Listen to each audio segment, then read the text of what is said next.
Hello everyone, today we are starting the story of a young man who was granted a second chance, going back in time to 10 days the world plunged into the darkness of an apocalypse.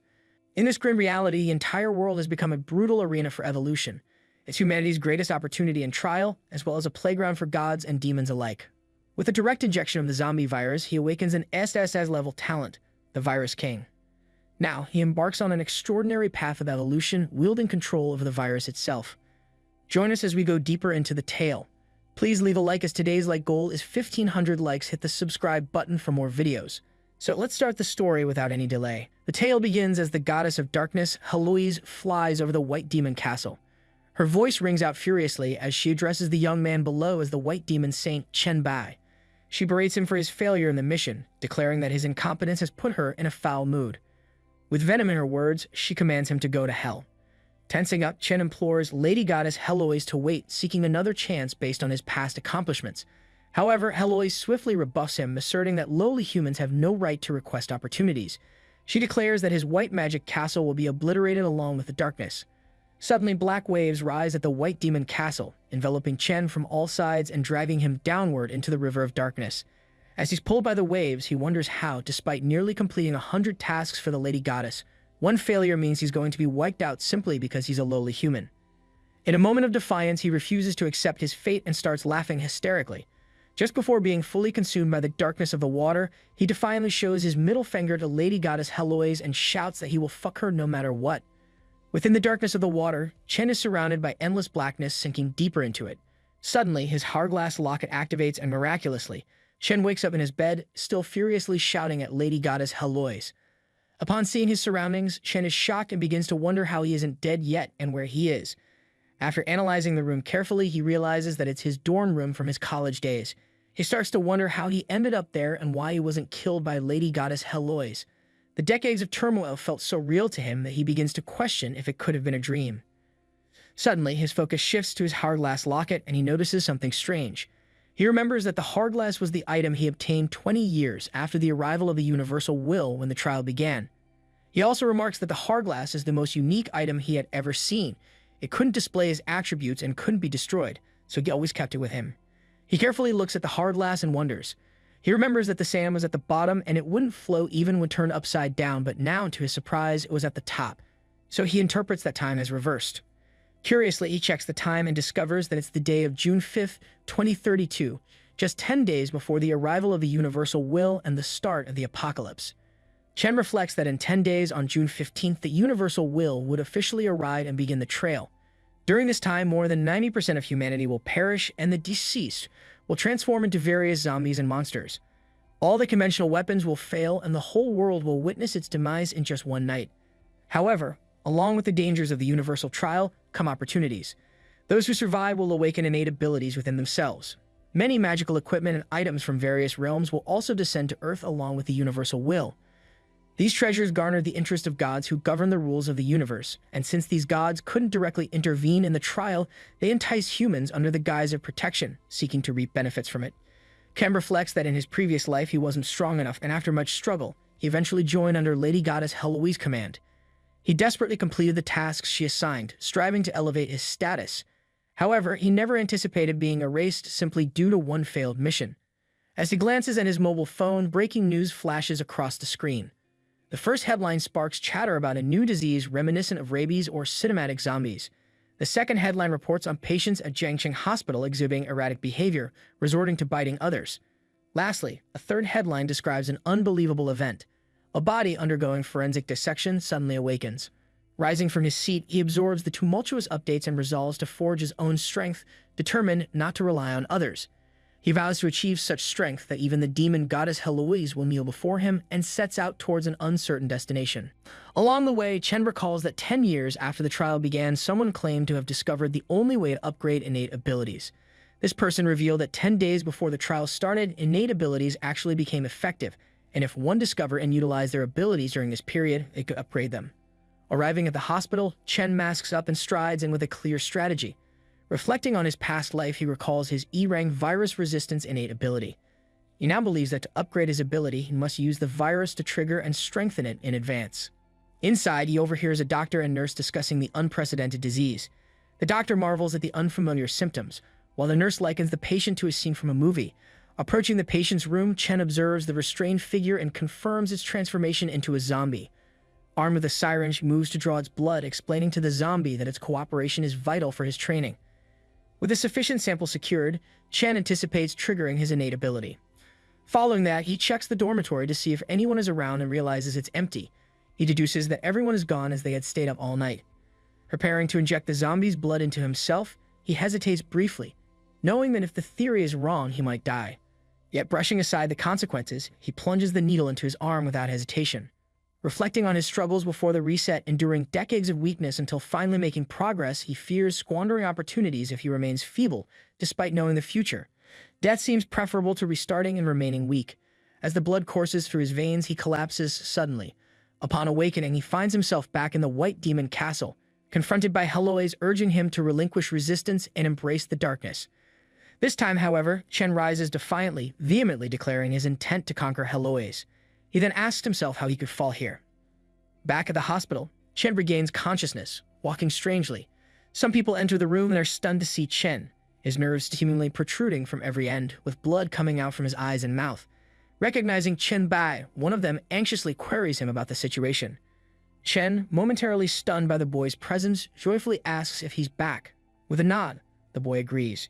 Chen then excuses himself to wash his face, which the boy acknowledges with a simple okay. In the washroom, he gazes at his reflection, a smile spreading across his face as the theory proves true. The zombie virus didn't claim his life, and his innate abilities successfully upgraded. Wondering about the level of his newfound power, he is startled to hear a voice congratulating him on being chosen as a pioneer and receiving the title of Pioneer and Awakening in advance. Hearing this, he realizes it's the voice of the universal will, and he feels happy that he has successfully awakened. He commands the interface to display the title information, and a screen materializes before him, detailing the privileges of being a pioneer. It states that individuals who could discover, utilize, and train their abilities before the trial began were eligible for this title. Notably, it enhances their attributes by 5% and boosts experience gained by 10%. Moreover, pioneers have the advantage of awakening the attribute panel in advance. Reading this, Chen feels delighted about the percentage boost, realizing it's a perfect title for him. Then he commands to open the panel in the innate ability, where his ability level shows as SSS, indicating he possesses a great amount of power within himself.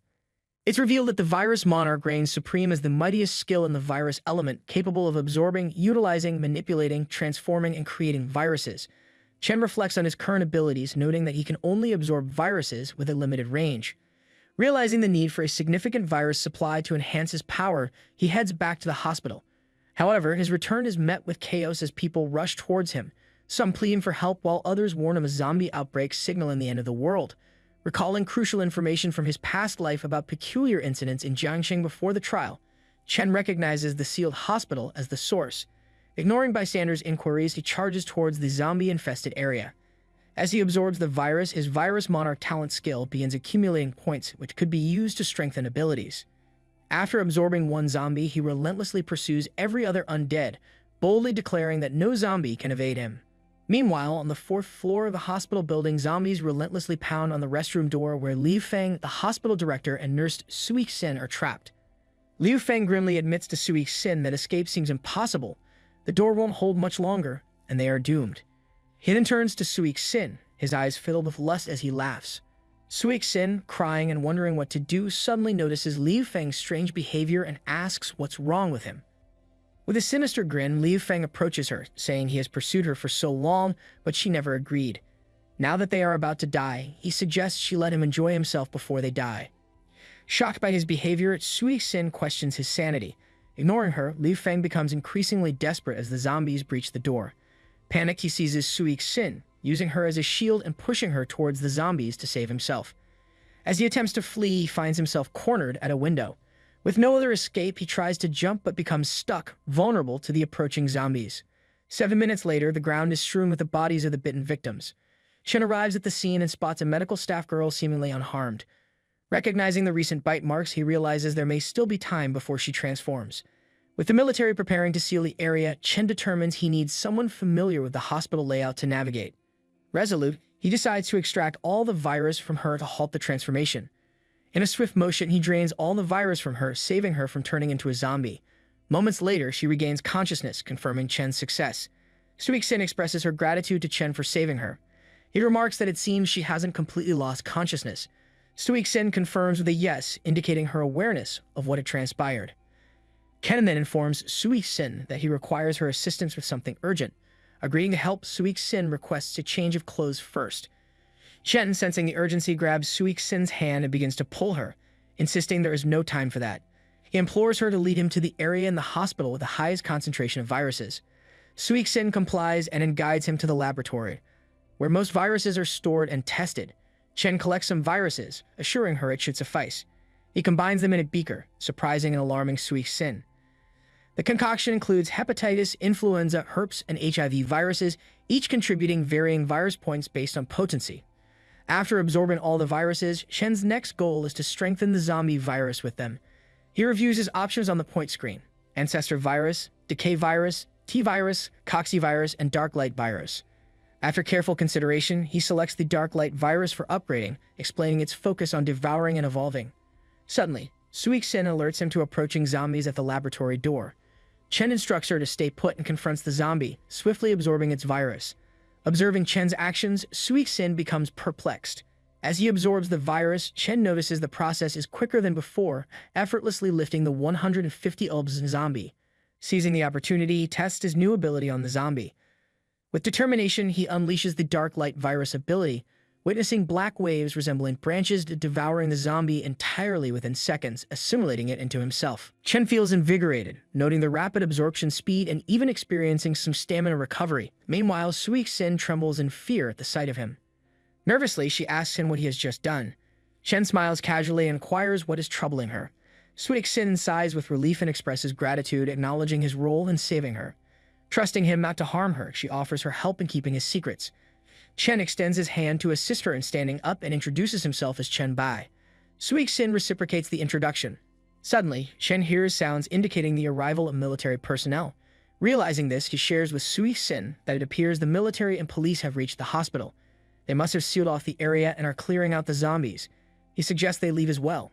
Holding her hand, he leads her to the rooftop, explaining they can't risk being isolated and questioned. Suddenly, a strange creature materializes before them, startling Chen. As it attacks, Chen realizes it's not the right time for a confrontation. Stunned, Suik-sin hesitates, unsure of what to do, while the creature stands poised for a confrontation. In an instant, it attacks Chen and blood begins to pour from his hand. Nevertheless, Chen continues to smile, intrigued by the sight of the mutant before him, pondering what sort of evolution the Dark Light virus would undergo by assimilating the mutant. As the mutant advances to attack Chen, he leaps to dodge the strike and counters with a swift kick aimed at its head. However, the mutant proves to be highly agile. Before Chen can regain his footing, it lashes out with a slashing attack towards him. Miraculously, Chen manages to evade the attack, drawing his weapon imbued with the power of the zombies. He realizes the mutant matches his prowess. Nevertheless, he unleashes a powerful punch at the mutant, giving it his all. However, the punch only inflicts minor damage on the mutant. Realizing the mutants are on par with his own abilities, Chen launches another attack without hesitation. However, he quickly discerns that his attacks won't inflict significant damage on the mutant, realizing defeating it will require considerable effort. As the mutant rises from the damage, Chen takes a moment to heal himself. To his surprise, Suik-sin breaks the emergency box glass with her elbow, retrieving an axe and tossing it towards him as the mutant advances. Chen deftly catches the axe, grateful for her intervention as he prepares to face the mutant.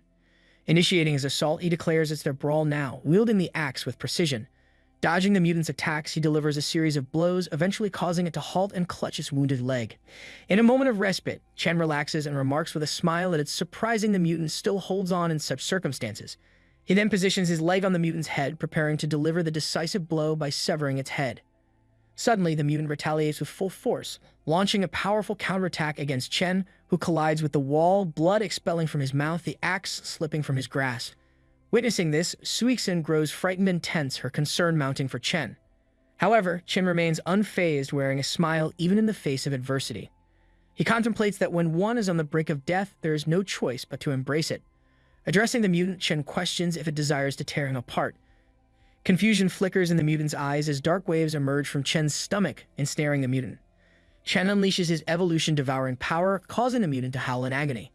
Observing its suffering, Chen remarks on its newfound fear, though it's too late. Gradually, Chen consumes the mutant entirely, leaving nothing behind. Shocked yet impressed, Suik-sin praises Chen Bai for his remarkable feat. As the devouring process concludes, it becomes evident that Chen has absorbed a second-stage clawed zombie. The transformation of the blacklight virus continues, and upon completion, Chen acquires the bone claw ability characteristic of the clawed zombie. To his surprise, Chen's hands now resemble deadly claws, filling him with happiness as he realizes choosing the blacklight virus was the best decision he ever made. Shortly after, the military arrives, demanding confirmation of Chen and Suixin's survival. Chen's frustration is evident, but he swiftly gathers Suixin into his arms, urging her to hold on tightly. Ignoring the military's warnings, he dashes into action as gunfire erupts. Suixin directs him towards a safe passage leading to the rooftop. Despite being struck by bullets, Chen remains focused, silently enduring as they push forward. Finally, they reach the rooftop, where Chen kicks open the door with a powerful blow. Catching his breath, Chen turns to Suixin and asks about her home. Suixin quickly provides her address: Rongfeng Neighborhood, North 4th Road, Nanbei Street. Chen nods in acknowledgement, then swiftly sprints and leaps off the rooftop. Suixin, stunned and fearful, instinctively wraps her arms around Chen Bai as they plummet. Minutes later, they arrive at Suixin's house. Upon entering her room, Suixin points out the bathroom and offers to assist Chen in cleaning his wounds. Chen reassures her, explaining that the bullets had not lodged inside and his injuries had already healed. He encourages her not to worry, indicating that he is fine. Suixin insists, her concern overriding any sense of embarrassment. Chen acquiesces with a nod and removes his shirt as she requests. As she examines his wounds, Suixin feels a bit flustered. She points out the remaining marks and traces of wounds on his hand, urging him to take a closer look. Glancing at his chest and stomach, Suixin suggests Chen inspect those areas as well, claiming they haven't healed properly. In truth, she finds herself drawn to him, particularly mesmerized by his defined six-pack physique. In a lighthearted tone, Chen teases Suixin, jokingly asking if he would immediately recover if he ate her and playfully questioning if she's willing to sacrifice herself for him. Feeling flustered by his banter, Suixin awkwardly responds that he wouldn't eat her, suggesting he would have done so already if he intended to. To her surprise, Chen draws close and whispers in her ear, revealing that her assumption was incorrect. He confesses that he hadn't eaten her earlier because the circumstances hadn't been suitable. Taken aback by his revelation, Suixin finds herself speechless. Suddenly, Chen removes the torn cloth from her body, indicating that now the environment is conducive to his earlier suggestion. He once more asks if Suixin would be willing to sacrifice herself to help him recover. Though Suixin doesn't explicitly say yes, she diverts the topic, suggesting they clean up instead. Interpreting her response as an indirect yes, Chen understands her reluctance due to embarrassment. With a nod of acknowledgement, he leans in and initiates a kiss, leading them to become intimate with each other. However, amidst their intimacy, Chen's phone begins to ring incessantly, bombarded with message notifications. Ken's friends Zhao and Songji message him, expressing concern for his well-being.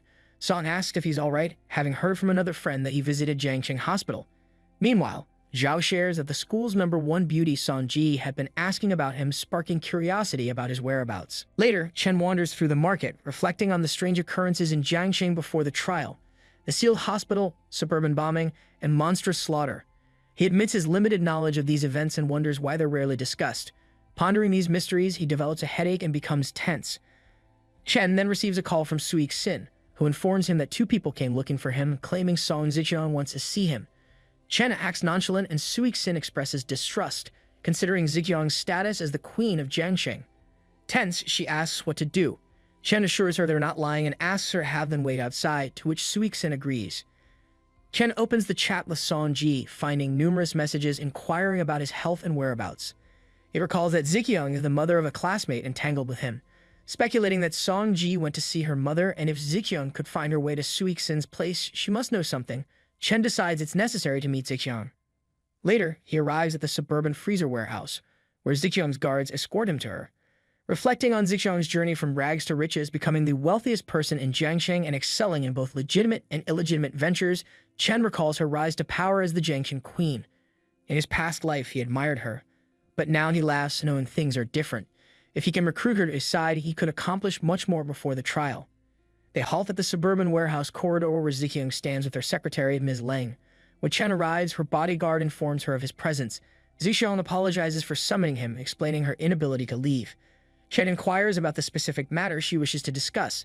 Surprisingly, Ziqiang steps closer to him and adjusts his attire, explaining that she called him because Songji had returned home, expressing concern about his absence at Jiangqing First Hospital and asking for help.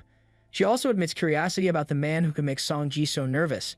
Chen, preferring directness, asks Zixiang about her real purpose. She smiles, appreciating his straightforwardness, and suggests he become her daughter's husband, citing his apparent fondness for her. Ken replies that he doesn't believe there's a reason for Zixiang to want him. Zixiang mentions his heroic performance at the hospital and asks if anyone would develop feelings. Stunned, Chen admits to destroying the hospital's surveillance and power supply, questioning how she knew and found him so quickly.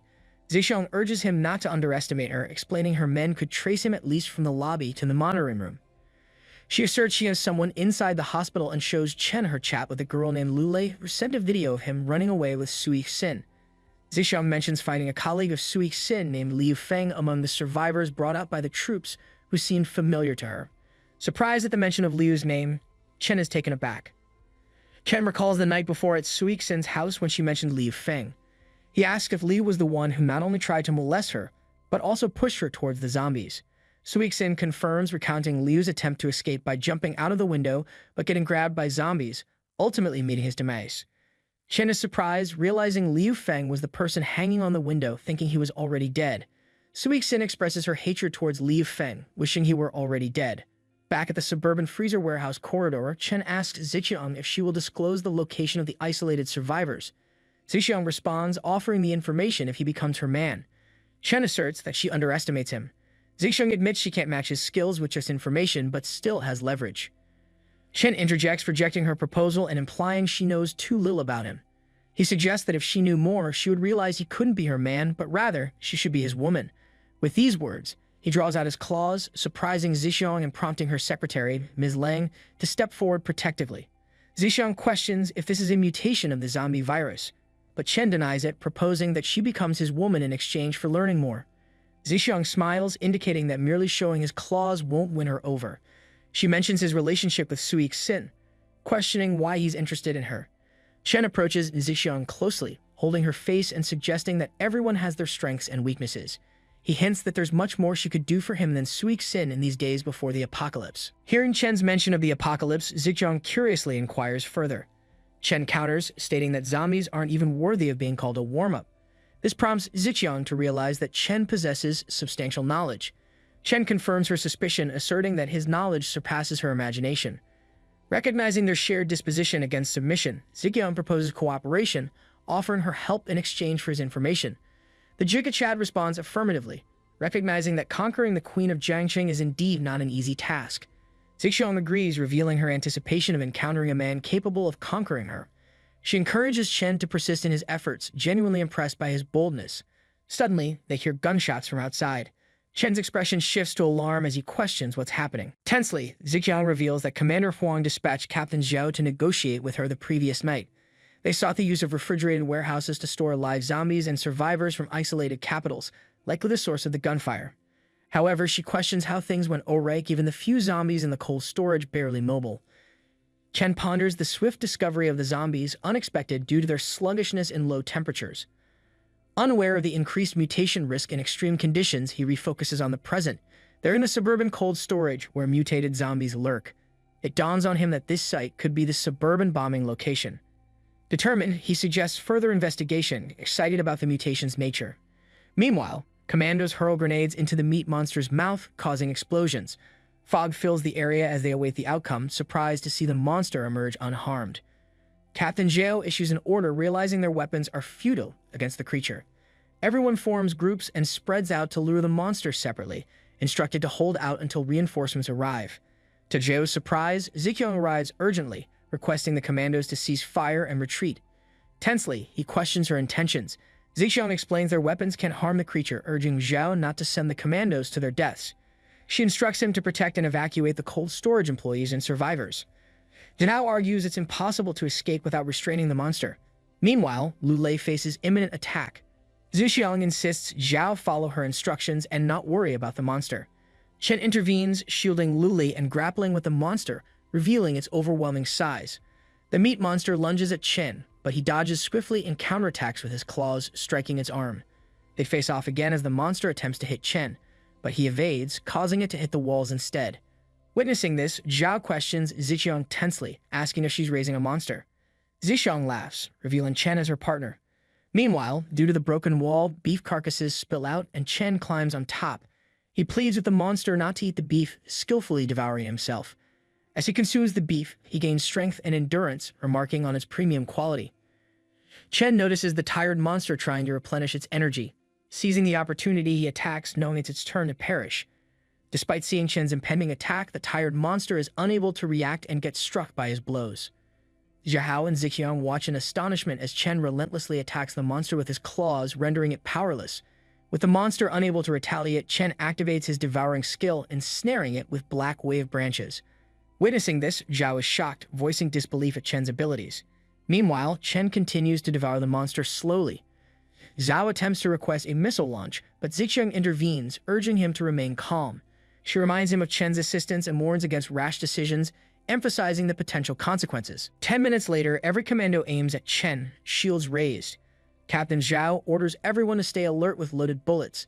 Ziqiang reminds Zhao of his earlier restraint, which he reaffirms. Meanwhile, Chen increases his power, unlocking his new talent, Virus King, and gaining 500 virus points.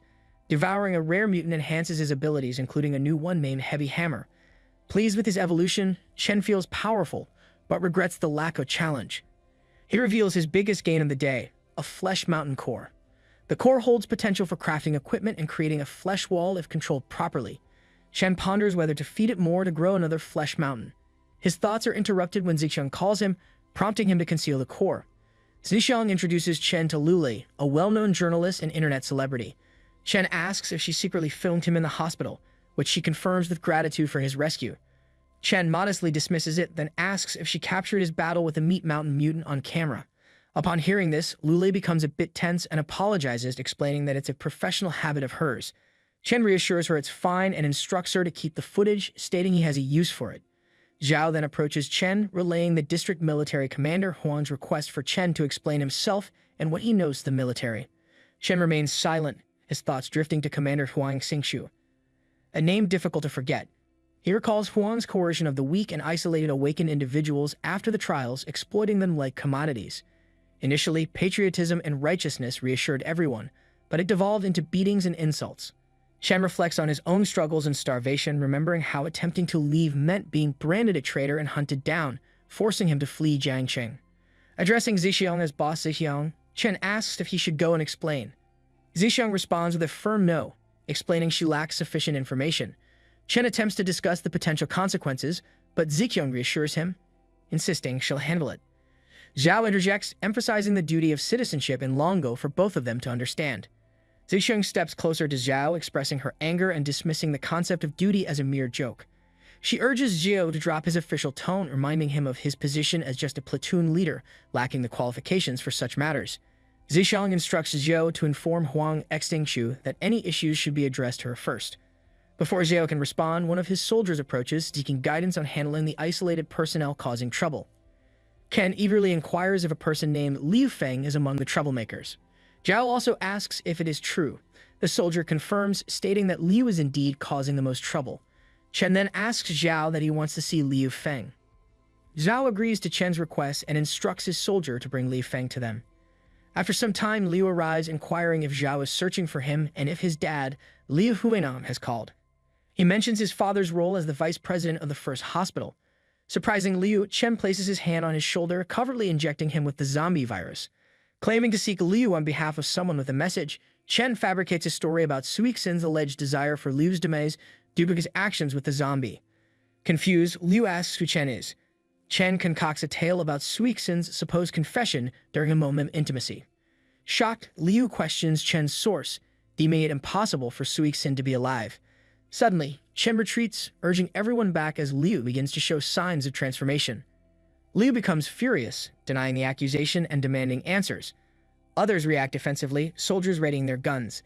As Liu charges toward Chen, unaware of his own transformation, Chen delivers a powerful punch, sending him flying. Witnessing this, Zhao is astonished, questioning Chen's mutant ability and humanity. Impressed by the punch's effectiveness, Chen addresses Ziqiang as boss Ziqiang, acknowledging her performance and promising to share information with her later. Ziqiang invites Chen to call her by her name or initials, hinting at a deeper connection. Surprised, Chen questions her motives. Ziqiang subtly expresses her interest in a deeper relationship, indirectly probing Chen's feelings. Understanding her intentions, the Jigachad responds, emphasizing that her value and performance will determine their future. Later, as they drive back, Zixiang invites Chen for dinner. Politely, Chen asks her not to disturb him until they arrive, to which Zixiang agrees with an okay. Chen begins pondering if it's time for the lucky draw, checking his inventory for potential rewards from defeating the Meat Mountain monster. To his surprise, he finds 2 skill books. The first is Rampage Bloodlust, boosting all attributes for 10 minutes with a 1-day cooldown, but decreasing all attributes by 50% during cooldown. Chen deems it useless and shifts focus to the second book, Muscle Enhancement. It significantly increases muscle mass and strength growth rate, but users risk losing flexibility and becoming muscle freaks. Chen acknowledges the value of both books for faction building or rallying people in the early stages of the trial, although they're not personally useful to him. Contemplating faction building, Chen assesses his rewards: 6 gold coins from defeating the meat monster, totaling 6 gold coins, 35 silver coins, and 6 copper coins. Knowing that creating a chat group requires gold coins, he decides to utilize them to gather pioneers for establishing a solid foundation before the trial. Chen emphasizes the importance of early-stage relationships in shaping later-stage factions based on his past experiences. Opting to create a group, he cancels naming it, resulting in the system automatically naming it Group 01 by default. After creating the group, Chen laughs and calls out Heloise's name, expressing his ambition to build the Divine Emperor city and establish a divine kingdom where she would be beneath him. 3 hours later, they arrive at Zixiang's private villa, where Chen has already shared some future information with her. Zixiang repeats his words regarding the cosmic trial, noting the uselessness of firearms and electronic devices, as over 90% of participants will undergo gifted evolution and become monsters. Chen acknowledges her understanding and inquires if she can leverage this knowledge for an advantage. Zixiang firmly responds with a no, stating it's not enough. Cutting to the chase, Zixiang asks Chen how she could become his ally. Chen emphasizes the need for ability and absolute loyalty, likening it to a loyal dog to its master. Zixiang confidently asserts her influence, wealth, and status in Jiangcheng. Chen counters, explaining how post-trial dynamics will render her current power meaningless, urging her to envision a future where everyone vies for the former queen and princess of Jiangcheng. Hearing Chen's response, Zixiang becomes tense, questioning the distinction between loyalty to him and being treated as a plaything elsewhere. Chen reassures her, promising a platform to showcase her abilities under his guidance without restriction. Touched by his words, Zixiang smiles and admits hesitation may lead to missed opportunities. Without delay, she approaches Chen, gracefully bending her knee, expressing her readiness to serve him and proclaiming him as her master. Thrilled by her commitment, Chen acknowledges the emotional value she brings due to her reputation and status. He gently touches her face, requesting to witness her charm firsthand and assigning tasks for her to handle. Later, in chat group 01, Zixiang messages Ms. Leng, asking if Luli has sent Chen's video. If yes, she instructs Leng to take Luli home for rest, considering her recent experiences. Additionally, Leng is tasked with ensuring Chen's posts are prominently displayed on major forums, sharing the title of his posts to the pioneers with the post ID Pioneer White Emperor. Surprised, Leng relays Zixiang's instructions to Luli, urging her to send Chen's video and accompany her home for rest. Luli expresses surprise at the instruction and questions if she should return home. In response, Leng explains Zixiang's concern for Luli's well-being and the need for rest. Accepting the directive, Luli responds with an okay, reflecting on her recent encounter with zombies and Chen's strength. She wonders if she's become more accepting of the possibility of danger or if Chen's presence has reassured her. Back at Zixiang's villa, her phone rings and it's her daughter Songji calling. Chen notices and answers instead of Zixiang. Without delay, Songji questions the urgency of her request to come home, relayed by Ms. Leng, and asks if something is amiss. Chen reveals that he's the one who answered, surprising Songji. She questions why he has her mom's phone and where her mom is. Chen explains Zixiang's busy schedule and insists on an important discussion at home. Songji reluctantly agrees and instructs Chen to wait for her, expressing frustration at his previous lack of response. Before she can finish, Chen hangs up, infuriating her. She vows to assert her authority over him sooner or later. While sitting at his feet, Zixiang asks if Chen would protect her daughter as well. Chen replies that Songji lacks ability and character due to indulgence. However, with more effort from Zixiang, he can ensure Songji won't become a monster during the trial. Zixiang expresses gratitude for his assurance. Later, Zixiang and Songji travel in a car to the suburban secret warehouse. Overhearing her mother's conversation about Chen, Songji questions Zixiang's trust in him, finding it absurd. Zixiang explains she stopped Songji from seeking Chen due to her doubts and warns her to remain obedient and silent after they exit the car. Songji agrees completely. Meanwhile, At the suburban secret warehouse, Ms. Lang reports to Chen that she scouted all rumored locations of zombies and monsters in the city the previous day, finding only this warehouse. She explains it used to be an underground casino, now occupied by about 160 zombies who were former gamblers, without any special zombies like the Meat Mountain. Chen acknowledges this and considers the idea of a zombie slaughterhouse. However, he dismisses it due to the difficulty of eliminating the Meat Mountain in indoor hospital settings and the remote location of the secret warehouse, making it hard for news to spread if something happened. Chen confirms with Ms. Lang that she visited all the places rumored to have zombies but only found them at the secret warehouse. Ms. Lang responds affirmatively. By this time, Zixiang and Song-ji have also arrived. Chen begins to speculate that someone is collecting zombies and that the location where these zombies are being kept could be a zombie slaughterhouse. He notes that the military only dares to contain a few dozen zombies at most, but this person aims to gather all the zombies and monsters. Finding this prospect very exciting, Chen openly questions whether the anonymous individual is a curious adventurer or a pioneer with insider information. Chen directs the workers to open the warehouse door, unleashing a swarm of zombies. He swiftly defeats them, impressing Song-ji and capturing Suixin's recording. After dispatching the zombies, Chen absorbs the virus from them, earning the title of Zombie Hunter and enhancing his attributes. He unlocks the serum formula in the talent tree, recognizing its vital importance in combating the zombie threat. Gathering everyone, Chen reminds Zixiang of their pre-trip conversation about zombie combat strategies. Zixiang confirms while Song-ji watches in disgust as the zombies are eliminated. Zixiang explains the necessity of using cold weapons to minimize the risk of mutation during the trial and ensures everyone's safety. Chen holds up a zombie, inviting everyone to showcase their talents. Ms. Lang volunteers first, surprising everyone by swiftly dispatching the zombie with a brutal body slam and neck snap. Impressed, Chen commends her speed and precision. Zixiang steps up next, attacking a zombie with a baseball bat. While she knocks it down easily, Chen notices she lacks the strength to finish it quickly, requiring multiple hits. Suixin follows, using her knowledge of anatomy to overcome a zombie despite her lacking strength. Chen acknowledges her effort. Handing the bat to Song-ji, Zixiang encourages her to face the next zombie. However, Song-ji panics, unable to fight, and ultimately fails the challenge by wetting herself without even trying. Chen remarks on her failure. Chen beckons Zixiang for a discussion, expressing suspicion about Ms. Lang's findings regarding the rumored zombie locations. He tasks Zixiang with a thorough investigation. Zixiang agrees and inquires about Song-ji. Chen, disappointed, stresses the importance of everyone's progress, especially Song-ji's. He emphasizes the need for efficient training, prompting Zixiang to arrange practice for her. Tense with anticipation, Zixiang mentions Chen's unresolved virus issue. Chen hands her a paper containing the serum formula, surprising her. Upon reading it, Zixiang comments on its complexity. Chen explains its significance and the option to generate the formula with the provided materials. Zixiang expresses gratitude for Chen's trust and vows to safeguard the formula while completing the task diligently. Chen acknowledges, instructing Zixiang to proceed with her work and arrange for someone to send him back. Zixiang confirms and suggests Ms. Lang as the messenger.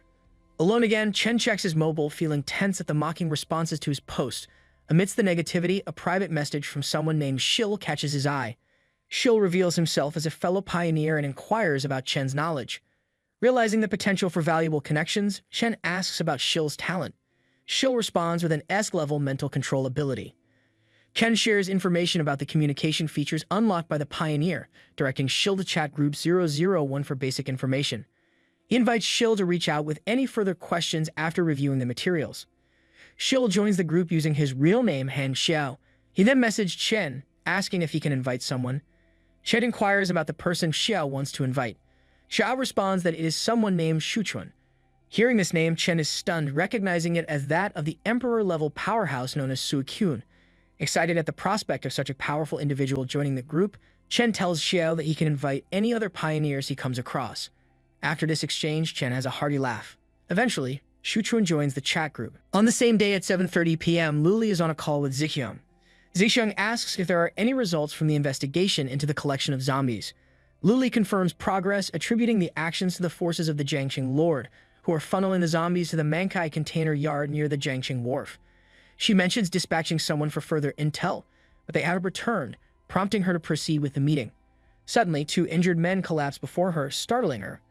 A man appears at the window, laughing ominously. Fearing discovery, Luli informs Zixiang tensely that she's been found out. Meanwhile, at Zixiang's mansion, Chen converses with Huai Liu, who seeks clarification on his talent's instructions. Chen agrees to help and requests the details. Hua Liu sends the term yin wood, prompting Chen to search for it on his panel.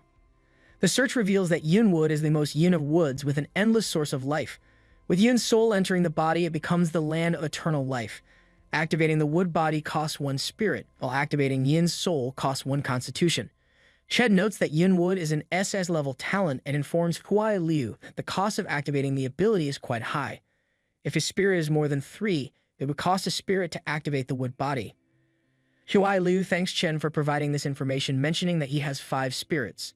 Zixiong rushes to Chen urgently, prompting his concern. She explains that Luli discovered the zombie's destination at the Manga container yard but was caught. The opposing party seeks negotiations. Surprised, Chen questions whether Luli was contacted or if she betrayed them. Zixiong denies the latter, asserting her trust in Luli's loyalty given their close relationship. She attributes the issue to the investigating team's actions. Determined to rescue Luli, Chen vows to intervene. Zixiong expresses gratitude for his commitment. Meanwhile, at the Mankai container yard, Luli is tied up by Xingmeng, a pioneer. He presents her with an ultimatum: submit to Zixiong or become his plaything. Luli struggles against her restraints as Xing approaches with a drink, warning her not to resist. Suddenly, Chen's voice cuts through, declaring that there is no grace in forcing someone to drink if the girl doesn't like it. Chen, calmly eating at Xing's table, surprises Xing, who wonders how Chen managed to sit there without his knowledge. Chen stands up and asks Luli if she's hungry, mentioning that the steak isn't bad. Furious at Chen's nonchalant demeanor, Xing feels mocked. Chen then feeds Luli, who is embarrassed, and tells Xing that he's there to take Luli back. Xing asks if Zixiong sent him, but quickly realizes that if Chen could get this close without being noticed, he must be a pioneer too. While Xing processes this, Chen unties Luli and asks her to go outside, mentioning that Zixiong is waiting for her in the car. Luli responds with an okay and leaves. As Luli leaves, Xing comments that it seems Zixiong is already under Chen's control. Chen agrees, and Xing remarks that it's interesting, suggesting that the Queen of Jiangsheng wouldn't surrender so easily, implying Chen must have intriguing methods. Xing suggests an exchange of ideas, noting their influence over Jiangsheng's major forces. He has subdued the Lord, Chen the Queen, leaving only the commander. Xing proposes an alliance to make himself king, offering Chen a significant role. Despite the toast, Chen surprises Xing by declining the offer. Infuriated, Xing throws his glass and boasts of his S-level talent, challenging Chen to drink the punishment wine. Chen counters by revealing his investigation into Xing's activities, including the creation of zombies from living people. He deems Xing's power harmful and useless, asserting his SSS-level talent renders him unworthy of assistance. Xing laughs and draws his weapon, revealing his talent called Slaughter Progression. He explains that this talent allows him to permanently transfer parts of the attributes from his killed targets to himself, enabling indefinite growth. Xing boasts that this invincible top-level ability is still just a single level. He then challenges Chen, asking if Chen, with his supposed SSS-level ability, is afraid he will instantly become a god. The Giga Chad responds calmly, saying he's close enough but can handle it. He muses that Xing's ability and unlimited growth pure combat skill resembles equipment in its nature. Enraged by Chen's nonchalance, Xing charges at him, shouting that he hopes to increase his attributes by killing Chen. Xing commands Chen not to disappoint him. Just as Xing lunges at him, Chen dodges the attack and activates his special hammer ability. Seeing Chen dodge, Xing realizes that Chen has a shape-shifting talent, finding it interesting but still underestimating his strength. Chen, however, remains cautious, recognizing that Xing hasn't fully explained his abilities, so he's unsure of their full effects. Xing attacks again with his claws, and Chen counters with his hammer hand. Their punches collide, creating a massive impact in their surroundings. The force of their clash reverberates through the warehouse, shaking the walls and sending debris flying. After that punch, Xing is momentarily pushed back but quickly recovers and attacks again. Chen counters with his hammer hand, but this time Xing stops the attack by grabbing Chen's hand. Xing taunts Chen, questioning his strength and demanding that he reveal his supposed SS talent. The Giga Chad responds calmly, saying he's been using his skills all along and that Xing simply hasn't recognized them. Enraged, Xing dismisses Chen's words as nonsense and unleashes a full-power attack. Chen, feeling the pressure, braces himself but is sent flying into the wall by Xing's punch. Xing stands over him, declaring that Chen's strength, physique, and agility are all inferior to his own power. He accuses Chen of pretending to be strong and insists that Chen's tricks are meaningless in the face of his absolute power. Suddenly, Xing coughs up blood, clearly shocked and confused by what's happening. His status screen displays 2 notifications, The influenza virus and encephalitis B virus have exceeded his immunity limit, reducing his physical strength by 3, his agility by 5, and his overall strength by 2. Additionally, Sing receives a negative buff, causing fear of light and water, as well as slowed thinking and movements. Struggling to understand what's happening, Sing hears Chen remark that his physique is indeed impressive, as it took a considerable amount of time for the viruses to take effect. Chen then asks Sing how it feels to have so many illnesses. Furious, Sing shouts that Chen is a sneaky bastard and goes to attack him. However, Sing's weakened state allows Chen to easily defeat him with a hammer hand. Chen retorts that he isn't sneaky, as he had already warned Sing about his various attack methods, expressing pity that Sing didn't believe him. He then devours Sing's entire body. A system alert appears, indicating a whole evolved human has been absorbed, completing the black light virus's initial awakening, significantly increasing Chen's attributes. Additionally, a notification shows him that his black light devouring ability has evolved, allowing him to view part of his target's memories with a low probability of obtaining their mastered skills. Seeing this, Chen feels happy as the attribute bonuses provided by the blacklight virus have changed from active use to permanent attribute bonuses, a huge benefit for him. He checks how many attributes have been added and finds that it's 20% more strength, 20% more spirit, and 100% more regeneration, on top of the previous bonuses of 30% more strength. Picking up Xing's claw, Chen realizes that they can no longer play around with ordinary people, as those with basic attributes below 5 are too fragile for him now. He then examines the description of Xing's zombie claw, noticing equipment blueprints and consumables. Chen concludes that Xing must have been lucky to have obtained such items, possibly by defeating mutant zombies. Reflecting on Xing's fortune, Chen realizes it's a second-level production blueprint indicating Xing's high luck attribute. However, now all these possessions belong to him. As night falls, Chen exits the container yard, pondering how his talent has progressed from E to SS. The rumors of 3 strange events has been very rewarding. At the same time, he has also taken over Zixiang, the future lord of Jiangqing. Just then, Zixiang opens the car door, prompting Chen to get in. Considering his current strength, Chen decides it's not worthwhile to seek out randomly appearing monsters before the trial. Instead, he resolves to organize and prepare for the trial's advent in the coming days. Later, at Zixiang's residence on the eve of the trial, Chen eagerly awaits the impending start near the glass window. A knock prompts him to invite Zixiang, Leng, and Suixin inside. Zixiang updates Chen on completing his tasks on time, while Leng confirms terrain and population information for the Peak Villa area. Suixin adds that material purchases are finalized. Chen acknowledges their efforts and instructs them to lay out all information. Messaging his group, Chen reminds them of the impending trials, emphasizing the need for vigilance despite their advantages. As the countdown begins, members express gratitude and thoughts with each passing minute. With 10 seconds remaining, Chen asks Zixiang and the others to come and witness the impending change in the outside atmosphere, as the peaceful scene will soon become history. As each second passes, the tension mounts. At 5 seconds, Songji expresses her fear to Leng, who reassures her. Suddenly, as the countdown ends, the moon turns a fiery red, signaling the beginning of the trials. The Blue Star Doomsday trial officially commences, with people transforming into zombies while survivors undergo evolution. Evolved humans gain innate abilities and can level up by gaining experience. Chen explains that other races from the universe will also participate in this life and death race. The blue planet becomes a proving ground with countless secret realms and world rifts, offering both danger and opportunity. Everyone must strive to grow and evolve. Suddenly, Chen notices his locket shining and receives a notice that the hourglass of time has been recognized and bound. Confused, he wonders what has been recognized, then recalls everyone else in the room and grows tense, not wanting anyone to know about the hourglass. Tensely, he turns around to instruct everyone to leave the room, only to be shocked when he finds them frozen in black and white. Everything around him appears monochrome, even the crashed airplane suspended in midair. Wondering if time has truly halted, he watches as his hourglass absorbs energy from the surroundings. A voice announces the successful binding of the time hourglass. Checking the screen, he discovers a skill called Going Back in Time, allowing him to return to any point in the past and erase all gain from the vanished timeline, with a cooldown of 72 years, 6 months, and 7 days. It is also given that this skill couldn't be modified by any skill or equipment to reduce its cooldown. Reflecting on it, he realizes that if he looks back, it seems that he was able to be reborn because of the hourglass. He also notices a column for status save and read. Status save allows him to mark the current physical and mental status and skill status without any cooldown, while status read enables him to read saved status without affecting memories or items held. He wonders how he acquired such a powerful life-saving skill with just a 1-hour cooldown. The environment then returns to normal, and Zixiang asks if he had any orders for them or if she just misheard. Chen confirms she heard him correctly and instructs her to confirm the safety of their villa as soon as possible, as the night poses significant danger. He directs her to put everyone on alert and begin clearing the villa area at daybreak.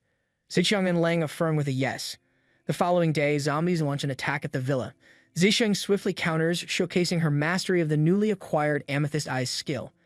This ability transforms objects into amethyst or employs them for offense or defense, its potency escalating with mental strength. Additionally, she's acquired the Insight Crystal skill, enabling her to discern the attributes of targets. Its effectiveness varies with mental strength. Zixiang utilizes her Insight Crystal to evaluate the zombie's attributes before launching her attack. Meanwhile, Lang has acquired the skills of an A-level assassin. With the assassin skill, one's breath becomes invisible and undetectable, while also enhancing strength and sensitivity. Lang effortlessly dispatches the zombies with a single strike. Next, Zixiang's guards attend to the wounded survivors, guiding them to the lobby. Suixin, feeling tense, instructs the guards to administer the zombie serum to the survivor for immediate treatment. Suixin herself now possesses the high-speed recovery skill, a level B ability that accelerates self-recovery from injuries and stamina, and can be actively applied to others. Later that night, Chen and Lang discuss the favorable progress. Lang confirms that everything is proceeding smoothly thanks to Chen's prior arrangements, with no unforeseen incidents thus far. Chen informs Lang that he's entrusting the remaining tasks to her, citing more pressing matters on his agenda. Although surprised, Lang acknowledges his decision with an okay. Chen then leaps into the sky, soaring with such speed that it creates a rush of air. Moments later, Chen races towards a destination through Jiangxing Mountain Road. Amidst his sprint, he reflects on the initial challenges posed by the Doomsday Trial, particularly the limitations on vehicles and firearms. However, with his current velocity, he anticipates reaching his destination on time. Recalling the mysterious sign he spotted on the first day of the Doomsday, he regrets not understanding its significance sooner but resolves to capitalize on opportunities this time around. Later at Jiangxing University, while Chen is absorbing viruses from zombies, a change occurs in the moon's signs. Chen interprets it as a signal that all evolvers eagerly anticipate, the descent of the avatar of the god onto Earth. Sensing the presence of the god nearby, Chen is interrupted by someone who identifies him as an evolver. This person, a merchant, expresses admiration for Chen's strength in the early stages of the trials and proposes a business deal. Delighted by the opportunity, Chen expresses his readiness to engage in business with him. However, the merchant humbly downplays the honor, saying that it is just a trade with him, so there is nothing to be honored about. Chen expresses that he's had the honor of hearing about him and eagerly anticipated their meeting after seeing his symbol. He then bows down in front of the merchant, addressing him with reverence as the kind, fair, generous, rich, and powerful god of trading, Lord Lido. Hearing this, Lord Lido appears in his true form and tells Chen that he is flattered by him and sees their meeting as destiny, so he decides to gift Chen a special reward as a meeting gift. Lido gives Chen a card explaining that it is a gold membership card to the Goblin Chamber of Commerce, which grants a 12% discount on every item purchased.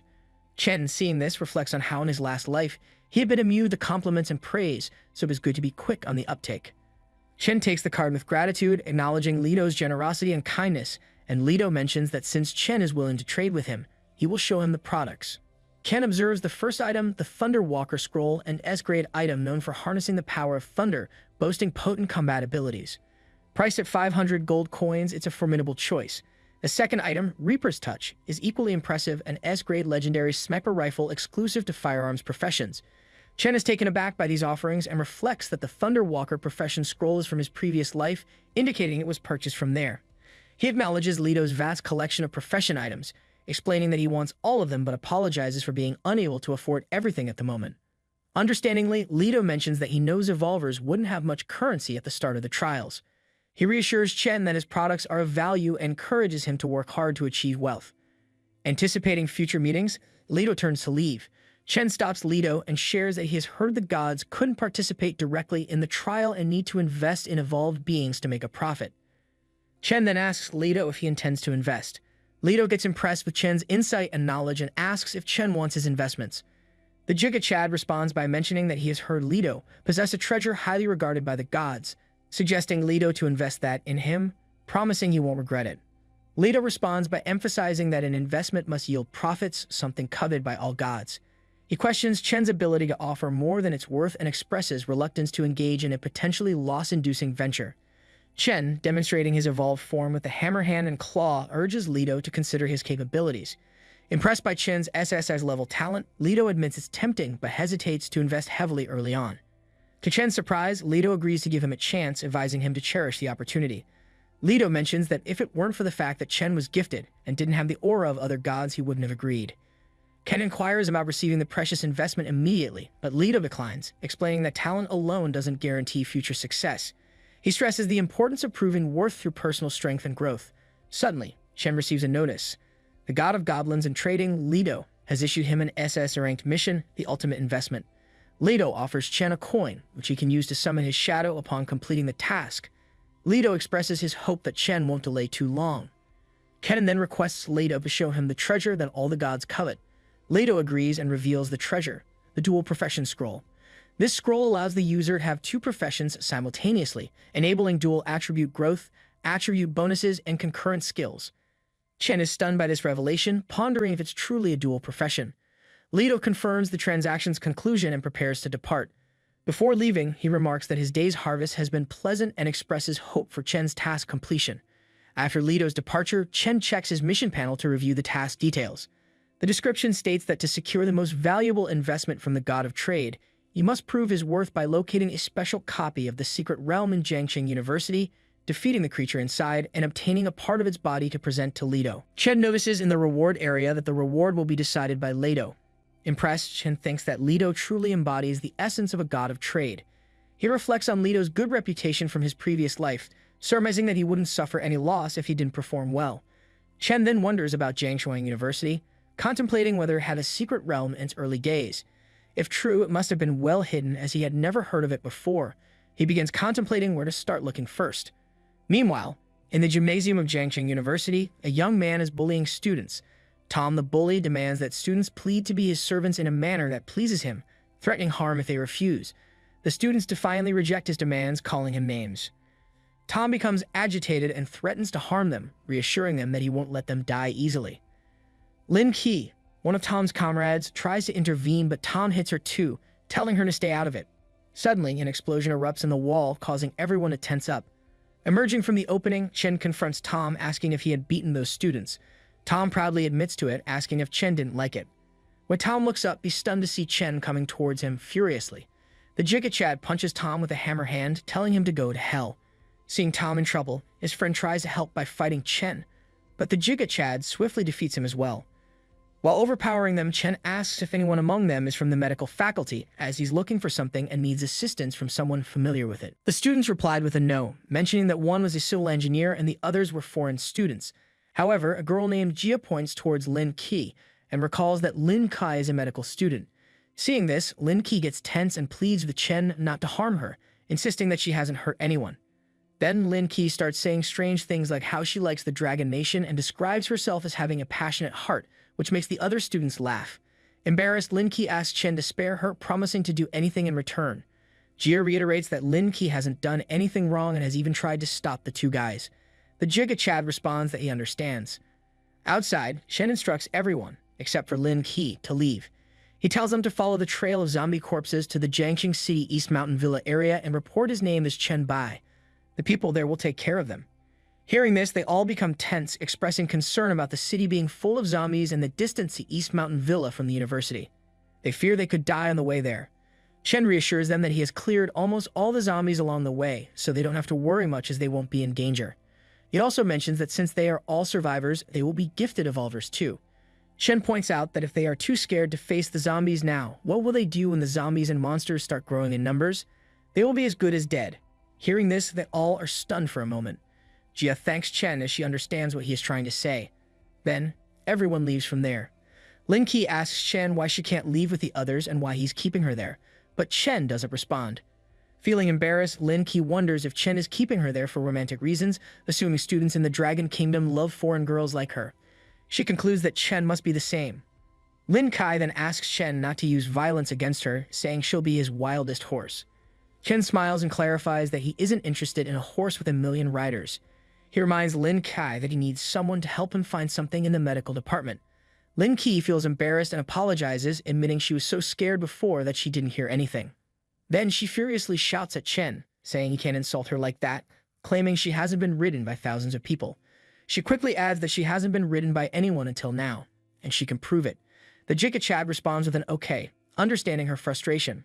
Later, they arrive at the Jiangqing University Stadium, where Lin Kai tells Chen she's tired from walking so much and asks if they can take a break. The Jigga Chad responds with a no and surprises her by holding her waist, explaining they need to go fast, and they start running. Lin Kei's shirt falls to the ground and she shouts about it, but Chen doesn't hear her. After a few minutes, they reach the medical department research building. Lin Kai, frustrated, accuses Chen of being too pushy, explaining that if she hadn't caught her foot in her shirt, it would have been embarrassing for her to be left in her underwear. Chen asks if it's the research building and Lin Kai confirms, mentioning a research room on the third floor only accessible to professors. She adds that it's said to contain many samples and information about bacteria and viruses. She also points out the building's side, mentioning it's not a garage but Mr. Oshi's house and incinerator. Speculating about hidden secrets in the medical department, she suggests this might be the only place to look. Chen stands and asks her to follow him. Later, Chen is impressed by the numerous types of viruses stored in the virus research laboratory. He didn't expect the university to have such a valuable collection. He begins absorbing all the viruses, noting that most of them are the flu virus, but he doesn't mind given it's a university. His screen shows he has enough influenza virus points to upgrade it to a skill, so he decides to give it a try. After the upgrade, he successfully gains the influenza skill, which releases a flu virus that infects a target within its range, reducing all attributes and adding a negative condition. It also interrupts all chance accumulation and aiming when triggered. Reading about the influenza virus, Chen is pleased with its strength, interrupt capabilities, and powerful control, especially with the sneeze effect.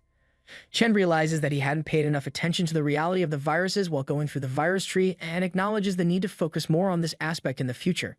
The SSS level proves to be indeed terrifying, noting that he still has some virus points left and considering the complexity of the Goblin God's trial. Chen decides to use the remaining points to further increase his strength. Chen orders the Blacklight virus skill tree to open. He unlocks two skills, flying and concentration. The flying skill lets him cling to any surface, enhancing his balance and sense of direction. The concentration skill improves his dynamic vision and reflexes, doubling his muscle control. Chen ponders the phrase all muscles and touches a wall, damaging it with just one touch. Lin Kai is shocked and thinks it's fortunate Chen didn't use this skill on her earlier. Chen is pleased, realizing he can deliver a powerful blow regardless of the size of the target. Noticing Lin Kai blushing, Chen asks her about it. Lin Kai responds that it's nothing. Ken shares that there's nothing more for him in the laboratory and suggests they go to Mr. Oshi's repository. They reach the repository. Lin Kai is scared because there's no electricity. Chen asks her to be quiet and stay still, sensing a strange vibe from the incineration room. He opens the room and tells Lin Kai to stay outside. Lin Kai admits she's scared. Ken receives a notification on his screen asking if he wants to enter the dungeon named Cold Incinerator. He responds with an absolute yes. The screen indicates that a successful clearance could make the dungeon permanent, but if not cleared within 2 days, it would disappear forever.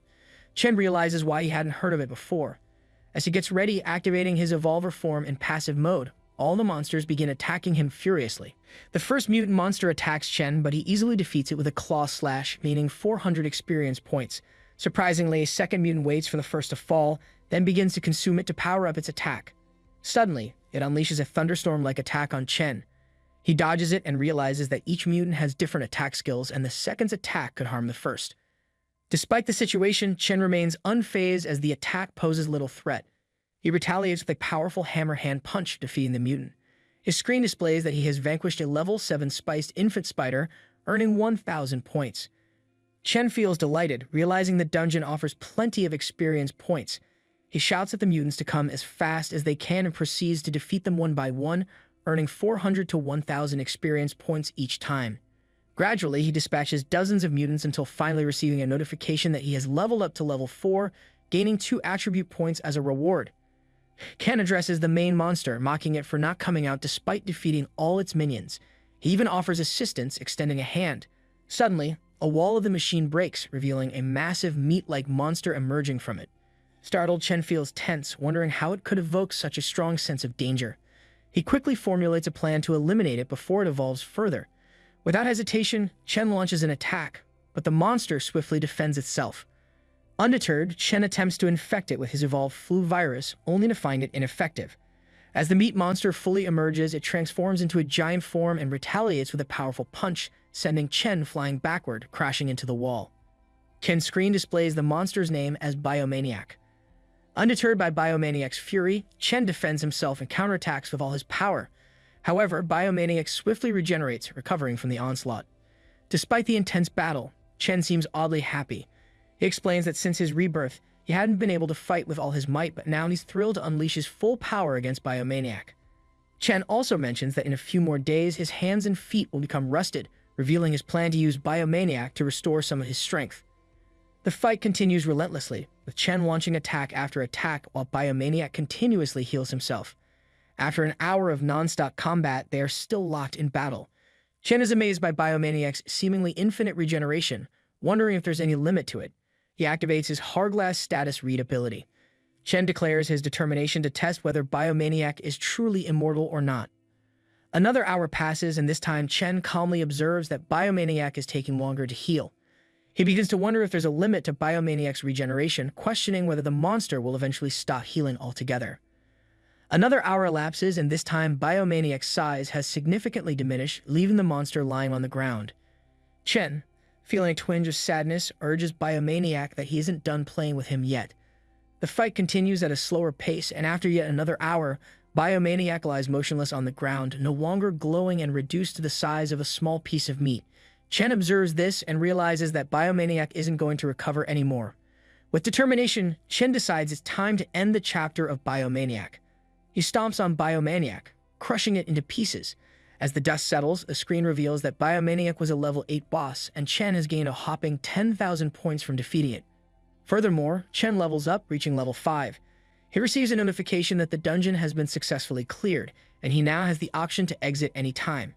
His screen presents him with an intriguing question, whether he wants to upload the clearance video as a paid guide. Chen agrees to the terms, requesting to hide his appearance, name, and ID. Meanwhile, at the villa, Zikyung is getting a healing massage from Sui Xin. Suddenly, she gets shocked to see an announcement in the chat group. A person named White has uploaded the clearance video of the nightmare-level mystery dungeon called Incinerator, with a viewing price set at 1 copper coin. Both Zikyung and Sui Xin are filled with curiosity and decide to watch the video together. Meanwhile, other pioneers also tune in from wherever they are.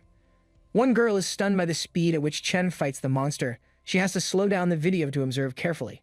Some viewers are impressed by Chen's skills, while others grow tense witnessing the monster's rapid recovery speed, questioning whether it's wise for Chen to engage in such a battle. However, a child pioneer girl feels joy seeing that Chen has fully recovered after defeating the monster. Simultaneously, inside the cooled incinerator dungeon, Chen absorbs the remains of the monster, and a notification shows him gaining 300 Blacklight Virus evolution points. Reflecting, Chen notes that the Blacklight Virus has its own evolution points, which he can only use to update its skills and abilities. Another notification appears, indicating that the Blacklight Virus has evolved, increasing the speed of recovery by 300%. He has also acquired the Biomaniac skill, Cell Regeneration, Grade A. This skill allows him to regenerate a severed limb using stamina or energy as quickly as possible. Delighted to obtain this passive skill, Chen acknowledges the low probability of acquiring such skills. Excitedly, he then decides to inspect the items dropped by this nightmare-level boss. In front of Chen, 3 golden items hover in the air, gleaming with an otherworldly allure. As curiosity gets the better of him, he grabs the first item, a golden scroll. The description reveals its dark nature. The Biodemon Professional Scroll, A-level and unique. It's an ominous profession feeding off other living beings to enhance itself, with the unsettling ability to stimulate its own cells, boosting strength and recovery.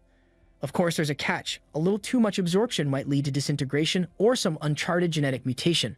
The scroll casually mentions that the consequences are unknown, which is probably code for you might want to think twice. To wield this power, one needs to be at evolved level 10 and physical level 15, a requirement that suggests this isn't for the faint of heart. Chen examines the item in his hand, weighing its potential. He recognizes it as a unique A-class profession with both risks and rewards, but he already possesses the Blacklight Virus, a formidable power on its own. Deciding to move on, he picks up the next item, a golden test tube. The description reads Genetic Essence, Grade C, a perfect genetic enhancement that promises to significantly boost a person's physical condition, though it's a one-time deal for each evolved individual. With a casual flick of his finger, he pops the cap off the tube, noting that this one might actually be worth his time. Without hesitation, he pours the contents into his mouth. Instantly, his strength, physique, and agility receive a permanent upgrade. The next item catches Chen's attention with its air of mystery. With a delicate touch, he lifts it, trying to decipher its purpose. It appears strange, almost otherworldly. He wonders if this is a special item or a piece of equipment. Chen opens what looks like a long, jumpsuit-sized skin and reads its description. Faceless skin, grade D special defense. This peculiar item boasts a mix of multiple genes, offering excellent defense while also addressing the ever-so-common problem of skin flexidity. It comes with a boost of +10 to agility, physique, and defense. As if that weren't enough, it promises body modeling, with prolonged use potentially improving one's shape and has better effects on women, or so the description suggests. What really seals the deal is its dynamic nature. After using it, the wearer can change the color and shape of any part of their body to match their whims. It's like having a built-in makeover machine, except it's a skin suit. Chen observes the item attentively, contemplating its potential. After a moment of silence, he muses that the description of this dynamic skin seems a bit ambiguous. He ponders its true nature, wondering if it's meant for body modification or simply serves as equipment. Holding the skin aloft with his purple aura, Chen examines it closely, trying to unravel its secrets. Then Chen accesses his inventory, recalling that he also picked up some items from fallen monsters earlier. These turn out to be common equipment pieces, suitable for use as internal armor. Not bad at all. Among them, he finds a skill book, and with a hint of excitement, he selects it. Reading its description, he learns that the skill book offers a power called Activate Cells. This ability boosts cellular activity for a short period, significantly enhancing recovery capabilities, but comes with a cooldown of 10 hours. There's a caveat, though. If one already possesses the advanced version of this skill, cellular regeneration, this skill book becomes redundant. After carefully reading the description, Chen concludes that the skill book is invalid for him. No matter, he thinks, these life-saving skill books can still be traded for something else in the chat room. Glancing at the time, he realizes it's almost time to leave. He just needs to hand over this part of the boss's body to the god of trading, Leto, and the mission will be complete. Surely Leto never expected him to finish the task so quickly. After a few moments of silence, Chen remains still, deep in thought. Something doesn't sit right with him.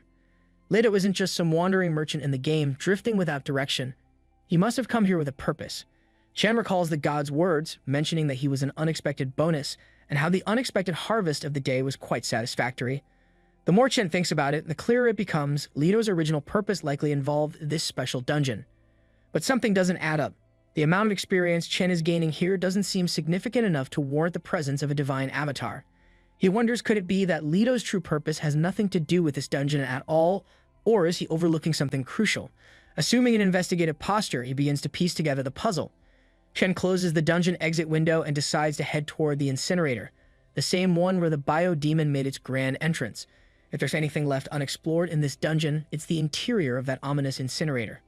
Without a second thought, he crouches down and squeezes into the small compartment, navigating through iron plates dotted with tiny holes, clearly meant for some not-so-pleasant fire exits.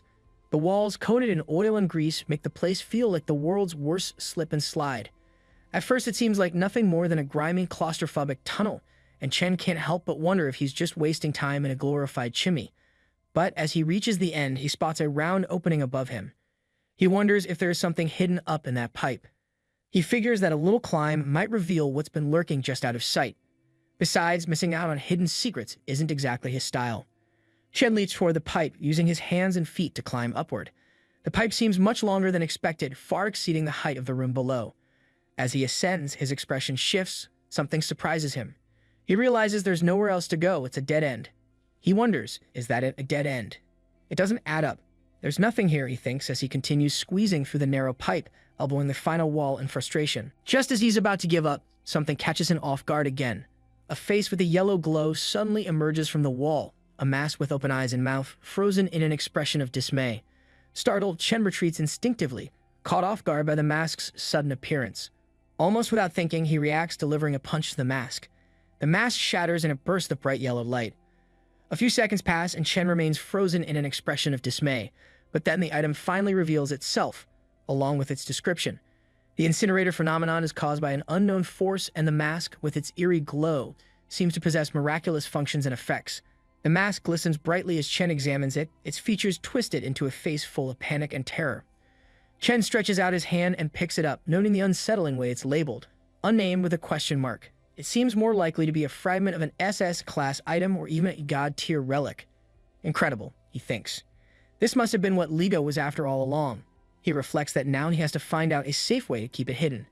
He gazes at the mysterious mask in his hands, and a mischievous smile spreads across his face. Some time passes and night has already fallen outside the medical university building. Chen returns, emerging from the incinerator, where Lin Qi, the girl he had rescued, is waiting for him. Seeing him leap out of the incinerator, Lin Qi couldn't contain her excitement. She mentions having watched his video, her enthusiasm bubbling over as she declares she loves him. Meanwhile, Chen, ever the pragmatist, is more interested in something else entirely. He asks her if she has any copper coins. Lin Qi, still grinning from ear to ear, explains that while others were busy battling zombies, she managed to sneak in a last-minute attack herself. She mentions that the price to view the video was just 1 copper coin, so there must have been quite a few spectators. Chen, curious, opens his interface window to check his balance. To his surprise, he finds he's accumulated a total of 869 gold coins, 93 silver coins, and 15 copper coins. Chen realizes it's not enough. He needs 1,000 coins to unlock the storage, which is protected by the will of the universe, making it the ultimate safe place to store items without detection. It's a bit like having a cosmic safe deposit box, but he'll have to wait before completing his mission. Closing the interface with a sigh, he starts walking, the girl following closely behind. She asks if they're heading to the Dongshan Villa area he mentioned earlier. Keeping his pace steady, Chen shakes his head, explaining that the night holds too many unknown dangers. Instead, he suggests they find a place to stay for the night first.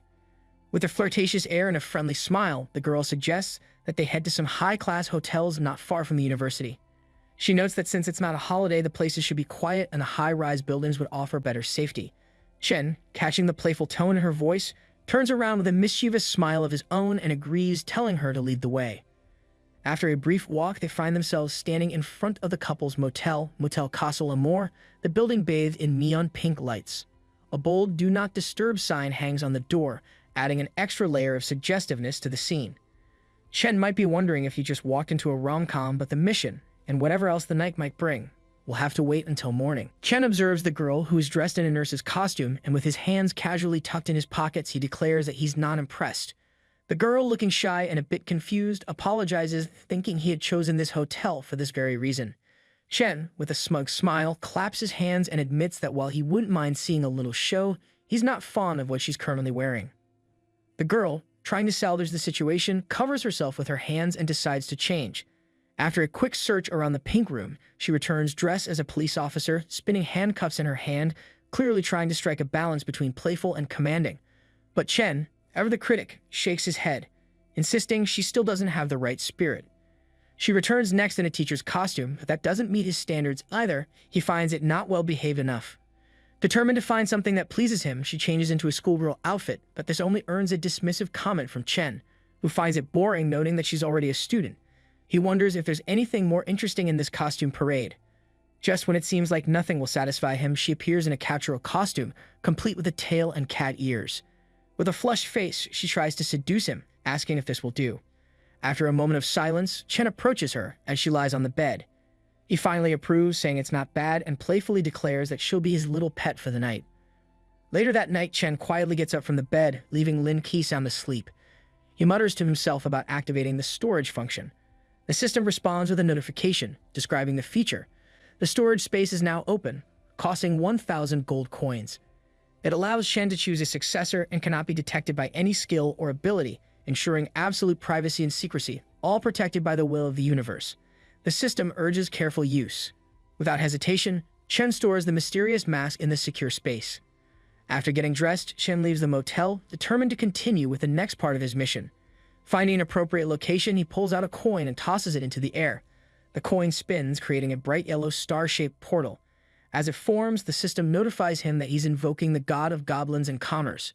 The portal glows before Chen, who remains standing, lost in thought. A saying from his past life crosses his mind. Emotions are part of the currency when dealing with Lido. It means that Lido, the god of goblins and commerce, takes emotions into account when adjusting rewards, balancing the transaction or task. But of course, this only applies if you hold enough value in Lido's eyes. With a focused expression, Chen waits patiently until the god finally appears. Lido, accompanied by small sparks flickering around him, materializes with his usual confident stride. He produces a small lump from his pocket, remarking that he didn't expect Chen to summon him so soon. His tone carries a hint of surprise as he asks if Chen has completed the task to prove his abilities. Chen, ever prepared, confirms this and tosses a lump of meat toward Lido, the very part of the creature's body from the dungeon that was needed for the task. The biodemons remains land before the god, serving as undeniable proof of Chen's accomplishment. Leto remains silent for a few moments, observing the lump of meat on the ground, which still seems to writhe as if some remnant of life clings to it. After a pause, Leto remarks that it seems the creature has been dead for some time, guessing that Chen must have completed the task the night before. Curiously, Leto asks why Chen didn't summon him immediately, summoning a cane and placing a hand on his waist, clearly intrigued by the delay. Chen stays silent, prompting Leto to scrutinize him more sharply. The god senses there's more to this than meets the eye, suggesting that perhaps Chen didn't want the reward all that badly. Seizing the opportunity, Chen puts his plan into action. He responds with calculated humility, explaining that the delay was because he couldn't quite understand someone he admires and respects so much. Why did Leto hide the true difficulty of that dungeon from him? Chen gestures dramatically, surprising Leto with his argument. He reveals that it was only upon entering the dungeon that he realized it was nightmare level. If not for a few tricks up his sleeve, Chen admits he might not have made it out alive. Leto takes a few steps, then responds with a knowing tone. He acknowledges Chen's frustration but offers an explanation. This challenge, he reveals, was also part of the test. He explains that he couldn't hand over such a valuable treasure to someone who can't handle the unexpected. Leto's mischievous smile suggests he takes a certain pleasure in the unpredictability of the game. Chen replies, conceding that he understands the reasoning. He then shifts the conversation, asking about the reward and the next task. Leto, clearly pleased with the turn of events, claps his hands and turns to Chen. He admits it was wrong to hide the information, but since Chen proved himself, the reward for this mission is his to choose. The next task, Leto adds, will be the final round. With a snap of his fingers, Leto offers Chen a choice of one of the highest quality B-rank items as the upper limit. Chen examines the item options, each one displayed on shimmering light blue cards surrounding him. Leto stands nearby, smiling proudly at his vast collection of treasures. After carefully considering his options, Chen selects an item called the Scroll of Recovery. As soon as he takes it in his hands, Leto closes the shop with a satisfied nod, stepping closer. Leto, clearly impressed, comments on Chen's choice. The Scroll of Recovery is a production plan, and Leto acknowledges that Chen is experienced and has clear objectives in mind. Then, with a wide smile, Leto presents the final task. Chen's eyes widen in surprise as he reads the mission details. The task before him is no ordinary challenge. It's an SSS-level task titled Final Investment, Final Round. The objective is to obtain 2 SSS-level profession scrolls. The question looms before him, will you accept it? The crescent moon shines in the sky as Chen gazes at the mission panel open before him. The task is daunting, 2 SSS-level scrolls. The difficulty of it hits him hard, and he can't help but express his shock to Lord Leto. He gives a half-hearted smile, a bead of sweat trickling down his temple, and points out that even the gods weren't born with SSS-level professions. But Leto, with his ever-present mischievous smile, is not in the mood for negotiation. He acknowledges that he's well aware of the challenge. After all, his own first profession was only A-level. However, this task involves his greatest treasure, and it must go to the best place. Otherwise, Leto admits he'd have a hard time parting with it. Chen remains silent for a few moments, weighing his options. Finally, he realizes there's no way around it. With a resigned sigh, he agrees, knowing full well that accepting this challenge is the only path forward. Back at the Dongshan Villa area, the sound of loud booms echoes through the night. In the midst of the chaos, a massive rat, grotesquely oversized, carries a corpse in its mouth. This level 5 mutant rat, towering and ferocious, is wreaking havoc, roaring amidst the rubble. Some evolved individuals in the area manage to glimpse a few of its stats, but for most, the system simply states that the level difference is too great to reveal the rest of its abilities. Luli, crouching behind one of the ruined structures, is visibly shaken. She deduces this rat is far larger than anything they've encountered before, and the 2 teams that faced it were completely obliterated. Song Zixiang is hiding beside Luli, fear evident on both their faces. Luli, sweating and tense, points out that the mutants' attributes are 3 to 4 times greater than their own. It's clear that their people are no match for this beast. Song, with a mixture of frustration and resignation, suggests they stay away from the creature for now, admitting they can't handle it in its current state. However, she stresses the importance of keeping it under constant observation. She then orders her 2 subordinates into action, one of whom is sporting a head bandage that suggests they had a rough day. Suddenly, Luli's sharp perception kicks in, sensing an imminent attack like a sixth sense. Honed for survival, and she tells everyone to get away. The mutant rat, not one to waste time, charges forward, smashing through what's left of the structures with the enthusiasm of a bulldozer on a rampage. Luli throws herself over Song in a desperate bid to shield her.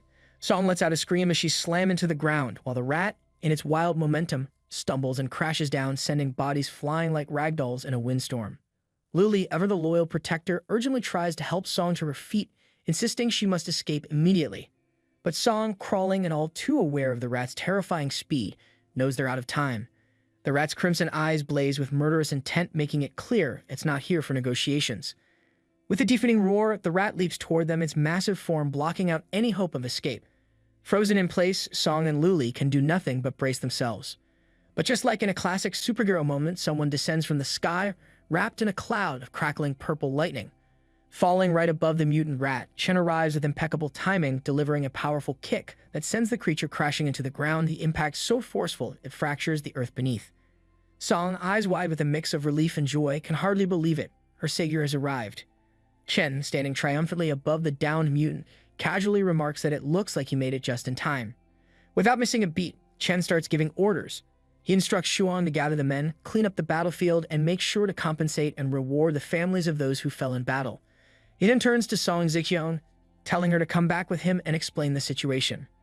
Later, back at the Song mansion, Chen sits on the sofa, listening to reports while Song perches on the arm of the sofa beside him, and their companions gather around, attentively absorbing every detail.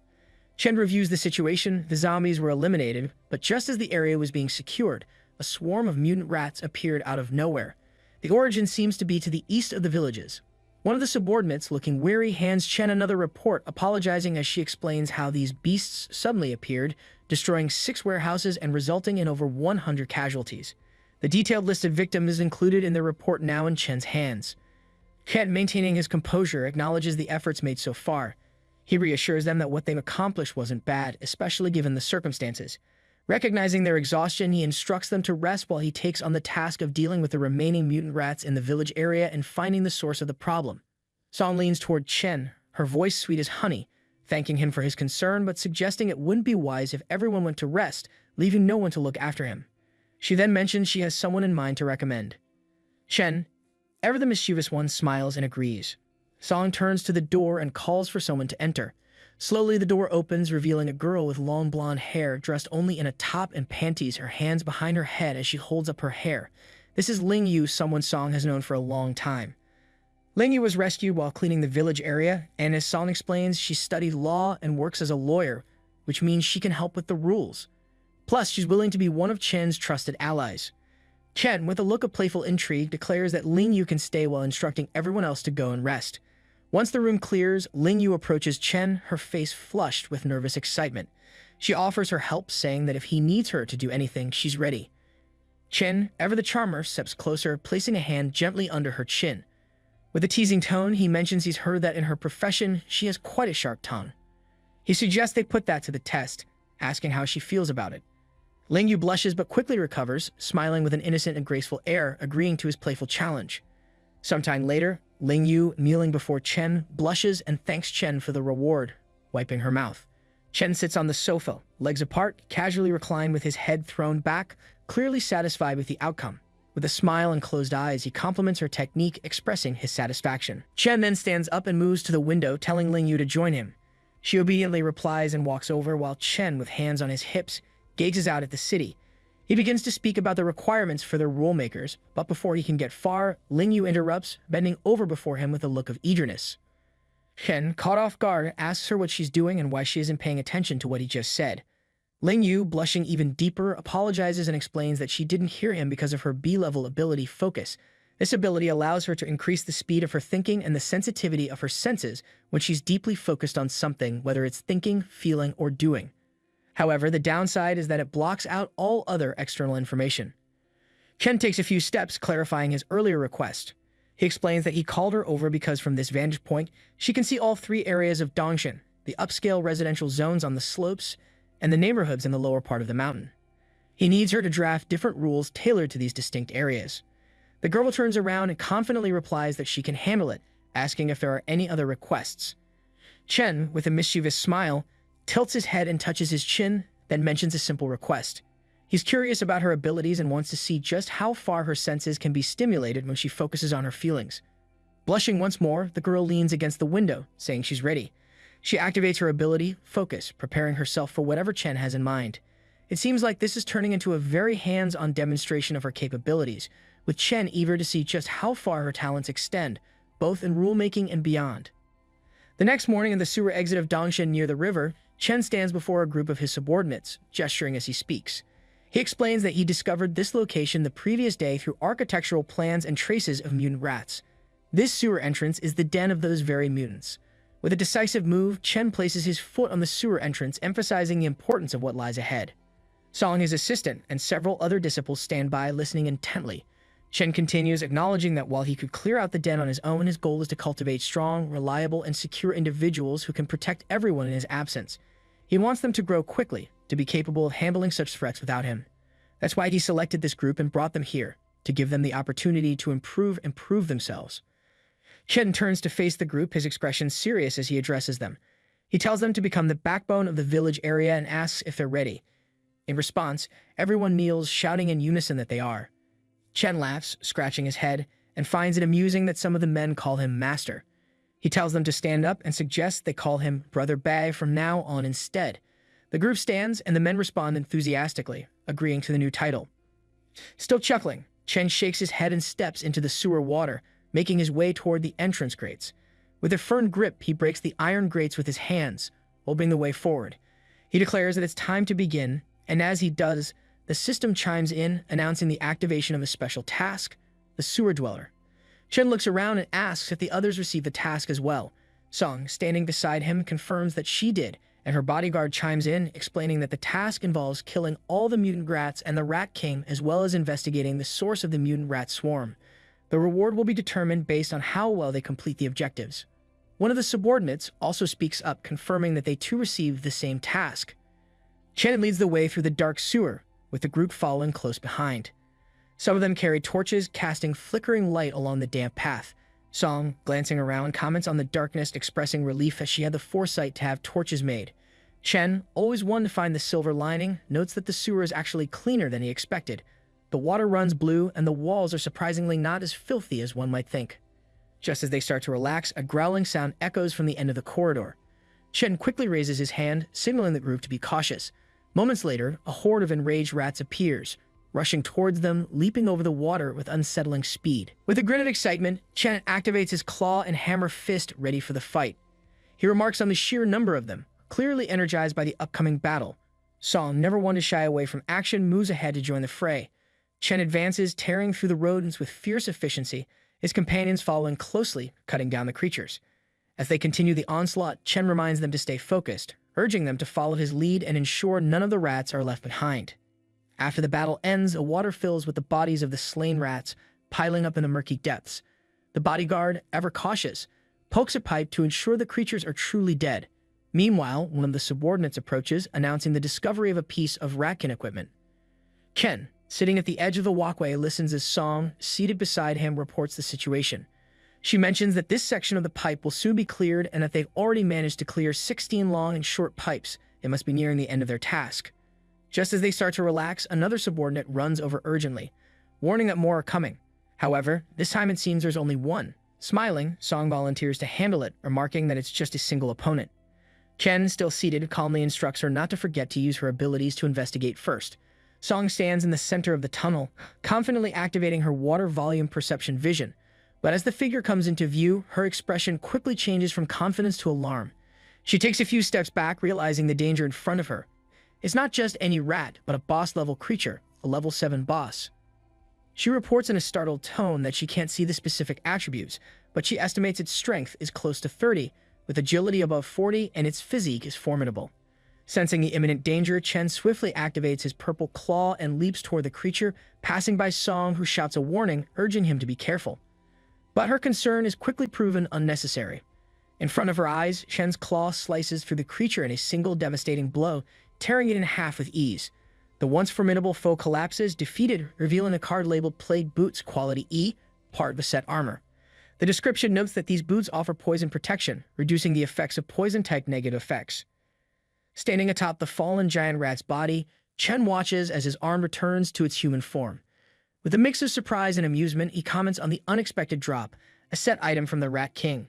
He quickly equips the boots, and as he admires them on his feet, he notes that although the quality is relatively low, collecting the full set would make it several times stronger than ordinary equipment of the same level. With the Plague Rat King now defeated, Chen turns his attention to the remaining task, investigating the cause of the mutation. The battle may be over, but the mystery behind these mutant rats still needs to be unraveled. Chen stands up and descends to join the group. As they move through the pipes, Song beside him voices her confusion about why they haven't encountered more rats after passing through 5 pipes. Chen, ever the cautious strategist, raises his arm, signaling everyone to hold off for a moment. He follows a trail of green mist, and as he advances, his system kicks into high gear, absorbing an unsettling variety of viruses, spores, bone spines, decomposition, mutated green spores, and black plague. With each step, the virus points in his system climb higher, like a twisted video game where the prize is more germs. Normally, a few viruses in a sewer are par for the course, but these strains are far from ordinary. Their sheer variety and intensity hint at something far more sinister, capable of endangering even an evolved being like Chen. He realizes that the source of the mutation must be close, probably lurking just around the next ominous corner. After assessing the environment, Chen turns to Song Ziqiang, deciding it's too risky for her to proceed any further. He instructs her to lead the group back to safety, leaving him to tackle the mystery alone.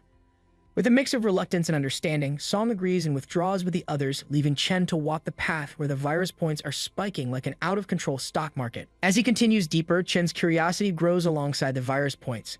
The rapid increase fascinates him, making him wonder what lies ahead and how it might impact him. Turning a corner, he finally arrives at the heart of the disturbance. What greets him is a macabre yet oddly mesmerizing sight. A massive corpse floating midair, shrouded in a thick green cloud, clutching a scroll like it's holding onto its last will and testament. Chen can't help but think that this place is like paradise for him. The scene is both eerie and captivating, as if Halloween decided to show up early and bring a fog machine. The ghostly figure, draped in a tattered gown with long black hair cascading down, is surrounded by a soft, eerie green glow. Chen approaches the floating corpse, muttering to himself as he realizes that this must be the source of the plague virus. His eyes narrow as he examines the large, decaying figure, noting that the concentration of the virus seems to be emanating from a glowing scroll clutched in the corpse's hand. The scroll pulses with a bright neon green light, almost daring him to take it. Without hesitation, Chen reaches out, carefully removing the scroll from the corpse's grasp. As he unrolls it, he expects some sort of item description, but instead, he's met with a cryptic message. The priesthood of the plague made a sacred vow to consume the power of the spirits. Our cult locates the source of the plague. This plague is capable of creating eternal life. We sacrifice the most faithful to acquire the power of this scroll. This power grants us eternity. Our lives will be given to the heirs of the Supreme Master, and our spirits will always be by their side. Our names will be eternally remembered. Cult of the Plague. All things are corrupt, but life is not. Chen reads the ominous words aloud, the name Cult of the Plague striking a chord in him. He muses that he's never heard of this cult in his previous life, a rare occurrence for someone as well versed in the arcane as he is. The cult's history is less of a concern to him now. What truly matters is the potential power contained within this scroll. No matter what mysteries this cult held, Chen knows that by absorbing all the viruses from this scroll, his strength is poised to make another qualitative leap. Holding the scroll, he can already feel the surge of potential within him. As Chen absorbs the virus, his hand becomes enveloped in a swirling green smoke, with lines of energy tracing across his skin. But suddenly, something goes awry. His arm reacts violently, transforming into a mass of purple tentacles that stretch and wriggle uncontrollably. Confusion and pain wash over him as he grits his teeth, trying to make sense of what's happening while clutching his own shoulder in an attempt to contain the chaos. A spiral of purple and green smoke forms, swirling around his arm as he struggles to endure the overwhelming strain of the absorption process. Just when it feels like he might lose control, the floating corpse that had been ominously suspended in the air suddenly crashes to the ground, lifeless once more. In that instant, Chen's arm returns to normal, the tentacles receding as if nothing had happened. His system immediately chimes in, informing him that the special task, the sewer parasite, has been completed. Chen receives 2,000 experience points, and the system initiates a random reward draw. Moments later, the system congratulates him on obtaining an item called Wall of Flesh. As the notifications fade, Chen notices a small blue and green mark now etched into the palm of his hand. Curious, he focuses on the mark, and the system provides another notification. Plague mark, proof of a central member of the Cult of the Plague. Granted from the terrifying levels of disease, this mark changes with interaction with other plague marks. Chen stares at the plague mark on his hand, still trying to fully grasp its significance. Just as he's piecing things together, a new and unexpected notification appears above his head, catching him off guard. The notification reads, "Not corrupted by the plague, obtains the plague mark and triggers conditions for subsequent tasks. The task Cult of the Plague has been issued with a difficulty level of SSS. Chen looks up, feeling a mix of distress and intrigue. An SSS-level task is no small matter. Above him, a translucent lilac window appears, displaying the task details. The cult of the plague, in their quest to receive the true god they have prophesied, wishes for the ancient goddess to be reborn and to arrive in this world. Devoted followers possessing the plague mark hold the qualification to become the true god described in the prophetic books. As a member of the cult of the plague, you must accept your mission. Prove that you are the true god in the prophetic books. Task goal is to find a plague bringer, and the task rewards are unknown. Chen reads the task details carefully, realizing this mission is tied to divine power. The weight of the situation sinks in as he understands that becoming the god of the plague could grant him the power to stand against his archenemy, Heloise, a formidable foe who has haunted his thoughts for far too long. The thought of facing Heloise head-on fuels his determination. To do so, he must embrace this new path and find the plague bringer. In front of Chen, a large portal materializes, its center swirling with a purple and lilac vortex that seems to pulse with energy. As he approaches it, Chen muses to himself, wondering if this is the generation of a new dungeon. Reaching out to the vortex, he triggers the system, which promptly informs him. The plague sewer dungeon of the Hell Cult is being generated. Time remaining, 29 days, 23 hours, 59 minutes, 59 seconds. A grin spreads across Chen's face as he absorbs the information. A Hell-level dungeon even more challenging than the Nightmare level of the Incinerator is in the works. With a generation time of 1 month, it's clear that this dungeon won't be a walk in the park.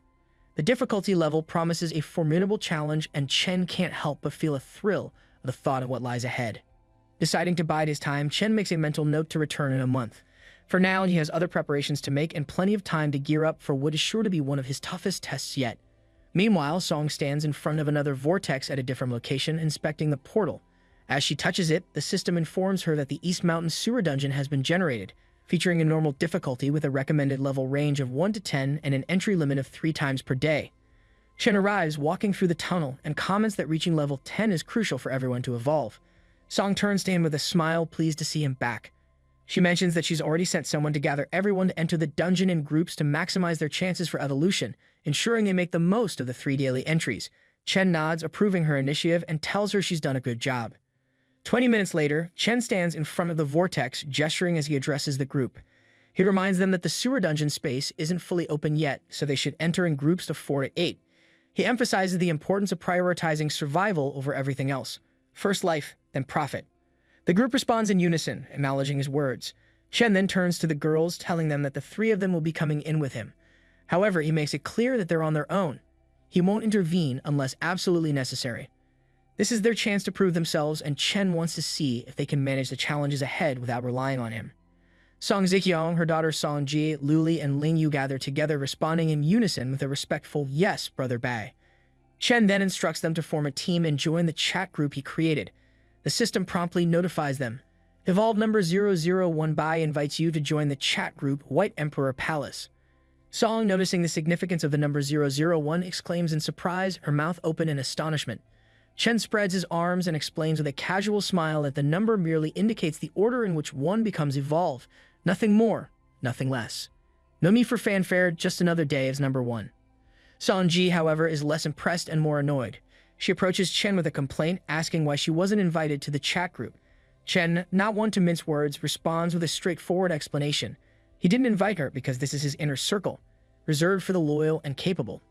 With a hint of teasing, he reminds her of the time she got so scared by zombies that she wet herself, making it clear that someone who crumbles under pressure isn't quite ready for this exclusive club.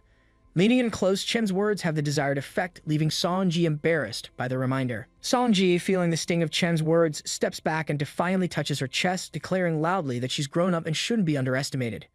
Chen, amused by her determination, opens his arsenal in front of her, offering her the chance to prove herself. He tells her to choose some good equipment and enter the dungeon, challenging her to show him how much she's really grown.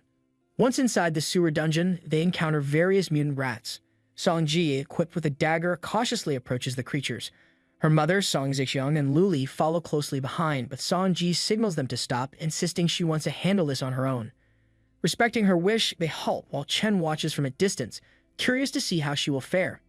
As Song Ji advances slowly towards the rear of the rat horde, Chen takes the opportunity to converse with Luli, admitting that he's still uncertain about what are her and Song Ji's talents.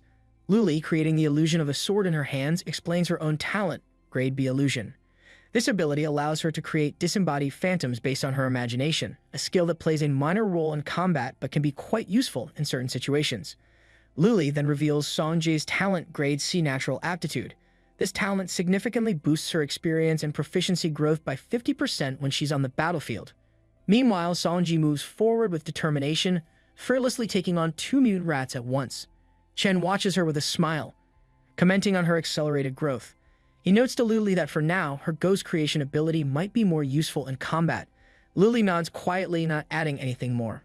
After a brief but intense fight, Songji successfully takes down another rat. Stepping triumphantly on the body of one of the fallen creatures, she proudly declares her victory, pointing out that she managed to defeat 3 rats on her own. She remarks on how much more powerful these rats are compared to zombies, clearly proud of her accomplishment. Chen approaches her with a smile, acknowledging her efforts. He teasingly suggests that considering how hard she's working, they might make an exception and agree to let her join his harem. Songji, blushing at the implication, quickly retorts that she has no interest in joining his harem, she just wants to prove herself. Chen, ever calm, gestures and tells her that he respects her decision and would send her an invite. However, instead of feeling relieved, Songji blushes even more and stammers, unable to fully express herself. Chen, noticing her reaction, raises an eyebrow and asks what. The girl turns her face away, blushing even more, and finally admits that she wants to join. Chen, with a playful smile and his hands on his hips, teases her, pretending to hesitate. He acts as if her lack of enthusiasm might be a reason not to send the invite, savoring the moment as Songji pouts, trying to find the right words. Before she can respond, her mother, Song Zixiang, steps in. She gently places a hand on her daughter's face and reveals that Songji really does want to join. Apparently, she was even upset earlier because the person her mother introduced to Chen was Ling Yu and not her. The revelation leaves Songji blushing even more, clearly embarrassed that her feelings are out in the open. Chen crouches down to Songjae's level and tells her that seeing the sincerity in her mother's eyes, he has decided to let her join. He sends her the invitation and the next second, the system chimes in, confirming that Songji has accepted the invite and is now part of the group. With a bright smile, she quickly turns and heads off to kill monsters, her earlier embarrassment giving way to determination. As she walks away, Chen can't help but chuckle, thinking to himself that this little princess has quite the attitude. Song Zixiang, standing beside him, reassures him that her daughter is just stubborn and that there's no need to worry. She even hints that after they complete their mission and return to the village, Songji will be calling him Daddy without a second thought. Song Zixiang playfully touches Chen's chin and he comments on how determined her daughter is. With a bit of pride, Song Zixiang agrees, saying that in a world that has changed so drastically, determination is essential. For Songjae, a young girl who hasn't faced many hardships, having someone like Chen to look up to is something special. In the luxury suite of a hotel, one of the awakened members of Chen's chat group is enjoying a moment of relaxation in the bathtub. The steam rises from the warm water enveloping her body, while a towel rests on her head. She sighs contentedly, thinking about how comfortable her life has become in the midst of the apocalypse. All thanks to the great advice from the group leader, Chen. Suddenly, a system notification pops up informing her that Chen has taken his companions to a higher level of the dungeon. Her eyes widen in surprise and admiration as she reads the message. Chen has cleared another dungeon again. She can't help but marvel at how amazing he is, especially considering she hasn't even set foot in a dungeon yet. As the notification mentions a video, she grumbles about the cost -10 copper coins but quickly decides it's worth it. She gets up from the tub, dries her hair, and clicks on the video. As the footage plays, she notices Song, Songji, Chen, and Luli in action. Her initial excitement is tempered by some skepticism as she watches the group, particularly focusing on the women. Meanwhile, a muscular boy sits on a bench, casually holding a spear surrounded by the unconscious bodies of other defeated men. He's watching the same video on his device. He comments to himself that while these girls clearly have good talent, they're still too green when it comes to real combat. Growing impatient, he grumbles about wanting to see Chen in action instead. With a quick tap on his screen, he fast-forwards through the footage, eager to get past the preliminary skirmishes and see the real star of the show. The masked boy in a green hood, perched atop a building, notes that the monsters in the deeper levels of the dungeon are far too powerful for the group to handle, even with Bad's guidance.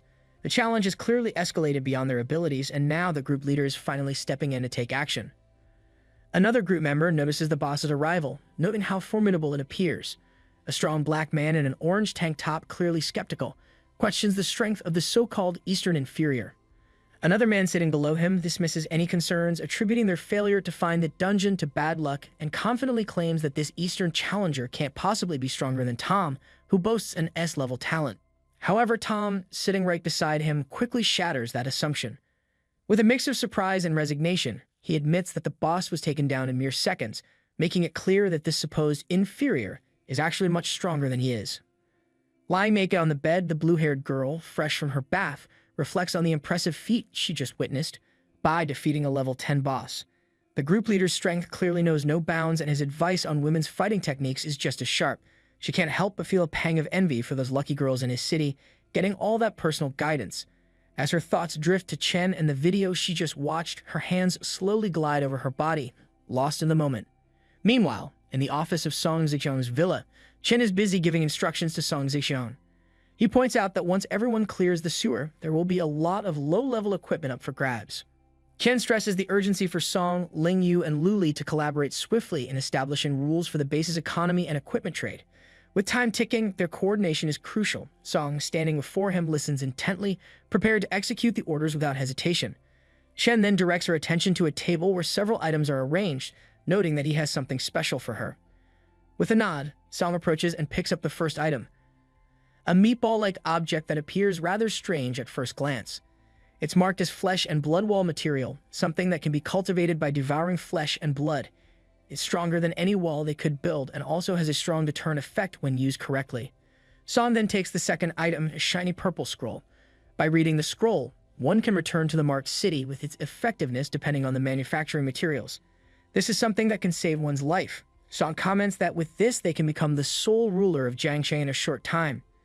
Finally, she picks up the glowing golden jumpsuit, something that seems like it's straight out of a sci-fi movie. She reads that it can enhance body shape and allow the wearer to transform into any appearance. Song can't help but imagine the possibilities, though the idea of shape-shifting might take some getting used to. Chen sits back in his chair, a bit skeptical, and wonders aloud if this is really as important as the first two items. Song leans over the table, a playful and seductive expression crossing her face. She assures him that it is, reminding him that he's the true master of all this and anything that pleases him is top priority. Without missing a beat, Song playfully drapes herself across his lap. Chen, not one to be well-versed in women's clothing, hints that he's curious to see what surprises she might have in store. Blushing slightly, Song responds in a sweet voice, teasing that there are indeed surprises but not involving her directly. She adds with a mischievous smile that she plans to let Song Ji officially meet her daddy tonight. Promising to handle everything herself, she assures Chen that she'll dress Song Ji properly. She then tells him to wait for her return. Later, Chen carefully carries one of his concubines in his arms. She had fallen asleep after a night of pleasure, and with a gentle touch, he places her in bed alongside the other girls, all of whom are also sound asleep, exhausted, and clad only in their underwear after serving him. Turning away, Chen begins to dress himself, slipping into a gray overcoat. As he does, the system chimes in with a notification. Plague mantle equipped. Plague set 2 of 5 equipped. With a smirk, he starts to walk, musing aloud about the day's events. The sewer dungeon yielded only one piece of the plague set after 3 attempts. He calculates that if he can continue at this rate, 1 piece every 3 tries, he'll complete the set in just 3 days. In front of him, the inventory status window opens up, but something else catches Chen by surprise. A system alert notifies him that a member named Dreamy from chat group member 01 has initiated a private chat. Curious, Chen steps out of the main room where the other girls are resting and closes the door behind him. He then opens the message. The message reads that Dreamy has watched the group leader's strategy video and is impressed. She asks if he can provide combat guidance tailored to each person's talents and abilities. Admitting that she isn't very skilled in combat, she expresses her desire to receive his guidance as well. Reading her request, Chen considers it for a moment before replying. He explains that giving specific guidance requires a certain level of understanding about her abilities. He offers to help analyze her talent if she's willing to share it with him. If she prefers to keep her talent private, he suggests she can provide her attributes instead, though he cautions that attributes alone might not reveal enough for a thorough analysis. On the other side, the girl with pink pigtails, Dreamy, quickly types back, saying if it depends on her talent details, she'll send it to him right now. Chen waits for the response, musing to himself that he's never heard of Dreamy in his previous life, but considering that people in the group are pioneers, her talent shouldn't be anything ordinary. However, what he sees next completely exceeds his expectations. Ken's eyes widen in surprise as he reads the details in front of him. Dream Butterfly, Dream Points 31. It's astonished by the SSS-level supernatural ability with infinite growth potential. This kind of skill can't possibly be something obscure. He realizes that she must have been someone who died early in his previous life. Quickly, Chen responds, noting that SSS-level talents are extremely complex and asking for more details about the effects of her abilities. The girl responds without hesitation. She explains that Dream Butterfly allows her to enter a dream world identical to the real world and even enter other people's dreams. Additionally, she can retrieve certain things from the dream world. She goes on to describe dream weaving, which lets her adjust anything in the dream world, though she can only alter a few things at the moment. To dream with her, others must be invited into her dream world by creating a dream totem. Chen reads everything and then smiles, thinking to himself that as long as the real body isn't discovered, this ability is practically invincible. Dreamy then suggests an idea, proposing that she could send a dream totem in the form of an image to invite him into her dream world for guidance. However, Chen immediately refuses, noting that he would have no protection in her dream. But the girl isn't so easily deterred. She quickly counters, suggesting they sign an evolutionary contract, promising not to harm him in any way. Chen is taken aback, his thoughts racing at the mention of an evolutionary contract. He knows that such a contract, recognized by the will of the universe, would cost at least 10 gold coins. Curious, he quickly questions her, wondering aloud why, if she has the means to get 10 gold coins, she would still need to ask him for combat advice. Dreamy replies confidently, explaining that she can kill monsters in the dream world, and they will also die in reality. Additionally, she can use dream weaving to adjust the drop rate of monsters in the dream, which is how she has enough gold coins. To sweeten the deal, she even offers to give Chen additional rewards, sending over 2 special items, one D level and one F level. Chen examines the items. He seems impressed by the girl's incredible ability. He muses that her talent might even rival his own Virus King. Dreamy, sensing his hesitation, bites her lip and pleads with him. She admits that while she is very strong in the dream world, she feels weak in reality. There's a strong fear gnawing at her, that if she doesn't improve her combat abilities soon, she knows she will die sooner or later. Chen considers her words carefully.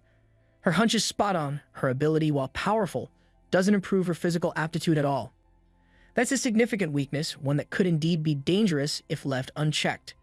He responds to the girl, asking her to send over the draft of the evolutionary contract she prepared. As he moves to one of the rooms, Chen thinks to himself that if she's willing to sign a contract, then of course, he'll help her. A talent as powerful as hers is something he should definitely recruit for his own purposes. Soon after, the contract arrives and Chen reads through its terms. The system alert reads, "Evolutionary player Dreamy has sent you an evolutionary contract." Evolutionary contract. Dreamy promises not to take any actions that cause harm or negative impact to Chen. Violating the contract will result in the loss of her evolutionary status. Contract validity period, 24 hours. Chen considers the terms carefully, knowing the serious consequences of any breach on her part. This contract might just be the key to securing her incredible abilities for his own advantage. Chen accepts the contract, then changes into different clothes before heading to the guest room of the villa. He lies down on the bed, getting comfortable while reflecting on how Dreamy's totems require the observer to remain relaxed and focused for 3 seconds to enter the dream. If the observer is cautious, it might take a bit longer. In the private chat, a small totem appears, a pink and purple letter with glowing, mystical designs. Chen examines it closely, pondering just how terrifying this ability could become if it evolves to allow the user to see and enter dreams at will.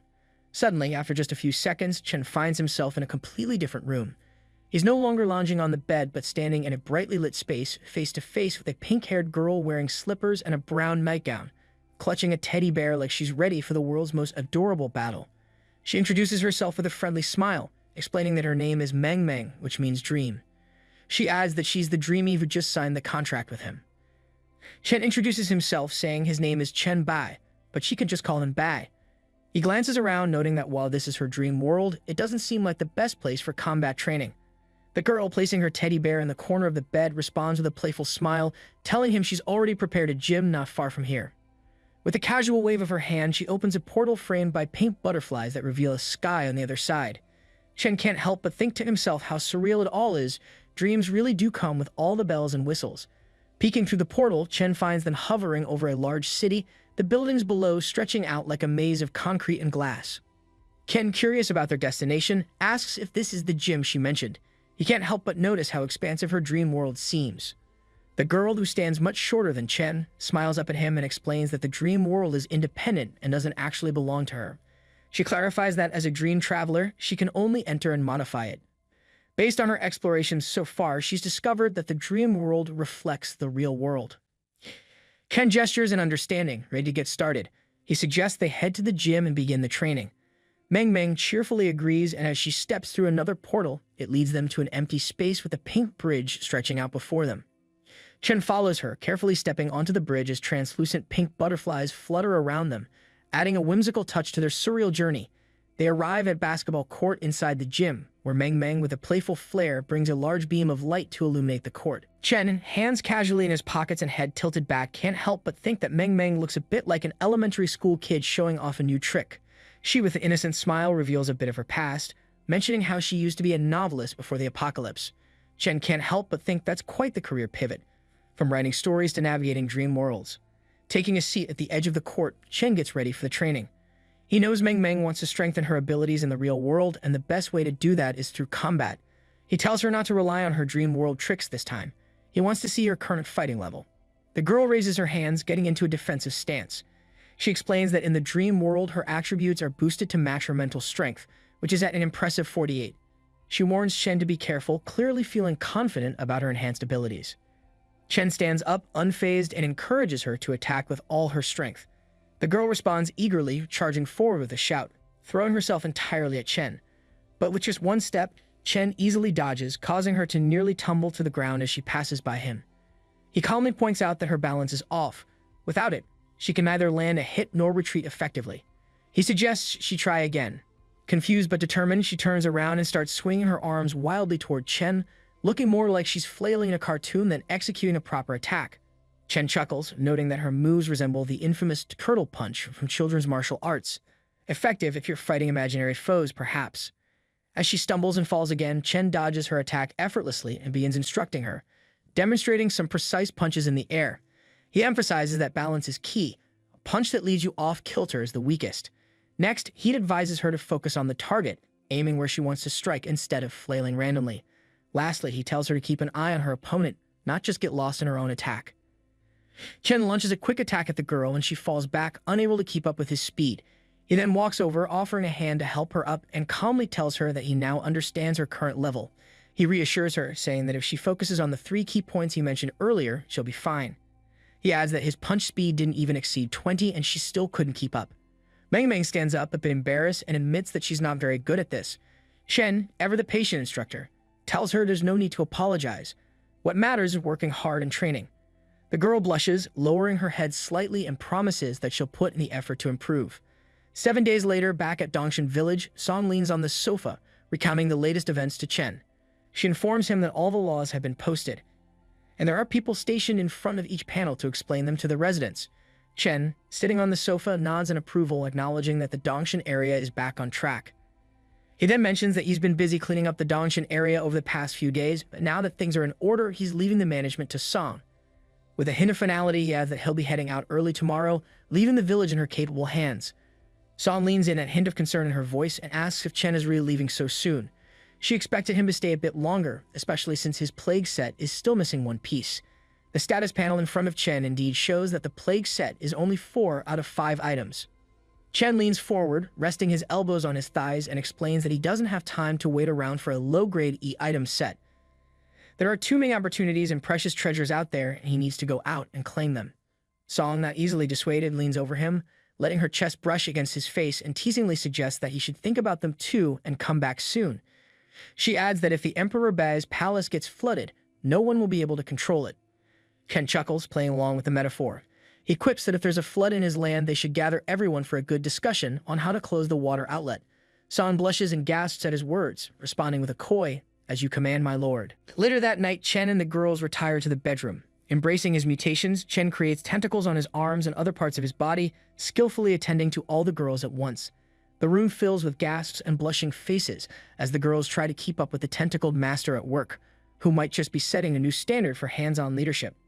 The next morning, Chen quietly closes the door behind him, leaving the girls sleeping peacefully in a bed that's still a little worse for wear after the previous night's escapades. As soon as he steps out, he runs into Luli. He assumes she's looking for Kyun's clothes, mentioning that she hasn't woken up yet. But Luli shakes her head, her gaze fixed on him. She calmly replies that she's actually looking for him. Chen, slightly surprised, asks what's wrong, knowing that Luli doesn't usually seek him out unless it's something important. As they start walking together, Luli explains that someone is causing trouble in the settlement at the foot of the mountain. Chen, ever the problem solver, nods, already thinking about how to deal with the latest headache. Chen, walking with his hands casually in his pockets, questions why Luli is fetching him for this kind of issue. He mentions that the rules of Dongshan have already been posted, so wouldn't it be better to handle things according to those rules? Turning around, he gives her a curious glance, wondering why this situation requires his personal attention. The girl stops, clasping her hands in front of her body, and apologizes for bothering him. She explains that they already dealt with the situation, but someone mentioned that one of the troublemakers might be one of Chen's old classmates. Hearing this, Chen's demeanor shifts. He straightens up, the casual air replaced with a more serious tone, and tells her to take him there. Luli, catching his change in attitude, smiles and agrees, leading the way. As they descend the stairs to the base of the mountain, Chen follows closely behind. When they reach the settlement, they find police officers with shields and guns containing a protest. As Chen Bai descends the stairs, a boy with brown hair catches sight of him and shouts, "Chen Bai is here." "I saw Chen Bai." Luli, walking alongside Chen, explains that these are the people dissatisfied with the daily rate of 1 copper coin. They want safety and stability handed to them on a silver platter, without paying the price. Chen reaches the bottom of the stairs, and the boy continues shouting, calling out, "Chen Bai, it's me, Li Chen." Chen, ever calm with his hand still in his pocket, responds with a measured tone, acknowledging that he knows Li Chen. As he approaches, Chen gestures and asks why they're causing trouble, pointing out that the rules aren't strict. Earning a copper coin is as simple as killing a zombie. And for those who can't manage that, there are jobs in the settlement where they can earn money. The boy, clearly hopeful, points to the posters in response, arguing that it's not about the money. He passionately declares that in times like these, everyone should help each other, and now that Chen has the resources, he should be lending a hand to everyone. As the self-proclaimed president of the student council, he advises Chen to cancel these rules for the greater good, assuring him that everyone would appreciate it. Chen, lowering his head, lets out a light chuckle, clearly amused by the boy's naivety. He then replies with a touch of sarcasm, noting that he doesn't want to waste time on someone like Li Chen. Turning to the crowd, he firmly states the rules. If they don't accept them, they should leave now. And just to drive the point home, he adds that anyone who doesn't clear out within 3 minutes will be shot without mercy. Chen orders Luli to start counting down, and she promptly replies with a firm yes before beginning the 3-minute countdown. Meanwhile, Li Chen, clearly unfazed, laughs and declares that he doesn't need 3 or even 5 minutes. He's not leaving at all. He claims he's trying to save money for everyone, hoping that his efforts will earn their support and gratitude. One of the guards, clearly irritated by Li Chen's grandstanding, snaps back, saying that a copper coin isn't a burden for anyone here. He points out that those who refuse to pay are either useless or just plain greedy, and the camp has no interest in protecting such people. Another guard, fed up with the spectacle, gives Li Chen a shove with his spear, taunting him by calling him trash for not even being able to kill a single zombie a day. The guard mockingly suggests that if Li Chen can't earn a copper coin, he could come work as his guard dog, promising to pay him 2 copper coins. A generous offer by guard dog standards. The situation escalates as another guard shouts for Li Chen to get out, reminding him that the camp was built by those willing to work and contribute, and that Li Chen has no connection to it. Irritated, Li Chen starts to sweat, the veins on his forehead bulging with anger. He glares at the guards and shouts, "You all of you." He then declares that he'll leave if he has to, but not without a final warning. He vows that Chen Bai will regret kicking him out of this cursed place. As Li Chen turns to leave, Chen steps through the barrier of guards and calmly tells him to wait. Li Chen, sensing a change, turns around laughing and asks if Chen is having second thoughts. But before he can finish his thought, Chen activates his ability, transforming his right hand into a massive claw. With swift, brutal precision, Chen tears through Li Chen's body, impaling him with the claw. The boy crumples to the ground, blood pouring out as Chen stands over him, coldly declaring that when someone harbors resentment against him and then boasts about it, they are indeed bound to regret it. Meanwhile, Luli announces that there's only 1 minute left on the countdown. The tension in the air is palpable, and one of the protesters, now drenched in sweat and trembling, drops to his knees, crying out. He pleads, saying that he's ready to abide by the rules of the settlement and is willing to accept the consequences for the trouble he caused. Desperation laces his voice as he begs for a second chance. Chen promptly withdraws his claw, leaving the man on the ground to catch his breath, now that he's had a very close encounter with a monstrous manicure. Chen, with a hint of amusement, acknowledges the man's quick thinking and tells him that with 5 copper coins, everything will be back to normal within a month. The man, clearly eager to avoid any more hands-on demonstrations, agrees enthusiastically, thanking Chen as if his life depends on it. Which, well, it kind of does. Seeing the first guy successfully negotiate his way out, the others quickly follow suit, dropping to their knees, bowing and offering up their own copper coins. It's a regular kneel and deal session, with everyone suddenly eager to be model citizens. Satisfied with their change of heart, Chen turns to Luli, handing off the rest of the work. He tells her it's in her hands now, and Luli, ever the cool and collected one, nods with confidence, assuring him that there's nothing to worry about. Chen can't help but think that if managing a post-apocalyptic settlement were this easy, he might just be tempted to start a franchise. As Chen walks away, his system alerts him to a new message from Meng Meng. Opening it, he reads that she's finding it tough to improve her skills in reality. Despite her high spiritual energy, she's got no offensive abilities, like having a state-of-the-art gaming console, but no games to play on it. Chen, taking on the role of mentor, advises her to be patient and take it slow. He promises to help her find some skill books that can enhance spiritual energy attacks. Meng Meng inquires Chen about his home, already planning a visit as soon as she can leave. Chen shares that he resides in Jiangcheng. Meng Meng, feeling a bit like they've won a small lottery, notes that they're practically neighbors and she lives in Wucheng.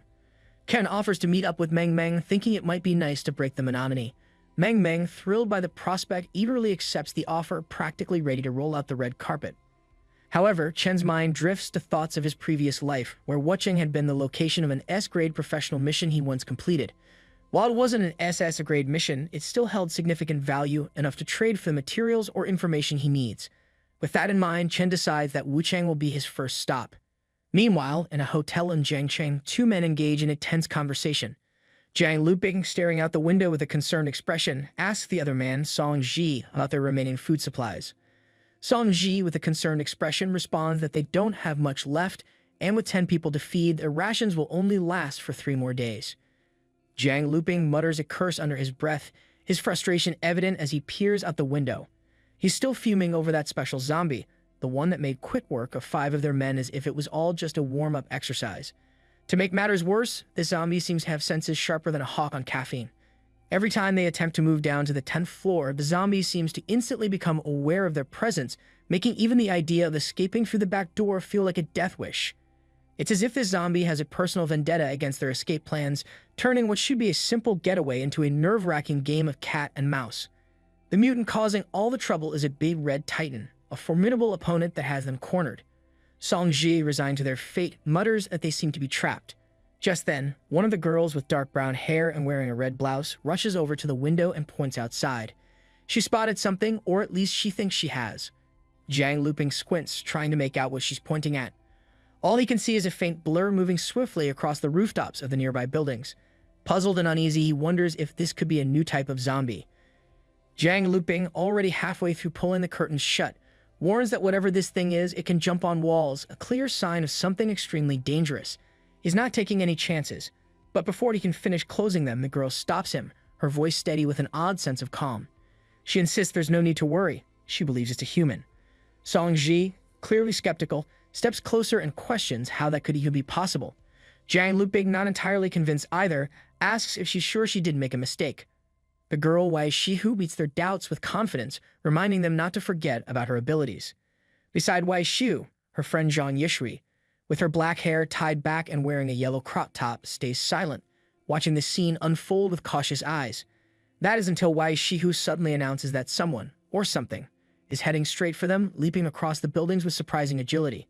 It turns out to be Chen, who's moving swiftly through the city, his keen senses picking up on the presence of the enormous red titan, ominously surrounded by a red cloud. Chen's eyes light up at the sight. This isn't just another obstacle, it's an unexpected reward. A tyrant, of all things, just when he happens to need tyrant bone for a weapon he's planning to craft. But Chen knows better than to be reckless.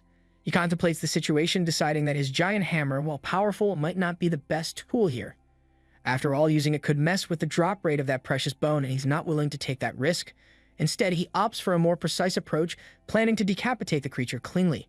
With that thought, Chen activates his claw and leaps, free-falling with deadly intent toward the titan, ready to claim his prize. The group of young people huddles in the dim room, closing the curtains tightly to avoid drawing any unwanted attention. Song Ji, straining to catch a glimpse of what's happening outside, admits he can't see clearly and asks for an update on the situation.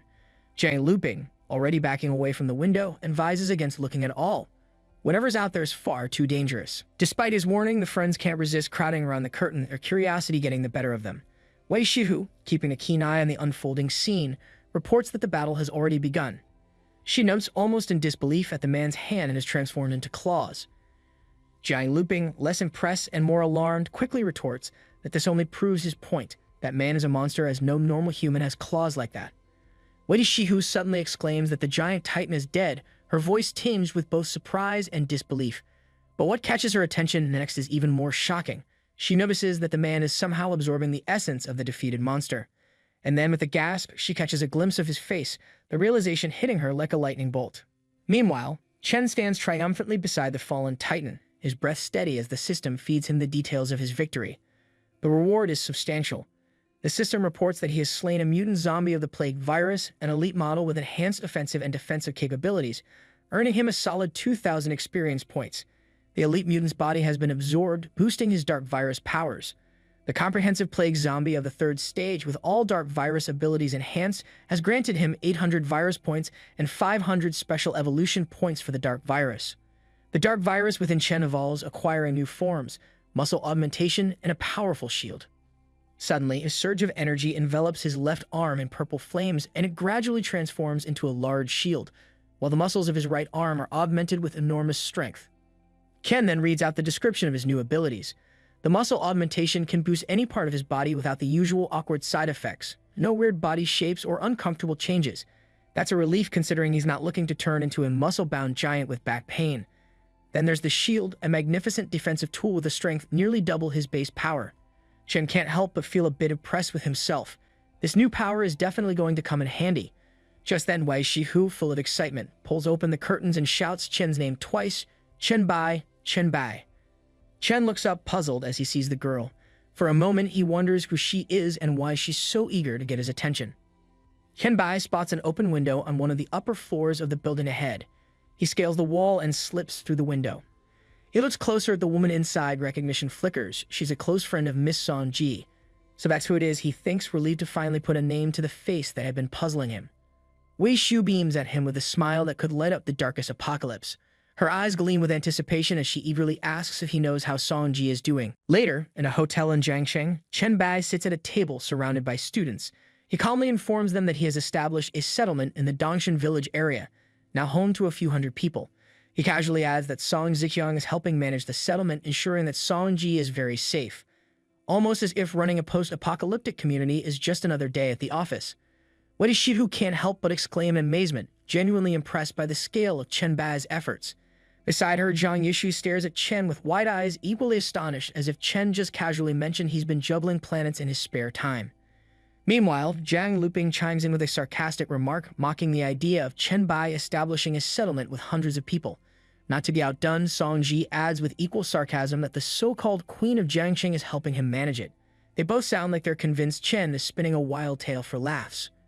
Chen, unfazed by their disbeliefs, simply crosses his legs casually and responds with a cool confidence, assuring them they'll understand once they see it for themselves. He points out that he wouldn't bother lying about something so easy to verify. Just then, the door swings open and a boy in a blue shirt bursts in, grinning from ear to ear as he calls out Chen Bai's name. Chen turns toward the door and recognizing the newcomer as Qi Zheng. Behind Kai Zheng were Lai Feng and Zhao Mu, his classmates whom he left at the hospital, appear, looking relieved to have found him. Qi Zheng, while looking at Chen, remarks that he knew he heard someone calling his name just now. Zhao Mu, wearing a bright red shirt that practically screams for attention, exclaims with a mix of surprise and relief that Chen Bai is really here, as if he half expected Chen to be some sort of mirage.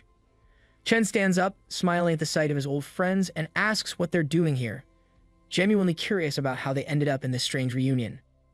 As they approach, Kai Zheng casually drapes an arm over Chen's shoulder, explaining how, on the day everything went down, Brother Zhang Luping had rallied a group of students to support Wei Shihu at the script killing shop where she worked part-time. Zhao Mu then tells Chen that they were hoping to ask if he was available, but Lai Feng figured he'd probably be too busy saving the world to hang out. Ken smiles at the playful jab and asks if many of their classmates from Jiang University are around. He then casually invites them to join the settlement in the Dongshan village area, though he throws in a lighthearted challenge. There's a rule requiring everyone to hand over a copper coin each day. With a teasing grin, he asks if they think they can handle that, as if the real test of survival is whether they can keep up with the settlement's quirky economy. Kai Zheng's face lights up with excitement at the idea, while Jiang Luping, ever the realist, quips that if they hadn't been trapped here by that monster, they might have even stumbled upon gold coins by now. However, he adds that the path to the settlement is dangerous. He looks at Chen and asks if he could come along to ensure they don't end up as Monster Chow. Chen, with a casual gesture, declines, explaining that he has other matters to attend to, but he reassures them, mentioning that on his way from Dongshan, the only threat he encountered was a single tyrant. Jiang Luping, not exactly reassured, frowns and asks if that means it's not just an ordinary monster. He mutters that they are really unlucky then. Ken opens his inventory panel and, with the flair of a magician revealing a trick, places several translucent blue items on the table. He casually tells Qi Zhao Mu, and Wei Shihu that these are just low-level items he doesn't need anymore, so they might as well take them off his hands like he's giving away old t-shirts instead of survival gear. In his usual hurry, Chen mentions that he needs to hit the road, the urgency in his voice making it sound like he's late for a coffee date rather than heading into a danger zone. Now that they know the settlement's location, he figures they can handle things from here. Before heading out, Chen gives Jiang Luping a friendly pat on the back, receiving a grateful nod in return. With a final wave that's more casual than it probably should be, Chen heads out the door, his friends calling after him to take care, like he's just off to run a few errands instead of facing the apocalypse. Chen leaves the building, effortlessly jumping between rooftops like a parkour pro in an action movie. Just as he's about to make another leap, a notification pops up in his field of vision, causing him to pause mid-air. It's Meng starting a private chat because apparently even in the apocalypse, you can't escape instant messages. The next message flashes across the screen. Meng informs him that Master King Hanwang is complaining in the group chat again. She thinks her new skill might be able to help him out, but before she can elaborate, Chen quickly sends a reply, cutting straight to the point. He tells her there are too many people in the group and she should just tell him directly what's going on. Chen wonders about King Han or perhaps Han Xiao, the name Meng mentioned in passing. Meanwhile, back in the building, the students continue their conversation. Zhao Mu leans in closer to Jiang Luping, his excitement barely contained, suggesting they head to the settlement. The idea of a safe haven, filled with more evolved people, clearly appeals to him. Jiang Luping nods thoughtfully, recognizing the importance of such a place for their survival. However, he also knows they can't afford to rush into it. He points out that getting to Dongshan from Jiangsheng is almost like taking an inner-city road trip, except this one's filled with monsters and other hazards instead of traffic jams. They'll need to prepare well if they want to make it there in one piece. Lifeng adjusts his glasses, about to share a thought when suddenly Wei Shihu interrupts, her gaze shifting to the window. She blurts out in surprise, asking why Chen Bai has come back again, as if he's forgotten his keys or something equally mundane. Everyone's attention snaps to Chen, with Lifeng looking particularly irritated at the interruption, his moment of intellectual brilliance cut short yet again. Wei Shihu approaches Chen as he climbs back through the window, her concern evident. She asks if something's wrong, her curiosity piqued by his sudden return. Chen, with a casual shrug, admits that yes, he suddenly needs a room to take care of something. It seems like he's just looking for a quiet place to take a nap. Zhao Mu, ever the helpful one, quickly offers up his and Qi room, inviting Chen to use it without hesitation. Ken drapes his arms around his friend's shoulders, pulling them in close as he casually mentions that he needs to be alone. They continue laughing, walking toward the room, with Qi reassuring him that it's no problem.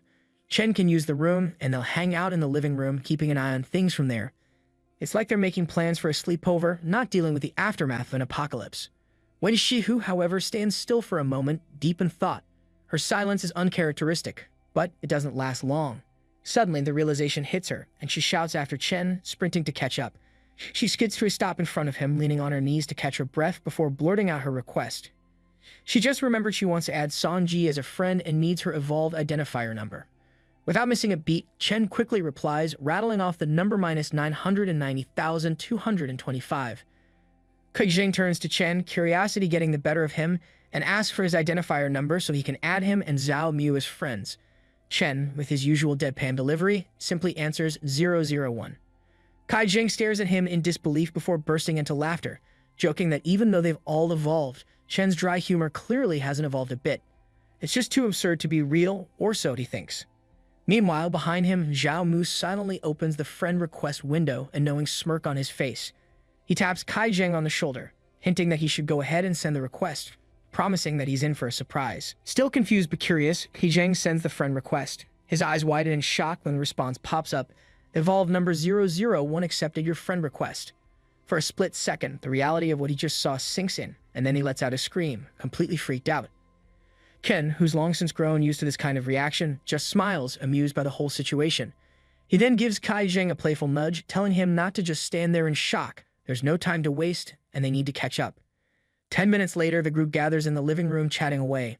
Zhao Mu and Qi are sprawled lazily across the couch, looking like they're in no hurry to get up anytime soon, while Wei Shihu absent-mindedly fiddles with her communication window from the armchair, lost in her own thoughts. Kui Zhang, still marveling over the earlier discovery, leans back with his hands behind his head, staring at the ceiling in disbelief. He comments aloud that Chen's identification number really is an absurdly good number. Seriously, 001 is almost too perfect. He adds that Chen casually mentioned it's the sequence for becoming an evolved one, revealing that he was the very first to undergo the transformation. Zhao Mu, resting his head in his hands, thinks back for a moment before quickly turning to Kui Zhang. With a playful smack to his friend's knee, he brings up a memory, asking if he remembers what Chen Bai posted in their dorm group. There was something about the school changing the date of the physical test to mid-June. Kui Zhang laughs, nodding as he recalls it clearly. He remembers how they ended up exercising for more than a week because of that announcement. But then a thought hits him, and he suddenly sits up, eyes wide with realization. He asks, a bit shocked, if that means Chen Bai somehow knew about the end of times even back then.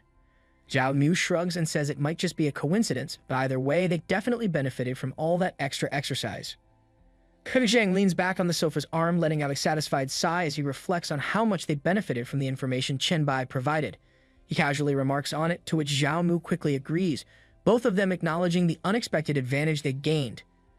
Just then, Kui Zhang glances over and notices Wei Shihu hunched over her communication screen, her face noticeably flushed. With a teasing grin, he calls out to her, asking why her face is so red, half expecting an amusing story or a juicy secret. Wei Shihu quickly stands up, her face still flushed, and brushes off their concern, insisting it's nothing. She tells them she's heading back to her room, but not before reminding them of Chen Bai's instructions. Whatever they do, they absolutely shouldn't go into his room. The warning hangs in the air like a serious note in an otherwise casual conversation. Once outside the room, Wei Shihu pauses in the hallway, Chen's name echoing in her thoughts. Her mind drifts back to the messages she exchanged with Song Ji, replaying the conversation in her head. She recalls the moment she introduced herself. "It's me, Wei Shihu," she had said. Song Ji asked her how did she get her code, her tone laced with curiosity. "Chen Bai told me," Wei Shihu had replied. Song Ji replies, "I knew he'd get into trouble the moment he left." But then her tone shifted, taking on a more playful note as she added, "Aren't you my best friend? We are, aren't we?" Wei Shihu had immediately replied, of course without hesitation, though she sensed something was coming. "Great," Song Ji continued with a mischievous edge, "from now on, when we're together, I won't be the only one calling him daddy." Wei Shihu's face instantly flushed, her hands flying to her cheeks as she stammered, asking what on earth Song Ji was talking about. Her mind raced, her thoughts spinning wildly. It can't be what I'm thinking, right? She wondered, her heart skipping a beat. The idea of Chen Bai, Song Ji, and herself all together was too outrageous to even consider, yet the thought stubbornly lingered, making her cheeks burn even more. Just as her imagination threatened to spiral completely out of control, a voice suddenly pulled her back to reality, snapping her out of her daydreams and forcing her to confront the here and now. "Listen to me, Brother Jiang Luping, this isn't so simple," someone is saying, his tone dripping with seriousness like a detective in a cheesy noir film. Her curiosity instantly piqued. Wei Shihu stealthily moves closer, doing her best to channel her inner spy. She spots Li Feng and Jiang Luping leaning against the wall, deep in a hushed conversation that looks more like a secret meeting than casual gossip. Li Feng, ever the skeptic, insists that Chen Bai is definitely lying to them. He lists the inconsistencies in Chen's story with the intensity of someone who just uncovered a major conspiracy theory. He might as well be wearing a tinfoil hat. Jiang Luping, nodding along, admits that he also finds the whole situation fishy. The idea of Song Zhexian helping Chen manage a settlement feels off to him, like it's part of an elaborate show-off stunt. Meanwhile, Wei Shihu watches them in silence, her earlier embarrassment now swapped for a mix of unease and amusement. She keeps herself hidden, not wanting to blow her cover. Meanwhile, back in the dream space within the magical city at Hanshou's house, Chen Bai arrives via the pink butterfly totem, his entrance as surreal as ever. He casually greets the group, mentioning that he had to take care of some things in the real world, which explains why he's running a bit late. Glancing around, he realizes he's the last one to arrive. Par for the course, but it does add a bit of dramatic flair to his entrance. He surveys the room. Meg Meng is comfortably seated on the sofa, her usual upbeat energy filling the space. Beside her is a boy in a hooded sweatshirt, his face partially obscured by the hood, giving off that classic, mysterious loner vibe. Standing behind the sofa is another boy, this one in a green hood and sporting a gas mask that makes him look ready for either a toxic wasteland or an intense cosplay event. The boy on the sofa stands up, pulling back his hood to reveal himself. With a charming smile that could probably melt glaciers, he addresses Chen as Emperor Bai, introduces himself as Han Shao, also known as King Han. He declares that he's finally found the legendary Emperor Bai. Then, with a playful grin, he adds that Chen Bai is even more handsome than he had imagined, 3 times more to be exact. It's the kind of compliment that might make anyone wonder if Hanxiu moonlights as a poet. Meng Meng, however, isn't having any of it. She crosses her arms and places her hands on her hips, clearly annoyed by what she perceives as blatant flirting. She protests, her tone dripping with exasperation, that Hanxiu really knows how to lay it on thick. But Hanxiu, unfazed and still wearing that disarming smile, responds smoothly. He insists that he's not just complimenting. He's telling the truth, as if stating a simple fact. The boy in the gas mask finally breaks his silence, introducing himself as Crow. He explains that Meng Meng mentioned she could bring one more friend to the group and he's here to round out the numbers. He then reveals that his talent is S-grade fear embodiment. Hanxiu, standing between Crow and Meng Meng, suddenly feels like the odd one out. With Meng Meng's SS-grade talent and Crow's S-grade ability, Hanxiu lowers his gaze, feeling a bit like the third wheel at a superhero convention. He sheepishly admits that his mental control talent is only grade S, making it the weakest in the room. The weakest in this crowd still means he's no slouch. Chen steps forward with a grin, noting that while Hanxiu's talent might be a bit rare, his luck is anything but. He points out that if this situation had happened just a couple of days earlier, Meng Meng wouldn't have been able to help him, since back then, her ability was limited to bringing everyone into the dream world only from her own location. The recent upgrade allowing her to pull everyone to any location using her dream as the core is a new trick she learned just the day before yesterday. Hanxiu, taking it all in stride, smiles and sheepishly scratches the back of his neck. He admits that luck has always been on his side, as if it's just another day of things working out perfectly in his favor. Chen gives Hanxiu a quick look, reminding him that Meng Meng doesn't have much time to keep the 4 of them in the dream world. He urges him to get to the point and explain why he was complaining in the group chat. Hanxiu doesn't waste any time. He reveals that it's a dungeon with a specific mission tailored for him. Promising to send a screenshot of the mission, he mentions that it's not nearby, so they'll have to talk while on the move. The mission description reads, Family Mystery. Exclusive mission grade S, it details how he found a medical record among his father's belongings from Red Star Psychiatric Hospital, bearing the name of an aunt he's never heard of. The record references a familial genetic disorder. Questions Squirrel. What is this genetic disorder? Why has his aunt never been mentioned? And more importantly, could his powerful mental talent be connected to this mysterious genetic condition? The Red Star Psychiatric Hospital seems to hold the key to unlocking these secrets. The group walks through the dream space, navigating its surreal landscape until they arrive at the specified location. Before them stands the entrance to Hanxiu's mission, a red portal pulsating with an ominous glow. It's unmistakable as the gateway to the Red Star Psychiatric Hospital. Hanxiu steps forward, his expression a mix of determination and unease. He explains that when he first discovered the hospital, it had already transformed into a dungeon. He ventured in once, but quickly realized he was out of his depth. The monsters within, ranging from level 5 to 12 on the nightmare difficulty scale, were far more than he could handle at the time. The experience was so harrowing that he had to retreat, vowing to evolve and return stronger. But abandoning the dungeon came with a price. After he left the cosmos, a mysterious force that seems to govern these strange occurrences informed him that his presence had been noticed. Worse yet, someone else might now be aware of the dungeon's existence and could potentially take everything from it. Chen simply raises his hand, cutting through the tension with a calm, I understand, which catches everyone off guard. The system immediately prompts him, asking if he wants to lead the team into the dungeon of the Red Star Psychiatric Hospital. He confidently responds with a yes, and a strong light begins to emanate from beneath his feet. The group is then instantly transported into the dream space, now deep inside the eerie dungeon. They find themselves in the magical city, but this time it's twisted into the unsettling environment of the Red Star Psychiatric Hospital. The atmosphere is thick with tension, and the air feels heavy with the weight of unseen dangers. From a distance, Crow spots something moving. He squints and points out a little monster lurking in the shadows. Meng Meng, usually so full of energy, hugs herself tightly as a shiver runs down her spine. She admits that she has a bad feeling about this place. Hanxiu reminds everyone that the monsters right at the beginning of this dungeon aren't to be underestimated. His warning is clear. They need to stay on their toes if they want to make it through this nightmare unscathed. Suddenly, a creature stumbles into view. A zombie woman dressed as a nurse, trembling with every step, awkwardly holding a syringe and groaning like she's got a bone to pick with gravity itself. This not-so-graceful figure is known as Monster Nurse. Crow strides forward, clearly unbothered by the nurse's lack of coordination. He gestures for everyone to stay back, determined to test this creature's strength. As if on cue, Monster Nurse hurls herself at Crow with the grace of a malfunctioning robot. But Crow is ready. He summons a massive scarecrow, radiating a green aura as he activates his signature move, Incorporation of Fear. The effect is instant. Monster Nurse freezes, her undead heart racing, eyes wide with terror as if she just remembered she left the oven on. Crow, not one to waste time, casually snaps his fingers and declares, "Fear mode, right explosion." And just like that, Monster Nurse drops as if she'd seen her worst nightmare, a patient without insurance.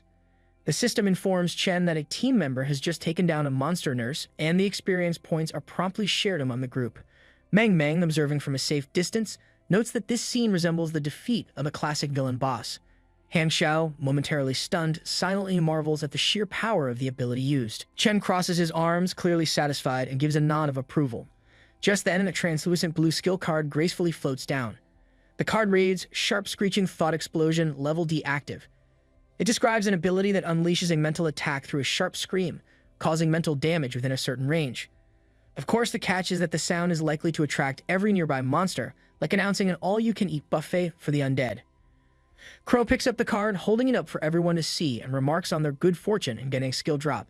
Chen, ever the leader, quickly decides that since both Han Xiao and Mang have mental talents, they should determine who gets the skill. Han Xiao, with a casual shrug, steps back, indicating that he's not interested. He's more focused on gathering items for his exclusive mission, and besides, his talent already includes a similar ability. Mang, not one to miss an opportunity, approaches Crow with a grin. She takes the card from his hand, clearly pleased, and thanks him without a second thought. Just as she embraces the card, her hair starts to dance in the air, charged with a strong pink and purple aura. The energy around her intensifies, and the system chimes in, confirming that the skill Sharp Screeching Thought Explosion has been successfully learned. It's like watching someone unlock a new level in a game, complete with flashy effects and all. Chen approaches Mang and gently touches her arm, encouraging her to use the newly acquired skill. Mang flinches slightly, explaining that while the skill's damage range isn't impressive, the sound it produces is widespread and could attract monsters from even the farthest rooms. Chen, unfazed, reassures her that this is exactly what they need. Searching room by room is far too tedious. He assures her that everything will be fine. Mang, blushing slightly, agrees. She then levitates, gathering her energy, and releases a sharp scream that resonates through the air, followed by a powerful explosion of pink aura that spreads throughout the place. The sound does its job, pulling monsters from every corner like a dinner bell at a very chaotic banquet. Chen watches the approaching horde with satisfaction, noting that this monster-attracting effect is working even better than anticipated. Han Xiao, noticing the sheer number of monsters swarming the area, feels a wave of apprehension and remarks on the overwhelming presence. As the zombies begin to crowd around the group, Crow quickly reminds everyone to stay sharp and not lose focus. The team moves into formation, but Mang, visibly anxious, turns to Chen with concern. She hesitantly asks if they can really handle such a large number of enemies. Chen, however, remains completely relaxed, his hands casually in his pockets as if he's just out for a stroll. With a confident smile, he assures her that there's no problem at all. In fact, he sees this as the perfect chance to put his newly updated abilities to the test. To top it off, he casually scratches his neck and stretches, looking more like someone preparing for a light workout than a battle against a horde of zombies. Han Xiao raises his hands, causing daggers to levitate around him, each one enveloped in a fierce purple energy. With a smirk, he acknowledges the group leader's confidence and feels reassured. Ready for action, he flings the daggers at the undead with all the enthusiasm of someone playing a high-stakes carnival game. Every blade hits its mark, perfectly lodging into the zombies' foreheads like a grotesque version of Pin the Tail on the Donkey. Crow, not one to be outdone in the theatrics department, expands a dark aura from his feet, muttering the ominous words, "Source of Fear, Strangulation." As if on cue, black tentacles shoot out from the aura, snaking their way toward the zombies and wrapping around them like a particularly aggressive set of garden vines. It's all very horror movie chic. Then, just as things start to look manageable, the entire battlefield erupts in a massive explosion. Dust, fire, and zombie bits fly through the air like confetti at the world's most terrifying parade. It turns out that Mang, in a surprising twist, has conjured a bazooka out of thin air and used it to blast the zombies into oblivion. The group can't help but exclaim in shock, their eyes wide as they take in the aftermath of Mang's explosive handiwork. Mang, clearly pleased with herself, bites her tongue to stifle a grin and enthusiastically suggests they do it again, like she's just discovered the ultimate party trick. Han Xiao, still processing the fact that a bazooka just appeared out of thin air, turns to her with a mix of admiration and mild disbelief. He comments on the sheer power of her ability to create things in dreams, marveling at the possibilities. Half-joking, he wonders aloud if Miss Mang might one day be able to build a full-fledged Gundam. Crow chimes in with a confident "definitely," as if it's only a matter of time before they're piloting giant robots. But as the excitement simmers down, Crow turns his gaze toward Chen, curiosity creeping in. He can't help but wonder why the group leader hasn't made a move yet. Meanwhile, Chen, always the calm and collected one, has already activated his claws and waits patiently, thinking that the energy has finally reached its limit. He can't help but mentally sigh about the cooldown on this skill. It's like waiting for water to boil. Charging it during battle feels like trying to run a marathon with shoelaces tied together. But now, with a grin that suggests he's ready to steal the show, he decides it's time to unleash. Chen plunges his fists into the ground, and with a subtle command, the earth beneath them shatters into countless jagged pieces. Black energy spikes burst from below, shooting up like deadly thorns on a rosebush from a horror movie. The spikes impale the zombies with ruthless precision, sending them to their final resting place in a massive cloud of dust. When the dust clears, what's left behind is nothing short of a forest of menacing spikes, as if the ground itself decided it was fed up with the undead. The group, now staring in stunned silence, can't quite believe what they'd just witnessed. Meng, still wide-eyed, remarks on how incredibly powerful their master is, though she's clearly trying to wrap her head around the sheer scale of destruction. Crow, usually composed, is left stammering, trying to fathom how a single skill could wipe out an entire horde of zombies in one go. Han Xiao, never one to miss a dramatic moment, exclaims in awe, declaring this is the White Emperor Bai. Two more nurse creatures shuffle closer to Chen, their eerie movements catching Han Xiao's attention. Without hesitation, Han Xiao shouts and rushes forward, determined to take care of the last remnants of the horde. But just as he's about to spring into action, Chen calmly signals for him to stop, mentioning that these two are mini-boss nurses he intentionally left for later. With a casual wave of his left hand, Chen manipulates his energy, summoning tentacles that rise up and immobilize the nurse creatures mid-air like they're caught in an invisible net. Han Xiao, now frozen in his tracks, can only watch in stunned disbelief. He stutters in amazement, realizing that Chen has just captured them effortlessly. Crow, sensing his friend's shock, silently places a hand on Han Xiao's shoulder in a subtle attempt to console him, though it's clear he's just as impressed. At that moment, the system pings Chen with a new message. The black light swallowing ability has evolved. Chen now has the option to view fragments of the memories from the targets he's consumed, with a low probability of acquiring one of their mastered skills. Chen, with a determined expression, declares his intent to read and absorb the memories of the captured nurse creatures. He can't help but reflect on how long it's been since he last used this particular ability. The memory reading and absorption skill had been tucked away, almost forgotten, ever since he first acquired it before the apocalypse turned the world upside down. Chen places his hands on top of the two nurse creatures' heads, their hands shackled by black ties as if they're part of some eerie puppet show. Strangely, their once disturbing nurse uniforms have vanished, replaced by ordinary clothing, as if they'd just come from a casual day out. If that day included being undead, of course. Chen delves deeper into their memories, and the scene shifts, and suddenly he's witnessing something far more unsettling. He sees a woman crawling on the floor, clad only in her underwear, her body marked with strange inscriptions like someone's twisted idea of body art. The atmosphere becomes even more disturbing as he notices other women trapped on crosses, their bellies etched with similar inscriptions and barbed wire cruelly restraining them. The memories pulse with fear and confusion. One of the women, trembling on the floor, tries desperately to drag herself away, her voice filled with terror as she pleads for something, anything, to stay away. Her words are frantic, echoing Chen's mind as she stammers, "Please, stay away." In the midst of this nightmarish scene, a man in a blood-stained lab coat stands in the center of the room, smiling with a calmness that feels completely out of place. He addresses one of the nurse creatures by name, Nurse Kang, and tries to soothe her, telling her to calm down as if this whole horrific setup is just another day at the office. Just then, another scream of horror pierces through Chen's mind as he is thrust into yet another disturbing memory. The same man, now wearing glasses, appears again. He's calmly fixing a nurse's hair. He scolds her, frustrated that her mental strength is so weak, almost as if he's disappointed that she's not meeting some twisted standard. His voice drips with cold detachment as he laments that he was planning to offer her to the master, but now he deems her only fit to be the sacrifice for the following month. The memory shifts again, and Chen finds himself in a different scene. A red-haired nurse stands near a counter, turning to address another nurse. With a tone that tries to be comforting, she tells Nurse Wang not to be so sad, explaining that everyone is avoiding her because of what happened with Nurse Kang. Nurse Wang, a black-haired woman, responds with quiet resignation. She acknowledges that she too, like Nurse Kang, her words heavy with an unspoken sadness. The memory takes another dark turn, and Chen suddenly sees Nurse Kang, now tied to a hospital bed, struggling desperately against her restraints. She's in a state of pure panic, repeating the number 16 over and over again like a broken record stuck on a single haunting note. The significance of the number is lost in the chaos, but it's clear that whatever it means, it's driving her deeper into madness. Meanwhile, Nurse Wang lamented at the tragic fate of Nurse Kang. She reflects on how such a good and beautiful person could spiral into madness so suddenly. Chen, still holding Nurse Kang by the head, pieces together the fragments of memory with a sharp mind. The number 16 stirs something in his recollections. He remembers a connection to his previous life as a demon hunter, a time when he heard whispers of a psychiatric hospital in the magical capital that was linked to demons.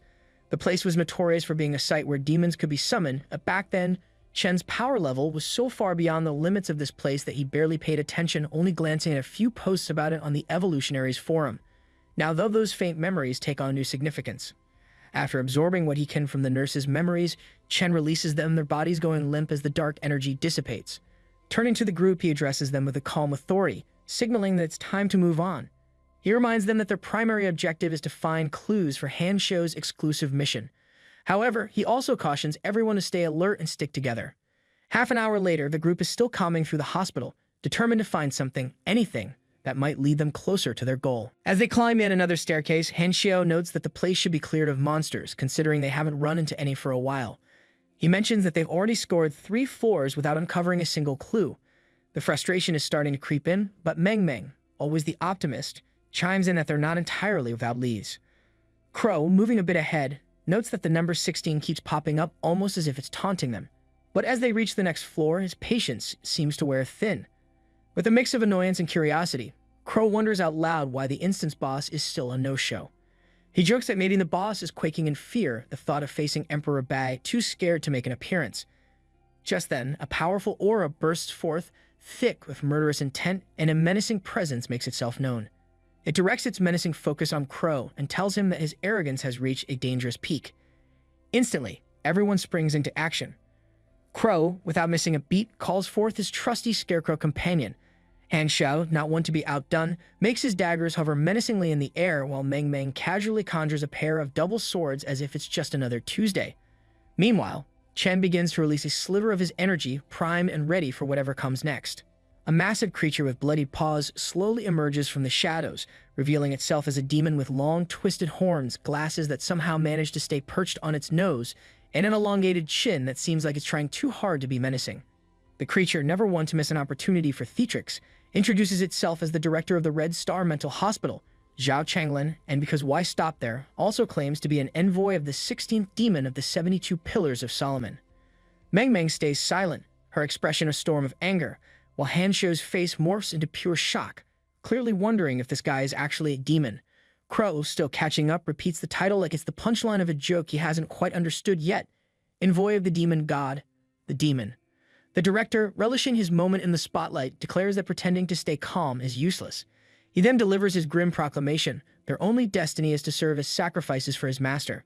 But in a twisted attempt at diplomacy, he adds that if the girl is willing to serve his master loyally and bear his children, he might just consider sparing her life. Meng Meng immediately reacts, her voice dripping with sarcasm as she shouts, suggesting that he himself should go bear children for his master. Chen steps forward with a mocking smile, eyeing the low-level demon with disdain. This creature, once human, now dares to act arrogantly. Chen challenges it, taunting the demon if he has the courage, he should show it to his grandpa standing here instead of wasting time with empty threats to make them laugh. Chen then unleashes his claws, purple flames igniting along his arms, ready for some action. The creature, brimming with arrogance, declares that it will demonstrate the power bestowed upon it by its master, roaring with a ferocity that shakes the room. As it raises its arm, a massive and terrifying aura spreads, filling the space with an overwhelming presence. The sheer force of it is enough to make Hanshou, Crow, and Meng Meng bow involuntarily, their bodies betraying them under the weight of the aura. Hanshou, clutching his head, wonders what this terrible feeling is, as if his very thoughts are being crushed by the oppressive energy. Meng Meng, panic-stricken, covers her face. Chen adjusts his posture, his mind racing with anxiety. Of all the demons, it had to be the psychic type, the one that specializes in exerting continuous psychic pressure. It's like dealing with the most annoying telemarketer, except this one can crush you with its mind. Despite having decent psychic power, Chen knows he's at a disadvantage without any psychic abilities of his own. Prolonging the fight would only make things worse, so he decides to wrap this up quickly.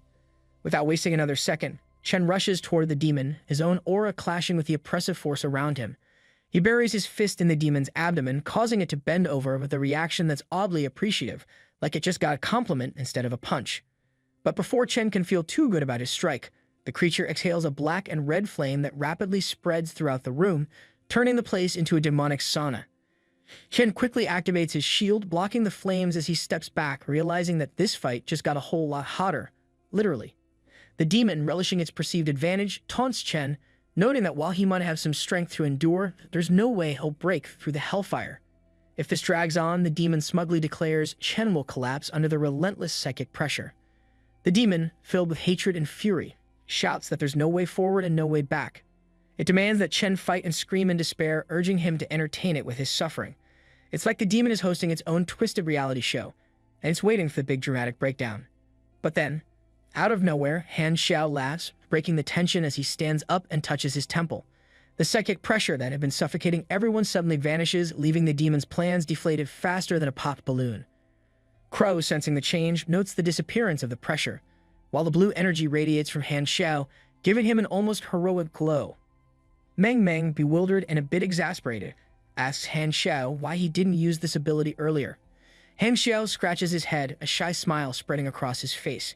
He admits somewhat sheepishly that he's not entirely sure what's going on, but it seems that by releasing a bit of his psychic power, he can resist the demon's pressure. It's like stumbling upon a cheat code in the middle of a boss fight, completely unplanned, but hey, who's complaining? Meanwhile, on the other side of the corridor, the demon director speaks up, revealing that it seems like Han Xiao is a descendant of the Han family, part of the master's bloodline. With a voice dripping with menace, it warns Han Xiao not to get too comfortable. Just because his bloodline is helping him resist the psychic pressure doesn't mean he's safe. The hellfire, after all, can still turn him to ashes. It's a classic villain move, reminding everyone that the situation is far from under control. But Han Xiao, now emboldened, steps forward with a mocking smile. He points out the irony, asking why the master's dog is trying to kill a descendant of the master's blood.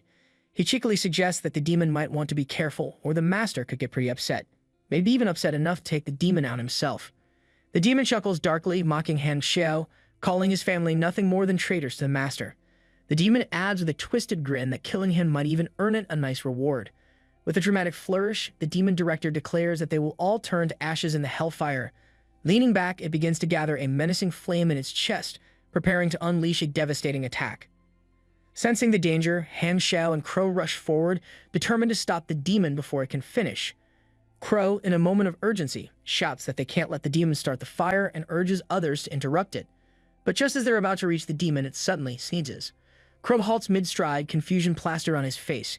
He blurts out, asking if the old man has caught a cold, while Han Xiao, equally bewildered, stops in his tracks and wonders aloud if this is some new technique.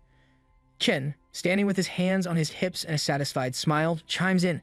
He notes that it took a bit longer than expected for the effect to kick in, but it seems the demon's constitution isn't so bad, at least for a lower demon. The demon starts coughing uncontrollably, clearly taken aback and bewildered. Between fits of coughs, it demands to know what's happening. Chen strolls over with a calm demeanor and gets uncomfortably close to the demon. He casually explains that the skill causing this commotion is designed to make enemies sneeze continuously. However, he adds with a hint of satisfaction that he's recently given it an upgrade, suggesting that the demon's current predicament is just the tip of the iceberg. This skill is called the flu and lung infection, and according to the system description, it evolves from the basic flu skill to a more advanced lung infection. When unleashed on a target, the effect depends on the target's constitution, taking anywhere from 1 second to 10 minutes to hit the first phase. In this initial phase, all attributes of the target gradually decrease as they suffer from 3 to 5 random disease-related debuffs. To make things even more delightful, any attack spells become prone to the sneeze effect, meaning they might fail, slow down, or just not work at all. And if a target's constitution drops below half, they enter the second phase, setting the stage for even more fun. The demon, now in a state of utter frustration, begins to curse and cough, exclaiming that it's impossible to have gotten sick. It's as if it can't believe its own misfortune, like catching a cold was the worst thing that could happen to a demon. Meanwhile, the system displays the next part of the description. Second phase, all recovery abilities drop to less than 90%, concentration becomes difficult, and 5 to 10 random disease-related debuffs start appearing. The demon's breathing ability also begins to fail. Chen, watching with a smirk, continues walking behind the demon, who is now struggling to move, leaning against the walls for support. The demon mutters in disbelief, lamenting its fate and questioning how it, a higher-level life form, could be brought down by such an affliction. The system then displays the final part of the description. Third phase, loss of the ability to breathe. The demon collapses, trembling and writhing in agony as it struggles for air. Chen, observing the scene with a sickly satisfaction, remarks on the effectiveness of the skill. He notes that it turns out even demons need to breathe. He reflects on the fact that the substantial amount of virus points he used was worth it. The system then chimes in with a notification, "System alert, dungeon boss defeated. 30,000 experience points gained based on battle contribution." Chen shifts his focus to the group who are huddled together. With a curious tilt of his head, he wonders what on earth they're up to. The entire group jumps as if caught in the act, quickly covering their mouths and trying their best not to breathe.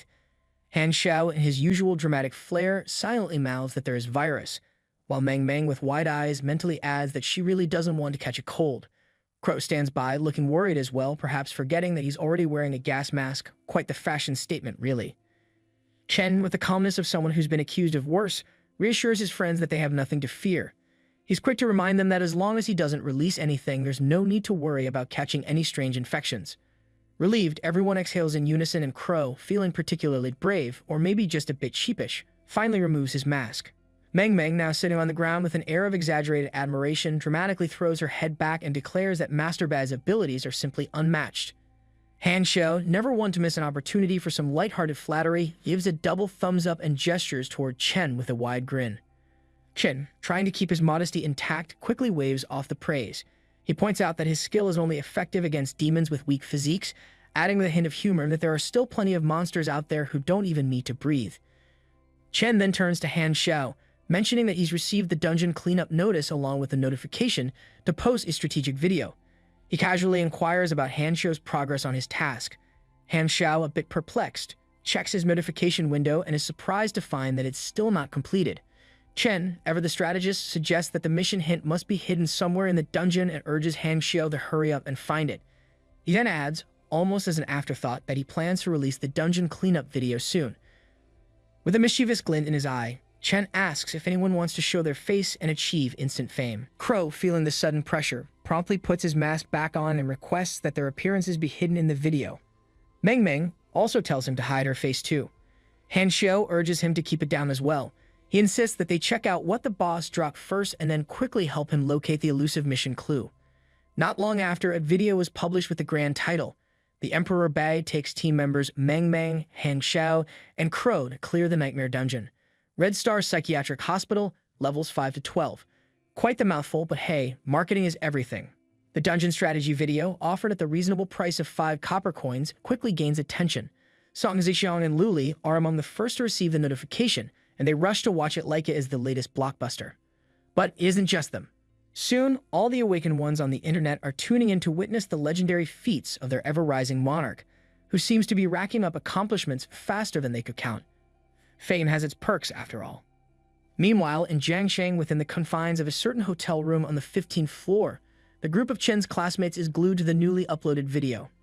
Zhang Yishui, eyes narrowing in recognition, remarks that despite the face being hidden, those claws are unmistakable. The figure of the White Emperor in the video is undoubtedly Chen Bai. Seated comfortably on the sofa, Wei Shifu turns to Jiang Luping and Li Feng with a sly grin, taunting them for their silence. She can't resist a jab, reminding them that they were just analyzing how Chen Bai might be a fraud. Song Ji, a bit flustered, chimes in, pointing out that wasn't Chen Bai just at the hotel.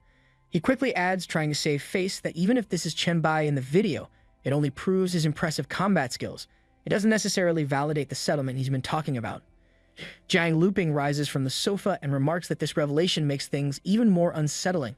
With a serious tone, he asks the group if they consider the possibility that Chen Bai might be exploiting everyone drawn to his base to bolster his own strength. He questions how else could he have become so powerful. Wei Shihu, clearly not buying into the conspiracy theories, rolls her eyes and turns to Li Feng with a smirk. She points out that it's pretty obvious to everyone that he and Chen Bai don't exactly see eye to eye, especially since Chen didn't share any of that precious equipment with him. She then asks Jiang Luping why he's being so hard-headed and urges him to check out the video she just sent him, insisting that it might change his perspective. Jiang Luping reluctantly pulls up the video. Curiosity piqued, Zhang Yishui turns to Wei Shihu and asks what exactly she sent. Wei Shihu, now a bit more animated, explains that Song Ji just forwarded her this recording, and whatever it is, it's something they all need to see. The video's content reveals scenes from the mysterious settlement area. In it, Song Ji provides a guided tour, starting with a rather unsettling feature, the Wall of Flesh, which serves as a defense outside the settlement. As she showcases this eerie structure, she casually mentions to Wei Shihu that the wall only consumes corpses from outside, and with a teasing tone, she asks if Wei Shihu is feeling a bit spooked yet. The video continues with Songji offering a glimpse of the settlement itself. She inquires if Wei Shihu is curious to see more, noting that recording videos with cosmic will isn't exactly a budget-friendly activity. With a hint of pride, she explains that she only purchased 10 minutes of recording time, but assures her that it should be enough to capture everything, from the foot of the settlement all the way to the top of the mountain. She points out that the foot of the mountain is the most crowded area of the settlement. It's bustling with activity and anyone can enter for just 1 copper coin per day. However, she cautions that causing trouble there could easily cost someone their life, a stern reminder that while entry is cheap, safety isn't guaranteed for those who stir up chaos. As the video pans up the mountainside, Songji explains that this area is where many of their relatives live. She tells her that they have big plans to expand and add numerous recreational areas, making it a more comfortable place for everyone. Finally, Songji highlights the villa area at the top of the mountain. With a mix of pride and nostalgia, she mentions that she still lives in her home there, reminding Wei Shihu that she knows her place well. She notes that the top of the mountain isn't heavily populated, but it's absolutely secure. Only a select few can access it, making it an exclusive and safe haven for those who reside there. She playfully teases Wei Shihu, suggesting that she might end up living in the settlement sooner than she thinks once she arrives. With a mischievous grin, she mentions that while Chen Bai hasn't made a move on Wei Shihu yet, it's only a matter of time before that big pervert takes an interest. However, she abruptly stops mid-sentence, her cheeks turning a shade of pink as she blushes.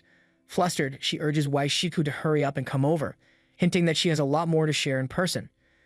As the video wraps up, Songji sighs and says that she needs to go farm instances to improve her physique. After all, without proper training, even all of them together wouldn't be able to satisfy Chen Bai.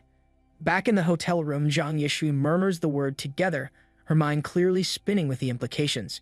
She then turns to Wei Shihu, who has turned as red as a ripe apple, and with a teasing grin, asks if she's inquired with Songji about just how many women Chen Bai has. With her head still down, Wei Shihu mutters that Zhang Yishui is completely missing the point, adding under her breath that she really should have given that video a good scrub before sending it out to everyone. The embarrassment is almost tangible, and she wonders if she could just sink into the floor right about now. Songji notes that things aren't as bad as they seem. He hadn't anticipated Chen Bai being this strong and starts to suggest a few ideas for discussion. But before he can finish, Jiang Luping, with all the flair of someone delivering a dramatic line from a soap opera, cuts in.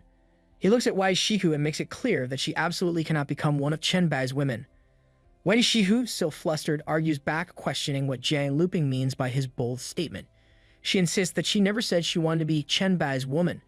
Jiang Luping, undeterred, claims that Chen Bai is too flirtatious and has way too many women. Definitely not something Wei Shihu would like. Then, in what he probably thinks is a smooth move, he tries to position himself as the better option, claiming that he's different because he only has eyes for her.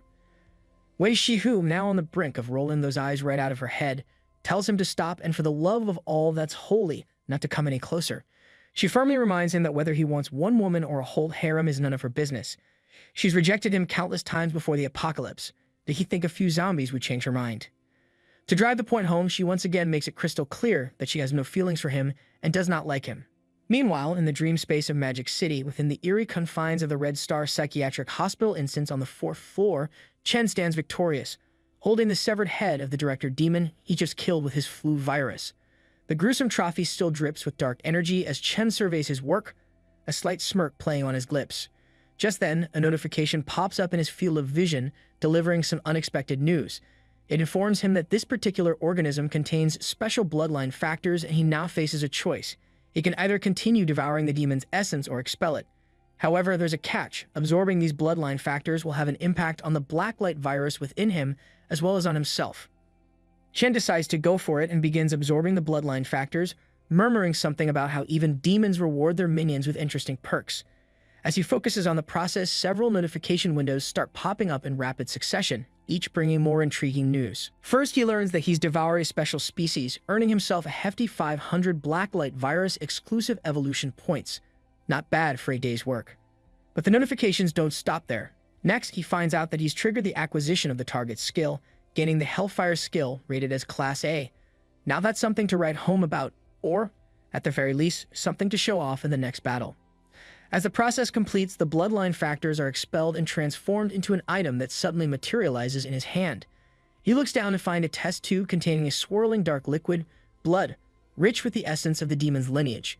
He reads the description: Devil's Bloodline Essence, Class A item, Potion Type, a coagulation of the Devil's Bloodline. Can be devoured to gain a weak Devil's Bloodline. Usage requirements: mental power above 20, physique above 20. Grabbing the test tube in his hand, Chen examines it curiously, wondering if this is really the bloodline factor he just expelled. He reflects on how he expected it to simply vanish into thin air, but instead, it materialized into a tangible item. The unexpected bonus is both intriguing and slightly unsettling. After all, not everything that comes from a demon is something you want lying around in your inventory. Chen then turns his attention back to his group, casually asking how things went on their end and if the boss dropped anything worthwhile. Han Xiao, ever eager to share, proudly displays a scroll and a book announcing that they scored big this time. A Hell Messenger Job Scroll Class A and a Hellfire Skill Book, also Class A. Clearly, the loot gods were feeling generous today. Meng Meng, not to be outdone, holds up a piece of paper with a detailed design on it and adds that they also found a piece of armor design and a D-class piece of equipment. The armor design that Meng Meng holds up is titled Hell's Call, Shepherd's Horn Blueprint. It's an armor that ranges from C to S class depending on the materials used. The blueprint lists the required components: 1 pair of pure devil's horns, hellfire, and 1 dark crystal. There's also a note attached emphasizing that the final product's grade is determined by the quality of the materials. An S-class shepherd's horn is unique, meaning once someone crafts it, no one else can make another S-class version. Ken's mind immediately zeroes in on the pure demon's horns. He just so happens to know where to get those. With a thoughtful nod, he decides to keep the blueprint for himself. He then distributes the loot, suggesting that the Hell Messenger Job Scroll be left for Han Xiao, along with the Demon Bloodline item. The Hellfire Skill Book goes to Meng Meng, and since Crow also played his part in the battle, the D-class equipment is handed over to him. Crow gives Chen a sharp salute, expressing his gratitude with a respectful nod. Han Xiao, always the cheerleader, flashes a thumbs up and compliments Chen on the fair and reasonable distribution of loot, calling him awesome as usual. Then, with a playful grin, Han Xiao reminds the group that there's still one last task, helping him find the mission clues. He even throws in a cute puppy face, thanking everyone for their help in advance, a move that's hard to resist, even in a nightmare dungeon. The group presses on and eventually reaches the director's office, the likely spot where the mission clues are hidden. Han Xiao, ever the strategist, voices his suspicion that the clues must be here. Unless, of course, that sneaky demon director has another secret room stashed somewhere. He cautiously opens the door, only to find something far more disturbing than he expected. Inside the office stands a colossal statue of a demon, towering over them with an ominous presence. The statue isn't just a creepy decoration, it radiates a powerful aura that each of them can feel in their bones. The air in the room grows heavy, and it's clear that this statue is more than just a lifeless figure. Meng Meng, staring up the towering statue, can't help but comment on its overwhelming presence. She wonders aloud what kind of demon could project such power, even in statue form. Chen, ever the knowledgeable one, enlightens her, explaining that this is Ji, the 16th demon of Solomon's 72 demons, the very master that the director, Zhao Changlin, mentioned. Curiosity piqued, Chen moves closer to the statue, reaching out to touch it with his hand. He notes that the statue's intense presence isn't just for show, it's because Ji once entered this statue in some form, leaving behind a residue of its power. Finding this revelation more than a little fascinating, Chen starts to wonder if there might be a way to summon this demon god within the hospital. It is revealed that around 100 years ago, a woman from the Han family fell in love with the Ji Pei on the Blue Star. This fateful encounter set a strange and eerie legacy in motion. Ever since that time, every generation of the Han family has given birth to a pair of twins, a boy and a girl. As the years pass, a disturbing tradition took root. Once the girls reached adulthood, they would be brought to this place, where they would remain forever, destined to become Ji Pei's brides. The boys, on the other hand, lived their lives in blissful ignorance of the family's dark secret. They would marry, start families, and continue the cycle, never knowing the true purpose behind the birth of their twin sisters.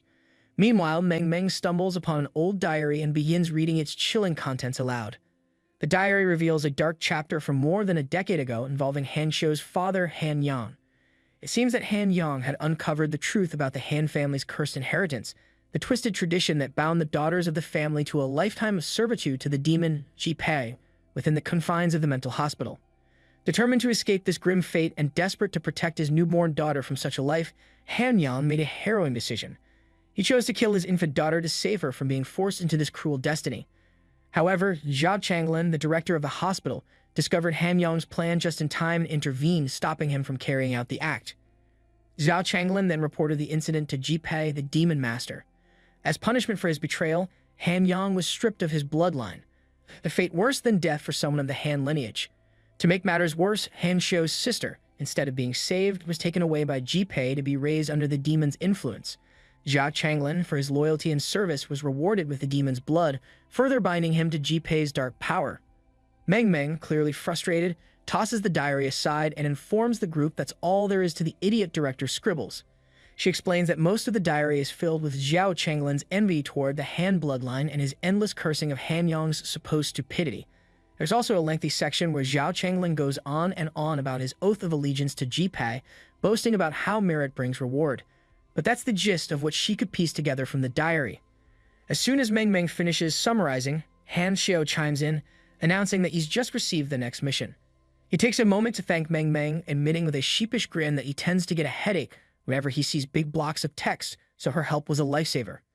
Meng Meng, always eager for a bit of mystery, smiles and tells him that he's welcome. She enjoys piecing together clues like this, finding it oddly satisfying. Meng Meng notices that Chen is still intently observing the statue and can't help but ask if there's something off about it, given how he's been studying it so closely. Chen, with a knowing look, simply replies that of course there is. Without further explanation, he reaches up and pulls one of the horns on the statue. In the blink of an eye, a hidden passageway opens up right before them, revealing a secret hideout. The sudden reveal startles everyone. Crow, always curious, wonders aloud what they've just uncovered. Meng Meng questions whether it's some kind of hideout, while Han Xiao, wide-eyed, suggests it might be a secret room. Without missing a beat, Chen steps forward, leading the way into the newly discovered passage. The others quickly fall in line behind him, eager to see what lies ahead.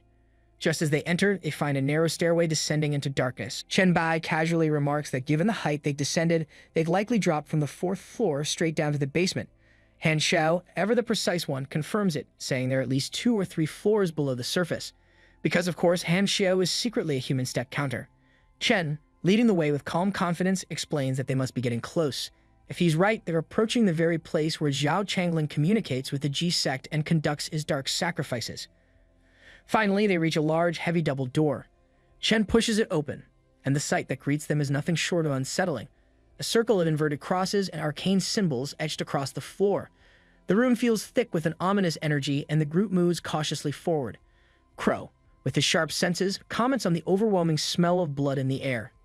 Chen Bai crouches in the center of the eerie circle, carefully picking up an object from the floor. Meng Meng, ever curious, can't help but ask what he's found. Chen, in his usual cryptic fashion, stands up without saying much and simply gestures for the group to check their screens.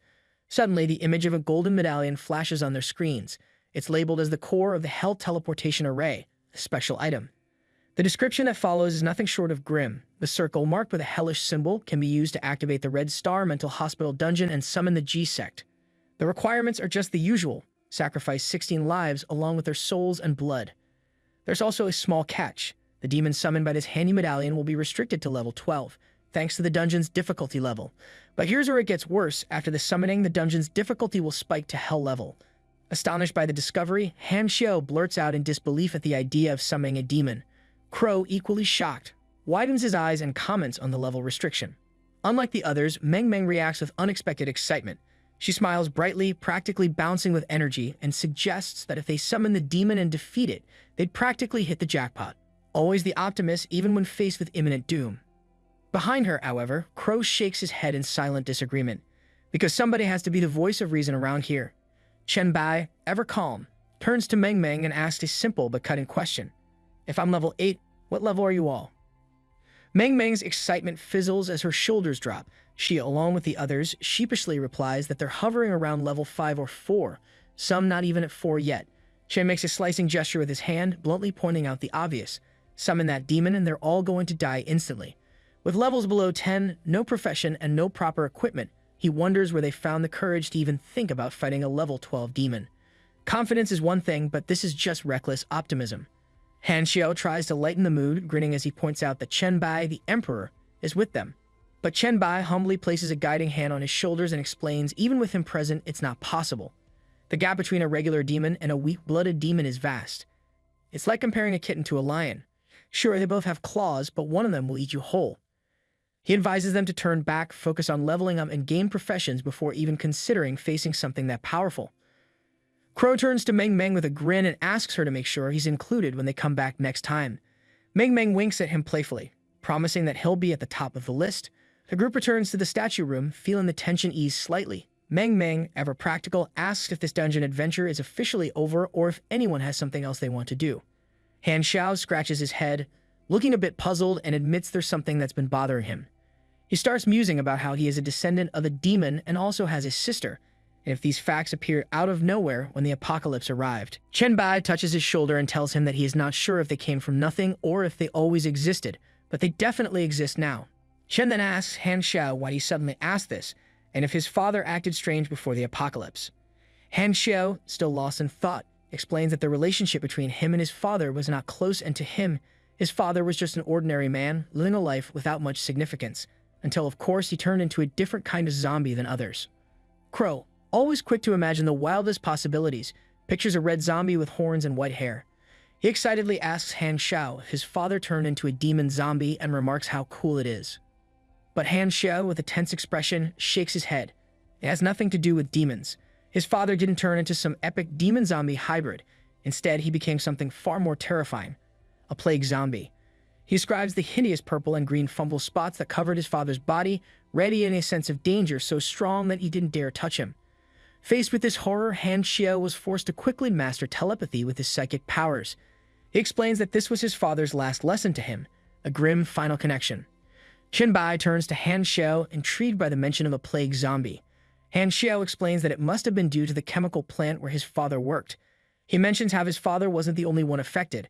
His neighbors had those same ominous spots as well. Chen pauses, deep in thought, piecing together what he knows. He realizes that this chemical plant might be connected to the SSS-level mission of the plague sect. Chen then turns back to Han Xiao, expressing a strong interest in the chemical plant related to this strange plague. He requests that when he gets to Shanghai, Han Xiao takes him there. The boy, without hesitation, agrees because who wouldn't want to take a trip to a chemical plant possibly filled with zombie fungus? Crow, never one to miss a chance, raises his hand and asks Chen Bai for advice about his abilities. Chen, ever the patient leader, smiles and opens the floor for everyone to discuss their questions or share information. Later, as he thinks back on the day's events, Chen reflects that today's harvest has been quite fruitful. Not only have they discovered some valuable items, but he's also managed to pick up a few clues about the Plague Lord's mission. Meanwhile, back in Jiangsheng, inside the hotel room 1503, Chen Bai is resting peacefully on the bed, drifting in and out of sleep. However, the sudden sound of coughing jolts him awake. Startled, he looks around and is shocked to see his friend sprawled out on the floor of his room, coughing and struggling. Confused, Chen asks what's wrong with them. One of them tries to respond, but his voice is weak, barely audible. Chen quickly jumps into action, helping two of them to their feet and guiding them outside the room. The hero's work never ends, even when woken up from a nap. Once outside, Chen asks what's going on and reminds them that he had specifically warned them not to enter his room. He had released several viruses around the space as a precautionary measure to prevent any accidents, because clearly nothing says safety like booby-trapping your own room with viruses. As he helps one of his friends to the couch, the poor guy coughs out that he now has 20 diseases, each linked to negative buffs. As if catching a cold wasn't bad enough. The other, looking just as miserable, adds that he's been hit with 30 diseases and all his attributes have dropped to 0. 0. Not a great look for surviving in this world. Desperate, they ask Chen Bai if he has any antidote. Chen gets up calmly and reassures them, saying he has already removed the viruses from their systems. Their abilities will recover soon. He tells them to rest while he goes to find Jiang Luping. Just as he's about to leave, Wei Shihu approaches him with urgency in her voice. She warns him that Jiang Luping is actually here to kill him. Ken's eyes widen in surprise as he asks for the reason behind it. Wei Shihu explains that it all started when Jiang didn't believe the settlement Chen had mentioned was real. To verify, she asked Songji to record a video and send it, but things went south quickly. She hesitates to continue, clearly uneasy about what happened next. Wei Shihu then adds that after she rejected Jiang Luping's romantic proposal, his anger shifted toward Chen. He stormed in, shouting that all their problems began when Chen arrived and the only solution is to kill Chen, claiming it would somehow fix everything. Solid logic from a man who's clearly had one too many bad ideas. Chen and Wei Shihu sit at a table in the room, glasses of water placed in front of them. Chen leans back in his chair, commenting on the absurdity of Jiang's reasoning, wondering aloud if he's just an idiot. Wei Shihu, agreeing wholeheartedly, calls Jiang Luping an idiot as well. She shares how he used to threaten any girl he interacted with, including forcing her childhood friend to drop out of school. If it hadn't been for Songji protecting her, She's certain Jiang would try the same manipulation tactics on her. She confesses how horrible it is being trapped in the hotel with him, making every day feel as long as a year. Luckily, she adds, Jiang's talents aren't strong enough to actually control her. Wei Shihu then looks at Chen with a glimmer of relief, saying how happy she is to see how strong he has become and that Song Ji is still alive. It's the little victories in a world of plague zombies and bad decisions. After talking for a while, they hear Jiang looping, coughing violently in another room. Both Chen and Wei Shihu stand up, heading towards the door. Wei Shihu, turning to Chen, asks if Jiang has already died in the trap he's been caught in. Chen shakes his head, explaining that common viruses weaken quickly, so it will take a little longer for them to be fatal. He's not the kind to rush a good virus, apparently. With a mischievous glint in her eyes, Wei Shihu says she has an idea. Chen, curious, asks what she has in mind. She leans in and admits she hates Jiang looping so much that she wants him to die with regrets. They open the door to see Jiang looping leaning against the bed, coughing hard, his eyes red and irritated. In a final act of defiance, the last thing Jiang sees is Chen and Wei Shihu sharing a kiss. Nothing like a little drama to seal the deal. Chen, always one to poke fun, asks Wei Shihu if a kiss is enough to irritate Jiang. She replies that it's more than enough, adding, "What else do you want to do? It's my first kiss, you know." 2 days later, Chen Bai finds himself moving swiftly through the watching mountainous forests just outside the city. He's leaping effortlessly between tree branches when his messaging window beeps. Song Zixiang is calling. As Chen answers, he asks what's up, his voice casual as ever. Sitting comfortably in an office chair, Song Zixiang reports the latest news. Their team has successfully picked up Wei Shihu and the others along the river road, and they're now on their way back. Chen Bai nods in approval, commending her for a job well done. Then, with a slight change in tone, Song Zixiang brings up something else. Apparently, there's a lot of buzz on the Evolved forum about a mysterious chat group full of experts. And the rumor mill is churning out the idea that Chen Bai is the owner of this group, because if anyone's running a secret club of apocalypse pioneers, it's definitely Chen Bai. The members, people say, are all individuals who awakened their abilities before the apocalypse even began. Sounds like quite the exclusive club. Chen, pausing on a branch, calmly responds, confirming the rumors. The chat group 001 is indeed his. He reminds Song about the post he asked her to promote, hinting that this was all part of a bigger plan.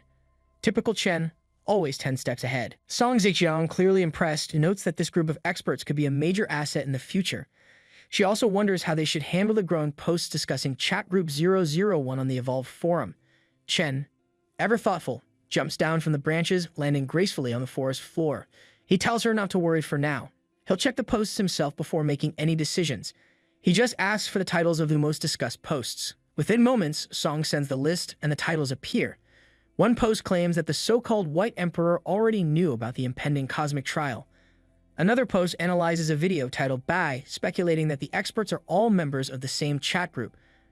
Another curious title suggests that if there were monsters before the judgment, there may also be evolved beings. Yet another post from the owner of chat group 002 claims that chat group 001 was likely formed before the judgment. Looks like everyone's talking about it. Chen reads through them carefully, contemplating his next move. He thinks to himself that it's time to make chat group 001 famous. He then pulls up his messaging window, his mind already calculating the potential benefits of this sudden surge of attention. He knows that making chat group 001 famous won't just give them influence. They'll provide serious deterrent power. Because what's scarier than a group of elite pioneers? He says it will also foster a sense of unity among the members, making it a whole lot easier to recruit specialists in the future. Chen then continues walking through the forest. The vibrant, lush greenery around him slowly withers. The leaves crumple into brittle brown fragments and the trees twist into skeletal shapes. Before he knows it, the once lively forest is now a wasteland, completely desolate. The ground cracks beneath his feet and scattered skulls and skeletons litter the area like some macabre decoration. The sky above shifts into a blood-red hue, adding to the ominous vibe. And just when things couldn't get any more apocalyptic, a system message appears in front of him. You have entered the secret dungeon, village of the demon worshippers. Chen Bai smiles as he mutters to himself. He's finally found it, the secret dungeon where in his previous life he received the S-rank class transformation to become a demon hunter. It's always nice to return to a place filled with fond, murderous memories. As soon as he steps deeper into the cursed land, a task window appears before him. It outlines his objectives for the dungeon. First, he must interrupt the villagers' ritual to summon the demon. Task difficulty: C. Next, he's told to kill all the polluted villagers. Task difficulty: C. Then comes the kicker. His third task: to kill the demon summoned by the villagers and finish off any remaining polluted villagers. Task difficulty S. Ah yes, because no dungeon is complete without a near impossible task at the end. Chen's mind drifts back to his previous life. He remembers a smiling young man named Chen Bai, who had roped him into this very dungeon before. Chen Bai had sold it as a simple job. Complete task 2, leave the secret dungeon and split the loot. He had even promised that anyone who didn't win gear would be compensated with gold coins, because nothing screams trustworthy like free money. In his previous life, Chen Bai fell for Brother Kang's lies. He too joined the team driven by the lure of those shiny gold coins, but things didn't go as planned. Brother Chang had intentionally made a mistake, allowing the villagers to summon the demon. Then, just as the chaos began, he led his team out of the combat area. His goal had been clear all along, to use their lives to weaken the demon. Chen vividly recalls the moment Kang, with that same deceitful smile, hurled his spear at the remaining fighters, telling them that their only chance of survival was to weaken the demon enough to please him. By the time everyone realized they'd been trapped, it was too late. Brother Chang had already set up the battlefield, completely surrounding them. And as the evolved ones tried to escape, he ruthlessly massacred them, ensuring no one made it out alive. Brother Chang had managed to gather nearly 100 people, mostly solitary survivors or small teams, all just trying to scrape by in the area. It was the perfect set. With so many scattered and desperate individuals, no one was able to organize an effective resistance in time. When they finally realized there was no escape, the remaining survivors had no choice but to turn and face the demon. In their desperation, they clung to a non-existent hope, fighting with everything they had. Only when the last of them fell did Brother Chang and his team finally swoop in to attack the already weakened demon. But what Chang didn't expect was that Chen Bai was still alive. Chen knew that if he were discovered, he'd be silenced, so he did what any smart person would do. He bailed. Taking advantage of the chaos, Chen slipped away, making his way to the edge of the instance, where the mechanics would allow him to escape if he completed tasks 1 and 2. Just as he was about to make his escape, something unexpected happened. Kang's team finally killed the demon and started rolling for loot like kids at a birthday party, only with more blood and betrayal. To Chen's surprise, a message panel appeared in front of him. Since he was still technically part of the group, he was eligible to roll for rewards, and in a stroke of pure irony, Chen won. The prize? The Demon Hunter Scroll, an S-rank item, the very thing Kang had been scheming for all along. Talk about poetic justice. Kang's team had rigged the rolling system to cheat everyone else, but in the end, it cost them the best reward. If that's not a case of what goes around comes around, I don't know what is. Later, after the dust settled, Kang frantically searched for Chen, realizing too late that the scroll had slipped through his fingers. Knowing Chang would stop at nothing to find him, Chen was forced to leave watching and seek out a new place to lay low. Back in the present, Chen Bai smiles to himself, thinking what a pity it is that he missed seeing Brother Kang's face when the Demon Hunter Scroll slipped through his fingers. That reaction alone would have been worth the trouble. With a light chuckle, he continues walking, lost in his thoughts. But his footsteps slow as he notices something on the ground. An all-too-familiar sight. A corpse, clearly a dead, polluted villager. Someone else is here. Chen pauses, realizing that this could mean trouble. In his previous life, before Brother Chang killed the demon and cleared the secret dungeon for the first time, there had still been about 2 months left. So no need to panic just yet, he tells himself. But it nags at him, who could have discovered this secret dungeon so early. Certainly not the neighborhood watch. Meanwhile, in the central square of the village, a group of people is busy stabbing zombies with spears, working together to complete Task 2. When a system notification appears, confirming that Task 2 is complete and rewarding them with experience points, they breathe a sigh of relief. One of the group stands up and declares that Zhanglong's brother was right. Completing Task 2 allows them to leave. He suggests they get out while the getting's good, promising to return later to deal with the boss. Nothing like saving the biggest nightmare for a future to-do list. However, one of them, looking more than a little nervous, turns to the group and announces with fear, his voice, that someone else has entered the dungeon. That someone is, of course, Chen Bai, who calmly walks toward them, asking if they're leaving already. He casually offers to take on the boss if they don't mind. The young man who had been leading the group walks by Chen, and with barely a second glance, gives him the go-ahead. Chen watches him pass, silently noting that it's Brother Chang himself. What a small, cruel world. He hadn't expected them to find the dungeon this early. Another member of the group, with a mix of concern and warning, tells Chen to be careful. The boss is a level 11 demon. Chen nods, thanking them for the warning, and bids them farewell. Level 11. Sounds like a Tuesday workout. As the group leaves, the large demon approaches, towering with muscles and horns exposed, roaring with arrogance. It sneers at Chen, taunting him about his fearlessness, wondering if he's quietly accepting his fate because he knows he's going to die. Chen, unbothered by the demon's theatrics, remains silent for a moment before replying that he's simply reminiscing. After all, it's been a long time since he faced a lesser demon alone. The demon, not liking Chen's tone one bit, declares him a despicable human and prepares to attack. But before it can make good on its threat, Chen moves with lightning speed, slicing the creature with a series of quick cuts. Neon bruises bloom across the demon's skin as it reels from the unexpected blows. Turns out, demons don't handle rapid-fire humiliation all that well. Calmly, he remarks how after decades as a demon hunter in his previous life, he's lost count of how many lesser demons he's slain. Every movement, every weakness, and even the direction of each muscle fiber, they're all as familiar to him as the back of his hand. A lifetime of demon hunting makes dissecting these creatures almost feel like muscle memory. As the demon lays vanquished, Chen stands over it, feeling a rush of familiarity. His skills haven't deteriorated one bit. Like riding a bike, except instead of pedals, it's a sword, and instead of a road, it's demons.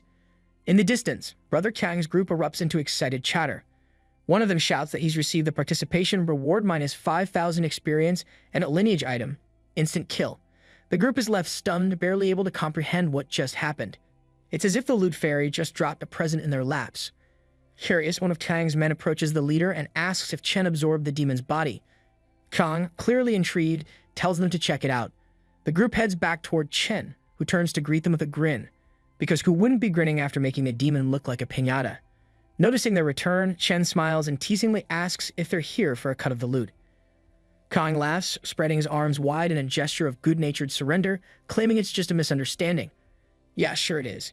He tells Chen that he single-handedly defeated the demon boss, so how could he dare to take a share of the loot? Ken, however, isn't buying it. His expression remains serious as he thinks to himself how Kang knows exactly how to play things, but he's already seen through the man's true intentions. Fool me once, Kang. Playing along for now, Chen picks up some of the loot he's just acquired, holding up a few tantalizing items. He casually mentions that the demon dropped some pretty impressive stuff, including a B-level inferior demon lineage potion, an A-level lineage potion, and even an exclusive mission scroll for S-level demon hunters. He can't resist throwing in a little temptation, asking if they aren't even a little interested. One of Shan's subordinates, looking none too pleased, hands over a collection of vials filled with red liquid, acknowledging that these are the lineage potions everyone just received. Brother Kang, facing Chen, admits that it would be a lie to say he isn't tempted by the rewards, but he adds with a diplomatic flair that they aren't irrational people. The rewards for completing the task rightfully belong to Chen. Chen accepts the vials, his expression calm but his thoughts sharp. He responds that it sounds good, but quickly cuts through the pleasantries, pointing out that Kang didn't come back just to congratulate him. If there's something Kang wants to say, he should just get to the point. Chen's not one to waste time on small talk, especially when there are potential hidden motives involved. Kang, with his usual charm, gestures casually and claims it's nothing serious. He says he just wants to make friends and asks where Chen lives, mentioning that he's been clearing out the western suburbs of Wucheng recently. It would be unfortunate, Kang adds, if he accidentally invaded Chen's territory. Chen, however, isn't fooled. With a serious expression, he thinks about what Chang just said. The western suburbs, that's where Meng Meng lives near the sports complex. Kang's being polite on the surface, but it's clear he's fishing for information, trying to figure out what I'm doing in his supposed territory. Without showing his hand, Chen replies smoothly, assuring Chang that his settlement is in Jiangcheng, far from the western suburbs. As for that area, Chen says he only knows about the sports complex there. Let's see if Chang bites, Chen thinks to himself. Time to find out what they're really up to near Meng Meng. Kang, seemingly satisfied with the conversation, responds that his group recently took control of the sports complex in the western suburbs. They're now in the process of clearing the surrounding area. Kang, still trying to smooth talk his way into Chen's good graces, suggests they could become friends and help each other out. He compliments Chen's strength, hinting that he must have quite a bit of influence in Jiangcheng. Classic Kang, offering friendship while plotting something beneath the surface. But Chen Bai, still serious, isn't fooled for a second. The sports complex has already been cleared. He knows better. This so-called clearing is nothing more than a thinly veiled excuse for conquering territory and wiping out anyone in their way. Suddenly, it all makes sense. No one was there to help Meng Meng in his previous life because these very people probably cleared her too. It's all coming together, and it's not looking good for Khan. Just as Chen is processing this realization, a notification pops up. It's from Meng Meng. Chen quickly opens the message, which states that many evolved have suddenly arrived in her neighborhood. They're searching house by house, and she thinks they will find her soon. Ken responds that they're there to clear out zombies as well as the evolvids. He instructs her to keep them out of her house. He promises to be there soon. Trouble is brewing and there's no time to waste.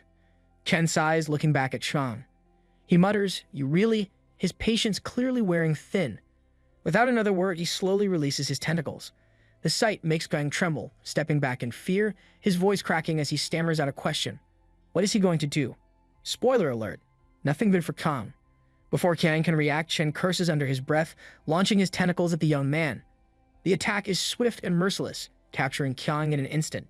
Chen activates his evolution devour and memory reading abilities, wrapping Kang's body in a small cocoon.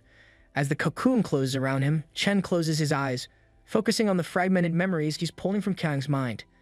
Unfortunately, memory reading isn't as neat as a YouTube tutorial. The fragments are jumbled, and Chen can't pinpoint the exact location of the sports complex or any details about Meng Meng's attackers. With Shang fully consumed, Chen opens his eyes and turns to the rest of Kang's group. They're cowering in fear, their bravado long gone. Looks like Chen isn't the only one with strong survival instincts. Chen coolly announces that he'll need one of them alive to show him the way. He remembers the one who had warned him to be careful about the boss. It seemed like that guy knew a lot more than he was letting on. Time to do a little more digging, literally if necessary. Meanwhile, in Wucheng's western suburbs, inside Building 16, Meng Meng clutches a baseball bat with all the strength she can muster. The sound of pounding on her door fills the room as someone shouts from the other side, demanding she open up. Because nothing says welcome like a countdown to invasion. Trembling, Meng Meng manages to shout back, telling them they're not welcome and to leave, warning that if they break in, she won't hesitate to defend herself. Outside, the man laughs and turns to his companions, amused by her defiance. Because, naturally, laughing off threats always goes well in horror movies. His two accomplices join in, mocking her, egging her on, and teasing her about what she could possibly do. They tell her to get ready because the brothers are coming in. These guys are really leaning to the whole creepy villain vibe. But Meng Meng, showing more strength than they expect, raises her voice in a fierce shout, demanding they leave. Her voice isn't just loud. It's powerful, pulsing with energy. The sound hits the intruders like a sonic wave, drilling straight into their ears. They scream in agony as blood flows from their ears, while Meng Meng, overwhelmed by the exertion, collapses to the ground, dropping the bat. She coughs, touching her forehead, her body trembling from the strain. A small trickle of blood runs from her mouth as she struggles to breathe. Not exactly a victory lap moment. She thinks to herself how this ability still demands a level of physical endurance that she doesn't quite have yet. It lasted just over a second, but it was enough to leave her throat ruined and most of her energy drained. However, there's now silence outside. She figures, with her mental strength, they must all be unconscious by now. Well, unconscious or in desperate need of an ear doctor. Outside, her guess is spot on. The three men lie unconscious in a pool of their own blood, except for one who, with the last of his strength before blacking out, manages to call for reinforcements. He sends out a message, warning his brothers that there's a girl on the 12th floor with powerful mental attack abilities. His team is all but dead, and they need to act fast. He's confident she won't be able to use her ability again for a while, giving them a window to take her down. Good luck with that. 10 minutes later, the banging on the door resumes. Meng Meng, still breathing heavily and feeling weaker by the second, realizes they're back. Her eyes darkening with exhaustion. Looks like she'll have to fight again. The door slams open and several men burst into the room, their twisted grins making her stomach turn. One of them makes a disgusting comment about how she's a beautiful girl, mocking her sweat and exhaustion, because nothing screams bad guy like being creepy and gross. As they taunt her, calling her sister and making vile comments about teaching her how to scream properly, Meng Meng struggles to crawl along the wall. Her mind races, and she realizes she has just enough strength left to invoke her Hellfire ability one more time. It's all or nothing. Summoning the last of her energy, she unleashes the purple flames of Hellfire, consuming the men in an inferno of destruction. Their mocking quickly turns to screams of agony as they are enveloped in the flames. But as the fire dies down, so does Meng Meng. She collapses onto the floor, gasping for breath, utterly spent. Her body feels like it's given out completely. She reflects on something her master once told her, that the four attributes complement each other, and having one too high without balancing the others is dangerous. Well, lesson learned the hard way. Just when she thinks it might be over, another group of men enters the room. They quickly size her up, and one of them mockingly announces that she's completely done for, because apparently bad guys never run out of reinforcements. They taunt her, telling her to kneel and beg or face death. Even in her weakened state, Meng Meng refuses to give in. She drags herself across the floor, every movement feeling like agony. Her head spins and she fights the urge to faint, her thoughts growing foggy. No, don't let them take you. Fight. But they don't care. They approach her without a shred of hesitation. One of them snidely remarks that she's already chosen death and orders the others to restrain her. They move in, grabbing her by the hair and arm, yanking her roughly. One of them sneers, commenting on how tough she is as she struggles. Meng Meng's mind spirals into a desperate plea for help. Help, someone please help me. She feels herself slipping, hopelessness settling in. But then, just when everything seems lost, a savior appears. Chen Bai bursts through the window of her room, landing with a force that sends shards of glass flying. Without missing a beat, he buries a powerful kick into the face of one of the thugs. Two more follow, and Chen takes them down effortlessly, pulling Meng Meng away from her attackers and tossing the men aside as if they were nothing. Talk about making an entrance. Meng Meng looks up at him, her voice weak but filled with relief. She struggles to speak, apologizing, saying she didn't do very well, that she almost failed. But Chen Bai cuts her off with reassurance, telling her that she did great. He lays her gently on the sofa, telling her to rest now and that anyone who dares to trouble his disciple today will never leave this place alive. Not exactly a subtle warning, but definitely effective. More armed thugs appear, and one of them sneers at Chen, assuming the girl has called in reinforcements. They don't care. They shout, urging each other to attack, confident they can take him down. Oh, how wrong they are. Chen Bai leaps into action, striking with both claw and hammer, taking down the men as though they were mere practice targets. He stands by the door, asking if anyone else has left, his voice cold and steady. It's like watching a teacher take attendance at a school of thugs. Suddenly, from the sofa, Meng Meng's trembling voice cuts through the room. She's sweating, barely able to stay conscious, mumbling that she's struggling. Chen kneels beside her, recognizing the signs. Fatigue and the pressure of her mental strain are causing hallucinations. Poor girl, she's given it everything she's got. She stretches out her hand, blindly searching for him, and whispers, asking where he is. Chen takes her hand, gently assuring her that he's right there, telling her to hang on. Stroking her head, he tries to calm her. Because if anyone can bring comfort in the middle of chaos, it's Chen Bai. As he's tending to Meng Meng, a new thug bursts in, axe raised, ready to strike. Without even flinching, Chen Bai impales him with a tentacle, lifting the man to the ceiling. He reassures Meng Meng once again, telling her not to be afraid, that he will protect her. Because nothing says calming like impaling attackers left and right while offering gentle words of reassurance. Chen focuses his energy, planting his claw into the ground. Every time a new thug dares to enter the room, they're immediately impaled by another tentacle, as if the room itself has turned against them. All the while, Chen stays close to Meng Meng, his thoughts crystal clear. No one will hurt her. Not while her is there. An hour passes, and now Meng Meng rests with her head in Chen Bai's lap. He watches her, his expression softened as he thinks she looks much better now.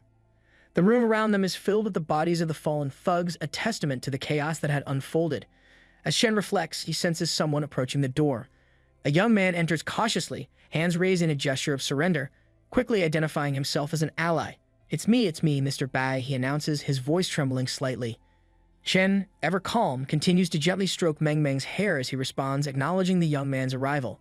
He asks if this means all of Chen Yikong's forces have been wiped out.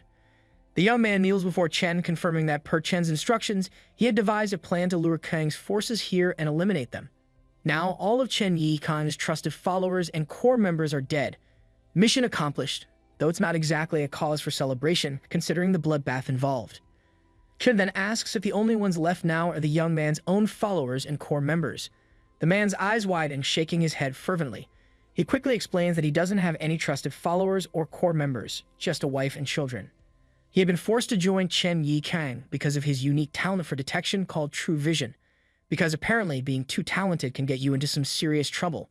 Kang had used his family as leverage, threatening to violate and murder them if he didn't comply, just like what had happened to his neighbors and friends. Chen listens, his expression unreadable but calm. He tells the young man he understands. He recognizes the value of his talent and appreciates the warning he had given about being cautious of the boss earlier. It's always nice when someone's paranoia pays off.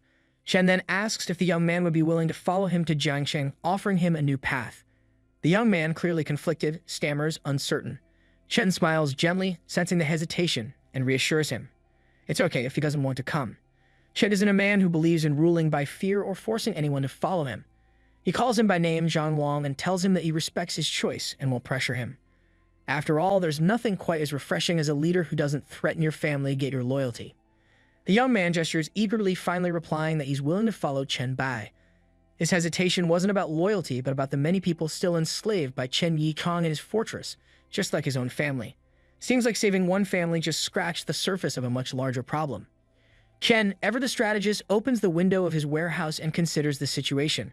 He tells the young man that he's willing to take them all, but if the number of people is too large, it won't be easy to bring them directly to Jiangsheng. With that in mind, he suggests a plan. Zhang Long should stay in Wucheng for now and work to stabilize the situation. As a gesture of support, Chen hands him a potion to enhance his strength. Because in this world, a little extra power can make all the difference. Chen also sends Zhang Long a friend request, the modern touch in a post-apocalyptic world. He instructs Zhang Long to contact him once things have settled. At that point, Zhang can decide whether to remain in Wucheng and develop the area or join Chen in Jiangsheng, depending on how things unfold. Flexibility is key when rebuilding civilization. Zhang Long smiles, relieved and grateful, as he takes the potion, thanking Chen repeatedly. After Zhang Long leaves, Meng Meng continues to sleep peacefully on the sofa, her breathing finally calm. Chen Bai remains seated beside her, keeping watch as the room grows quiet once more. With the girl resting, Chen shifts his attention to his warehouse.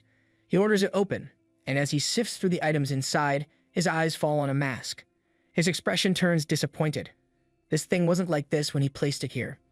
He remembers that when he got the potion for Zhang Long earlier, the items in the warehouse hadn't mutated yet. But now the profession transfer mission scroll and the demonic bloodlines he had placed inside seemed to have changed. Frowning, Chen starts sifting through the warehouse, muttering to himself.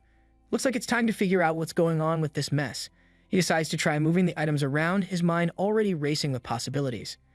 Chen Bai's eyes narrow as he realizes what's going on. The mask seems to be fixated on the demonic bloodline potion. He holds a handful of potions and a thought hits him. Could it be that this mask wants to consume these? He reflects that these inferior bloodline potions are of no use to him, so why not feed them to the mask and see what happens? Holding the mask in his hands, he thinks about the value of this treasure. Even Lido wants to get his hands on this thing. Maybe feeding it will unlock some hidden function. Worth a shot.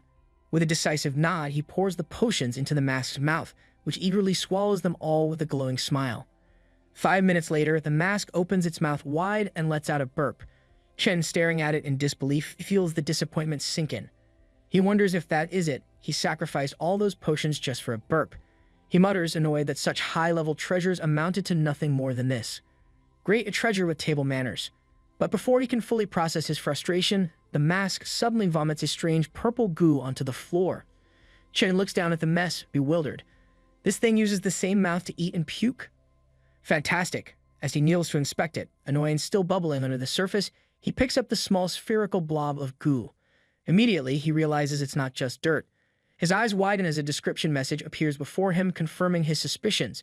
Ordinary demonic bloodline essence. Item type, potion. A purified essence of demonic bloodline with stronger effects but higher usage requirements. Carefully holding the small, strange substance with a cloth, Chen's disappointment melts away into a grin. It can really purify demonic bloodlines, he thinks to himself.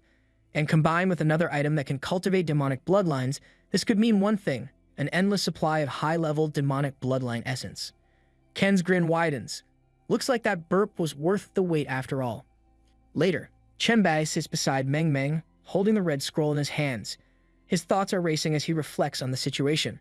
He was so focused on helping Meng Meng that he hasn't even started the Demon Hunter job mission yet. He opens the scroll and reads the description. Job transfer mission scroll for Demon Hunter, level S, a special and unique scroll that can only be unlocked after killing the first pure demonic creature. Of course, nothing is ever simple in this world of chaos. The mission details are laid out clearly. Completing the task will transform the scroll into the Demon Hunter job scroll. The requirements are straightforward. Use the scroll to enter the first level of the Abyss, where he must kill 100 lesser demons and 100 fallen demons to complete the mission and leave. Just your average demon hunting task list. Kill a bunch of demons and try not to die in the process. Chen calmly says to himself that he'll enter the Abyss, but this time, he won't rush the job or take unnecessary risks. The Abyss, after all, is filled with dangers and opportunities. It's a demon-infested buffet with a side of chaos. Meng Meng, still lying on the bed with her head resting in Chen's lap, begins to stir. She slowly opens her eyes, rubbing them with tired hands. Her gaze finds Chen, and with traces of tears in her eyes, she whispers his name before launching herself into his arms, hugging him tightly. Chen smiles gently, reassuring her that everything's okay now. As she sits up, Meng Meng looks determined despite her weakness. She confesses to Chen that she wants to double her skill training, feeling like she's still far too weak in the real world. Her resolve is stronger than her current level. Chen pats her head with a knowing smile, telling her that while training is important, there won't be much improvement without real experience. The key to getting stronger is leveling up and mastering her skills through action, because no one becomes powerful by just running drills. Meng Meng props herself up and argues that the experience she's had so far has been crucial.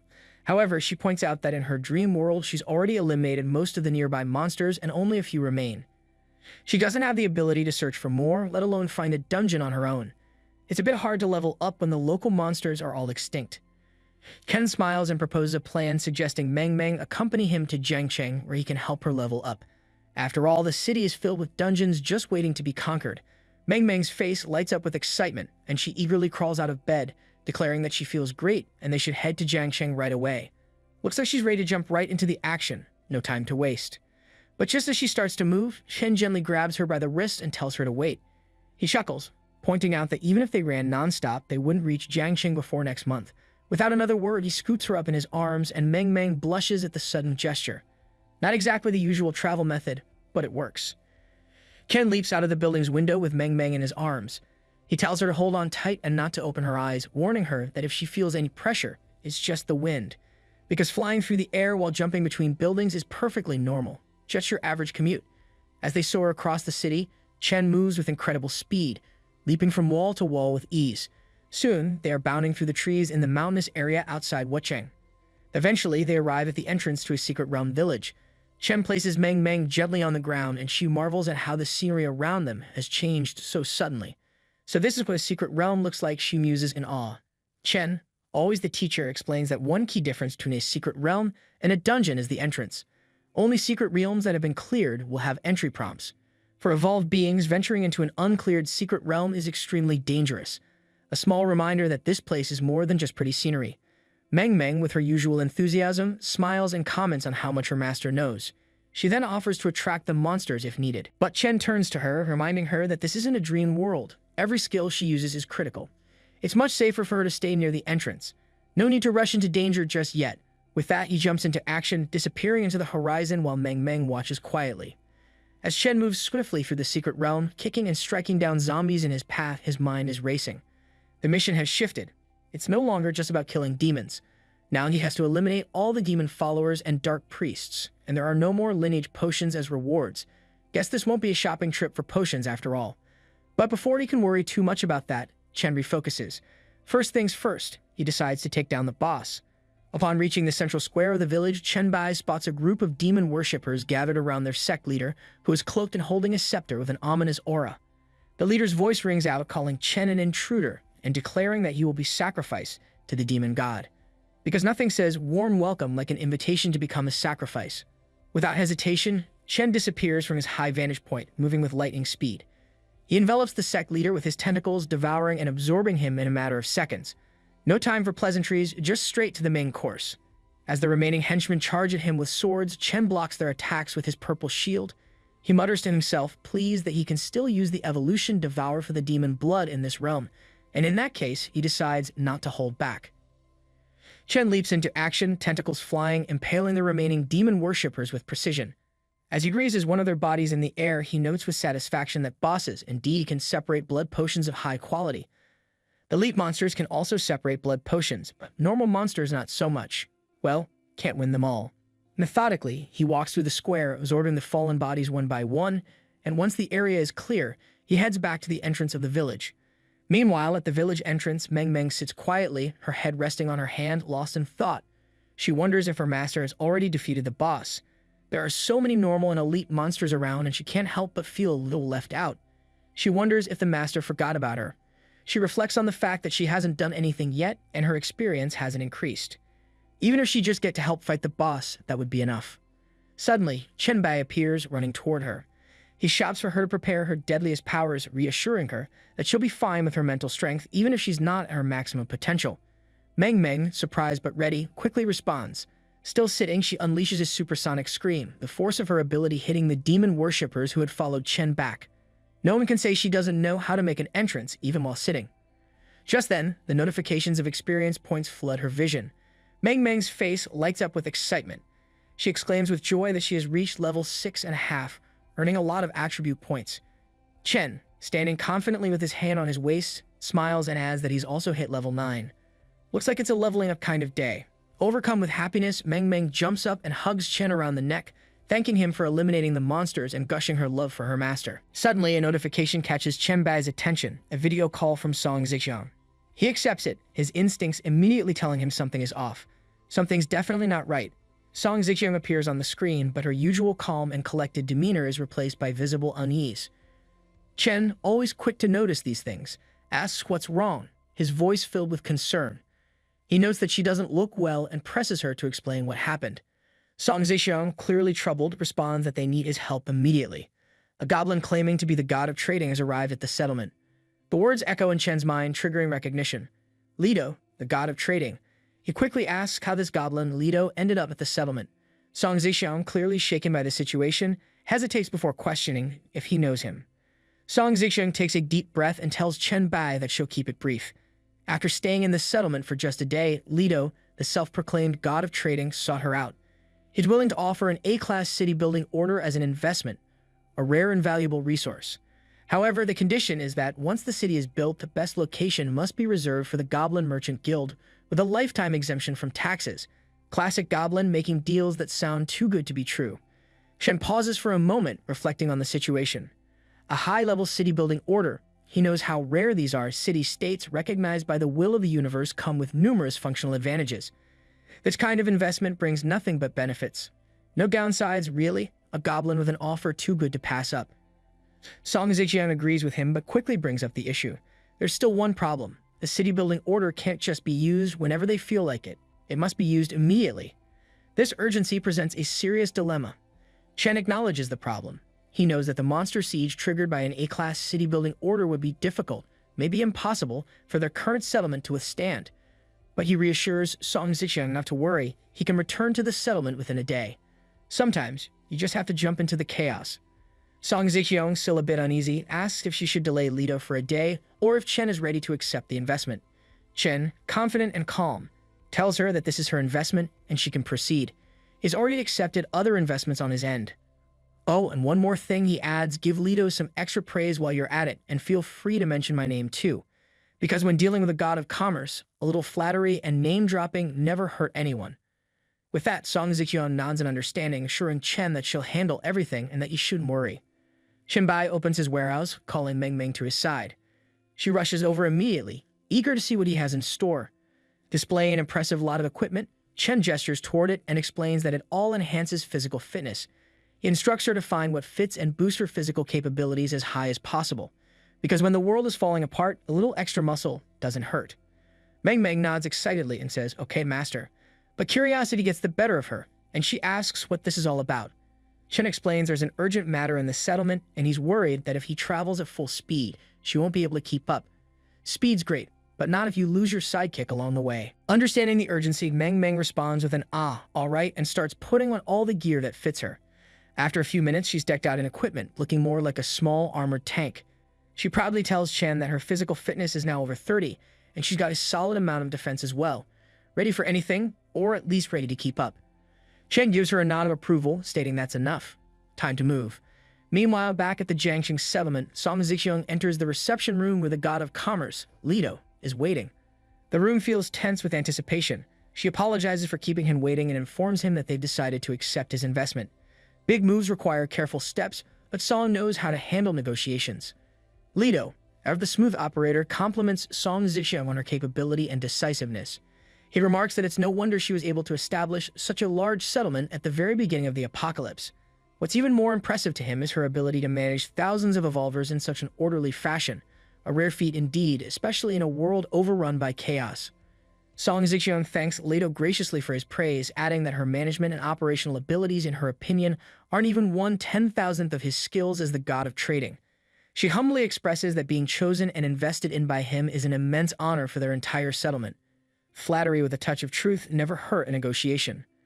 Lido chuckles, calling her a modest little girl, but he seems more convinced than ever. He comments that with her abilities, she's becoming more and more certain she can turn their settlement into the best city-state for evolvers. He reminds her to take special care of the Goblin Merchant Guild once it's established in their city, because goblins need a prime spot too, obviously. Sitting on the sofa near Lido, Song Zixiang agrees, promising to take care of the guild when the time comes. Then, with a playful smile, she adds that there's someone in their settlement's management who's admired Lido for a long time. When this person heard that the Goblin Merchant Guild would be set up in the city, they immediately gave up their current expedition and are rushing back at full speed. Nothing like a little hero worship to get someone's attention. Surprised, Leto raises an eyebrow and asks who this could possibly be. He points out that not many evolvers are aware of his connection with the Goblin Merchant Guild, which makes this even more interesting. Song Zixiang drops the name with a slight grin, Chen Bai. She explains that Chen has also received investments from Leto before. Leto's expression shifts as he realizes who she's talking about. He murmurs to himself, shuffling through his deck of cards as if searching for something. After a moment, his demeanor changes again. He suddenly seems more calculating. He hands a card to Song Zixiang and tells her that if Chen Bai is involved, this situation requires a different approach. Because when Chen Bai enters the equation, things get a little more intense. Song Zixiang looks down at the card in her hand and is astonished. It's not just any card, it's the Golden City Building Order. Leto confirms it's indeed the S-Class Golden City Building Order, a far more valuable and challenging resource. He explains that given Chen Bai's involvement, the A-Class City Building Order might be too easy for him. An S-Class task might actually make him break a sweat. Leto then adds that if Chen Bai can make it back in time, their entire settlement could have a chance at something far greater. They might even be able to take down the monster siege triggered by the S-Class order. Just as Song Zixiang holds the card in her hand, a notification screen pops up in front of her, bringing with it a new layer of urgency. Leto has sent you a mission investment, Class Golden City Building Order. The mission description is simple yet daunting. After a one-day preparation period, all surrounding monsters will be strengthened and launch a relentless assault on the location of the city building order. The settlement must withstand the siege for 5 days to complete the mission. If successful, the area within a 10-kilometer radius from the city building order's location will be recognized as a city by the will of the universe, and they'll receive a golden grade city building reward. Talk about high stakes. The notification prompts Song Zixiang to either accept or decline. She glances at the map, noting that this S-Class city will be much larger than the A-Class city they were initially preparing for. More land, more power, more danger.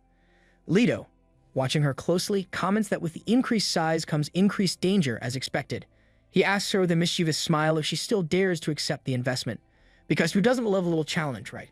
Without hesitation, Song Zixiang replies with confidence, clutching the card in her hand.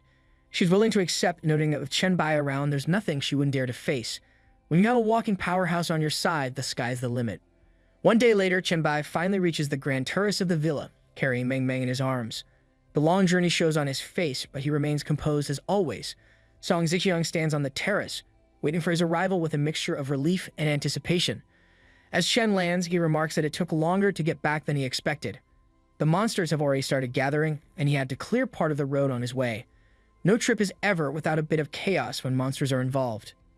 Song Zixiang rushes toward him, visibly relieved that he's made it back. She's just glad he's returned safely. Chen nods, saying he'll go and put Meng Meng in the bedroom to rest, and then instructs Song Zixiang to brief him on the current situation. Time is of the essence, but first, priorities. Song Zixiang, already prepared, tells him they have less than 20 minutes before the siege begins. In the meantime, they set up 3 defensive lines according to the terrain. The area facing Jiangcheng has become their primary defensive zone, and Song Zixiang explains that they've already prepared some defensive measures there. With only minutes to spare before the siege begins, every detail counts.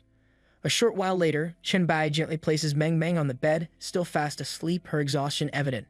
As he steps back, Song Zixiang approaches him, holding a sleek black briefcase in her hand. She tells him this is all they could prepare for now. Chen looks at her with appreciation, acknowledging that she's done well under pressure.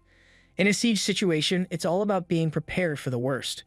Handing him the briefcase, Song Zixiang adds that in the past few days, they've been grinding the sewer dungeon and have finally completed the plague set.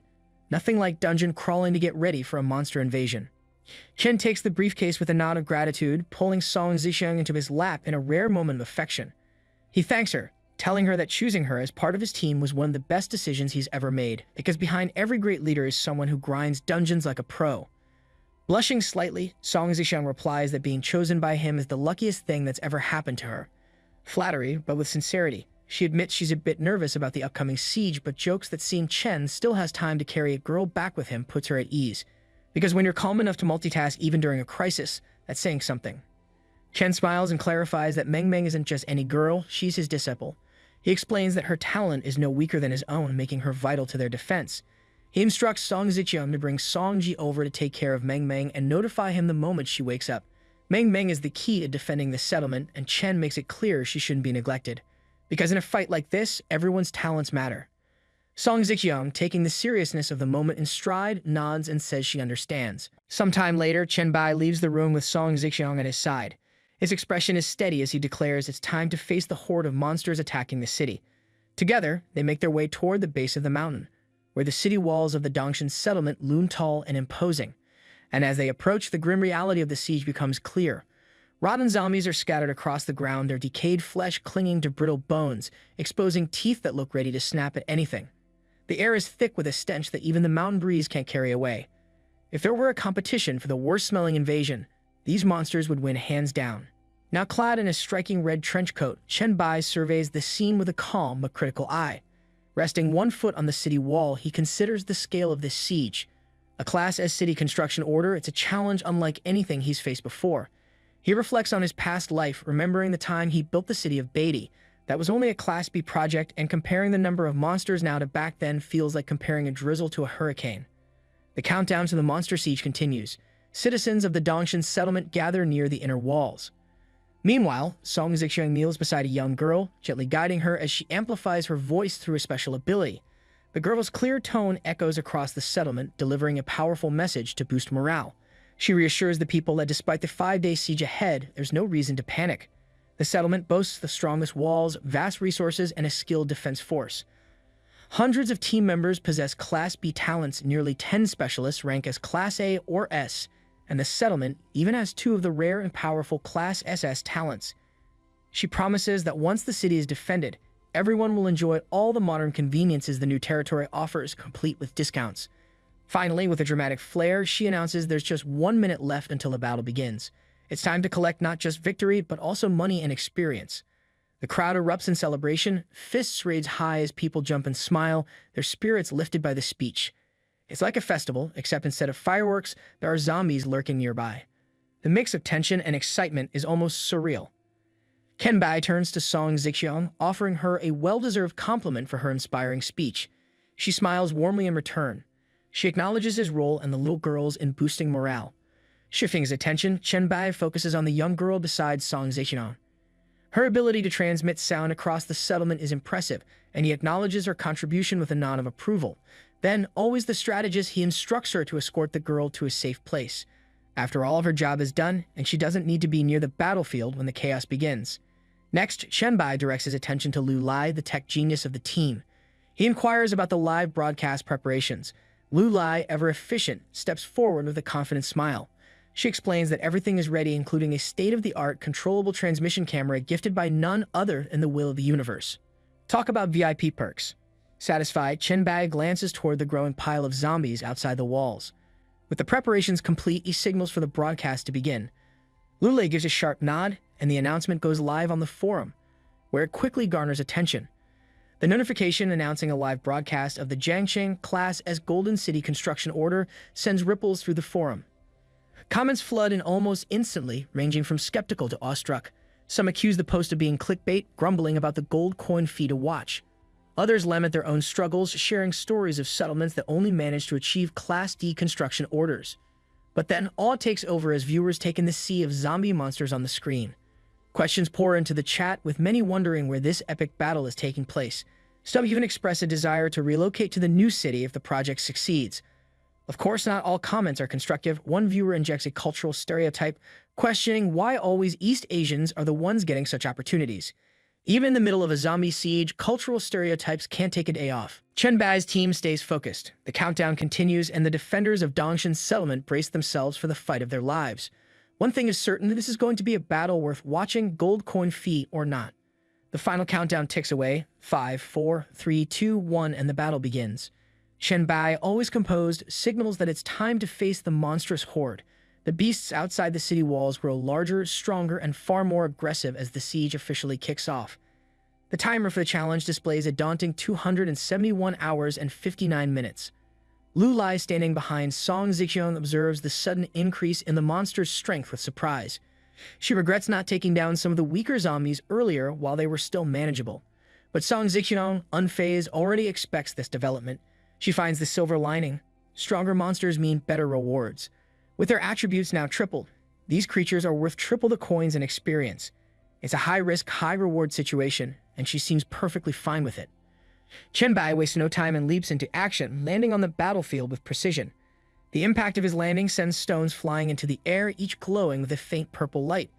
With a practiced motion, he channels a play into one of the zombies, infusing its veins with a vivid purple hue. The plague's effects are immediate. It weakens the infected creature's resistance and has a cooldown of 5 hours. Chen Bai then uses the zombie itself as a weapon, hurling it toward others. The infected creature crashes into its kin, spreading the plague like a viral domino effect. The corrosive damage begins to eat away at the monsters, weakening their attributes with every passing second. The chaos spreads rapidly, creating a chain reaction that puts the horde at a disadvantage. From a distance, Chen Bai observes the results with a critical eye. While the ability doesn't deal high damage outright, its power lies in the infection and the weakening effect it spreads. He recognizes its potential to make the city's defense far more manageable. For now, it's a promising start to what will undoubtedly be a grueling siege. However, just then, a strange movement among the zombies catches his attention. Something feels off. The infected zombies start clustering together, while the uninfected ones keep their distance. A realization dawns on him. This isn't random chaos. There's a mental fluctuation, a signal of sorts, guiding these creatures. It becomes clear to him that there's a lord controlling this horde. That explains why the zombies are advancing in an organized way instead of trampling over each other in mindless aggression. With this new insight, Chen Bai attacks with renewed focus, using his claws to pierce through the ranks of the undead. As he fights, his thoughts race. Finding the zombie lord would be a game changer. Without their leader, the horde would lose its coordination and become much easier to manage. But there's a problem. The leader's exact location is unknown, and searching for it will take precious time. The dilemma is clear. If he leaves the front line to hunt the leader, the number of zombies he can kill will drop drastically. Worse, if the Lord decides to launch a large-scale attack while he's gone, it could lead to casualties among the defenders. On the other hand, if he doesn't act now, the situation could become even more dire.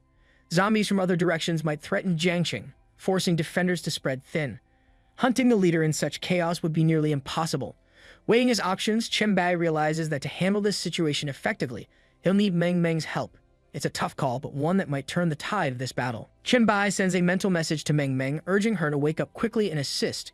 In the villa, Meng Meng stirs after some time, slowly regaining consciousness. Tears stream down her face as she opens her eyes, clearly overwhelmed. Sitting up in bed, she notices Songji standing nearby, holding a thermos of coffee. Songji turns around, surprised but smiling warmly at seeing Meng Meng awake. Meng Meng, blushing slightly, starts asking questions in rapid succession, where she is, who Songji is, and most importantly, about her master. Songji patiently explains the situation and updates Chen Bai, who feels a wave of relief knowing Meng Meng is awake. Meng Meng, still processing everything, sends a message to Chen Bai, apologizing for fainting earlier. She explains that his incredible speed had caused her to succumb to the wind pressure and exhaustion. Now that she's aware of the situation, she promises to use her dream ability to help find and eliminate the zombie threats. Chen Bai responds calmly, asking her not to rush and instead focus on finding a specific type of zombie using her ability. He quickly provides a description. A human-sized creature with shoulders protruding like shoulder pads, a massive head encased in an exoskeleton resembling fine mesh and tentacles extending from its shoulders. Its mental power is notably strong, a clear sign of the zombie lord. Meng Meng takes the instructions seriously. She carefully reads the description, closes her eyes, and announces her intent to enter the dream state to locate the target. Turning to Songji, she politely asks for protection while she dreams. Song agrees, though she's clearly baffled at how Meng Meng manages to fall asleep so quickly. Even as she stands guard, she can't help but wonder aloud about the mystery of someone dozing off on command, especially in the middle of a crisis. Meng Meng enters the dream space and manifests within the Dongshan settlement at the base of the city wall. Leaning over, she observes the dense clusters of zombies below. She is astonished by their sheer number. Taking a deep breath, she raises her hand, summoning bright pink ribbons that shimmer in the dreamlike environment. Her ability, Dream Weaver, springs to life, creating small pebbles that float around her and drop onto the zombies below. The pebbles crush several of them, prompting a triumphant smile. The surreal nature of the space reassures her is still her dream, a place where she has control. Encouraged by the success, she reminds herself to focus on the task at hand, finding the zombie lord as Chen Bai instructed. There's no time to waste. With determination, she manifests glowing pink butterfly wings and soars high above the zombie horde, scanning for any sign of the Lord controlling them. As dusk settles on the first day of defending the city, Chen Bai returns to the top of the wall where Song Zixiong waits with a bottle of water. She hands it to him along with a towel, and he takes a moment to catch his breath.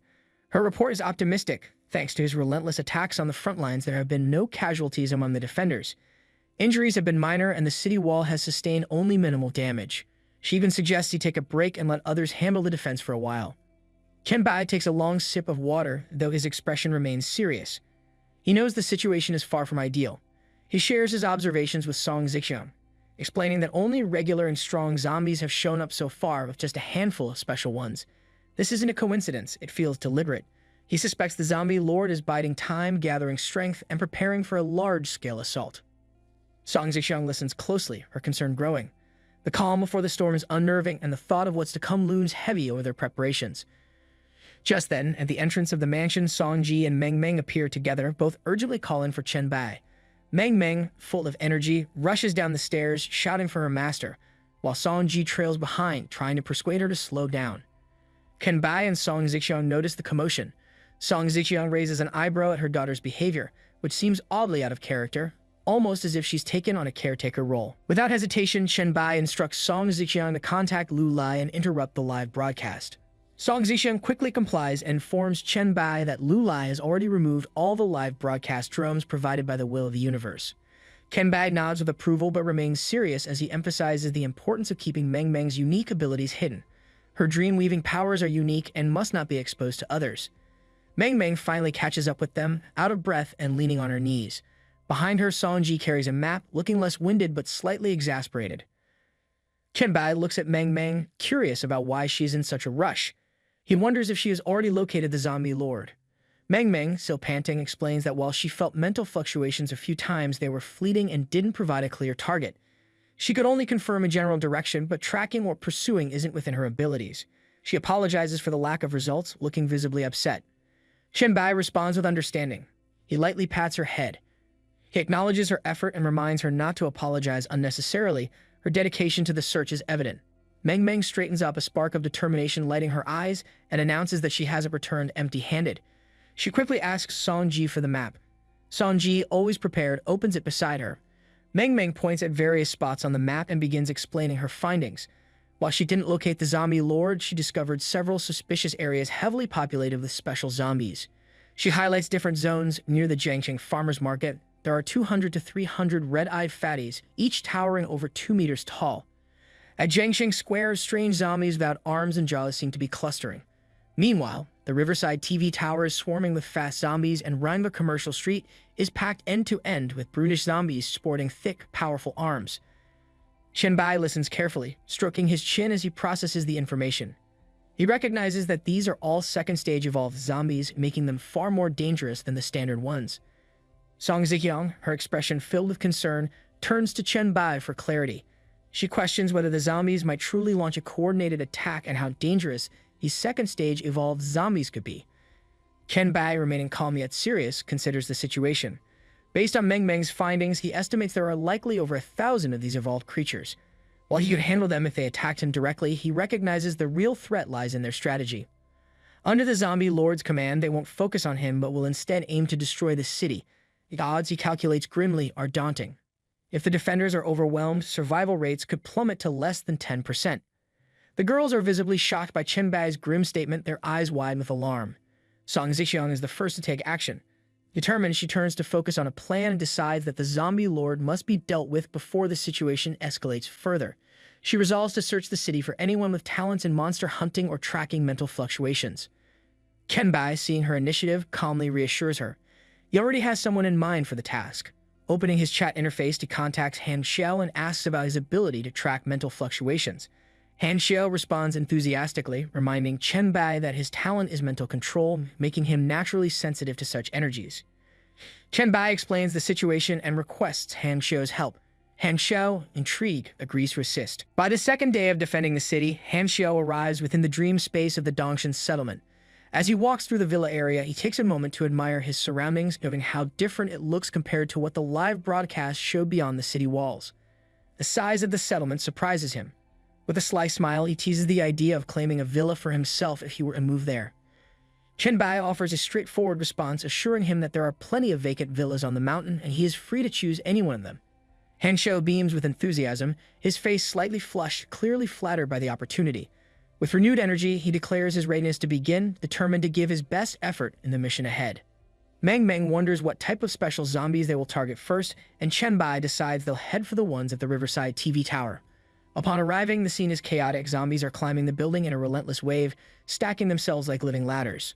Observing from a distance, Chen Bai points out that these hunters are a major threat since they can bypass city walls entirely. He knows the zombie lord won't let them eliminate these creatures without a fight, and that is when they will need Han Xiu's abilities. Han Xiu tells Chen Bai to leave it to him. Chen Bai then instructs Meng Meng to follow him. He leaps toward the zombies while Meng Meng, using her butterfly wings, follows him into the fray. This leaves Han Xiu momentarily baffled, wondering if it's time to start learning how to control objects with his mental energy. After all, being able to fly seems incredibly handy right now. High above, Meng Meng hovers near the tower, letting out a powerful shrill attack. The resulting shockwave throws zombies off the building like leaves in a gust of wind. She bursts into laughter, clearly impressed with her own strength in the dream space. Her celebration is short-lived, though, as she notices something strange below. The zombies start climbing again, this time faster and more determined. Startled by their speed, Meng Meng freezes, unable to react as the creatures rapidly close in on her. Just as the situation seems dire, Chen Bai appears, taking charge. Using his skill, Hellfire Engulfment, he launches a devastating attack. The zombies are consumed by infernal flames that drain their mental energy and inflict both physical and mental burns. The zombies collapse, impaled by purple stakes, while the infernal fire continues to ravage them. Chen Bai leaps again, delivering a punch to each one, while Meng Meng uses her sound abilities to make the zombies tremble and perish. Soon even the last of them falls. Chen Bai absorbs the final elite monster using his skill, Evolution Devour. As the tentacles restrain the corpse, a surge of power flows through him. The system displays a message. Gain 200 virus points, 50 exclusive Blacklight virus evolution points. The multiple devourers adjust the yield, but it's clear the results are still impressive, even with a slight reduction. Meng Meng, flapping her butterfly wings in the air, looks at the pile of defeated zombies and remarks that it's only the second day of the siege, yet so many elite evolved zombies have already gathered. Chen Bai, glancing at her briefly, and turns toward the city. He explains that speed-type zombies gather quickly, and these are likely the strongest ones from Jiangxing and nearby cities. More will probably appear, but without the Lord's leadership, they'll scatter and become less dangerous. By then, he expects the Lord to be dealt with. Meng Meng positions herself beside him and asks if they should clear out another gathering point. Just as Chen Bai is about to respond, he notices something strange. The dagger suddenly flies in his direction, but he easily stops it between his fingers. Attached to the dagger is a small, rolled-up piece of paper. Opening it with a smile, Chen Bai reads the message. It's from Han Xiu, who has successfully located the Lord's position in the northeastern mountainous area of the settlement. It seems their next move is already set. There's no need to waste any time.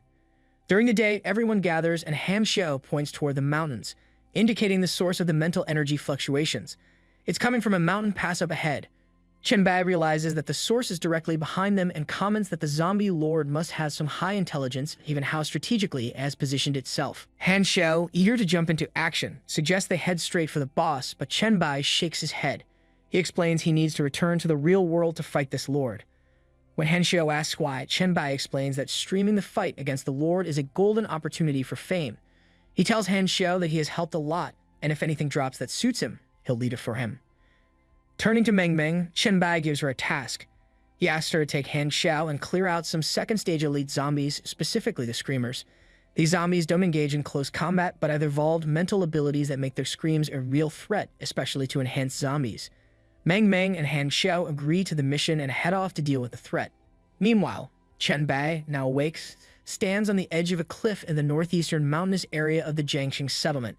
He senses the presence of high-level evolved virus energy and knows the enemy is close. Suddenly, a figure emerges from behind him, leaping at him with deadly speed. The creature's hands are replaced by blades. Chen Bai dodges the creature's strike, spinning in the air as it slashes toward him. He observes the creature's movements closely, realizing it's a hunter, a speed-evolved zombie. However, this one is even more advanced. It's likely one of the Lord's bodyguards. These zombies are quick and prefer hit-and-run tactics, making them almost as fast as Chen Bai himself. The creature leaps at Chen Bai again, its movements fast and fierce.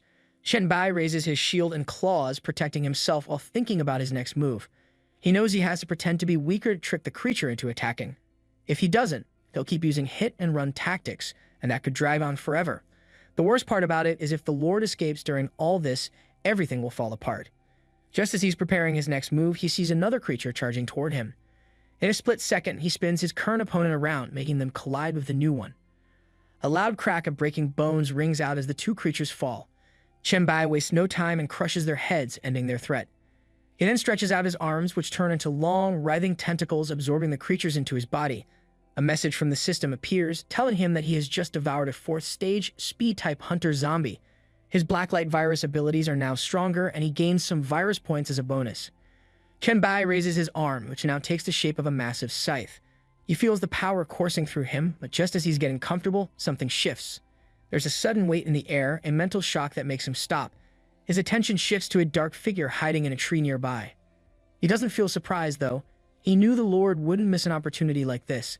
But this Lord is different. It's a zombie with a mushroom-shaped head and strange tentacles growing from its shoulders. It stares at him silently, as if waiting for something, or maybe just sizing him up. Without wasting any time, Chen Bai charges toward the creature, slicing it effortlessly in half with his scythe. He lands smoothly on the ground, thinking to himself that this boss was surprisingly easy to defeat. Before he can fully process the victory, Song Zixiang suddenly appears, throwing herself into his arms. She thanks him for taking down the Lord, explaining that the siege has become much easier without the leadership of the boss. Chen Bai, surprised by her sudden appearance, asks what she and the others are doing here. He looks around and notices the other girls from the villa, all gathered around with passionate expressions and flushed faces. They praise him, calling him a great villain and a reliable master. The scene seems too much even for him. The girls kneel at his feet, caressing him. Chen Bai chuckles, reflecting they've targeted his weakness. But without hesitation, he opens his arms and slices through them, cutting them apart, dispelling the illusion. Just as the illusion fades, he slowly turns and calmly tells the zombie lord that it's better not to display such weak illusions. They only end up embarrassing the creator. He adds with a slight smirk that even though the illusion was impressive, it didn't affect his judgment. He taunts zombie lord, saying that it seems that its mental energy is not as strong as his own. The broadcast chat fills with comments as Chen Bai faces off with the boss. Some viewers quickly realize what's happening. They begin to understand that there were illusions at play, explaining why Bai appeared to attack empty air twice. A few viewers expressed their disappointment, wishing they could have seen the illusions in the live stream. They had thought there was an invisible monster at first. As the broadcast continues, some viewers grow unimpressed by the so-called advanced zombies. They begin to argue that these zombies don't seem all that strong. Other viewers challenge them to face these monsters themselves and see if they are strong or not. A few mention their own experiences with such enemies. One recounts the destruction caused by zealot zombies that wiped out an entire A-rank team of 5, all highly skilled.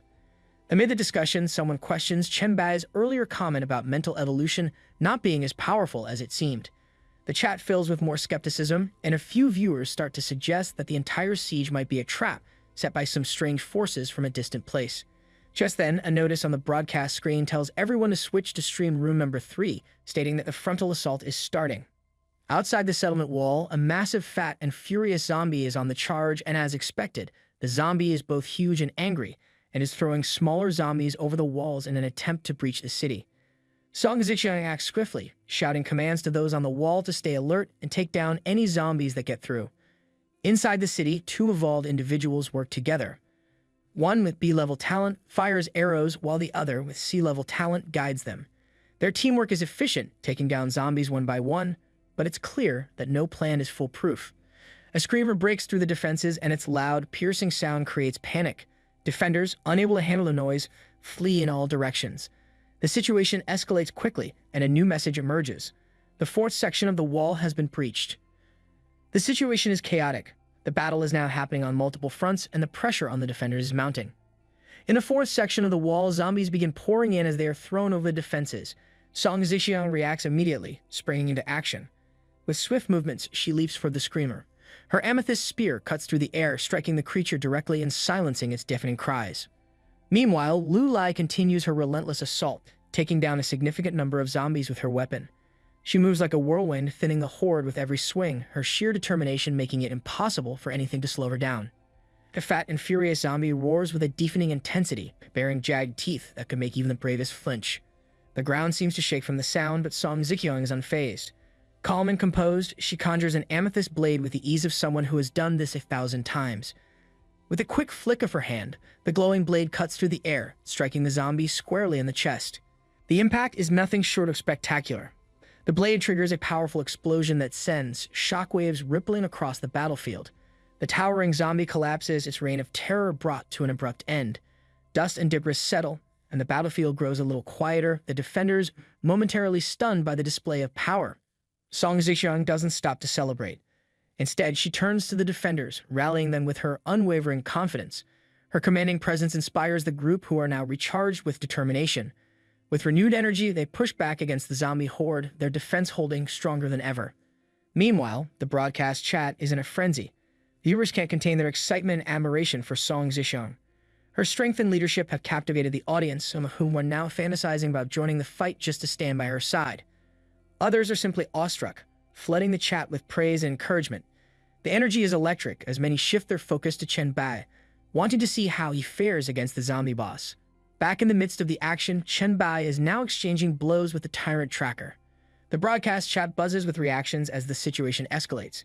Viewers debate the identities of the zombies on screen. Some recognize the mutant evolution as a strength-type turret called a tracker, while others are clearly new to the battle, expressing surprise and curiosity. One chimes in to explain that Chen Bai himself names these creatures. One of them explains it for the newcomers to the stream that Chen Bai only started acting after the zombie lord called for the reinforcements. Critics in the chat call his approach arrogant, speculating that his delay could backfire. Others taunt them, saying they cannot just stand Chen Bai being better than them. Meanwhile, a massive attack from Chen Bai strikes the ground, causing a fiery explosion.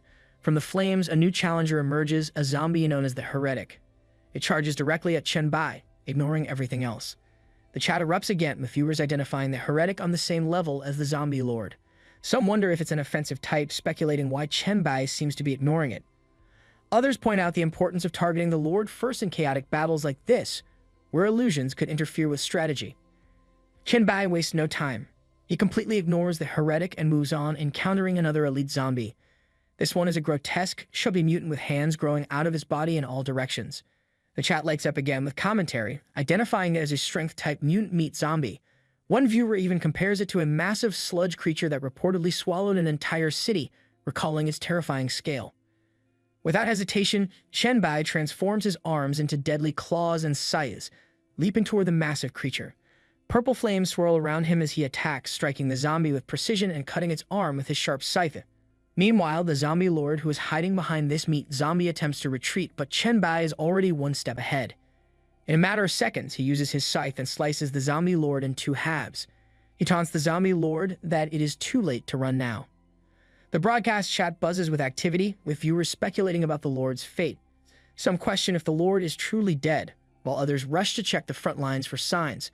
Reports confirm the chaos among the zombies. They're trampling each other, their movements uncoordinated and erratic. Without the lord's leadership, even the massive zombies have stopped their calculated actions, leaving the defenders with an easier fight. Suddenly, a gigantic hand flies toward Chen Bai. He notices just in time, dodging the attack with a swift jump. The blow lands on the ground, causing an explosion. From the dust emerges the gigantic meat zombie. It picks up the remains of the previous zombie lord and begins swallowing them. Chen Bai wastes no time.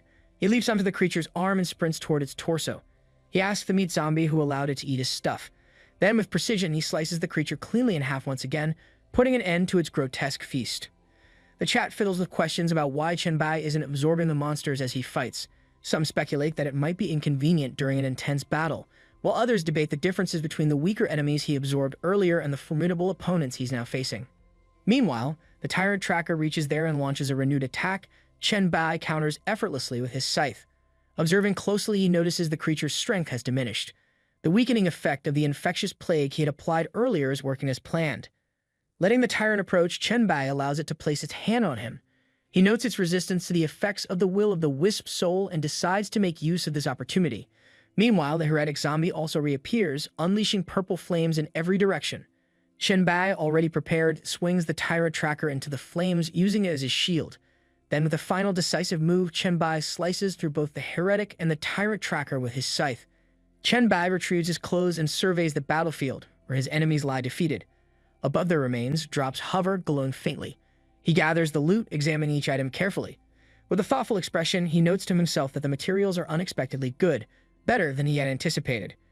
It seems the pieces he had been planning for so long have finally come together, and the quality exceeds his requirements. This haul could lead to the creation of something exceptional. Chen Bai then retrieves a blueprint from his inventory, the biochemical disaster, a Class C production blueprint for a gauntlet. The description outlines the required materials: the muscle of the flesh mountain, the bone of a tyrant, the heart of a heretic, and the brain of a lord. To his surprise, the loot he collected matches the requirements perfectly: a brain, a heart, a bone, and a muscle, each radiating a unique energy. Alongside these, Chen Bai brings out a Class E zombie claw, preparing to upgrade it into the gauntlet using the materials and the blueprint scroll. The broadcast chat buzzes with excitement and speculation. Viewers are amazed by the process of crafting equipment from zombie parts, with some admitting they can barely grasp the complexity of it. Others eagerly demand to see the gauntlet's attributes, though some doubt Chen Bai will share such details openly. The result of his efforts appears: a Class D zombie claw gauntlet. It increases all attributes by 35, but Chen Bai's expression reveals his dissatisfaction. He stares silently at the gauntlet, clearly unimpressed. The chat picks up on his reaction, with viewers guessing at his thoughts. Some comment that he must be evaluating the attributes, while others speculate why he seems unhappy. Doubts grow as more people notice the mismatch between the materials and the result. A Class C rating feels underwhelming for such high-quality components. The materials used to forge the gauntlet each hold extraordinary powers, now infused into the equipment. Their unique attributes are as follows. The high-level Lord Brain grants the ability to permanently control 3 creatures with lower mental power than the user. The mutated Tyrant Tracker Bone increases agility and strength by 30% and accelerates attack speed by 50%. However, the bonus decreases over time, lasting 50 minutes with a cooldown of 3 hours. The Strength-type mutated Flesh Muscle activates a recovery state upon killing an enemy, restoring special energy, mental power, health, and stamina. Additionally, it increases all basic attributes except mental power by 1 for each kill, with no limit on accumulation. This state lasts 20 minutes, and the phosphorescent Heretic Heart releases a mental magnetic field that provides both offensive and defensive capabilities. It defends against mental attacks while releasing mental suppression. When Chen Bai puts on the gauntlet, a notification surprises him. The equipment triggers a rare forging effect, gaining the ability Disastrous Evolution. This unique trait allows the gauntlet to evolve into a growth-type soul weapon after killing 100,000 biochemical mutants and 100 high-level mutated enemies while equipped. The gauntlet glows faintly, signaling its potential. Chen Bai contemplates its immense power, noting its transformation into a growth-type soul weapon. Although the creatures used as materials have lost some key parts, their remaining energy still holds significant value. He wonders if this gauntlet could further enhance his blacklight virus, pushing his evolution to new heights. Extending his arms, Chen Bai unleashes his tentacles to absorb the defeated mutants around him. A series of notifications flood in as he gains thousands of virus points. His blacklight virus gains a new form called Whip in Hand, along with the abilities Heat Tracking and Virus Tracking. Additionally, his hammer form evolves, acquiring the powerful ability Earth-Shattering Smash. He examines his newly acquired whip form, watching as the weapon extends fluidly from his hand. Intrigued by its potential, he activates the Awakening panel to review the full abilities of his blacklight virus. Carefully analyzing his skill tree, Chen Bai decides to invest all his evolution points into further enhancing the virus. With this investment, the gauntlet now has the potential to evolve into a growth-type soul weapon with multiple new abilities. The anticipation of testing its full power excites him, and he clenches his fists, brimming with energy. Deciding to return to the walled city, Chen Bai activates his aerial dash ability.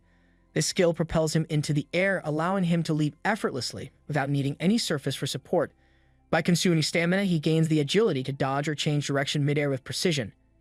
Each consecutive use increases the stamina cost, but the ability highlights his exceptional mobility and control. With graceful, calculated movements, he maneuvers through the air, covering ground quickly and efficiently. Meanwhile, inside a villa room in the Jiangxing city settlement, Lu Lei coordinates the situation.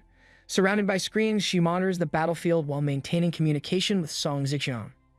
Lu Lei notes that Chen Bai has completed his tasks and is now heading toward the city walls. To ensure every detail is captured, she adjusts the live cameras of the Cosmic Will to focus on the front line, ready to broadcast the next phase of the battle.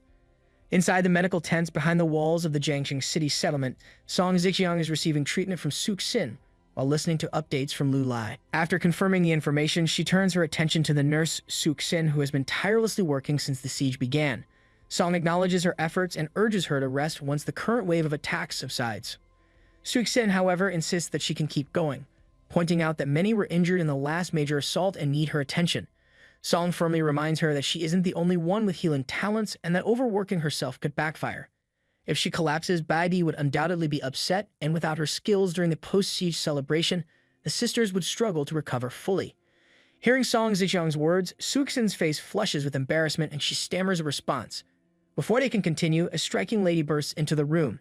It's the settlement's lawyer, and her expressions are filled with despair.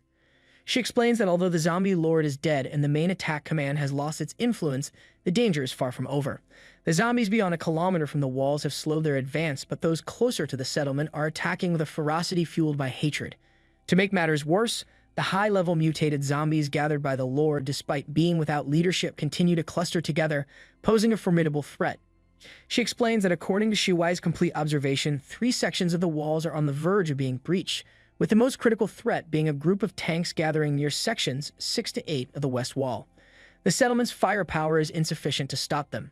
Song Ziqiang immediately contacts Shuai, stationed at the observation point within the walls, to assess the situation. Shuai, despite her strained voice, quickly reports that Section 6 of the west wall is in critical condition. According to her analysis, it will only hold for another 3 minutes. The flesh wall being used to reinforce it is degrading faster than it can regenerate. Shui's eyes, glowing a vivid cyan, are bloodshot and bleeding from the intense use of her Class A ability, Omniscient Eye. This powerful skill allows her to enlarge, mark, and focus on any target within her field of vision, consuming mental power to consolidate tactical information rapidly. The lawyer, glancing at the image of Shuai on the screen, notes her pivotal role. Since the start of the main attack, Shuai has been using her ability to monitor the entire battlefield, providing essential tactical adjustments. However, it's clear that the toll on her is immense, and she's nearing her limit. Song Ziqiang, despite the gravity of the situation, allows a mischievous smile to cross her face. She reflects on how her daughter has a talent for choosing both loyal friends and strong allies. Snapping back to the moment, she declares her intention to head to the front lines to provide support. She also orders the team to bring Shuai off the walls for rest before she completely exhausts herself. The situation outside continues to unravel in chaos. Reinforcements arrive just in time, led by Songji and a group of determined fighters. Songji, full of energy, shouts out that they come to support Sister Leng Shuang. Leng Shuang motions for Songji to stay back, warning her not to advance. She emphasizes that the zombies are too fast for her group to handle effectively. Leng Shuang then continues her fierce battle, cutting down zombies one by one and throwing their remains into the air. Songji, worried for her ally, calls out again, but Leng Shuang is already in full attack mode. She bellows for everyone in her group to charge forward with her. The boys in the group follow her command, sprinting toward the mutants with determination. Suddenly, Chen Bai's voice cuts through the chaos, stopping Leng Shuang in her tracks. He warns her that advancing further would only worsen the situation. Songji is startled by his sudden appearance.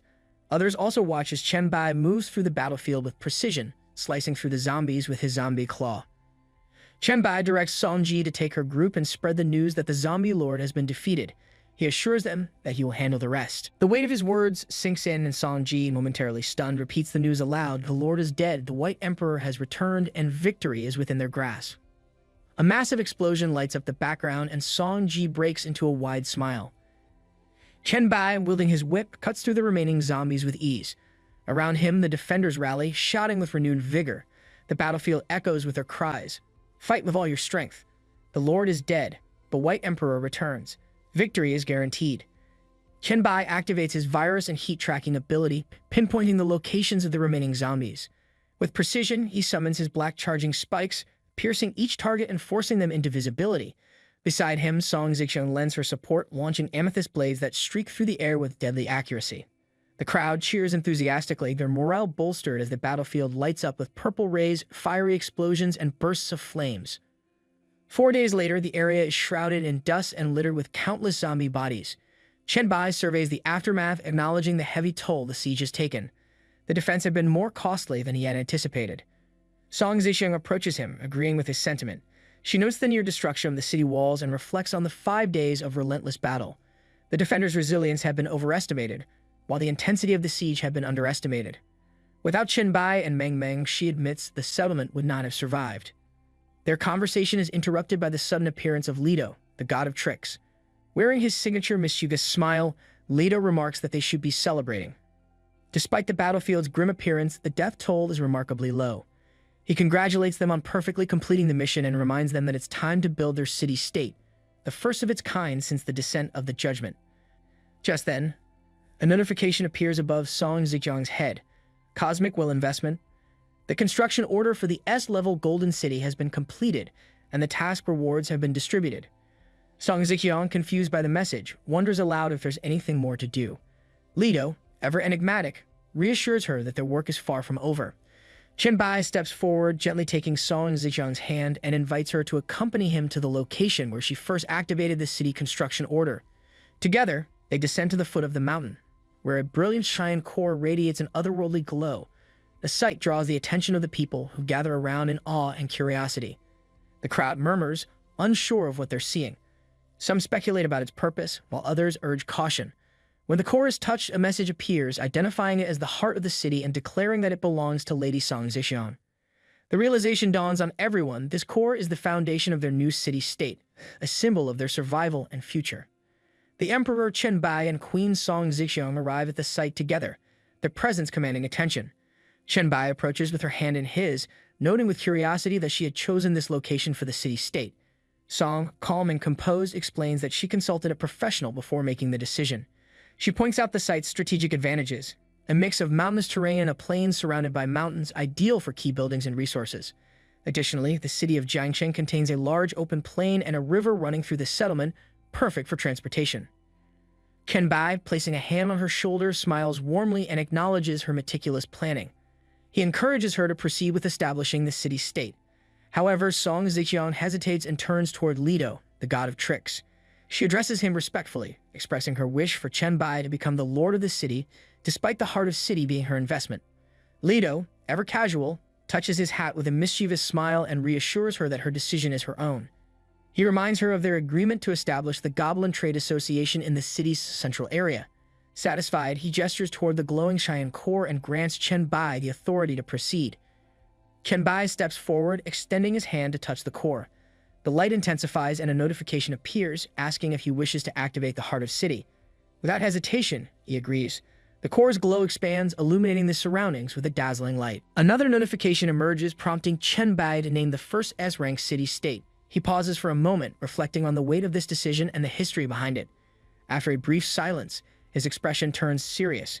He declares the name, Baida City, a symbol of his past and his ambitions for the future. The naming of Baida City is successful. Then a brilliant glow emanates from the core, and before it merges seamlessly into the chest of Chen Bai. With this integration, the city's management panel unlocks, confirming his role as the lord of the city. The status of the city is revealed. The notifications list the following effects. The bearer of the Heart of City is the lord of the city. Experience gain and drop rate are increased by 20% within the boundaries of Baida City. All attributes of the lord are increased by 100%. Hostile units within Baida City have their attributes reduced by 50%. Simultaneously, a notification appears for Song Zixiang. It declares that she has been granted the highest level of management authority by the lord of the city, Bai Di. Alongside this, her attributes receive an 80% boost within Baida City. The achievement is announced to all evolved beings, with Chen Bai gaining 10 prestige points. Within the city, the population erupts into celebration as another notification appears. It announces that all residents have been rewarded with 3 free attribute points based on their contributions during the siege. Cheers fill the air, with many shouting, "Long live Emperor Chen Bai! Long live the Queen!" Not everyone is entirely satisfied, though. Some mutter regretfully, lamenting that they could have earned more if they had worked harder or taken down more enemies. Still, the mood remains jubilant overall. Lido, the god of tricks, claps his hands with a wide grin, his laughter echoing through the crowd. He repeats his approval, clearly delighted by the outcome. Song Zixiang turns to him, curious if he has any news to share, but the god of tricks simply gestures with his usual enigmatic smile. He comments that with Chen Bai as the lord of the city and Song Zixiang holding the highest level of management authority, everything has gone exactly as planned. With a satisfied tone, Lido proclaims that this has been a perfect transaction. Everyone has received what they wanted, and his investment has reached a successful conclusion. Pleased with the outcome, Lido smiles and announces his departure. Before leaving, he reminds Chen Bai to complete the investment tasks he assigned as soon as possible. Chen Bai, aware of the immense difficulty of these tasks, remarks on their complexity. Lido only laughs, expressing his confidence in Chen Bai's abilities before disappearing on his next journey. After Lido's departure, Chen Bai hands Song Zixiang several scrolls, explaining that they are the rewards for completing the S-level Golden City construction. He asks if she has started any preliminary planning and suggests she arrange the construction projects in suitable locations. Song examines the construction plans and is immediately amazed by the scale and potential of what lies ahead. Chen Bai gently places a hand on her back, reassuring her. He explains that the vehicles, firearms, and other items produced through these plans can be tested and used to further the settlement's development. He expresses confidence that these resources will place Baida City far ahead of other settlements. Song, initially happy, soon looks worried.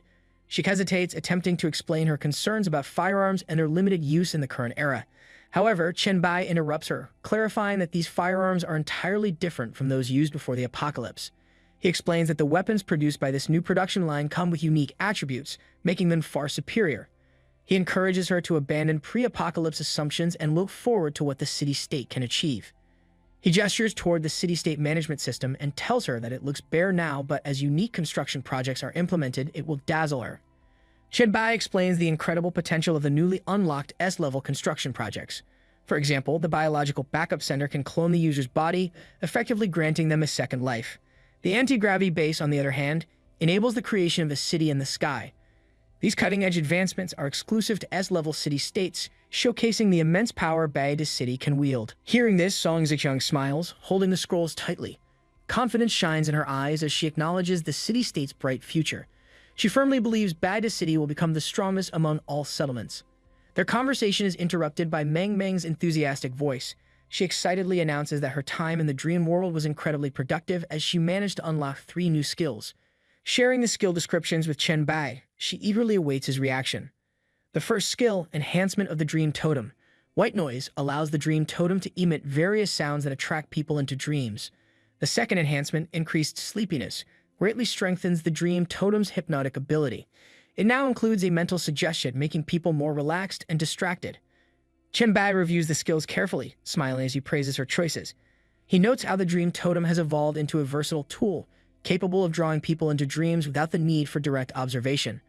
He also points out its growing effectiveness in real-world battles. Blushing slightly, Meng Meng responds with pride, reminding him that this combination was based on his earlier advice after analyzing her skill tree. Then, with even more excitement, she reveals her third self-selected skill, Enhancement of Entry and Awakening Skills in Dreams, Dream Visitor. This ability allows her to return to reality from any effective dream totem and to send others back to reality through the same method. Chen Bai is impressed by this teleportation ability.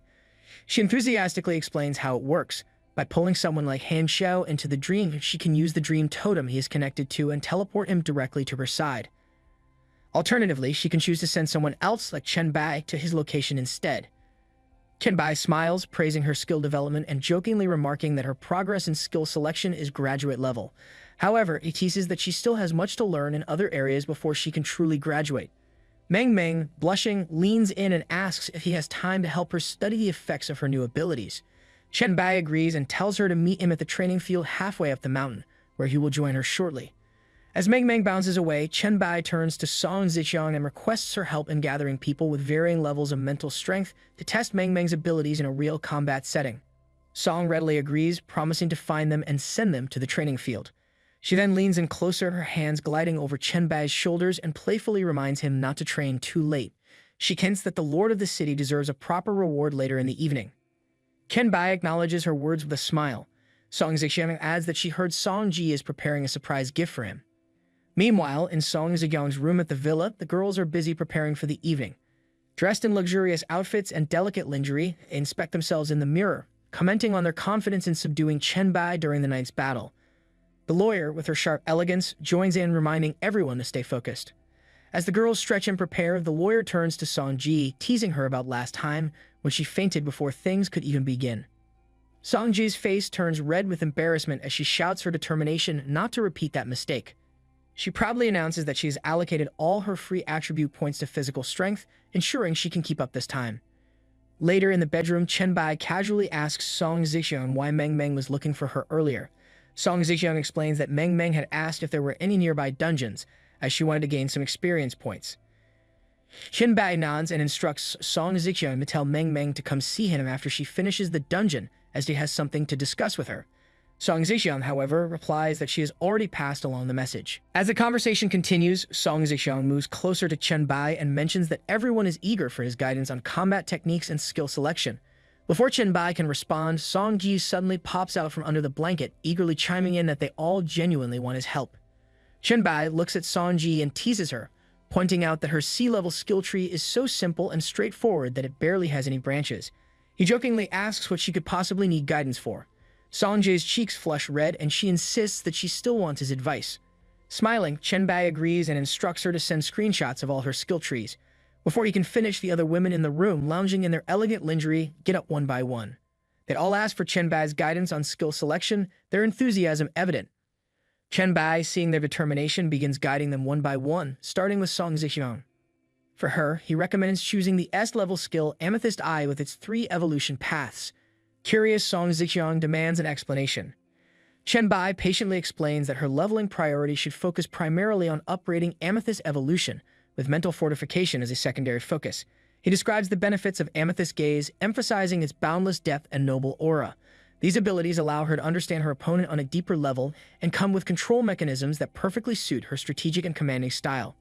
Song Zixiang takes a moment to reflect on Chen Bai's guidance. She realizes that choosing the Amethyst Eye skill set will grant her incredible control over her opponents. Anyone who makes eye contact with her could enter a dazed state, losing their sense of direction and focus. She recognizes how much this ability would enhance her effectiveness, especially in tactical situations. Chen Bai then calls on Shui, who blushes as she approaches him. Reviewing her skill set, Chen Bai observes that she has only 2 skill trees. He reassures her that having fewer skill trees isn't a disadvantage and can even lead to more focused growth. For Shui, Chen Bai recommends unlocking Threat Vision, a skill that highlights all targets within her view that pose a threat. He also advises her to invest in See What I See, an ability that allows her to share her highlighted vision with teammates. Chen Bai explains that these skills will position her as a god-level support in the future, someone indispensable in both battle and strategy. He adds that her base-level capabilities are already impressive, and these skills will only amplify her potential. Next, Chen Bai turns to Lu Lai, offering his guidance with her skill set. He begins by addressing her illusory image ability, revealing that it harbors a hidden game-changing skill. Intrigued, Lu Lai listens as Chen Bai explains the power of perceive illusion as reality. This unique skill has a fascinating effect. If an enemy fails to see through the illusion, it becomes real to them. For example, if they believe a nuclear bomb in the illusion is real, they will experience its effects as if it were an actual explosion. The skill lacks a conventional damage description because its potential is limitless. Anything imagined can manifest as reality for the target. Lu Lai is stunned by the revelation, struggling to believe the depth of this ability. Chen Bai reassures her, emphasizing the skill's unparalleled potential. With proper mastery, she could create scenarios so convincing that they alter the battlefield entirely. Next, it's Suxin's turn. Chen Bai reviews her abilities and advises her to distribute her points evenly across stamina, flesh, and mind recovery abilities. He explains that all of her skills primarily take effect on herself, enhancing her recovery capabilities before extending to others when actively used. While her abilities may seem straightforward, Chen Bai praises their practicality and effectiveness, noting that he has yet to see a better medical talent. As Suxin steps back, Songji suddenly hugs Chen Bai from behind, asking if it's finally her turn. Chen Bai teases her, remarking that the C-level underdog speaks last. Turning to the next person, he announces that Ling Yu, with her B-level focus concentration ability, is up next. Ling Yu blushes and timidly thanks him for the attention. Chen Bai examines her skill, pointing out that while it seems to only speed up thinking, it's actually a god-level talent for duels. He explains that her ability allows her to set a target, accelerating her thought process while filtering out irrelevant information. This makes it incredibly effective for quick decision-making and precision in one-on-one battles. Chen Bai advises Ling Yu to select skills that enhance her ability to make judgments in combat and to dedicate herself to practicing against opponents with diverse talents. This, he emphasizes, will unlock the full potential of her ability. Ling Yu, overwhelmed with gratitude, kneels before him and playfully offers to show her appreciation for his guidance through action. Chen Bai snaps, cutting her off, and sternly reminds her to remain sane. He instructs her that she must learn to control when and on whom she focuses her ability. Without proper discipline, such a talent could easily backfire, becoming a liability instead of an asset. Finally, it's Song Ji's turn. She steps forward eagerly, declaring that she's ready for her guidance. Chen Bai reviews her abilities and advises her not to miss any skill she can upgrade. He explains that once she is fully leveled, her abilities will grant her 10 times the comprehension, 10 times the learning speed, and 10 times the technique refinement. Her growth will outpace that of an ordinary person by a factor of 10. Playfully, Chen Bai teases her, saying that while her physical strength will never surpass his in this lifetime, she might just conquer him one day with her refined techniques. Song Ji's cheeks flush bright red as she curses him for always teasing her. With a pout, she warns him that she'll bite him for bullying her. Amused by the exchange, Song Zixiang stands up and addresses the group. She reminds everyone that now, with Chen Bai's guidance for their future growth, they must work hard to ensure that any new members of Bei de Palace won't look down on them. The group responds enthusiastically, pledging to give their best efforts.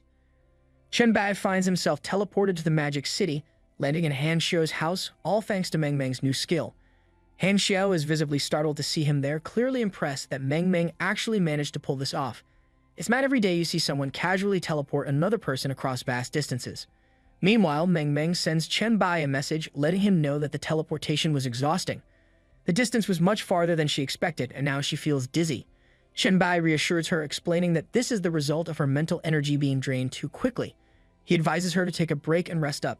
After all, no one wants their teleportation expert fainting mid-task. Han Xiao, now recovering from his surprise, shifts the conversation to Chen Bai's progress. He asks how things are going with Beatty City. Chen Bai shares that all the necessary planning and arrangements are complete, and everyone involved is working hard to make the city a shining success. It's a team effort, and the results are beginning to show. Then Chen Bai, always curious, turns the focus back on Han Xiao. He inquires about the rewards from the city-building process, specifically how many attribute points Han Xiao earned. After all, both Han Xiao and Meng Meng had fought several special zombies in the dream world, which should have yielded some valuable gains. Han Xiao, however, has a rather underwhelming answer, just one attribute point. He goes on to explain what happened during the zombie battles in the dream space. While they were fighting a group of screaming zombies, something unexpected occurred. All the zombies screamed together, creating a powerful mental shock. Han Xiao, who had been flying with mental power, lost control from the disturbance and ended up falling to his death. Chen Bai advises Han Xiao to avoid mentioning that he is from the 001 chat group. He jokes that he simply cannot handle the second-hand embarrassment if others were to find out. Han Xiao, however, isn't having it. He pleads his case, pointing out that only he and Meng Meng know about this, so there's no real risk of anyone else finding out. Besides, he's about to take Chen Bai to see the chemical plant, which is hardly an embarrassing outing. Chen Bai chuckles and waves it off, saying he was only joking. He tells Han Xiao to get ready so they can leave. Han Xiao laughs in return and agrees, lightening the mood. As they prepare, Chen Bai notices his hand glowing faintly with a purple aura shaped like a butterfly. His thoughts shift to the SSS-level mission, Plague Mark, which has been sending him warnings ever since his teleportation. It feels significant, and he can't shake the feeling that it has something to do with the chemical plant Han Xiao mentioned, the one supposedly infested with plague zombies. Meanwhile, Han Xiao stands by the window and signals for Chen Bai to take off from there. Later, as they make their way toward the chemical plant, Chen Bai's mind races. He reflects on how quickly he rushed to the Magic City as soon as order was restored in Beatty City. His curiosity grows, wondering what kind of incredible reward an SSS-level mission might bring. Chen Bai takes out the mysterious mask he acquired some time ago. As he looks at it, he recalls how, back in Jiangshang, he had been too afraid to inspect it. The fear of the god of tricks, Ligo, discovering that he had secretly hidden it, kept him cautious. Now he marvels at its true potential. The mask has the ability to refine bloodline potions into an S-class essence, and its greatest advantage. It comes with no usage requirements. It's a rare find that could tip the scales in his favor. Meanwhile, Han Xiao points ahead, directing Chen Bai's attention to a factory shrouded in an eerie green mist. That's the chemical plant, he explains. It's unmistakable with its ominous glow and foreboding atmosphere. Curious, Chen Bai asks if Han Xiao knows anything about the factory's interior. Han Xiao reveals that he had some knowledge of it before the apocalypse. Without hesitation, Chen Bai suggests they begin their exploration. However, Han Xiao looks puzzled, asking if he really has to go in as well. He hesitates, sharing his unease about the green mist and the fumble patches that make the area feel extremely hazardous. Chen Bai reassures him with a confident smirk, explaining that as long as Han Xiao stays within 10 meters of him, he will be perfectly safe. To sweeten the deal, Chen Bai adds that he'll also take Han Xiao to visit the place where his father worked. There's a good chance it might trigger one of Han Xiao's quests. Sighing, Han Xiao reluctantly agrees and pulls out a mask to cover his face. Even with his reluctance, he can't help but feel slightly intrigued by the unfolding adventure. As they step closer to the plant, Chen Bai's hand begins to radiate an intense purple aura, brighter and stronger than before. Suddenly, a notification flashes in front of him. The Plague Mark mission is officially triggered, initiating a follow-up task called Plague Factory, Class A. The message explains that the factory has become a breeding ground for viruses and plagues due to a special data mutation. The objective is clear: find the source of the plague mutation.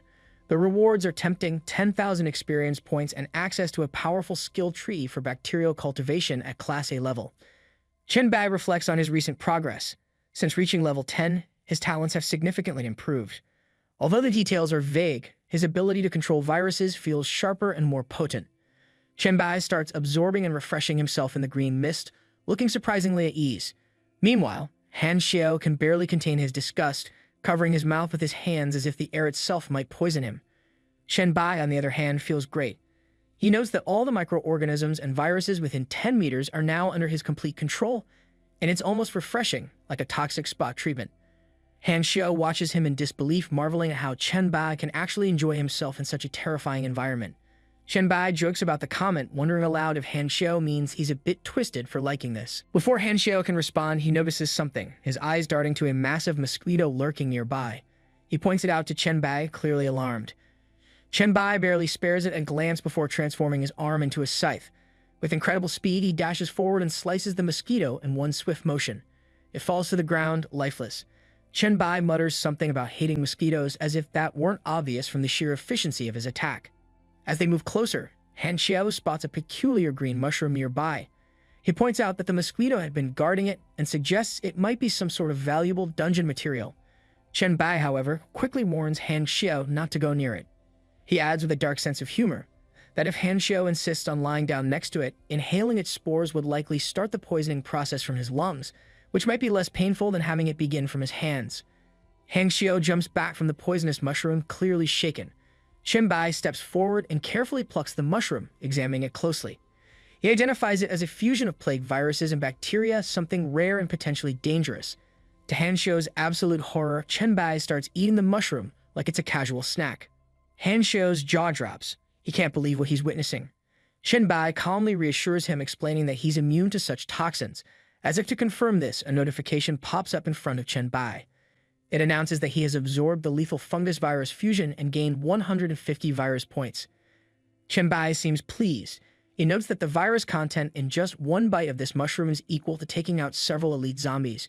Without hesitation, he eats the rest of it. Another notification appears, showing that he's gained an additional 350 virus points. Chen Bai suggests they head to Han Xiao's father's factory to explore. Han Xiao nods in agreement and follows.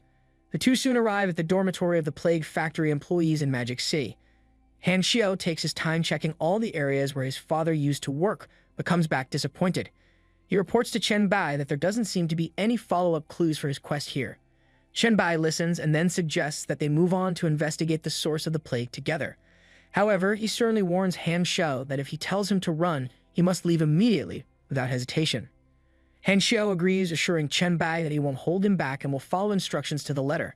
His expression shows determination, though a hint of nervousness lingers, reasonable, considering the ominous environment. Chen Bai points to a spot ahead, noting that the concentration of the plague and viruses is highest in that area. He asks Han Xiao if he knows anything about the place. Han Xiao identifies it as the sewage treatment pond, where wastewater from the chemical plant is collected. He explains that there are two massive, deep pools inside and admits that he's only been there once before. The air there is so toxic it makes people dizzy, even with minimal exposure. With this information, they decide to press forward and enter the sewage treatment pond of the plague factory. The scene inside is surreal. The area is overrun with fluorescent mushrooms and other strange, alien-looking plants that seem to pulse with an unnatural glow. It's both mesmerizing and unsettling, as if they stepped into a realm that belongs to another world entirely. Chen Bai takes control of the situation and instructs Han Xiao to shield himself using mental energy to avoid being eroded by the plague if he wanders too far from him. Han Xiao nods, visibly bracing himself for what's to come. While he might not be as fearless as Chen Bai, he trusts him enough to follow closely, even in this bizarre and dangerous environment. As they move deeper into the eerie surroundings, a mysterious figure draped in a black robe suddenly emerges. The figure exudes an unsettling presence and begins to chant in a powerful voice, calling out to the children of the plague, the servants of the virus, and the disciples of the sect. Before the figure can complete his ritual, Chen Bai acts quickly. He dashes forward with incredible speed, his scythe arm slashing straight into the man's gut. To Chen Bai's surprise, the attack does absolutely nothing. The robed figure stands firm, unshaken. Chen Bai reflects on this shocking turn of events. His blade, his most powerful form of attack, barely left a scratch. He wonders if the defense of an A-class difficulty boss could really be this strong. The thought is unsettling. If this is what an early-stage boss is capable of, what lies ahead? But then something completely unexpected happens. The robed figure kneels before Chen Bai, bowing his head as though in reverence. He begins speaking in solemn tones, declaring his devotion and offering prayers to what he calls their destined god. He wishes for this god to ignite the divine fire and spread the blessings of the plague across the world. Chen Bai is utterly bewildered, and so is Han Xiao, who watches the scene with his mouth agape. Han Xiao can't resist asking if the robed figure is actually kneeling to Chen Bai. Chen Bai hesitates but admits that it seems possible, though even he isn't sure. The robed figure quickly clears up the confusion, confirming that he is indeed kneeling before Chen Bai. With great reverence, he declares Chen Bai to be the destined great god. He introduces himself as Plague Bishop Pukashumi Israel, level 71, and pledges to offer anything, his life, his soul, or whatever is needed for Chen Bai. Chen Bai is stunned. A level 71 third transformation saint is kneeling before him. This is beyond anything he expected. In his previous life, Chen Bai only managed to reach level 79 himself, and he knows how powerful someone at this level is. To encounter such a figure at the early stages of the trial is almost unthinkable. He reflects on the gap in power and the mental perception he gained when Meng Meng became his master. Back then, his mental perception was merely D-class. Yet here he is, standing in front of someone vastly more powerful, able to perceive their name and rank. He realizes how unprepared he truly is for this level of interaction. Chen Bai looks at Pukashumi and asks if he is truly the god destined for him. Pukashumi confirms this without hesitation. He explains that the high priest sacrificed his life to guide Chen Bai's emergence for the sect. Since Chen Bai received the mark of plague at the very beginning of the trial, it is undeniable. He is the god of plague they have been waiting for. Hearing this, Chen Bai reflects on what this means. In previous lives, he often heard that the most valuable aspect of high-level talents was their exclusive opportunities, unique chances that only they could access. It seems this is his own exclusive opportunity as the Virus King. The title God of Plague feels far more powerful and significant than anything Han Xiao's bloodline story could offer. Curious, Chen Bai asks Pukashumi what the sect can do to assist him. Pukashumi explains that they paid a great price to enter the trial early, all for the purpose of aiding him. He considers it a great fortune to have met Chen Bai so soon. He reveals that every member of the Plague sect who enters this realm brings a treasure corresponding to their strength, specifically to support Chen Bai. However, there's a catch. Pukashumi apologizes, explaining that they cannot simply hand over all the treasures at once. This is due to the cosmic will, an invisible force that could detect and interfere if they make things too easy for Chen Bai. Hearing this, Chen Bai nods in understanding. He doesn't seem too bothered by the restriction, knowing that these opportunities are still in his favor. Pukashumi expresses gratitude for Chen Bai's understanding and then asks what type of treasure he desires. Chen Bai doesn't hesitate. He asks if Pukashumi has any job transfer scrolls. Pukashumi looks surprised when Chen Bai asks for a job transfer scroll. He quickly assures him that he does have them. He opens his hands and 2 scrolls appear out of thin air. The first scroll is marked S-Class Plague Knight, while the second is S-Class Insect Master. Before Chen Bai can respond, a third scroll appears above Pukashumi, glowing with a radiant red light.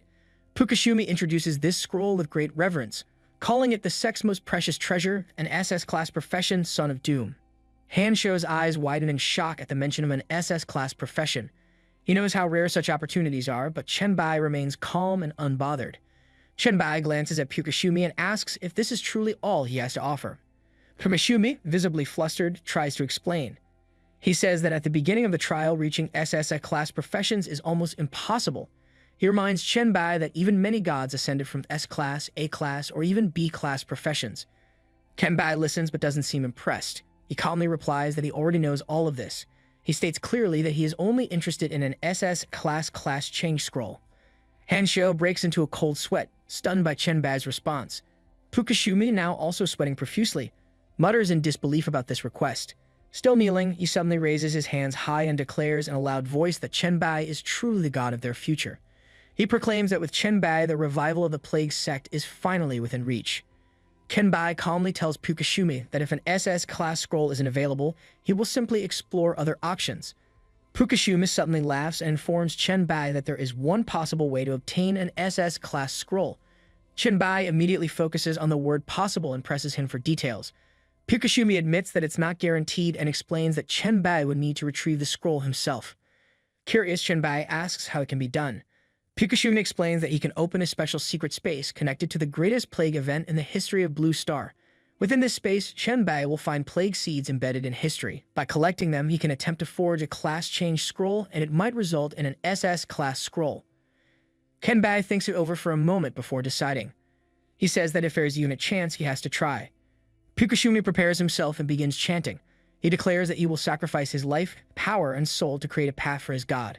His eyes start glowing green, and a strange green aura surrounds him. As he continues chanting, the glow intensifies and the energy begins to radiate outward. With a final shout, Pukashumi commands the space to open. His entire body shines with a vivid green light before the energy suddenly dissipates, leaving nothing behind. Pukashumi vanishes completely and his staff falls to the ground where he had stood. A notification appears in front of Chen Bai. It reads, "Would you like to enter the exclusive secret instance? The Whales of 8 million Souls. Instance entrance remaining time, 2 minutes, 56 seconds, 13. Chen Bai looks at Han Xiao and tells him that this is an exclusive instance, so he won't be bringing him along. Han Xiao, still shaken by everything that just happened, forces a nervous laugh. He assures Chen Bai that he understands completely. He comments on how powerful Pukashumi was and how much he sacrificed to open the instance. Han Xiao admits he wouldn't dare enter something so dangerous. Chen Bai reminds him that the portal's opening time is limited. He decides to send Han Xiao away from the plague factory before entering. He warns Han Xiao to leave quickly, explaining that if the bugs don't get him, the plague will. After dropping Han Xiao off in the middle of Magic City, near the plague factory, Chen Bai wastes no time and rushes back toward the portal, aware that every second is precious. Han Xiao watches Chen Bai disappear into the distance and takes a moment to think about everything that just happened. The events replay in his mind and he feels a mix of awe and relief. Spotting a nearby bench, he sits down to catch his breath. Deciding that others in Group 00 will need to hear about this, he prepares to share the story with them. Han Xiao logs into the group chat and starts sharing his experience with the others. He is eager to tell the story, but also enjoys building some suspense. He begins by mentioning that he is in Magic City and has just parted ways with the White Emperor. His tone suggests that what he has been through is beyond anyone's imagination. Yizi immediately demands to know what happened, showing clear excitement and curiosity about the White Emperor's actions. A group member with the name I'm Really Not Sword Immortal chimes in, asking Han Xiao to check with the White Emperor and Meng Meng about helping him clear an instance. Han Xiao, however, dismisses the idea, hinting that the White Emperor is now far too busy to assist with such tasks. Overlord grows impatient and warns Han Xiao to stop teasing, joking about taking action if he doesn't share the details. Han Xiao, sensing the humor, but not wanting to push his luck, quickly agrees to tell the story. He explains that an incredibly powerful NPC knelt before the White Emperor to deliver a class change scroll. However, the White Emperor rejected the offerings, saying they weren't good enough. This piques everyone's curiosity, and Overlord demands to know just how strong this NPC was. Han Xiao describes the NPC as wearing a robe and so powerful that even the White Emperor's strongest attack couldn't break through his defenses. This revelation leaves the group stunned, with Overlord doubting that such a thing is even possible. Crow asks about the class change scrolls. Han Xiao reveals that there were 2 S-class scrolls and 1 S-class scroll. The group reacts with disbelief, wondering why the White Emperor would turn down such a rare opportunity. Han Xiao explains that the White Emperor declared that only an SS-class scroll was worth considering. This revelation leaves everyone speechless. Han Xiao continues, telling them how the NPC sacrificed himself to open an exclusive instance for the White Emperor to acquire an SS-class change scroll. Yizi is shocked to hear about the NPC's sacrifice, while another member, Lightning Whip's successor, reflects that the gap between the White Emperor and them is probably even greater than the gap between them and ordinary evolvers. Overlord admits that every time he hears news about the White Emperor, especially after events like this, it makes him feel small in comparison. Han Xiao advises the group not to compare themselves to the White Emperor, suggesting instead that they take pride in being in the same group, especially Group 001. Yizi agrees but expresses a desire to turn the tables and become strong enough to stand on equal ground with the White Emperor someday. Chen Bai steps into the instance called the Whales of 8 million Souls. Around his neck, he notices a new necklace with an hourglass pendant. He pauses to examine it, confused about how it appeared there. After a moment, he tucks it under his shirt, deciding it's best to keep it hidden for now. Ahead of him stands a Roman-style stone gate, weathered but majestic. He wonders if this secret realm is modeled after Florence. Walking forward, he observes the surroundings and starts piecing things together. The architecture, the layout, all screams medieval Florence, the city known as a cradle of art. The streets are empty and unsettling stillness hangs in the air. He feels a growing sense of unease, questioning why there are no people in a place that should be bustling with life. Moving further, he spots a figure in a black robe sitting alone in a narrow street. Curiosity piqued, Chen Bai approaches. Before he gets too close, the man in the robe lifts a hand, warning him to stay away. His voice is weak, and he coughs violently, explaining that he is gravely ill and cursed by the gods. Chen Bai, ignoring the warning, steps closer anyway. He places a hand on his head, his expression one of calm authority. He asks if the man wants to live, but his question feels more rhetorical than anything else. Without waiting for a response, Chen Bai begins absorbing the virus. A notification suddenly appears in front of him. It informs him that he has absorbed the Black Death virus, earning 3 virus points. Chen Bai straightens, reflecting on the revelation. So it's the Black Death, he thinks. Another notification appears before Chen Bai, delivering new information. It announces that coming into contact with the Black Death has unlocked the Plague Sect's hidden side quest, Seeds of Plague, the Wails of 8 million Souls. The quest description explains the historical impact of the Black Death, which caused at least 80 million deaths. It states that the Plague Sect has both the duty and the power to collect the seeds of the plague left behind by this devastation. The objective is simple but daunting: collect the plague seeds. The reward promises to transform the collected seeds into plague-related class change scrolls upon completing the quest. Chen Bai reads the notification carefully and reflects on it. He wonders what exactly plague seeds are and how he is supposed to collect them. The quest seems valuable, but first, he needs to understand its mechanics. While he contemplates this, the person in the black robe begins to move. The robe falls away, revealing a girl with striking pink hair. She looks at Chen Bai with gratitude and humility. She thanks him repeatedly, calling him a messenger of the gods and praising him for driving out the plague from her body. She declares her willingness to follow and serve him. Chen Bai, ever practical, retrieves a strange mask from his belongings. He considers her offer and acknowledges that having followers and building renown could make it easier to gather information and resources. Without hesitation, he puts on the mask, its design adding an air of mystery to his presence. He then corrects the woman, telling her not to confuse him with a messenger of the god she might be thinking of. The woman, curious and slightly nervous, asks then which god he serves. Chen Bai delivers his answer with quiet authority, revealing he is not a messenger. He is the god of plague. He instructs her to spread the word.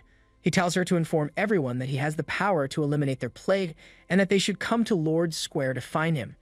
She nods eagerly, ready to carry out his command, her loyalty now firmly rooted in awe and belief. The girl rushes into the streets, her voice ringing out with urgency and excitement. She calls out to anyone suffering from the plague, urging them to listen. She announces that the god of plague has descended and is now waiting at Lord's Square. Her words are bold and confident, promising that he can cure their disease. She moves through the narrow streets, repeating her message. Her shouts echo off the stone walls, drawing attention from the sick and weary. Some of the plague-stricken, curious about her claims, begin to follow her. They stumble out of their homes, their eyes filled with a faint glimmer of hope despite their suffering. In one house, a woman watches the scene unfold from her window. She hears the girl's persistent cries and recognizes her voice. Her husband, lying sick in bed beside their sleeping children, asks who's shouting outside. The woman shakes her head, pity evident in her voice. She explains that it's Alina, the poor girl who must have lost her mind from illness. Outside, Alina shows no sign of stopping. She turns to the gathering crowd and tries to convince them further. She reminds them of her identity, shouting that she is the daughter of Henry, the wealthy merchant who once gave his entire fortune to the church. She insists that she has been completely healed, urging them to come and see the truth for themselves. Her passion and determination are contagious. More people start leaving their homes, drawn by her conviction. Skepticism lingers in the air, but so does a spark of curiosity. Could it be true? Could there really be someone who can cure the plague? For the first time in a long while, the streets are alive with whispers of hope. An elderly couple peeks out from their small home, their pale faces marked by exhaustion and fear. They call out to Alina, asking if she is truly cured. Alina stands tall and urges them to see for themselves.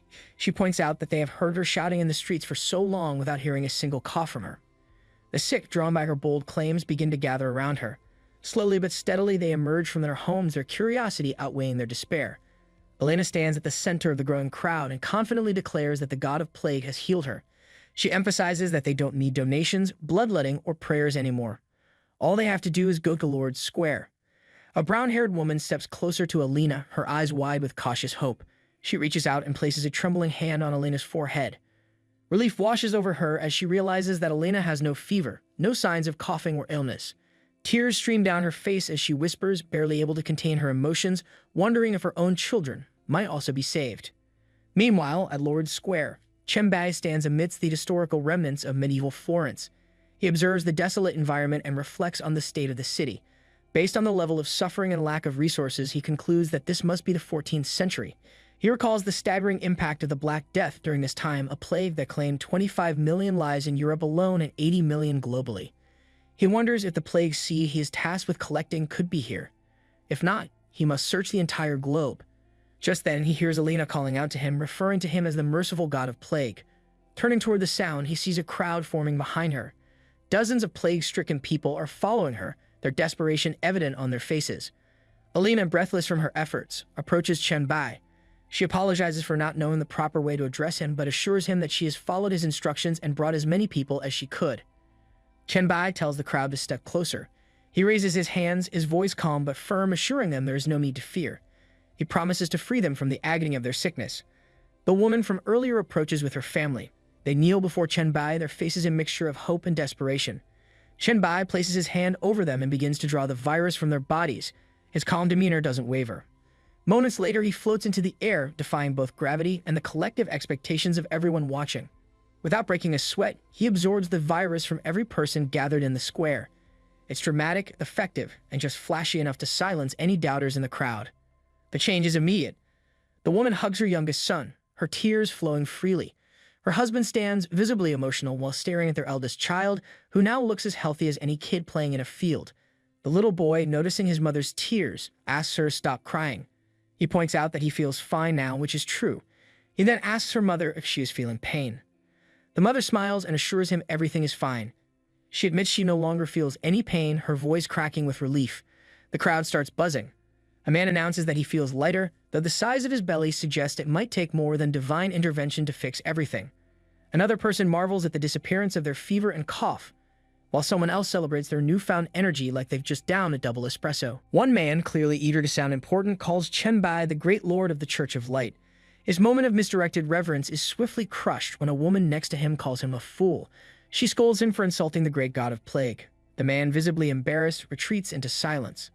The crowd, overwhelmed with emotion, begins kneeling before Chen Bai. Tears stream down their faces as gratitude pours from their hearts. One man loudly thanks the great god for saving them from the plague, his voice trembling with sincerity. Another person vows to worship the god of plague forever, their words echoing through the square. Chen Bai raises his hands and speaks with authority, telling them to rise. He calmly explains that while they are free from the plague, they may still feel some discomfort. The damage left behind by the disease needs time to heal. He instructs them to leave the square, rest for a few days, and allow their bodies to recover fully. He reminds them that their kneeling is not what he desires. His only wish is to see them free from the torment of sickness. His words resonate deeply, and the crowd listens in respectful silence. An elderly woman, her voice shaking with emotion, declares her amazement at his compassion. She calls him noble and great, marveling at how much he cares for those she calls sinners. Her tears fall freely, her gratitude uncontainable. Alina steps forward and raises her hand to address the crowd. She urges those who are healed to follow her across the Arno River Bridge. She encourages them to spread the god's mercy throughout Florence, ensuring that no one remains unaware of his power. Just then, a group of knights arrives at the square. The sight of them sends panic through the crowd. A young girl screams that the church's knights have come, and chaos erupts. People scatter in fear, their earlier relief replaced by terror. Chen Bai remains calm, watching the scene unfold. The lead knight steps forward, his tone sharp and commanding. He announces that someone has reported heretical beliefs being spread in the square. Another knight, his voice harsh, orders all unrelated persons to leave immediately. Just as the knights advance toward Chen Bai, the one in the middle, clearly furious, confronts him directly. He demands to know if Chen Bai is the one spreading heretical teachings and claiming to be the god of plague. Not waiting for an answer, a knight draws his sword and charges at him, shouting about divine punishment. He insists that the plague is sent by God and mocks the idea of a god of plague, calling it foolishness. Chen Bai watches the knight's movements and lets out a soft chuckle. He recognizes this confrontation as an opportunity, a moment to fully establish himself as a god. The knight's actions, though hostile, present the perfect chance to solidify his divine image in the eyes of the crowd. The captain of the knights lunges forward, driving his sword into the gut of Chen Bai. Two other knights follow suit, stabbing him without hesitation. Chen Bai remains eerily still, his expression unreadable. One knight, seemingly satisfied, raises his sword into the air and shouts to the crowd. He calls the gathered people sinners, demanding they repent for their mistakes. He accuses them of being deceived by a heretic, blaming their faith in Chen Bai for their suffering under the plague. His voice booms across the square, filled with righteous fury, as he commands the people to kneel and confess. The crowd, frozen in fear, looks on in disbelief. One of the knights suddenly points out to the captain that the man claiming to be a god is completely unharmed. The captain's confidence falters, and he curses under his breath, unable to understand how their swords had no effect. Chen Bai calmly removes his mask, revealing his face to the knights in the crowd. Before anything else can happen, Elena rushes toward the knights with a large stone in her hands. Her voice trembles with anger as she berates them for daring to attack Chen Bai. Just as she lifts the stone to throw it, Chen Bai raises his hand, stopping her in her tracks. He tells her that he is unharmed, his voice steady and reassuring. Alina, her face still flushed with fury, responds passionately. She proclaims that she understands now. The great god of plague, being divine, cannot be harmed by their weapons, but she cannot forgive them for their audacity. She urges Chen Bai to punish the knights for their ignorance, calling for divine retribution. The knights, their earlier bravado fading quickly, begin trembling. Their hands shake and fear is evident in their eyes. Chen Bai, however, remains calm and speaks firmly. He tells Alina that she is wrong. He explains that he does not hold a grudge against the knights and will not punish them. He assures her and the crowd that their swords cannot harm him, and no matter how many times they strike, he will continue to free people from the suffering of the plague. His words carry a quiet power, resonating with both the crowd and the knights. The crowd, moved by his mercy and strength, begins chanting in unison. They call him the true God, a merciful and compassionate Lord. Their voices grow louder as they vow to follow him forever. The knights, now completely puzzled and overwhelmed, stand frozen. They realize that nothing they do will change the tide of faith turning against them. Meanwhile, at the Holy See of Light Cathedral, Bishop John and Bishop Haken are standing at the grand staircase. Bishop Haken, his frustration barely contained, vents his anger. He rages about how, in just 3 days, the heretic has managed to convert 90% of the city into his followers. He points out that it is Sunday, yet only 7 people have shown up at the cathedral for worship. His voice rises as he blames Bishop John for stopping him from ordering the knights to kill a heretic at the square. Now nearly everyone has abandoned the cathedral's teachings, and they are left with only 5 knights, barely enough to guard the building, let alone maintain their authority. Bishop John, however, remains calm despite the accusations. He defends his decision, pointing to what they have witnessed over the last 3 days. He reminds Bishop Haken of the heretic's sudden appearance and his undeniable ability to cure the plague. Within those 3 days, the man cured nearly the entire city, turning despair into hope. John continues, describing how the heretic has done more than perform miracles. He has taught his followers practical methods to prevent and control the spread of the disease. He led them in efforts to fight the plague and personally cared for those who had not yet recovered. The bishop shakes his head, acknowledging that the doctrines preached by the heretic are unlike anything they have encountered. The teachings focus on strange concepts, microorganisms, hygiene, and bacteria, terms that even John admits he doesn't fully understand. Yet none of it involves imposing restrictions on the followers or demanding contributions. It's this lack of burden, coupled with tangible results, that has made the people flock to him. Bishop John continues speaking, his tone thoughtful and steady. He recalls how the heretic told the people that a kind God would never force kind-hearted believers to fight each other over differing faiths. If they had killed the man in the square that day, John admits it would have solidified in the eyes of the people who was the demon and who was the true God. Bishop Haken's fury boils over. He accuses John of sounding like one of the plague god's followers. He raises his voice and questions whether John even cares about the Holy See of Light or their Lord. John, still composed, replies firmly. He reminds Haken that their Lord is the almighty true God and does not need their protection. What they should worry about, he says, is themselves and their declining influence. John reveals that he has already sent a letter to the Pope detailing everything that has transpired in Florence. Meanwhile, in a grand royal chamber, Chen Bai sits in silence, examining the seed of plague resting in his palm. Its eerie glow reflects his thoughts. He considers how it was created from the viruses he absorbed throughout Florence. While he feels relief knowing the method to obtain a seed of plague, his progress feels discouragingly slow. Opening the system interface, a notification appears before him. It reveals the current state of the seed of plague, Black Death, concentration progress, 0.001. It also informs him of a newly obtained ability, Pillar of Plague. This ability allows him to set up a pillar where believers can pray to transfer their diseases into it. The diseases stored within the pillar will then be converted into progress for the seed of plague. Chen Bai reflects on the notification, realizing that completing the seed will require far more effort than he initially thought. The slow progress means he will likely have to travel across the entire world, collecting more diseases and uniting more followers under his cause. Just then, Alina enters the royal room, her expression calm yet full of purpose. She informs Chen Bai that his loyal believers are gathered and waiting for him. Chen Bai nods, rising from his seat, and follows her outside. As he steps out, he is greeted by a massive crowd stretching as far as the eye can see. The sea of people chants his name and voices their reverence, their devotion unmistakable. Chen Bai observes them for a moment before addressing them with authority. He declares that the plague in Florence has been completely eradicated. However, he explains that his work is not finished, and that he must move on to other places to continue his mission. Before leaving, he promises to leave something behind for them. Raising his hand, he summons a glowing purple pillar of plague. The pillar materializes before the crowd, radiating a vibrant purple aura that fills the air with a sense of hope and awe. Chen Bai explains that the pillar has the power to cure any disease for those who pray before it. The crowd erupts in tears and cheers, overwhelmed by the miracle. The woman from earlier falls to her knees, calling it a divine blessing. Chen Bai silences them gently but firmly. He warns them not to become overly reliant on the pillar, explaining that its power will fade once he leaves this world. He reminds them to follow the methods he has taught for preventing and controlling diseases. His tone carries both encouragement and a sense of responsibility. He reassures them not to fear, emphasizing that diseases and living beings can coexist if handled wisely. With proper understanding and use, even harmful things can become tools for progress. Lastly, he instructs them to always remember the doctrines of the plague sect, leaving them with a legacy of knowledge and faith. Alina, her voice filled with emotion, assures Chen Bai that they will always remember his teachings and the doctrines of the plague sect. She declares their intention to build a cathedral in Florence to honor his deeds and spread the story of what he has done for them. Chen Bai smiles faintly and taps her head in a gesture of encouragement.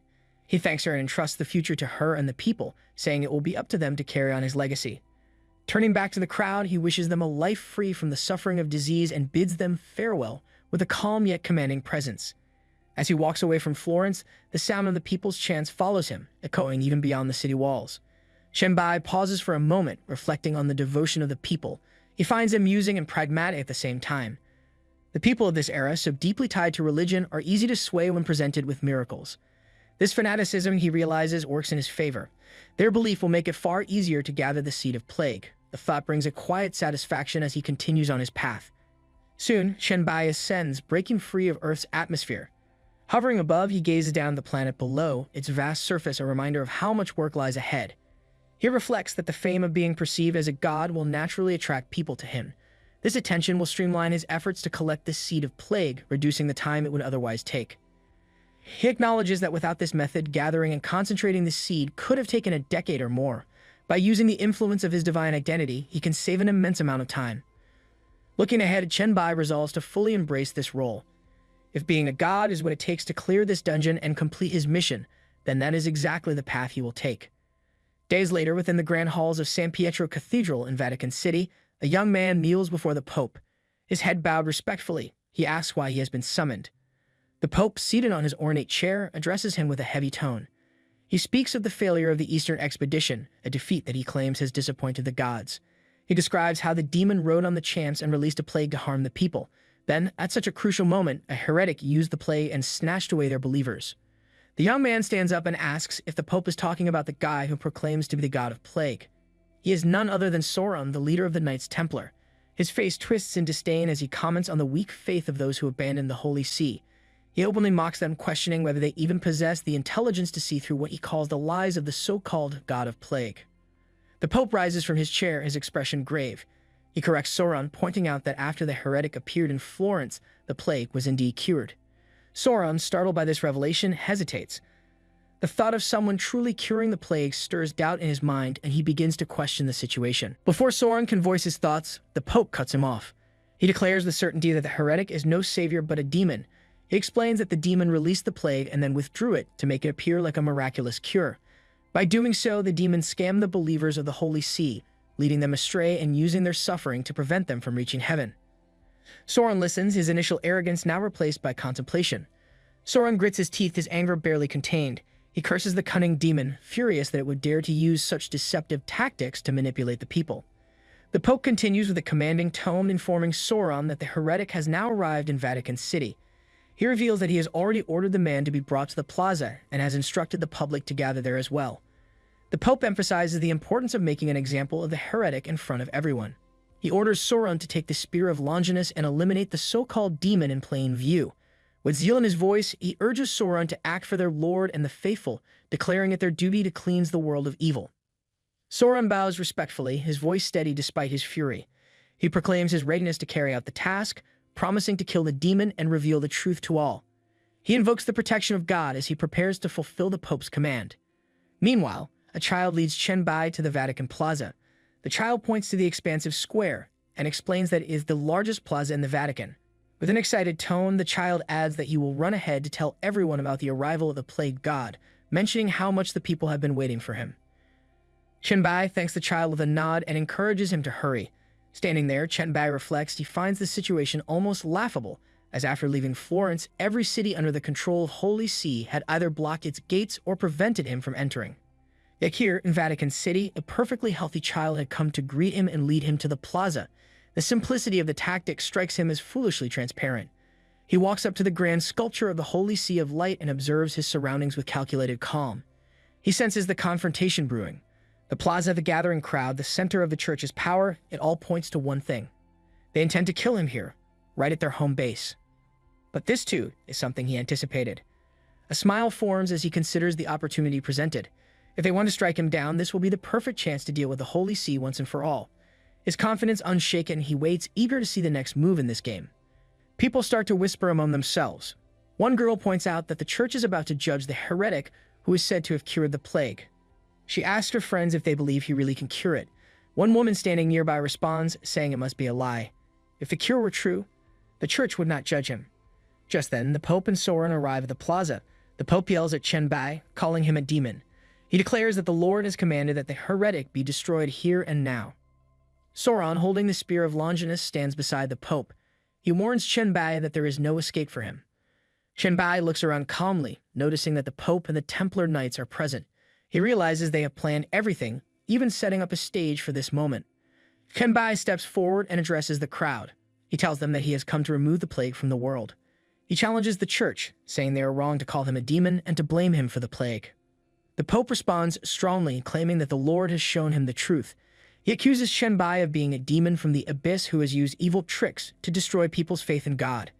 The Pope says that Chen Bai caused the plague to harm people, and then made it seem like a miracle when he cured it, leading them away from the true faith. In the crowd, a woman asks if Chen Bai really can cure the plague. A man nearby answers, saying he saw it happen himself on his way from Florence. Another woman, holding a baby in her arms, speaks out. She asks why the church does not let the heretic cure the plague before punishing him. She says her child is dying and hopes the heretic can save him. The Pope listens to the murmurs of the crowd. He realizes that the fear from the plague has shaken people's faith. He shouts at Chen Bai, saying that if he had only taken away the plague, the Lord might have spared him. But Chen Bai's true crime is that he secretly corrupts people's souls. The Pope says those souls will be condemned to hell forever. A man in the crowd hears the Pope and says that this is the truth. A woman beside him comments, calling Chen Bai a vile demon.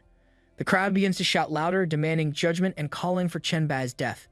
Soren, seeing the anger of the crowd, rushes at Chen Bai with the spear of Longinus in his hand.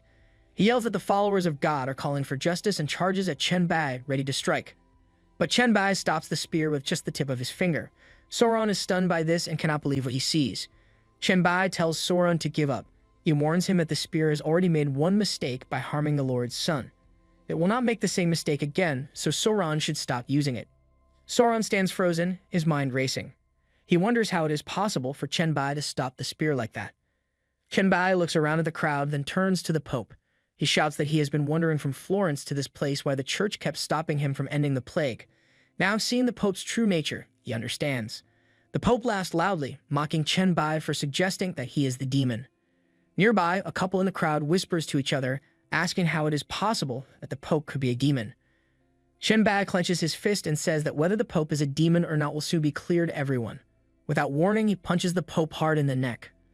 The Pope is unable to handle the power of the punch. He is sent flying back, crashing to the ground. The knights around them quickly withdraw their weapons, shocked by what they just witnessed. They shout that Chen Bai has killed the Pope. Soren, in rage, curses Chen Bai. He realizes that he was tricked by Chen Bai's lies and distracted by his questions. Now he is certain that Chen Bai is indeed a demon. Meanwhile, standing before the Pope, Chen Bai tells him to reveal his true form, the form of the demon who took the Pope's place. Soren watches, stunned, as the Pope begins to change. His body twists and morphs, and what appears to be the true form of a demon starts to show. The Pope's head grows horns, dark and twisted. His eyes turn red, and his teeth grow long and sharp, like those of a beast. The people in the crowd begin to panic. Some shout that the Pope now has demon horns, while others ask what has happened to him. The Pope, now fully transformed into a monstrous figure, laughs like a demon. He looks at Chen Bai with a cruel smile, promising that he will kill him. Chen Bai stands still, calm. He already expected this. He knows that his power is too much for the people of this time to understand. If he had used all his abilities, everyone would have believed the Pope's lies without question. Simply debating with the Pope was foolish. Using a virus to kill him wouldn't fully convince the people either. But Chen Bai had prepared for this moment. When he went to pick up Meng Meng, he gathered a powerful demon's blood essence, one that could give him control over the Pope. He injected the essence into the Pope's body and crushed it there, adding the zombie virus as a backup. This way, no matter what happened, the Pope would turn into a true monster in front of everyone, revealing his true nature. The monstrous Pope seems furious. He creates a fireball in his mouth and then spits it out, sending flames everywhere. The fire even hits his own knights and the ordinary people nearby. Panic spreads through the crowd. People start running in every direction, shouting that a demon is here and warning others to get away quickly. Chen Bai watches calmly. He understands that the demon horns and the fire are signs that the blood essence is taking effect. It is over now. The blood he used is powerful, but it has strict limits. Soon, the Pope's body will collapse under the strain of the demonic power. Sauron, standing in shock, sees the Pope's true form and exclaims that the bishop is truly a demon. Chen Bai addresses the crowd. He tells them that a demon from hell has taken the Pope's place, twisted the teachings of the church, and harmed the faithful. Now this demon dares to stop him from ending the plague and saving lives. This is a sin that cannot be forgiven. Chen Bai declares that today he will bring divine punishment to this demon. Chen Bai raises his finger, pointing at the Pope. He gives the order and the virus inside the Pope begins to take effect. In just a few seconds, the Pope's body begins to disintegrate, turning to dust before the eyes of everyone. Sauron, overcome with guilt and fear, kneels before Chen Bai. He declares that he, the commander of the Templar Knights of the Radiant Church, repents for his actions. He admits that he was deceived by the demon and committed the terrible sin of blocking Chen Bai. He says he is ready to accept whatever punishment is given to him. Chen Bai looks at Sauron and says that he admires his courage and devotion. However, he wants Sauron to understand one thing. God does not punish humanity. God does not care. Chen Bai stretches out his hand and explains that he has come to this world with only one purpose, to take away the plague. Sauron, now humbled, bows his head and agrees. He understands. He calls Chen Bai the great and merciful god of plagues. He says he will gather all the people suffering from the plague in the city and bring them to Chen Bai. After the Vatican is rid of the demon Pope, the church quickly loses power. At the same time, the cult of the plague rises rapidly. Chen Bai's influence spreads across Europe. He no longer faces any major resistance in his operations. Everyone has heard of the god of plagues, and every city suffering from the plague prepares to welcome his arrival. Soon, pillars of plague are built in every city and village across Europe. But the work is far from over. Chen Bai knows the seeds of the plague are still growing and he must continue his journey. He travels across Africa, Asia, and Eurasia, meeting different races, religions, and empires along the way. 1 year, 5 months, and 12 days later, the seeds of the plague are finally complete. Chen Bai reflects on his long journey and realizes that he now only needs to reclaim the plague from the pillars. He thinks about the mission, and although it didn't have strong enemies, it was incredibly difficult. If he had known how long it would take to complete, he might have never started. The value of 1.5 years in the early post-apocalypse was far too great to waste. A notification appears in front of Chen Bai, asking him if he wants to collect all the plague seeds in the plague pillars. Chen Bai confirms, knowing that the time has come to complete his task. Meanwhile, in medieval Florence, Elena, now dressed in the attire of a priestess, kneels before one of the plague pillars. She says a prayer asking the great plague god for a smooth journey and for the completion of his plans.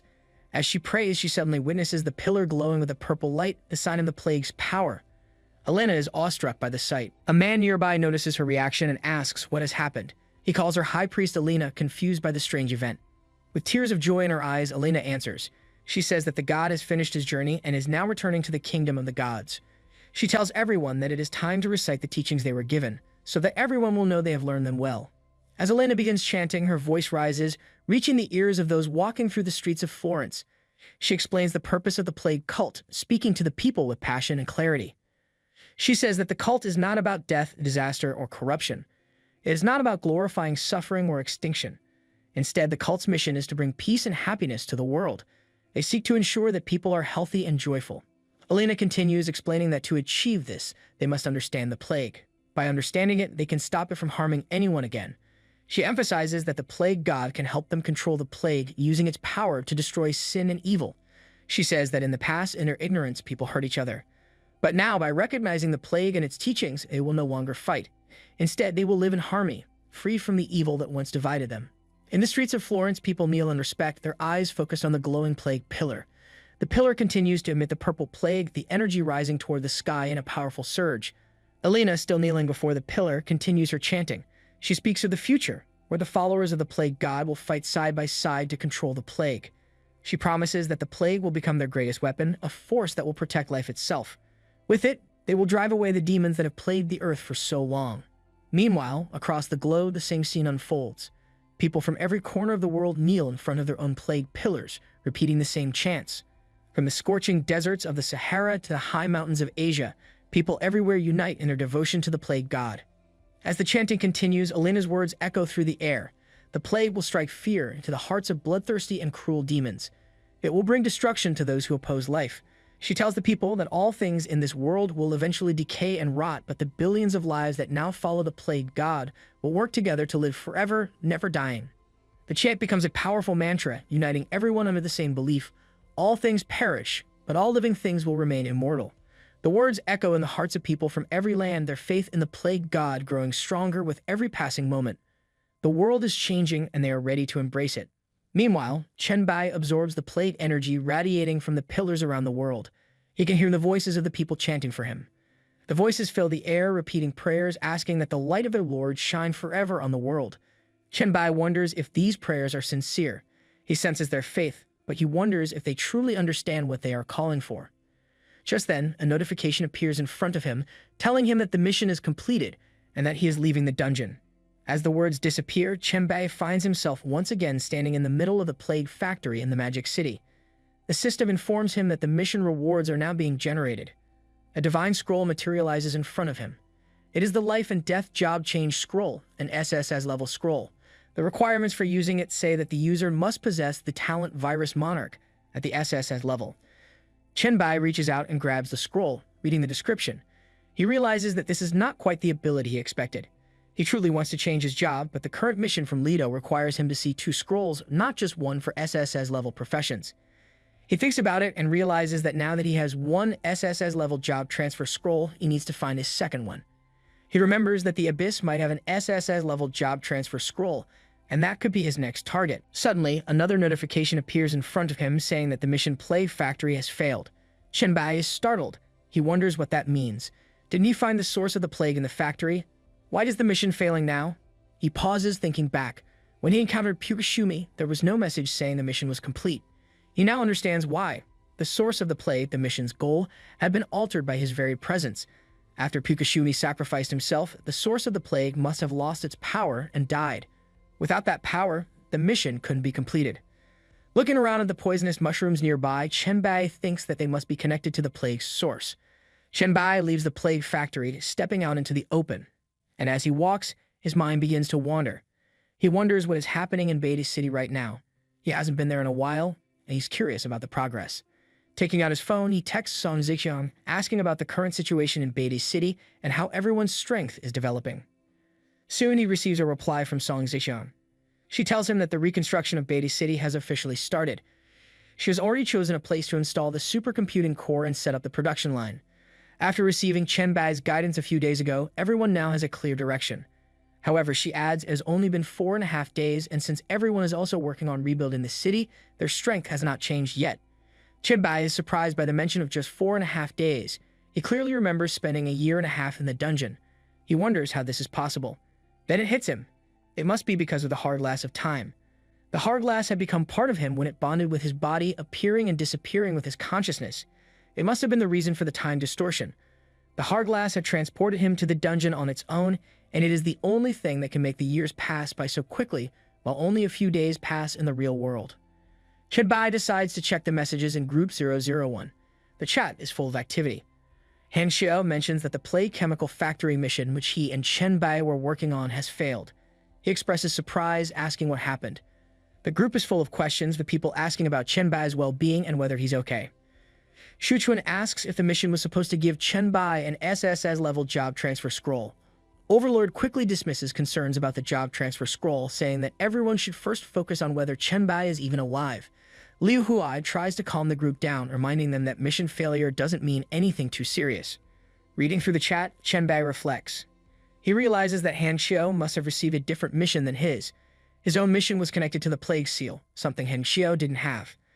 Curious, Chen Bai decides to check what Han Xiao and the others have been saying recently in the group. He decides to comment in the chat, informing them that the Plague Chemical Factory mission indeed failed.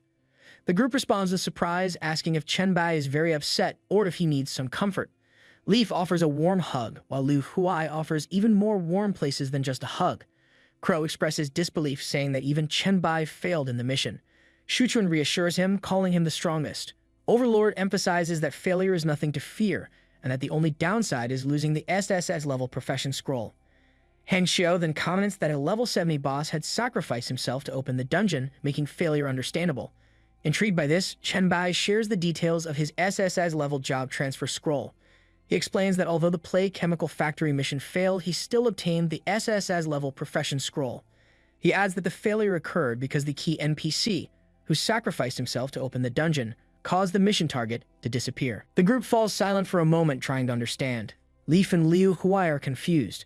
Crow is shocked and repeats what he just read, asking if everyone saw what Chen Bai said.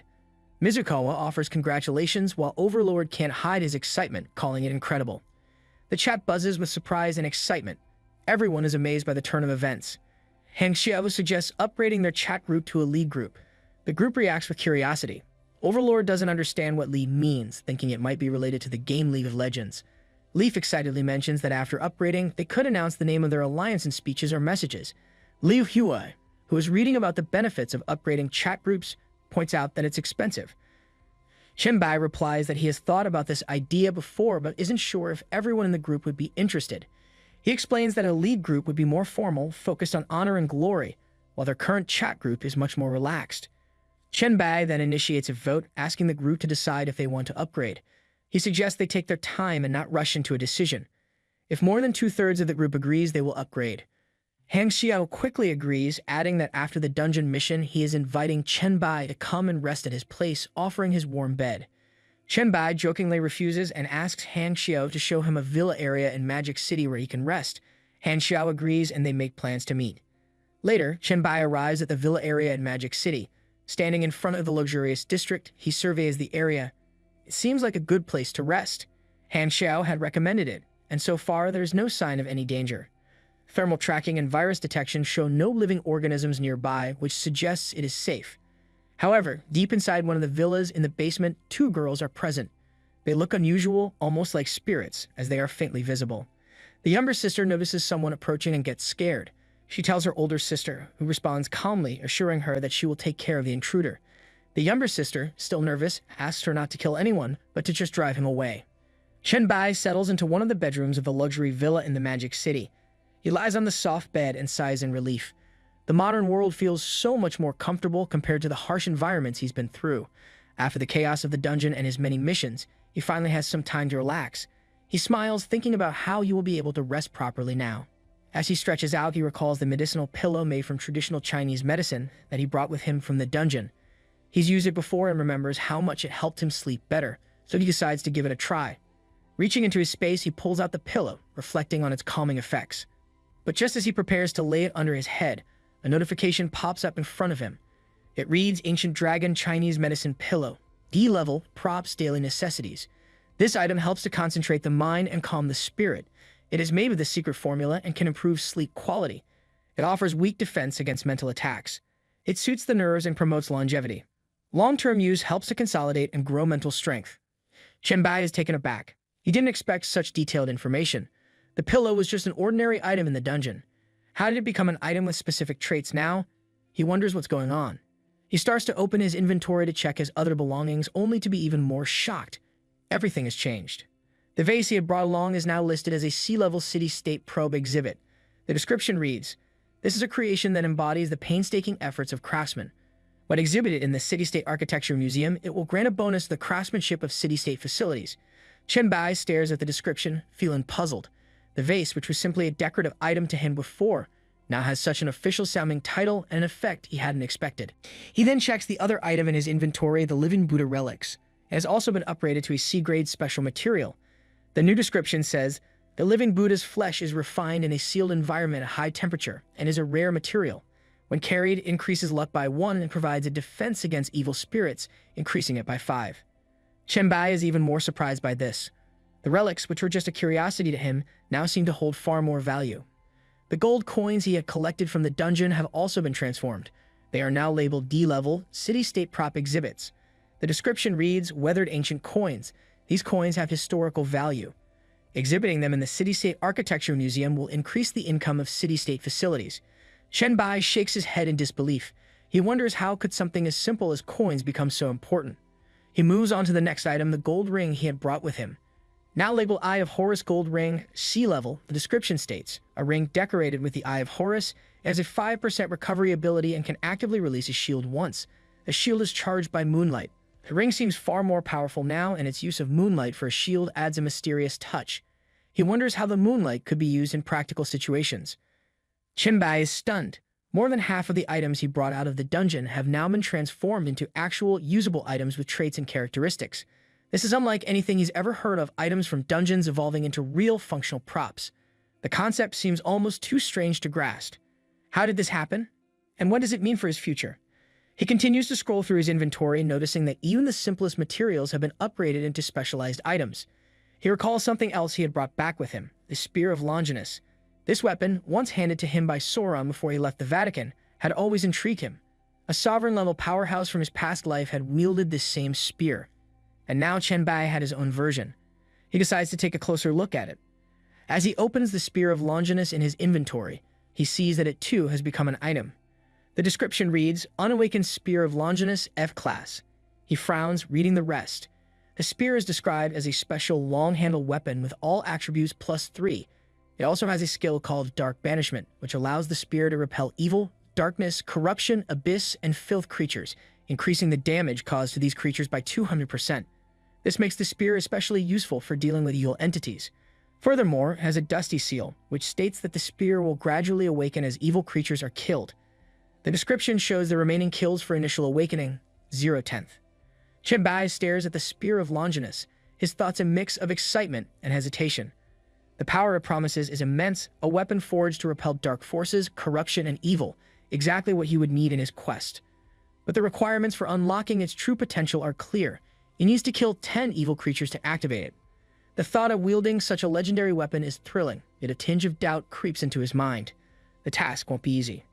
Chen Bai reflects that the Spear of Longinus, which once existed on Blue Star, has now become an item, a manifestation of the universe's will, just like so many other things he's encountered.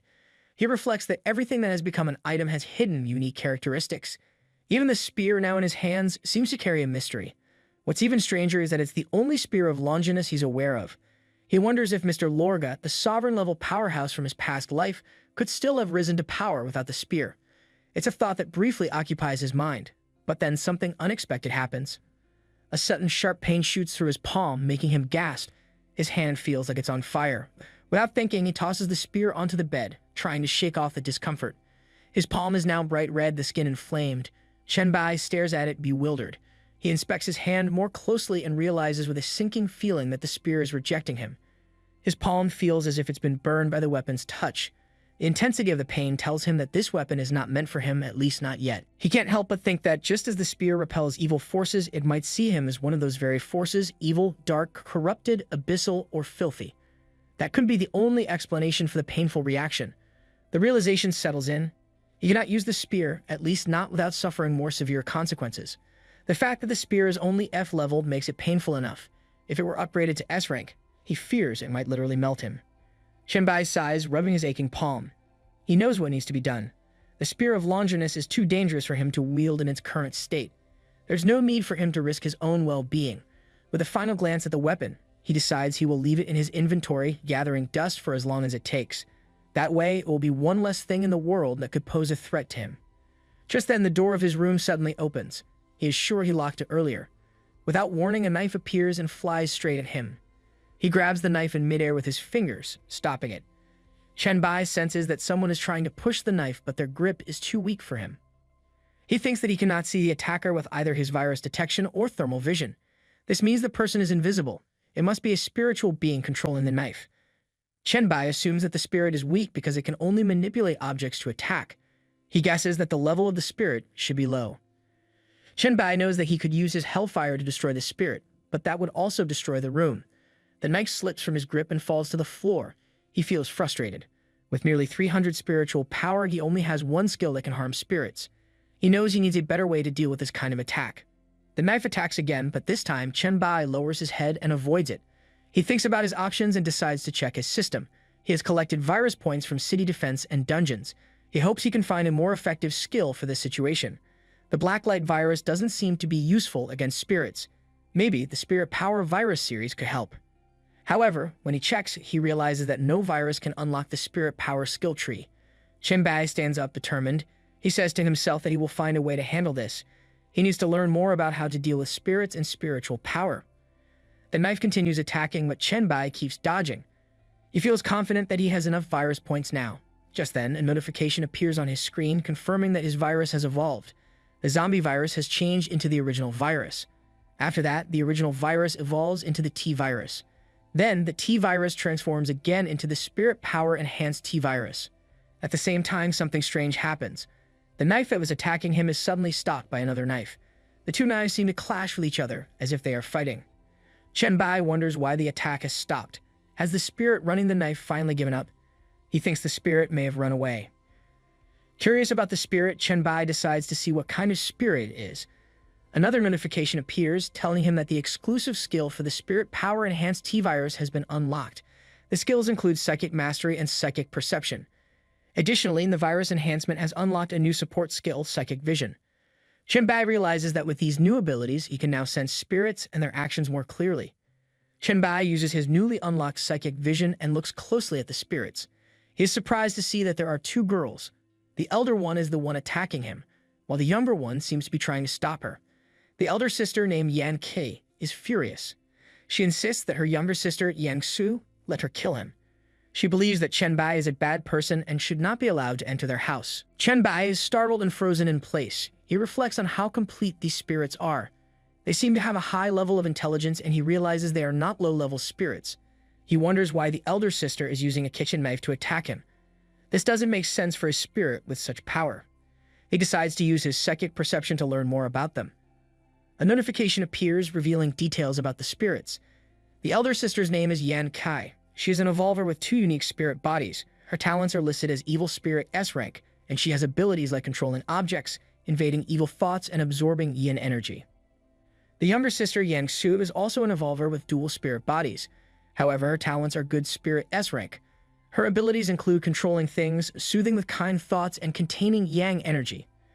Chen Bai is amazed by the power these 2 spirits possess. Yan Kai is still furious, demanding that her sister allow her to kill him, but Yang Su argues with her, reminding her that he has not hurt her and urging her to calm down. Chen Bai crosses his arms, thinking about what he just learned. Both Yan Ki and Yan Sui are evolvers. He hasn't seen many evolvers whose forms change because of their talents, and these 2 are unusual. He can sense their power, and he feels they are stronger than most spirits. Suddenly, Yan Ki tries to attack again, but before she can stab him, Chen Bai quickly grabs her hand. He tells her to calm down and explains that he won't hurt her. As he speaks, he releases his psychic energy so she can feel the difference between their powers.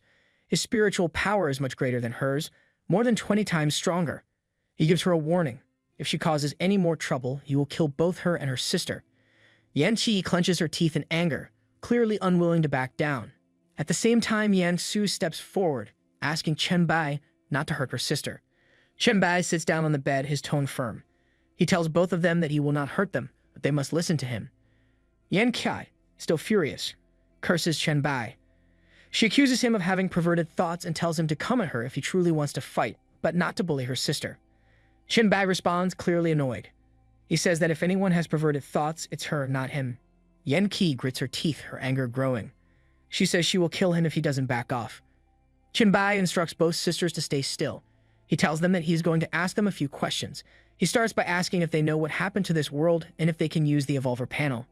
Yang Sui answers first. She says that they both know what happened and that she has even read the Evolver forums. She also confirms that they can use the Evolver panel. Yan Kai responds quickly, saying that she knows very well. She adds that a lot of people have died and that many pets are gone now. She says it's a good thing they are gone. Chen Bai frowns and asks why they are only level 2. He wonders if Yan Kai is too scared to go out and kill monsters to gain experience. Yan Su steps in, explaining that it was her who stopped Yan Kai. She says that the monsters they face today were once humans. She can't bring herself to hurt them, especially since the monsters can't hurt them anymore. She adds that it's not easy for her to fight them when they were once people like themselves. Chen Bai calls Yan Su foolish. He warns her that sooner or later, someone strong enough to hurt them will appear. He asks how they will deal with them if they only stay at level 2. He stresses the danger of their power, explaining that it is tied to their emotions. If they let their emotions control them, they could become foolish and unpredictable. He tells them to close their eyes and focus. He wants them to feel their power and learn to control it. Then they should think carefully about what they need to do. Both sisters close their eyes and suddenly they start shouting. Yanxu cries out that she should help others, be a good person, and do her best to help everyone. Meanwhile, Yan Qi shouts in anger, saying she will kill everyone who harms her sister and anyone who tries to bully her. Chen Bai watches them concerned. He realizes that their rationality has been severely affected. If he doesn't discipline them properly, they might end up becoming low-level spirits, acting only on pure instincts. In that case, they would lose their humanity and turn into mindless monsters. Yan Qi is lying on the floor, struggling to breathe. She gasps for air and weakly admits that she cannot go on any longer. Her energy is nearly gone, and she feels as if she is about to fade away. Yang Su, equally exhausted, agrees and barely manages to speak. Chen Bai remains seated calmly on the bed, completely unaffected. He looks at them and points out the obvious gap in strength between them. He reminds them that he did not even put up any resistance during their challenge. Yan Qi, still catching her breath, suddenly asks him a question. She wants to know if there is someone he likes. She also wonders if he always has to be cautious when dealing with others. Chen Bai responds without hesitation. He explains that his body is naturally strong, but he has full control over his strength. He then picks up the skill book in his hand and casually throws it toward the sisters. He acknowledges their effort and tells them they deserve a reward. Yan Qi tries to catch the book, but it slips right through her hands and falls to the floor. Chen Bai gives her a strange look, puzzled by what just happened. Still lying on her stomach, Yan Qi sighs in defeat. She suggests that they should wait until they have recovered before trying to learn the skill. There is no rush since the book is not going anywhere. Chen Bai reassures them that they can learn it whenever they want. It does not matter to him. He then mentions that he has his own matters to take care of now. Yang Sui looks at him with concern. She reminds him that he promised to take them to River City. She wonders if he is leaving already. Chen Bai explains that something more important has come up. He assures them that he will take them with him once he returns. After saying this, he extends his hand and a red scroll appears in his palm. Yang Su nods in understanding. She accepts his decision and says that they will wait for his return. Chen Bai holds the Demon Hunter promotion task Scroll S in his hand. He knows that he has already reached the limits of his current strength. The time has come to obtain the SSS-level promotion scroll from the Abyss. He reflects on his situation. If he does not complete Lito's task, he will remain stuck at level 10 forever. There is no way forward unless he takes this step. A notification suddenly appears before him, providing information about the Demon Hunter promotion task Scroll S. This special and rare item can only be obtained when the first pureblood demon species creature is defeated. Completing the task will transform the scroll into an official Demon Hunter promotion scroll. The system gives him a choice, yes or no. Chen Bai thinks back to when he first obtained this scroll. At that time, he had no plans to pursue the SSS-level promotion scroll. The challenge is known to be so difficult that even the gods have failed to pass it. But now, with no other leads on another SSS scroll, he has no choice but to take the risk. He makes his decision and selects yes. The very next moment, his surroundings shift, and he finds himself in the first layer of the Abyss. The entire landscape resembles a vision of hell, with a red terrain, dry mountains, and countless red demons filling the land. One of the demons notices him and immediately reacts with shock. It turns to the others, unable to believe what it is seeing. More demons join in, shouting in disbelief. A human has entered the Abyss. A fierce voice rises from the crowd. One of the demons commands the others to devour him. Chen Bai remains calm. He recalls how, in his previous life after becoming a demon hunter, he often ventured into the Abyss. Standing here now, the place strangely feels like home. 3 demons rush at him, ready to attack. Before they can reach him, all 3 swords of Chen Bai materialize and pierce each one of them in mid-air, ending them instantly. Chen Bai adjusts his gloves as a system notification appears. The task progress updates showing that he has defeated 3 fallen demons out of 100. He checks the task requirements in the system. The details confirm that using the scroll transports him to the first layer of the Abyss. To complete the task and leave, he must eliminate 100 inferior demons and 100 fallen demons. He considers his next move. Completing the task will force him out of the Abyss, which is not what he wants. His real goal lies deeper, the trial at the Abyss well. He decides to hold back and avoid finishing the task too quickly. A day passes. The demons continue to follow him relentlessly. He moves swiftly through the Abyss, ignoring them. He finds the situation frustrating. The task remains unfinished because the first layer of the Abyss is filled with far too many fallen demons and inferior demons. Their endless numbers make it difficult to clear them out. Worse yet, they are mindless creatures, doing nothing but chasing him without end. Whenever he loses one group, another quickly gathers the moment he slows down. His attention shifts to a lava-filled mountain in the distance. He instantly realizes what has happened. The abyss well has erupted. Bad luck strikes at the worst time. Although the eruption does not affect the trial itself, it floods the abyss with powerful energy. This surge strengthens every demon-blooded creature, making them even more dangerous. The eruption sends large chunks of stone flying in all directions. Chen Bai moves swiftly to evade them while also avoiding the demons still chasing him. He recalls that this eruption will also release countless demon blood eggs, leading to the birth of many new demon creatures. The number of enemies in the abyss will only grow from here. His eyes narrow as he looks toward the sky. Tens of thousands of demons descend from above, pouring into the battlefield. He cannot afford to stop now. If he slows down, he will be completely surrounded. A new concern arises. If he accidentally completes the task while fighting his way out, he will be immediately sent out of the abyss. That would ruin his entire plan. He has no choice but to fight carefully and avoid finishing the mission too soon. A sword suddenly flies toward Chen Bai, but he dodges it effortlessly without breaking his focus. A demon appears in the distance and lands on the sword, his sharp eyes locking onto him. With clear excitement in his voice, the demon declares in demon language that he has found himself a fine meal. This is Fergus, a level 16 demon warrior. Fergus addresses Chen Bai arrogantly, demanding that he kneel down and show gratitude. He claims that Chen Bai should feel honored, as he is about to serve as his next meal. Chen Bai studies Fergus carefully. A pure-blooded demon warrior is not something commonly seen in the first layer of the abyss. He immediately suspects that Fergus has come from a deeper level and asks him about it in demon language. Fergus confirms it with pride. He then expresses surprise that Chen Bai, who has done nothing but run away, knows so much about demons and can even speak their language. However, he dismisses this knowledge as meaningless, stating that food does not need to understand its master. Chen Bai remains calm and questions Fergus' claim that he is merely running away.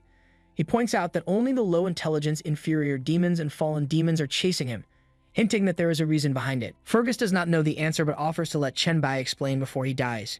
He cruelly adds that, out of mercy, he will start by eating his head first.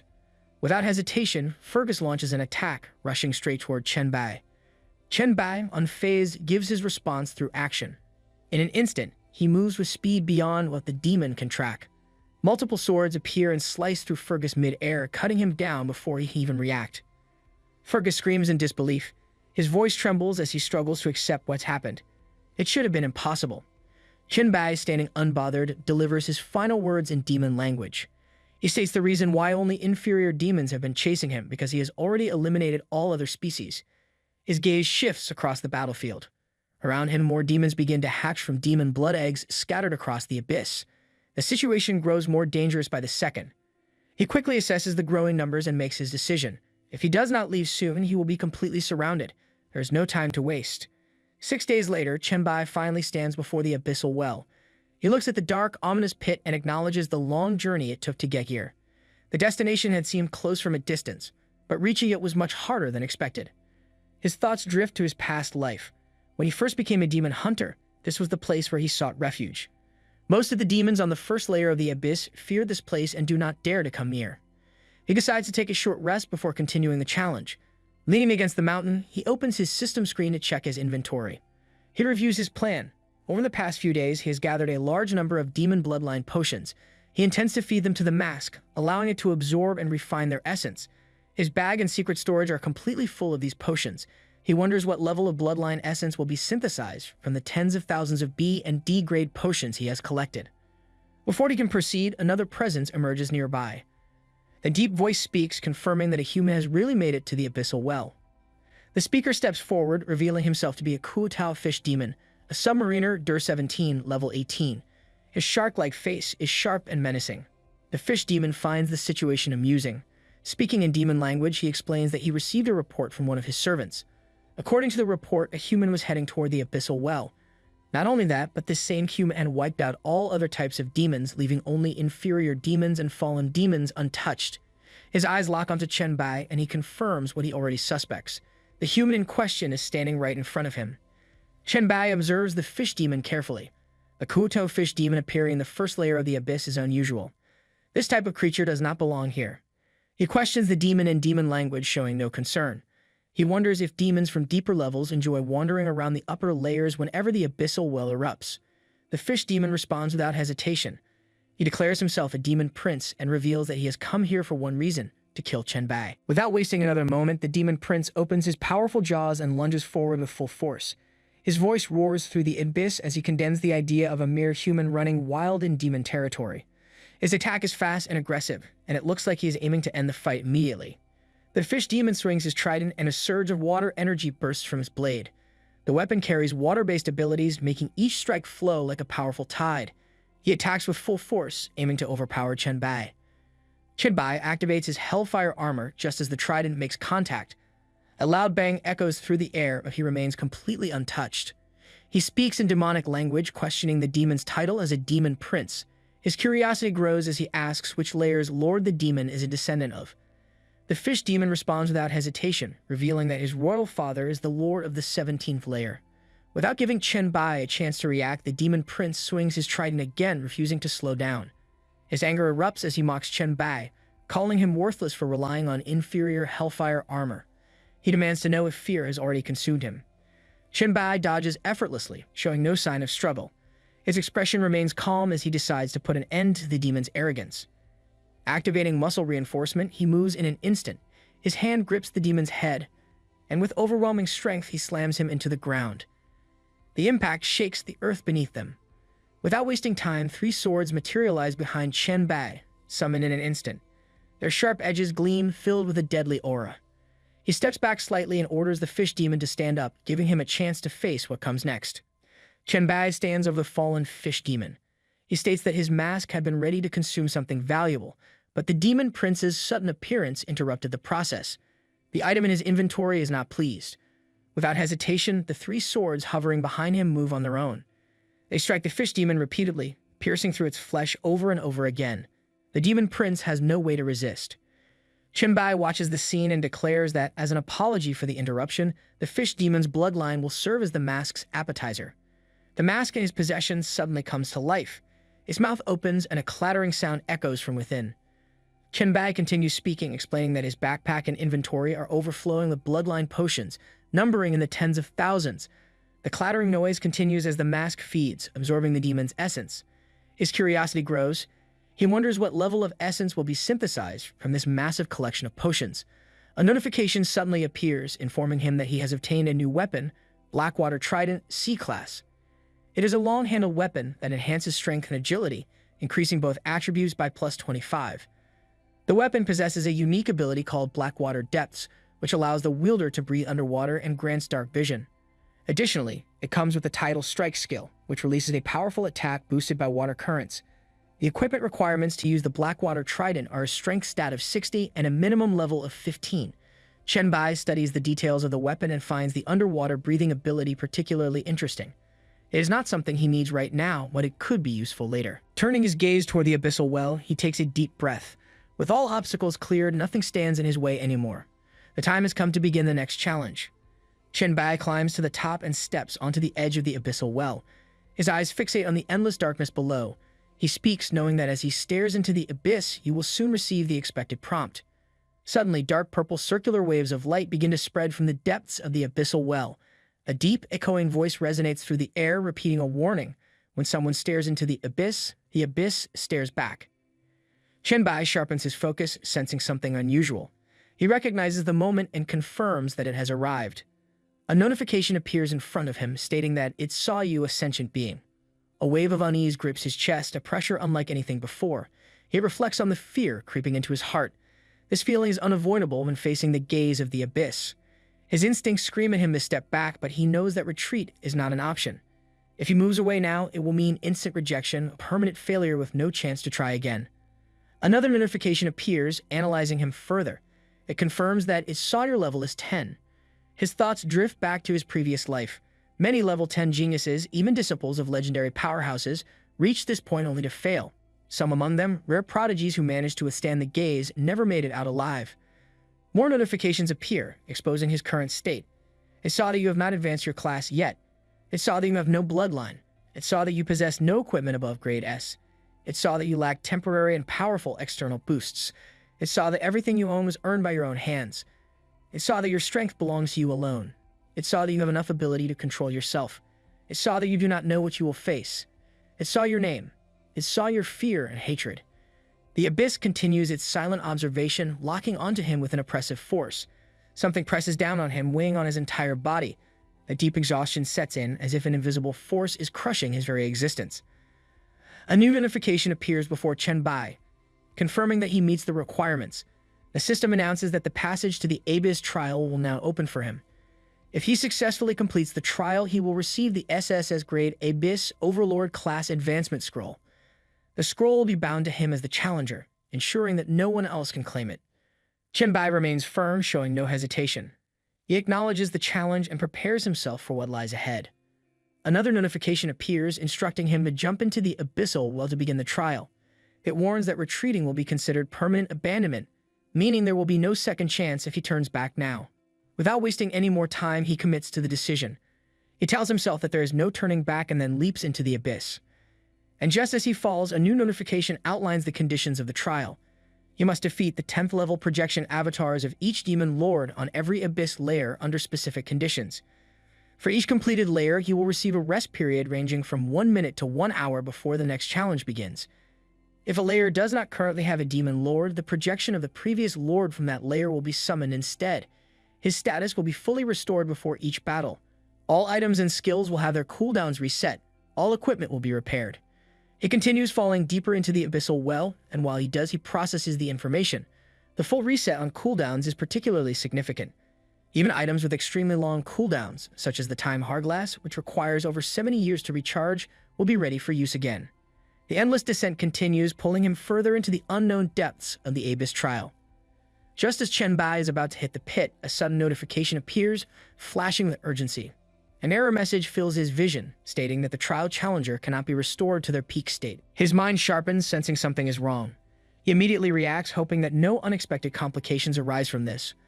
A new notification follows, revealing that his return to the past skill has activated. This ability allows him to return to any point in the past, but at the cost of erasing everything gained in the vanished timeline. The system confirms that the remaining cooldown time is still locked at 72 years, 6 months, and 7 days. Unlike other abilities, this skill cannot have its cooldown reduced by any external effects, whether through skills or equipment. Chen Bai quickly realizes what has happened. The Time Hourglass has appeared automatically, unaffected by the Abyss reset mechanics. It seems that even the Abyss cannot override the restrictions placed on this unique ability. His thoughts race as he considers his options. He must decide quickly what his next move should be.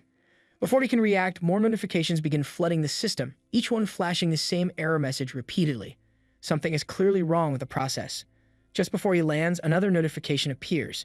This time, the return to the past skill activates again, but with a crucial change.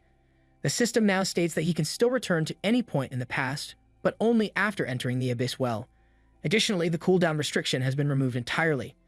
At that moment, the trial challenger's status is fully restored, and the trial officially begins. Chen Bai finally lands with a heavy thud, steadying himself. A quick scan of his status confirms that everything is back to normal. With relief, he acknowledges that the cooldown of the Time Hourglass skill has completely disappeared. Now, with his abilities fully restored and no lingering issues, clearing the Abyss trial no longer seems like a challenge. The trial begins, and within no time, a level 10 inferior demon lord named Balkek appears in front of Chen Bai. The demon warrior carries a sword on his back, ready to fight. A notification states that there are no special conditions for this lair. Chen Bai looks at the demon with complete indifference. He recognizes Balkek as nothing more than an inferior demon, posing no real threat to him. Before Balkek can even make a move, Chen Bai dashes forward at incredible speed. With a single slash, he cuts the demon cleanly in half, ending the fight in an instant. A notification appears, confirming Layer 1 is cleared and asking him to select his rest time. Without wasting time, he advances to the next layer. The second demon lord falls just as quickly. Another notification appears, confirming Layer 2 is cleared and again prompting for a rest time. Chen Bai continues moving layer by layer, eliminating each demon lord effortlessly. Notifications keep popping up with every layer he clears. Upon reaching layer 66, he finally faces a greater challenge. Standing before him is the Blood Kai clan demon lord, Demon Sword Servant Odu, also at level 10. Unlike the previous opponents, Odu immediately lunges forward, filled with rage. He curses Chen Bai, declaring that his journey ends here. A notification appears, revealing the special condition for this layer. Only weak point attacks are effective. Strikes to other parts will be ineffective. Chen Bai quickly assesses the situation. This restriction makes the battle far more difficult than before. He reflects on his current state. Since the 50th layer, his attribute advantage has started to diminish. The difference in raw power is no longer enough to dominate his enemies. He considers the experience gap between him and the Demon Lord. While he has battle skills from 2 lifetimes, Odu has spent his entire existence fighting. With such a disadvantage in layer restrictions, this battle will not be won easily. The fight begins and the two engage in fierce combat. They exchange attacks, each one testing the other's limits. At a crucial moment, Chen Bai manages to stab Odu in the neck, targeting a weak point. However, Odu retaliates, landing a deep wound on Chen Bai's shoulder. Chen Bai quickly realizes the problem. With no clear advantage in combat skills or attributes, he is also forced to identify weak points mid-battle. This means he has only one option: to trade injury for injury and fight through sheer tactical precision. The battle between Chen Bai and Odu continues, both fighters refusing to back down. Chen Bai skillfully avoids Odu's attacks, but his evasive maneuvers only fuel the demon's rage. Odu, now furious, launches a reckless and powerful assault. In a final act of aggression, he throws his sword directly at Chen Bai, shouting with absolute confidence. This time, Chen Bai fails to dodge. The sword pierces through his stomach, causing him to collapse onto the ground. Odu slowly approaches, his expression filled with triumph. He acknowledges Chen Bai's strength and resilience, but mocks him for his foolishness. With complete certainty in his victory, Odu grips his sword and pulls it out of Chen Bai's body. He declares that the rules of the Great Abyss bless him, making him impossible to defeat. Believing the fight is over, Odu turns away and begins to walk away. However, Chen Bai is not finished. A notification appears, confirming that his save status is being read. At that moment, Chen Bai's eyes snap open, and he immediately calls out to Odu, his voice cutting through the silence. Odu turns back in shock, unable to believe what he is seeing. Chen Bai is still alive. Before the demon can react, Chen Bai moves at an unimaginable speed, faster than Odu can process. In an instant, he slashes through Odu's waist, delivering a decisive blow. Odu's body trembles as he lets out a final shocked cry. His form begins to dissipate, unable to comprehend what just happened. A notification appears, confirming that Layer 66 has been cleared. The system prompts Chen Bai to select his recovery time before moving forward. Chen Bai stands over the fading body of Odu and declares that the true fool was Odu himself. The demon had made the fatal mistake of neither dodging nor defending when his weak points were safe. On top of that, he had arrogantly let his guard down, assuming victory before the battle was truly over. Because of that stupidity, Chen Bai was able to clear the level with ease. With no reason to linger, he moves forward, continuing his rapid progress through the abyss floors. Soon he arrives at the 100th floor. Standing before him is fallen Swordmaster Gilbert, level 10. A notification states that there are no special conditions for this battle. Chen Bai is surprised. The weakest class of fallen demons being the final challenge seems too easy. Even more unusual is the complete lack of any restrictions. However, Gilbert is nowhere to be seen. The arena remains empty, and his opponent does not appear. Chen Bai quickly senses something is wrong. He questions why Gilbert hasn't shown himself yet. If the final floor does not impose a direct combat challenge, then the real difficulty must be elsewhere. His mind begins to analyze the situation. The Abyss is a complex place filled with diverse races, personalities, and strengths. Each floor lord does not necessarily hold their position because of sheer strength alone. There could be other factors at play: alliances, intelligence, or hidden advantages. It is not impossible for a weak fallen demon to rise to power under the right circumstances. It now seems that the true challenge of this floor is finding Gilbert. This is not a straightforward battle, it is a game of hide and seek. Before he can process further, a shadow moves silently behind him. Gilbert has already found his opportunity. Without warning, the fallen sword master strikes with absolute precision. His blade slices through Chen Bai's neck in an instant. Chen Bai has no time to react. He barely begins to turn before his vision goes dark. He is dead. An instant later, he wakes up back at Abyss Level 1. The trial has reset, throwing him back to the very beginning. He remains still, his breath heavy and uneven. Moments ago, he was dead. Sweat drips from his forehead as the reality of the situation sinks in. He reflects on what just happened. He was killed so quickly that he didn't even have the chance to respond. For the first time in the trial, he realizes something terrifying. He was not just defeated once, he was killed instantly, twice in a row. Chen Bai processes what just happened. The moment he was beheaded for the first time, he had immediately accessed his save status, hoping to undo the fatal blow. Yet, even after resetting, he was killed again instantly, without any chance to react. Before he can fully recover from his shock, the first floor inferior demon lord, Balkek, appears once more. Without hesitation, Balkek lunges forward, launching an attack against him. Chen Bai is still huffing, his mind clouded from his previous death. Despite being in a trance, his reflexes take over just in time. He swiftly grabs Balkik by the neck and slams him into the ground with overwhelming force. His breathing remains uneven as he tries to gather his thoughts. He reflects on the nature of his death on the 100th floor. If he had not activated Return to the Past at the last moment using his lingering consciousness, he would have truly died permanently. Realizing that he needs answers, he questions Balkik, demanding information about the fallen demon on the 100th floor. He asks if Balkik knows the current floor lord of the final trial stage. Still pinned to the ground, Balkik refuses to answer. Even in his weakened state, he remains defiant. His voice is filled with spite, making it clear that even if he knew the answer, he would never reveal it. Within moments, Balkik succumbs to his injuries, letting out a final cough before his body disappears. A notification appears, confirming that Layer 1 has been cleared and prompting Chen Bai to select his recovery time. Chen Bai takes a moment to analyze the situation. The demons in the Abyss trial are merely projections, and they are fully aware of this fact.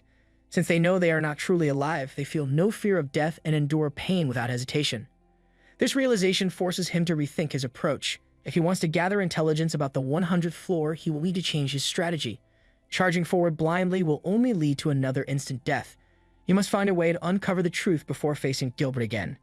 Later, at the Abyss 72nd floor in the midst of the burning grasslands, Chen Bai stands over the floor's demon lord, who lies defeated on the ground with a sword piercing his body. Chen Bai takes this opportunity to question the demon, finding it unusual that a fallen demon, the weakest of demon races, has managed to rise to the rank of floor lord. Their base attributes are even inferior to humans, making such a feat seem improbable. The demon lord, still struggling, refuses to accept defeat. His voice is filled with defiance as he warns Chen Bai that his arrogance will cost him. No matter how strong he thinks he is, he will eventually fall to the hands of a fallen demon. Chen Bai presses further, doubting the possibility of a fallen demon lord existing in the deeper abyss layers. He demands to know the truth about the 100th floor. The demon lord finally gives in and confirms what Chen Bai suspected. Gilbert, the lord of the 100th floor, is no ordinary opponent. Unlike other fallen demons, Gilbert is a legendary figure, one who has mastered the Shadow Swordmaster class despite the limitations of his inferior bloodline. His power is so great that his Shadow Sword has even killed a demon duke. The demon lord speaks with certainty. Chen Bai will not survive against Gilbert. Chen Bai, now satisfied with the information, wastes no time. Without hesitation, he steps forward, lifting his left foot, and smashes the demon's head into the ground, ending him instantly. A notification appears, confirming that the 72nd floor has been cleared. The system prompts him to select his recovery time before advancing further. Chen Bai once again arrives at the Abyss, 100th floor, standing in the same place where he previously met his end. His mind quickly analyzes the Shadow Swordmaster's abilities. In addition to having a one-hit kill technique, this class is capable of using shadows to launch unpredictable and deceptive sword attacks. He recalls that the Shadow Swordmaster is a third advancement class of the Knight Assassin, an S-tier combat specialization. The power behind it is undeniable. However, despite having no direct advantage against a Shadow Swordmaster, Chen Bai knows that his own attributes surpass those of a fallen demon. This gives him a fighting chance. As he moves carefully, he begins formulating a strategy. To counter Gilbert's attacks, he reminds himself to always stay cautious of his own shadow, avoid large, shadowed areas, and keep moving. A new idea crosses his mind. While running, he considers spreading a virus. If Gilbert patiently waits for an opening, he will eventually try to exploit a weakness. The virus could serve as an unexpected weapon, something that might be able to infect him. Time passes and Chen Bai starts feeling exhausted. The constant vigilance required to stay on guard against Gilbert is mentally and physically draining. He realizes that if he does not recover his energy soon, his focus will slip. His only choice is to access his saved status to restore himself. Before he can act, a sudden bright light flashes in front of him. The intensity is unexpected, making him question if this is one of Gilbert's tricks. A sense of danger rises in his chest. Something feels wrong. In an instant, a sword flies straight toward him, but he reacts just in time, dodging the attack. Immediately after, Gilbert emerges from the shadows, launching a full-force strike, meant to end the fight in a single blow. This time, however, Chen Bai is prepared. He is extra cautious, fully aware of Gilbert's tactics. As the blade swings toward him, he moves swiftly, raising his weapon and deflecting the powerful attack. For the first time, he successfully blocks the strike of Gilbert. The battle is no longer one-sided. Gilbert suddenly halts his attack. His stance relaxes, and he acknowledges Chen Bai's victory. He instructs him to sheath his blade, signaling that their battle has reached its end. Gilbert then reveals the true reason for his defeat. The trial's restrictions have prevented him from unleashing his full power, placing limitations on his abilities. However, even if he had been at full strength, it would not have mattered. Chen Bai's virus has already infected him. He explains that the last attack he just delivered was the final strike at his maximum strength. With his body weakening, he can no longer continue. Chen Bai is momentarily stunned. The battle had seemed far from over, yet Gilbert himself declares the fight is finished. Still uncertain, he questions the words of Gilbert, trying to confirm if this is truly the end. Gilbert responds with confidence. He acknowledges his caution, understanding why he hesitates to accept victory so easily. He then offers him a future challenge. If Chen Bai ever clears the full Abyss trial, he is welcome to return and face him again on the 100th floor under real battle conditions. However, Gilbert makes one thing clear. With Chen Bai's current strength, he is far from capable of surviving the true depths of the Abyss. Despite this, he looks forward to the day they meet again, expecting him to grow much stronger. His form begins to fade and his body dissolves into the air, leaving nothing behind.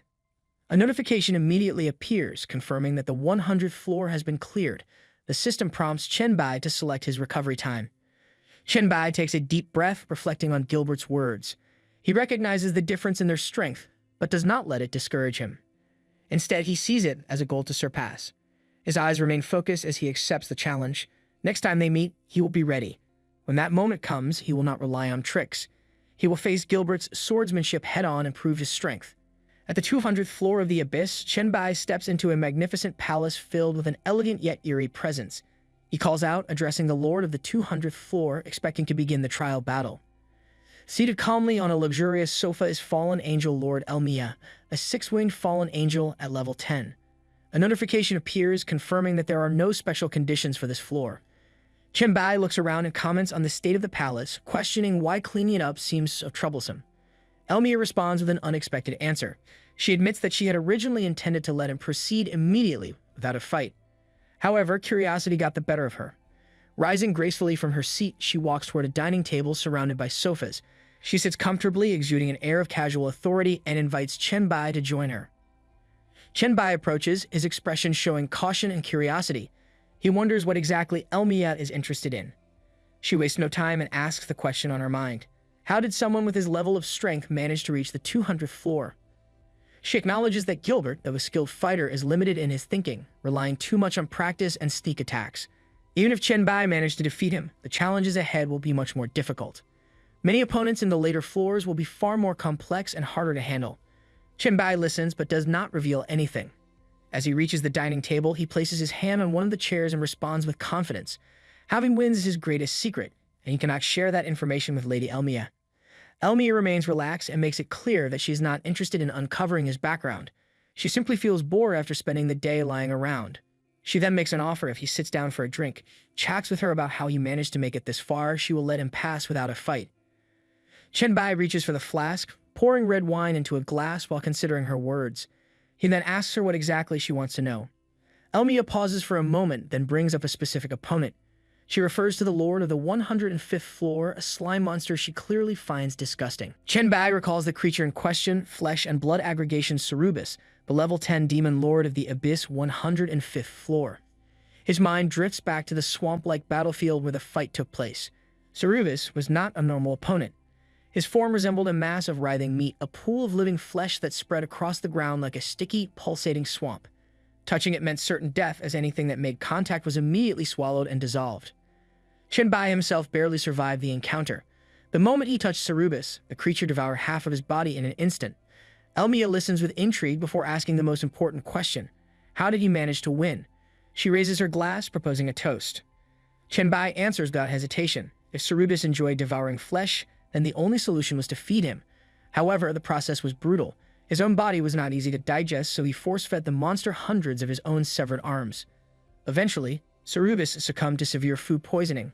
Unable to process what he had consumed, the once fearsome flesh aggregation was reduced to nothing more than a puddle of rotting sludge.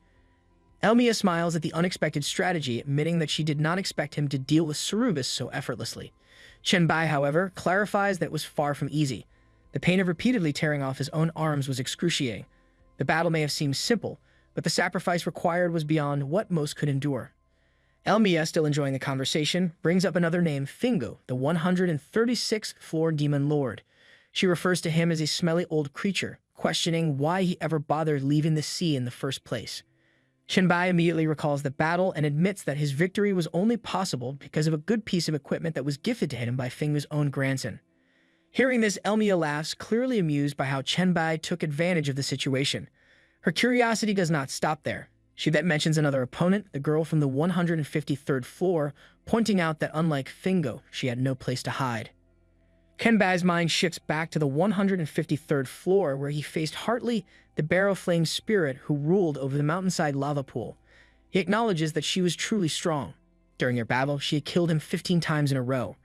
Her extreme body temperature rendered his virus abilities useless, making it impossible to infect her. The lava-based form of her body made direct physical attacks ineffective. Even when she sustained injuries, she would simply retreat into the lava pool to recover instantly. The fight dragged on for 5 full days, with both of them continuously battling until the lava pool overflowed completely. Eventually, she became exhausted and her relentless aggression faded. Out of all the opponents he had faced across 200 floors, Hartley was without a doubt the toughest. Elmia listens with interest but then reminds Chen Bai that if he is talking about difficult opponents, the 186th floor Demon Lord is just as bad. At the mere mention of that name, Chen Bai quickly refuses to continue. He insists that during such a pleasant conversation, there is no reason to bring up that memory. His thoughts briefly return to the 186th floor, where he encountered Amanda, the filthy queen, inside her massive, rotting pit. Unlike Hartley, whose strength was formidable, Amanda was simply disgusting. Among all the beings in the abyss, no one was filthier than her. She lived comfortably inside a giant pit filled with rotting corpses and excrement, thriving in the putrid stench. Chen Bai tried his best to erase the memory of that nightmarish floor, but now the mere mention of her name brings it all back. He sighs and sets his wine glass down, saying he cannot even now drink this wine. Elmia acknowledges that Amanda is not particularly strong, yet no demon dares to challenge her or seize her territory. The sheer disgusting nature of her existence is enough to keep others away. She then shifts her attention back to Chen Bai, noticing something peculiar. She points out that, despite all their conversation, he has not taken a single sip of his wine. Chen Bai remains calm and responds with a careful explanation. He states that he dares not drink wine infused with the spiritual power of Fallen Angel Lord. If he did, it would mean certain death. However, in his mind, he reflects on the real reason. The thought of drinking reminds him of a previous experience, one where he died simply from consuming a drink. Knowing this, he has no intention of making the same mistake again. Elmia, still composed, smiles knowingly. She admits that he figured it out. Had he taken even one sip, she could have shattered him into pieces with just a single thought. It is a shame, she adds, because she would have preferred to defeat him without ever standing up. Chen Bai, seeing that she no longer has any tricks left, stands up and prepares for battle. He asks if they should begin the fight. To his surprise, Elmia simply refuses. She has no interest in moving. Her response leaves Chen Bai momentarily speechless. He cannot help but point out that she is extraordinarily lazy, perhaps more than any opponent he has faced before. Elmia, now completely disinterested, simply waves him off and tells him to leave. She announces that she is going to sleep, adding that even separating her projection requires physical energy. Her body begins to dissipate, signaling the end of their encounter. Before she vanishes, she gives one final warning. There are still many strong opponents ahead. Among them, there are 6 beings who hold divine names, making them far more dangerous than anything he has encountered so far. And just as she completely fades away, a notification appears, confirming that the 200th level has been cleared. The system prompts Chen Bai to select his recovery time. Chen Bai processes the new information, his mind racing with possibilities. The mention of 6 true gods holding divine names unsettles him. He selects 1 hour as his recovery time and immediately enters the recovery space where a countdown begins. Sitting on the bed, he takes a moment to reflect. Every true god holds absolute authority over the rules of reality. Facing them will be nothing like the previous battles. His only hope is that their abilities do not include instant death or complete erasure, and as long as he can use the hourglass to go back, he might stand a chance. Even if his opponent is a god, if given enough time, he will definitely find a way to kill him. Later, on the 235th floor of the abyss, the land stretches endlessly, covered in a vast wilderness. The air is heavy with silence, and an eerie stillness lingers in the atmosphere. Salisbury, the alien lord of the Abyssal Eye Demon clan, is watching Chen Bai from a distance, who is lying motionless on a mountain stone nearby. The single glowing eye of Salisbury is locked onto Chen Bai. A system notification appears, stating that the special conditions for this floor remain unknown. Chen Bai appears trapped under mind control, his body unresponsive and his expression vacant. His consciousness is locked within an illusion, his mind no longer his own. Salisbury observes with satisfaction. The human before him is now caught in an endless dream, unable to break free. His laughter echoes through the wilderness as he wonders what kind of sweet illusion Chen Bai is experiencing. Inside the illusion, Chen Bai sits on a throne surrounded by beautiful women, each one devoted to him. A young elf girl kneels before him, speaking with admiration and reverence. She pleads for his acceptance, declaring that he is her god. She offers her entire existence to serve him, claiming it would be her greatest honor to become his servant, tool, or even an object for his use. Chen Bai listens but remains unmoved. He tests her sincerity, asking what she would do if he ordered her to give up her power and die. Without hesitation, she insists on her loyalty, promising that she will prove her devotion no matter what. However, Chen Bai tells her to stop acting and adds that her words of loyalty are empty, nothing more than a desperate attempt to survive. Her ambition is too great for her to truly submit to anyone. In her life, the concept of loyalty has never existed. Chen Bai steps closer to the elf girl, lifting her chin with his fingers. He looks into her eyes and declares that he is willing to spare her life. She lowers her head and expresses gratitude, insisting that she would do anything for him. Without hesitation, Chen Bai hands her a collar chain and gives a command. He tells her to wear it and tie herself to the gate, serving as a watchdog. Her body trembles slightly. Chen Bai watches her reaction and throws the collar onto the ground. She does not move immediately. Instead, she stands silent and still, her head lowered in hesitation. His gaze sharpens and he questions her reluctance. He demands to know if she refuses his order. After a brief moment of hesitation, she finally picks up the collar, fastens it around her neck, and accepts her fate. She declares her complete submission, stating that serving as his dog is her greatest honor. In reality, Chen Bai remains seated on a rock, completely trapped in the illusion. His lips move slightly, murmuring words from his dream as if lost in deep conversation. Salisbury, the abyssal eye demon lord, stands before him, watching with amusement. He finds it entertaining to see Chen Bai lost within the dream, unaware of what is happening in the real world. Chen Bai, still under the illusion's control, continues speaking. He acknowledges the elf girl's response and remarks on how it suits her role. Salisbury smirks, impressed by how Chen Bai plays along with the illusion.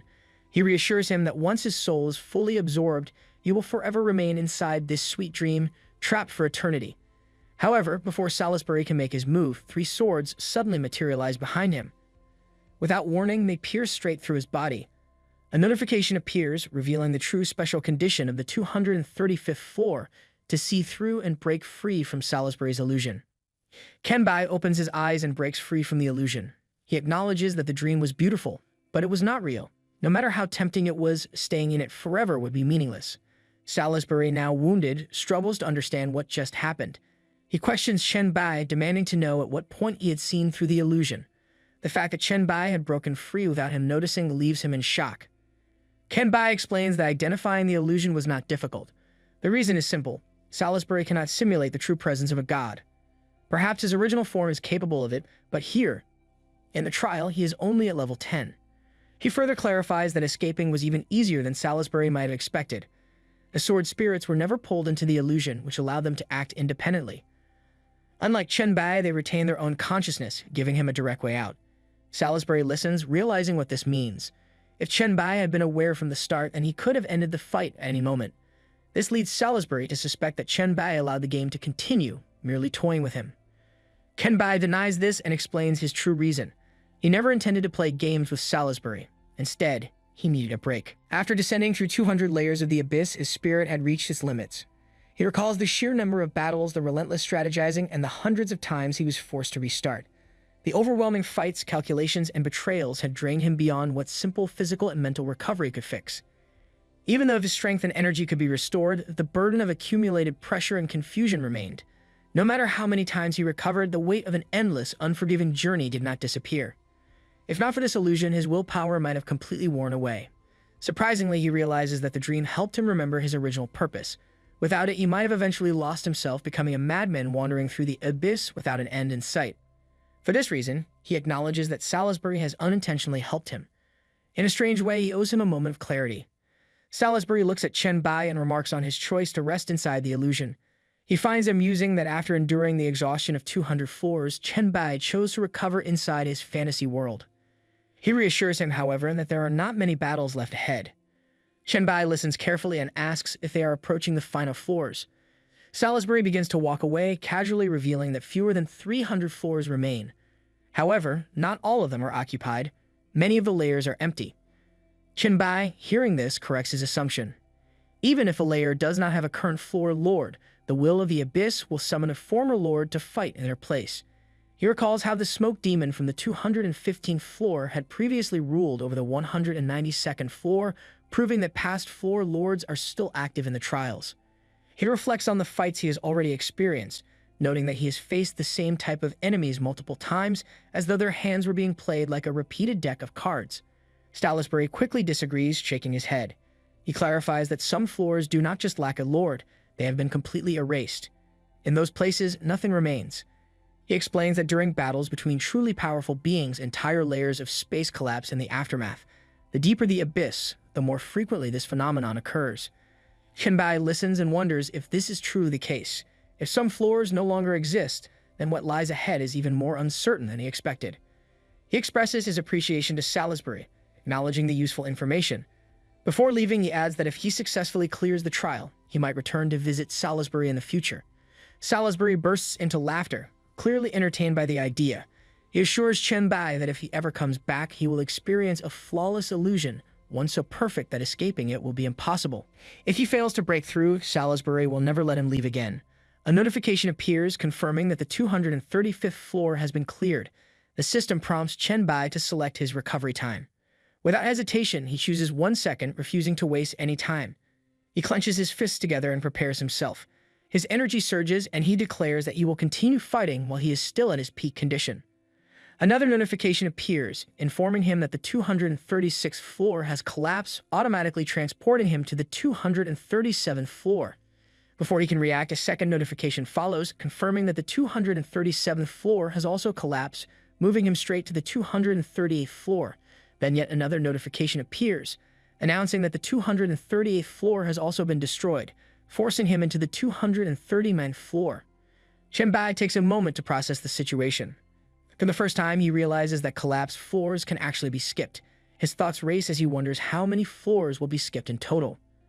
A final notification appears, transporting him directly to the 279th floor. Chen Bai reflects on the significance of this. He has skipped 44 floors in an instant. The number seems unbelievable. He starts to question how so many floors collapse.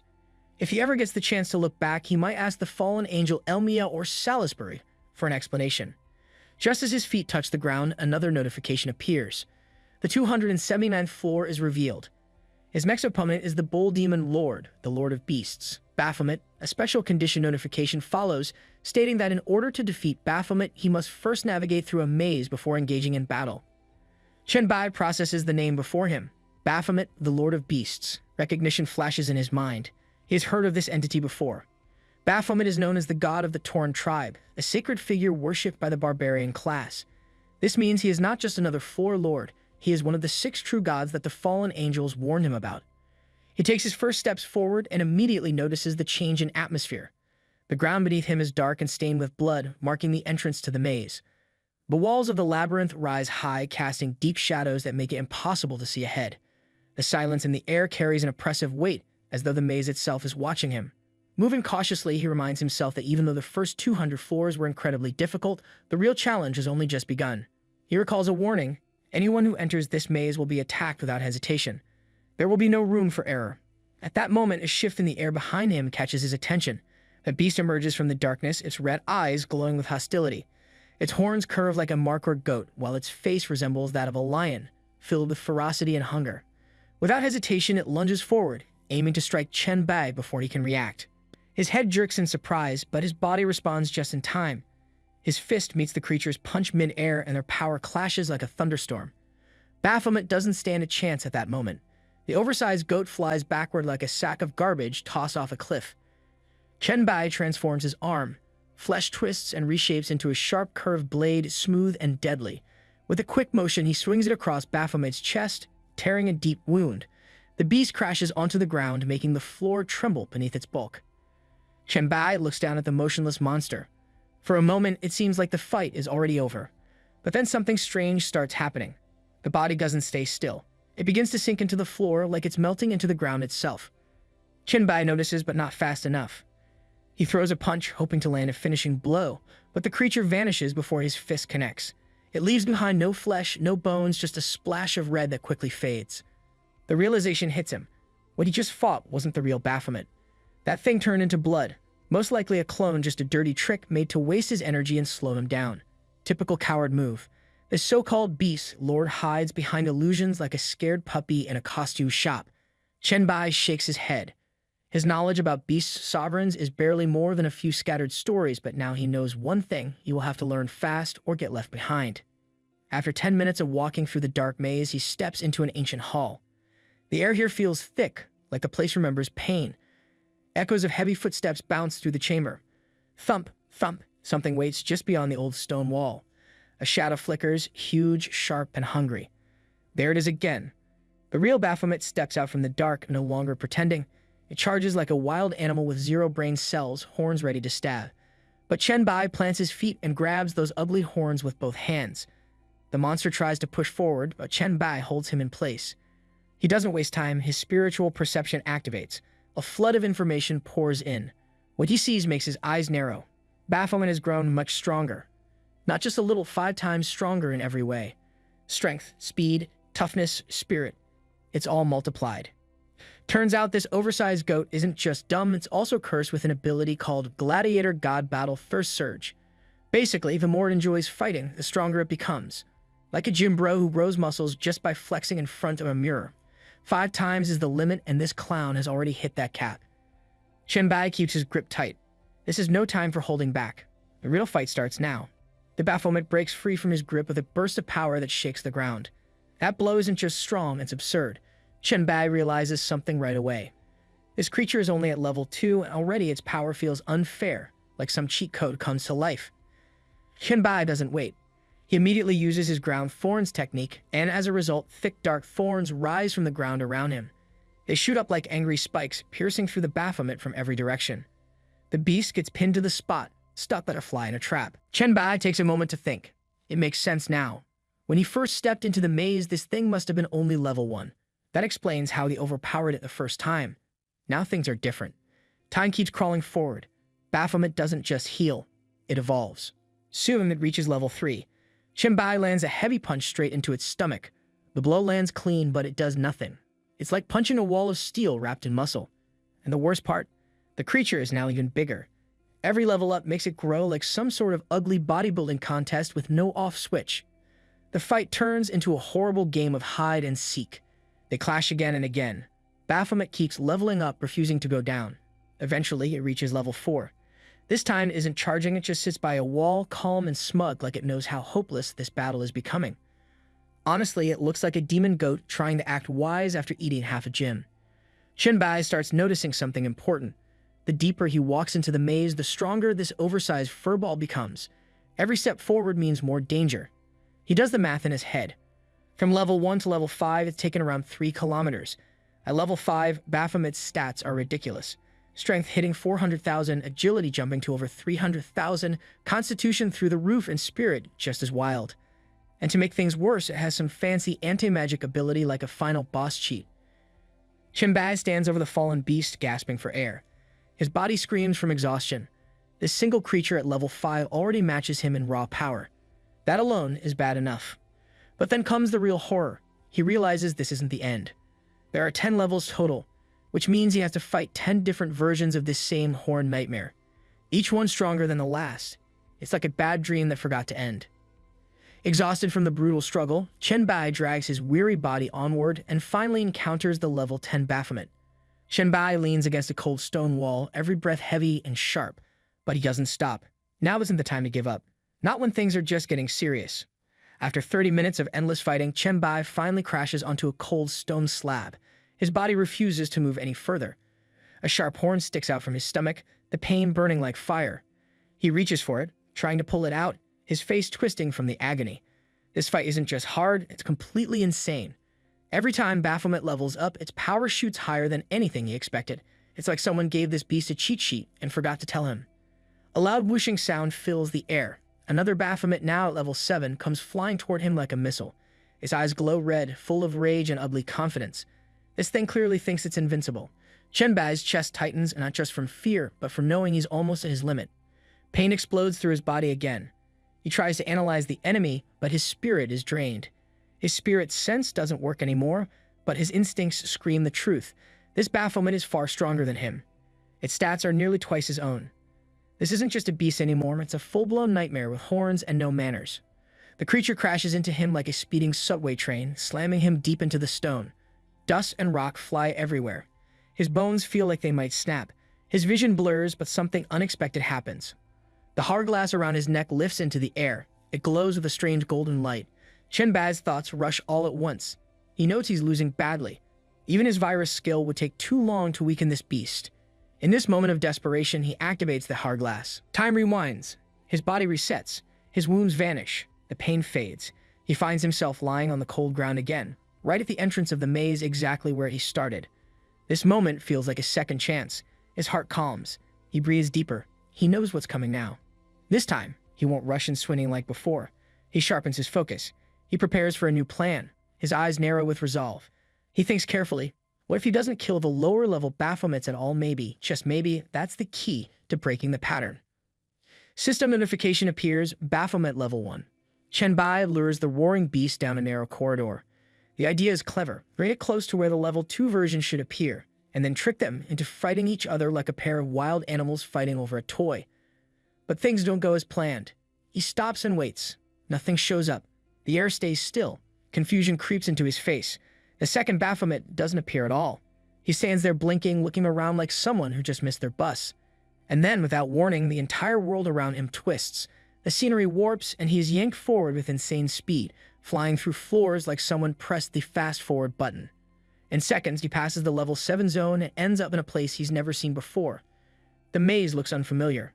The walls feel darker. His eyes narrow with suspicion. He wonders if something very basic just broke the entire system.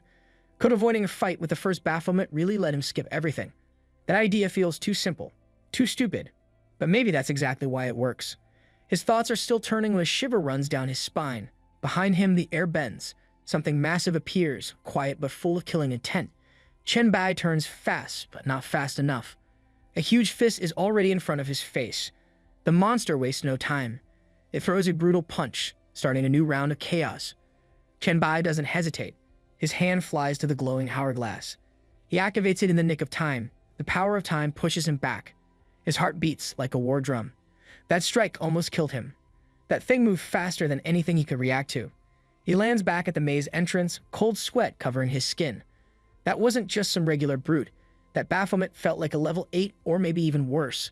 And this time, the lower level versions didn't even show up. After being killed and dragged back through time again and again, the truth finally begins to click in Chen Bai's mind. The pattern isn't random. This labyrinth has only one Baphomet. Just one. And it is always the same monster. Growing, chasing, learning. If he kills it early, it doesn't really die. It just respawns deeper, with more strength. If he lets it live, it would relentlessly pursue him like a gym rat who got denied protein powder. A clear strategy begins to form in Chen Bai's mind. He imagines a mental map of the maze. Near the entrance, the Baphomet is weak, almost pathetic. Its stats are low, its attacks are sloppy, and its arrogance is bigger than its actual strength. That early version could be finished off easily, but the real problem begins later. The deeper it follows him into the labyrinth, the more power it stacks up, like some boss fight on steroids. Every few steps deeper, its attributes skyrocket. Strength, speed, endurance, all of them explode like fireworks. If he keeps moving forward without a plan, it's only a matter of time before the beast catches up, looking like a demon version of a gym influencer trying to trend on monster TikTok. Chen Bai knows what he must do. He has time. Not much, but just enough. That means one thing, he can finally make use of the virus. The Baphomet may grow stronger physically, but if its mind collapses from within, all that power becomes useless. He opens his system screen and studies it with care. What comes next might change everything. A new skill catches his eye. It came after unlocking telekinesis, but he never paid it much attention before. Now it looks like a game changer. This ability allows him to split his spirit into tiny worms, yes, spirit worms. Once these worms infect a target, the enemy's mental stability drops fast. Not just a small dip, but a full collapse. It creates a storm of negative emotions, the kind that messes up thoughts and leads to full-blown mental chaos. In extreme cases, it could even push someone toward total self-destruction. For the first time in a while, hope returns. This dumb, overgrown goat has been buffing itself with some weird, hormone-fueled battle high. But no matter how strong it becomes, if its mind falls apart, then it's just a walking bag of muscles with no control. Chen Bai realizes that these negative emotions can suppress the unnatural strength boosts of Baphomet. and once that happens, it's game over for this ugly beast. With confidence returning to his eyes, he steps into the maze again. His walk is calm. His mind is focused. Baphomet might be charging through the levels like some unstoppable gym freak, but now the tables have turned. This time, Chen Bai isn't running. This time, he's hunting. Chen Bai grabs the Baphomet by its horn and starts running like he's dragging a sack of potatoes. The creature struggles, but at level 1, it's too weak to resist. It probably still thinks it's scary with its big horns, but right now it's just a powerless goat with muscles that don't matter. Chen Bai keeps pulling it along the maze, speaking to it like it's some lost kid who needs encouragement to grow up. The sarcasm is thick. Eventually, they reach the center of the maze. There, without wasting time, Chen Bai finishes the creature off. The body drops, but the fight is far from over. The beast doesn't stay dead. It reappears almost instantly, reborn at level 2. Now it's bigger and louder, and the system shows all of its abilities have been multiplied by 3. The monster charges in full of pride, but it's still useless. Chen Bai easily dodges the attacks. Then something unexpected happens. The big scary goat starts coughing like it's got a chest cold. Panic spreads across its face. Its attacks stop. It starts to shake. Status info confirms it. This fool is infected with a lung disease. Every second, its stats drop lower, breathing becomes harder, movement slows down, and it can't stop coughing. On top of that, the mental worm in its head is driving it toward emotional breakdown. It's now both sick and sad, basically the weakest boss of all time. Baphomet stumbles and kneels, still coughing and cursing. Chen Bai watches with calm confidence. It all makes sense now. Leveling up didn't remove the infection or the mental damage. That's because its level up isn't healing. It's more like breaking a limit. But if the base is already cracked, then powering up only makes the crash bigger. Victory feels close. 1 hour passes, and in the maze center arena, Chen Bai grabs the wheezing beast and hurls it high into the air. He already knows what he's doing. Each level up gives it more strength, but doing it midair limits its ability to defend. He keeps doing this again and again, forcing level after level until the monster hits level 9. Then comes the next clash. This time, Chen Bai uses his sword. The attack is sharp and full of energy, but for the first time it gets blocked.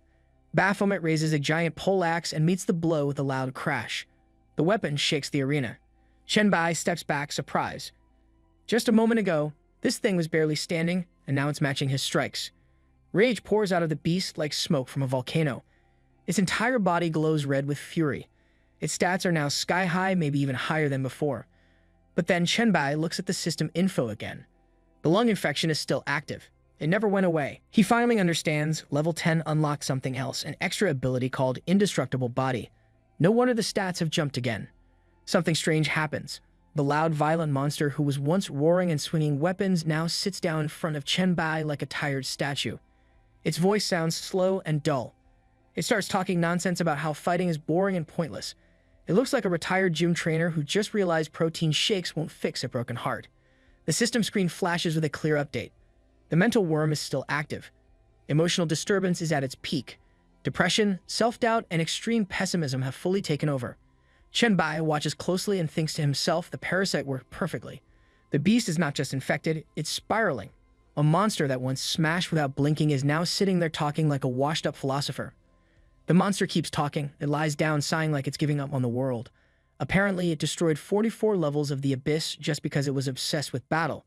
Back then, it thought it was cool. Now it thinks it was just being stupid. For a creature that used to scream with bloodlust, it now speaks like a washed-up villain who regrets every decision. Chen Bai listens quietly, then plays along.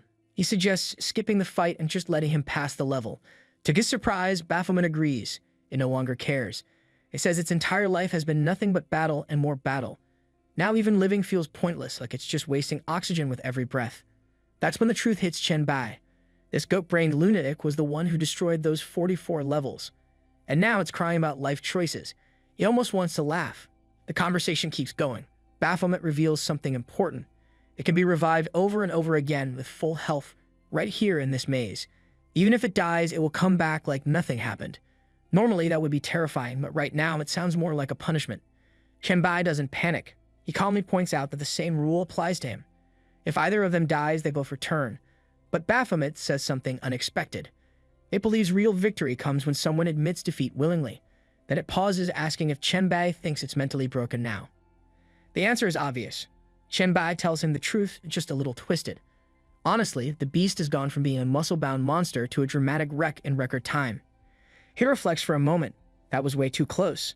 If the beast had respawned with all its mental problems erased, it would have turned into an unstoppable monster again, and he'd be dead in seconds. Now Baphomet lies there like a tired old warrior who just wants to be left alone. It says it surrenders. It doesn't want to fight anymore. It wants to reflect on life, maybe find a new hobby, like gardening or goat yoga.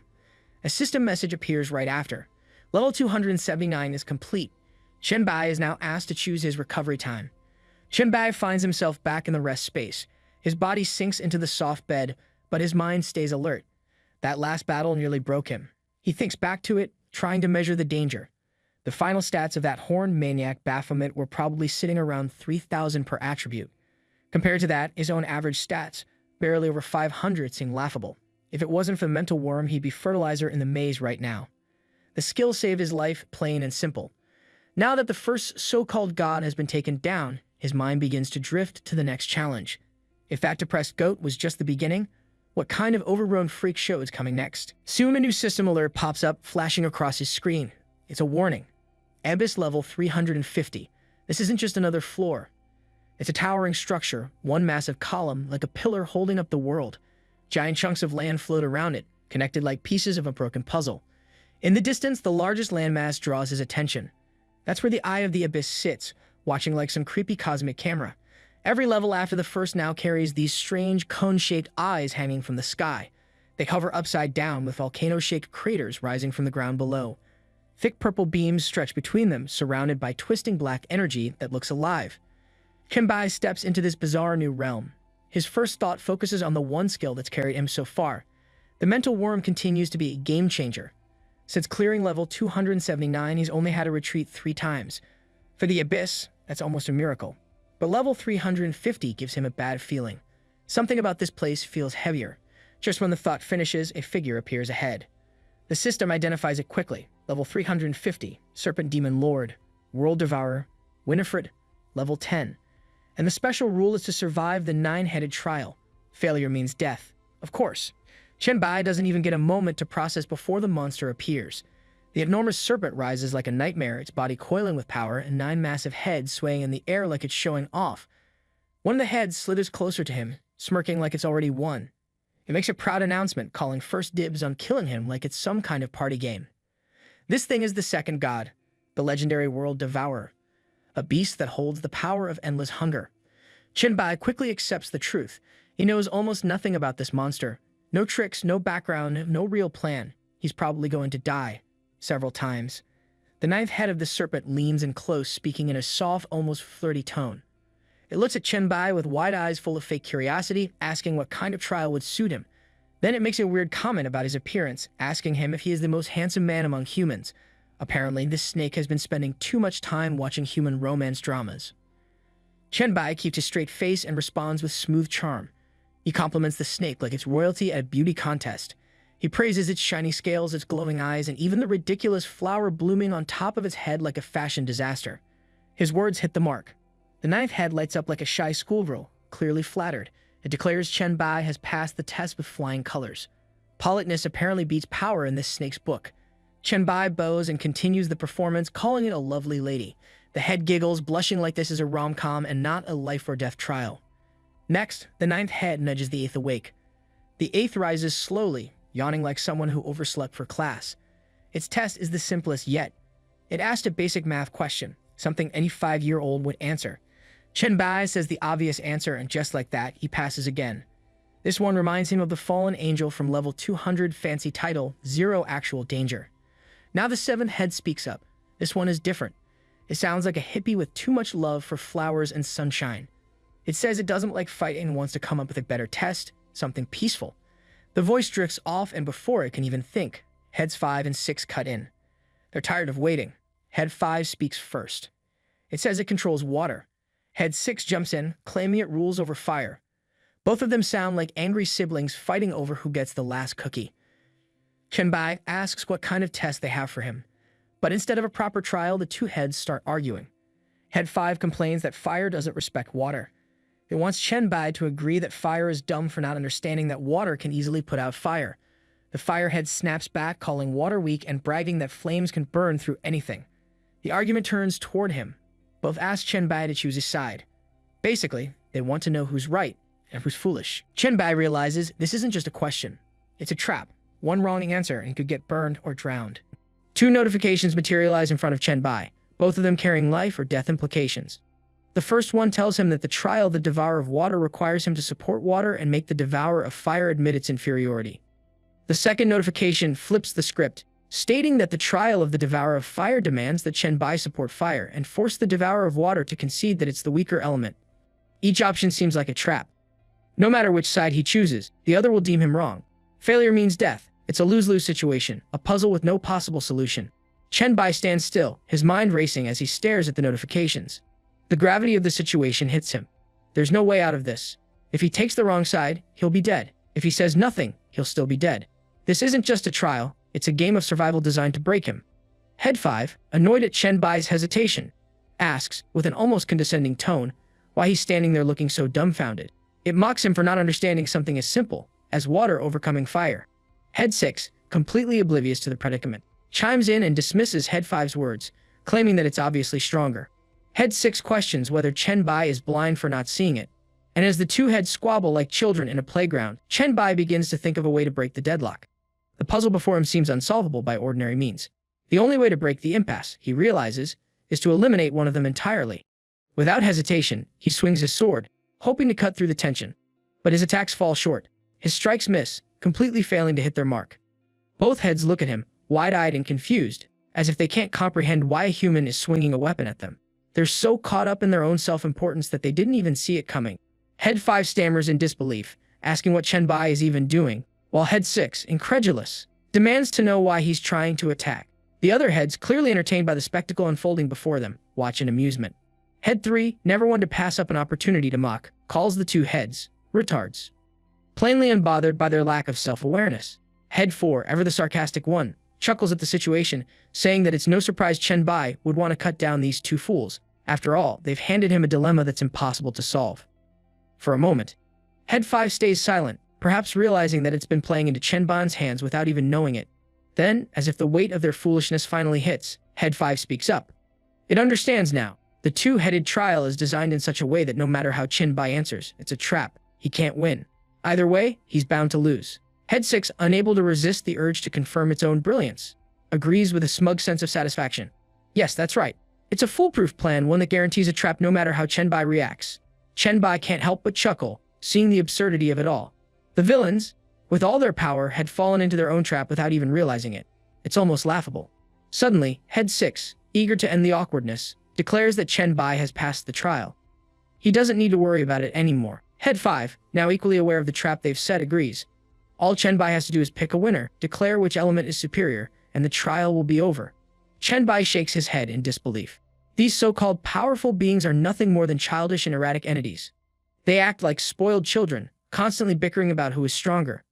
He can't understand how they got so caught up in their pride and stubbornness. Then, with a little smirk, he asks them if they care so much about strength and weakness, why haven't they ever competed against each other before?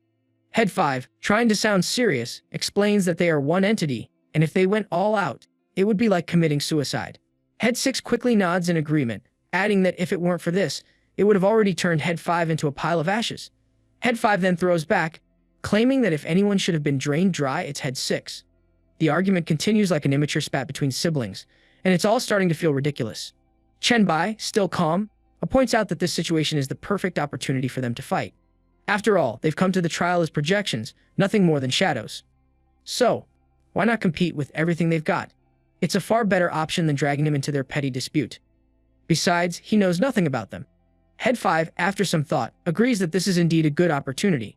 It says this is the perfect time to teach Head 6 a lesson. Head 6, not backing down, sarcastically hopes that after it loses, Head 5 will finally learn to respect who's stronger. Just as the two heads are about to get heated again, Head 1 steps in. It tells them both to stop fighting, reminding them they can continue their argument after the trial is over. The two heads, acting like children caught in a tantrum, both reluctantly agree, calling Head 1 Big Brother, as if they were obeying a parental figure. Next, it's Head 4's turn to set its trial. It speaks with an air of mystery, explaining that its trial is simple. It was born wandering the stars and had never been to Blue Star before the cosmic trial began. It asks Chen Bai to tell it a story or shares some history about Blue Star. Head 7, not wanting to be left out, chimes in. It wants to know if Blue Star has any beautiful scenery or delicious food. It says that if Chen Bai can tell him about these things, he will pass its trial. Head 2, who seems to enjoy deep thinking, expresses interest as well. It asks if humans have any famous philosophers or thinkers. If Chen Bai can share their thoughts, it will consider him having passed its trial. These trials are a joke. One is asking for a history lesson, another is curious about food, and the third is interested in philosophy.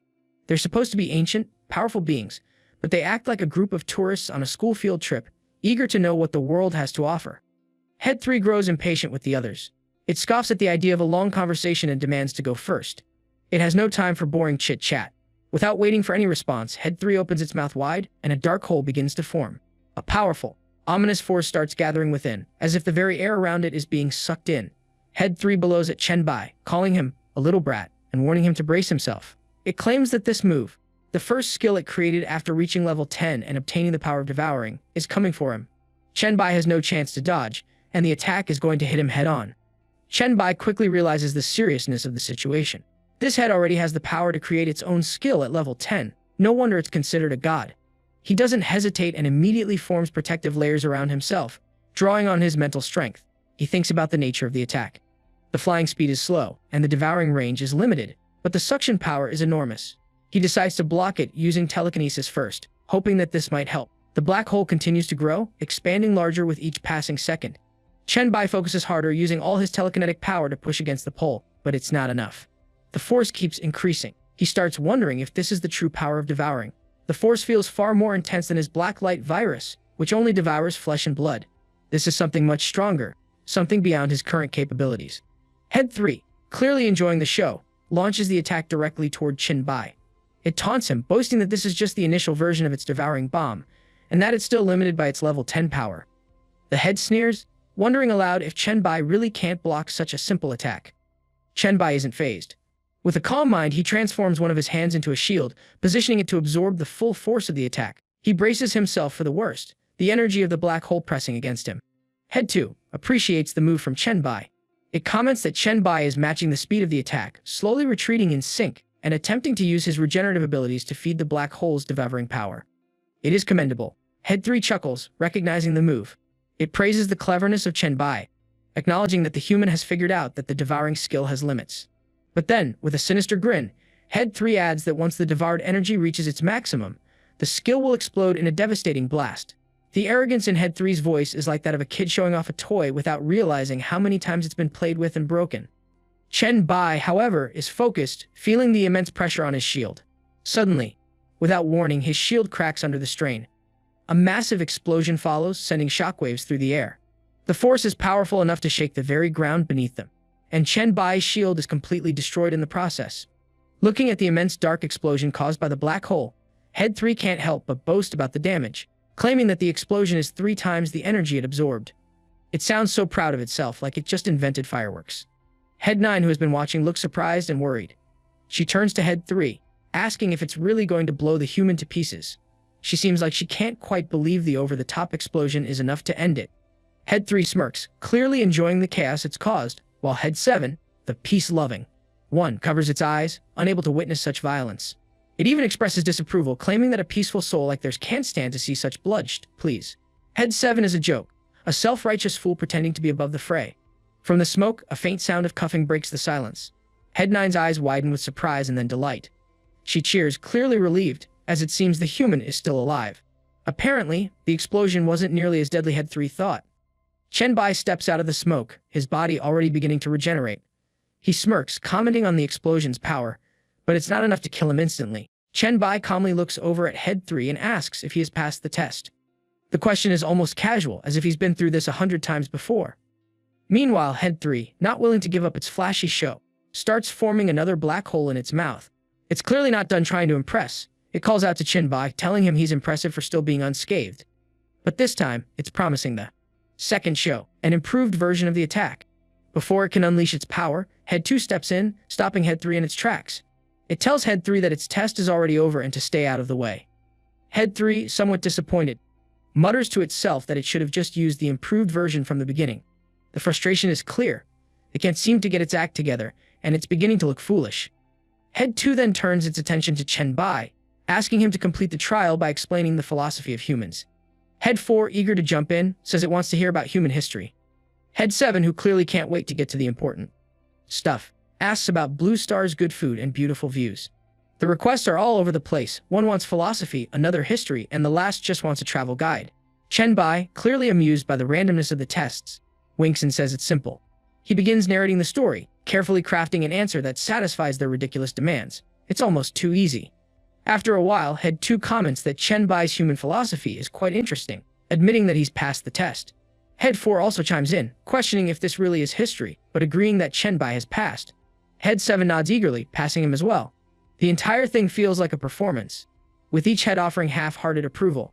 Then, Chen Bai turns his attention to Head 1, the leader of the group. He asks what the final test is. Head 1, almost bored with the entire ordeal, responds that it doesn't really want to test him at all. It tells Chen Bai that Head 5 and Head 6 will finally settle their score, and if Chen Bai can survive until they come to a decision, it will consider it passing the test. Chen Bai nods, pretending to be satisfied with the answer. But in his mind, he reflects on the absurdity of the situation. The floor is massive, and he thinks he could easily just hide further away and avoid the drama. These so-called tests are clearly rigged. Even a blind person could see through them. He wonders if the heads are simply too lazy to put in any real effort or if there's some deeper conspiracy at play. On the 350th floor of the abyss, the heads of the serpent are deep in conversation. It turns out that Head 5 has managed to defeat Head 6 in their latest competition. Head 5 laughs loudly, basking in the victory. It turns to Head 6, gloating, asking if it's finally convinced of its superiority. Head 6, clearly not thrilled about losing, brushes it off. It mutters something about how Head 5 at level 10 beating Head 6 at the same level doesn't really mean much. They were both young back then, and Head 6 just can't accept the loss. Head 5 continues to taunt, laughing it off with sarcastic remarks. It claims maybe its level isn't high enough, or perhaps the environment was bad, or maybe it just wasn't awake enough at the time. Every excuse imaginable is thrown out. It's as if Head 5 can't help but rub it in. Head 3, tired of the childish bickering, yells at them to settle down. It's already irritated. It knows that the second and fourth brothers didn't really put up a fight and let that human pass, but it's losing patience with the constant back and forth. It warns them not to test its limits any further. Head 4, attempting to calm things down, tells Head 3 that letting the human pass is actually a smart move. It's an investment. By letting the human through, they stand to gain more than they lose. After all, if he can pass the Baphomet's trial, there's a real chance he might clear the Abyssal trial and even become the Lord of the Abyss. The potential power of the human is something they can't afford to ignore. Head 2 adds its thoughts, building on Head 4's argument. Just think about it, an Abyssal Lord who owes them a favor, and who also has the power of devouring. The benefits could be enormous. The potential is staggering, and they all know it. Head 3, however, isn't easily convinced. It grudgingly admits that there might be some merit to the idea, but still doubts the human's ability to succeed. The wolf god on the 375th floor, with his mysterious ability to assassinate without a cost, is too dangerous. Head 3 can't imagine that this kid will make it through. Meanwhile, Chen Bai is on the 375th floor of the abyss. Staring at the challenge before him, he has to assassinate the wolf god Yengdu, a level 10 entity. No special conditions to make it easier, just a straightforward kill.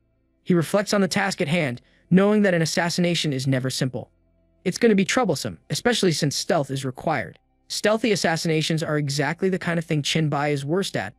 The pressure of needing to strike perfectly, where one mistake could cost him everything, doesn't sit well with him. He'd rather face something that allows for a bit of room to breathe. But now, there's no choice. Just as he's contemplating how difficult this is going to be, his foot catches in a rope trap. The rope clicks, and before he can react, he's yanked off the ground hanging by his foot in the air. He curses under his breath but quickly adapts. With a swift motion, he uses his shape-shifting blade form, transforming his left arm into a sharp blade. The blade cuts through the rope, and he prepares to land. However, as he falls, he spots a row of pointed horns on the ground below. Thinking fast, he adjusts himself midair, his foot grazing the ground as he leaps backward, narrowly avoiding the deadly spikes. But just when he thinks he's escaped, he lands directly on a fungal web. Sticky trap-like substance begins to strain under his weight, and with quick thinking, he slashes through it. But the damage is already done, he's still stuck in the mess. He quickly reflects on the situation, wondering if it will never end. Before he can figure out how much worse it could get, the fungal blobs begin cracking. He knows that trouble is coming. The next moment, the blobs explode, one by one, sending violent shockwaves in all directions. Chen Bai's reflexes are put to the test as he barely manages to dodge each explosion. He keeps moving, jumping and twisting in the air, narrowly escaping death. Finally, after what feels like a lifetime of avoiding traps, he lands on his feet, panting and cursing under his breath. "Damn it," he mutters. The real test hasn't even started, but already he's been forced to use up his saved status, a resource he had hoped to save for the real challenge. The absurdity of it all hits him. This floor is filled with more traps than real threats. He's being forced to fight the environment itself instead of the so-called wolf god. The real challenge hasn't even begun yet, and these ridiculous obstacles have already drained his resources. Just then, a sudden creaking sound cuts through the air, sending a jolt of panic through Chen Bai. He quickly scans the area, cursing under his breath as the realization hits him. This place is filled with traps, and there's no end to them. Feeling the pressure mounting, he decides to take a drastic step. With a fierce determination, he activates his ultimate move, the Hellfire Armor. In an instant, a massive explosion of dark energy erupts around him, and the surrounding traps are neutralized, their hidden mechanisms rendered useless. In the aftermath of the explosion, Chen Bai lets out a frustrated snort. His thoughts turn bitter as he reflects on the absurdity of the task before him. Assassination and the wolf god. No, this floor should be called the god of traps. It feels more like a sly, underhanded game than a real test of strength. The enemy is less of a god and more of a coward, hiding behind a web of tricks and deception. Just then he hears a voice, smooth and mocking, thanking him for the compliment. Chen Bai freezes, looking around, but finds no one in sight.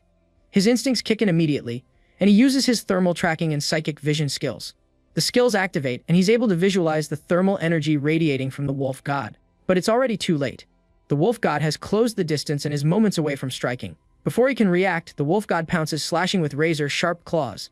The attack is brutal and precise, leaving Chen Bai severely wounded. The pain is overwhelming, and he falls, succumbing to the power of the strike. He dies. But then, time rewinds, and everything goes back to the moment he first entered the abyss. He feels the sting of failure, but he doesn't give up. This time, he knows what he's up against. He reflects on the previous attempt, realizing just how much stronger the wolf god is compared to him.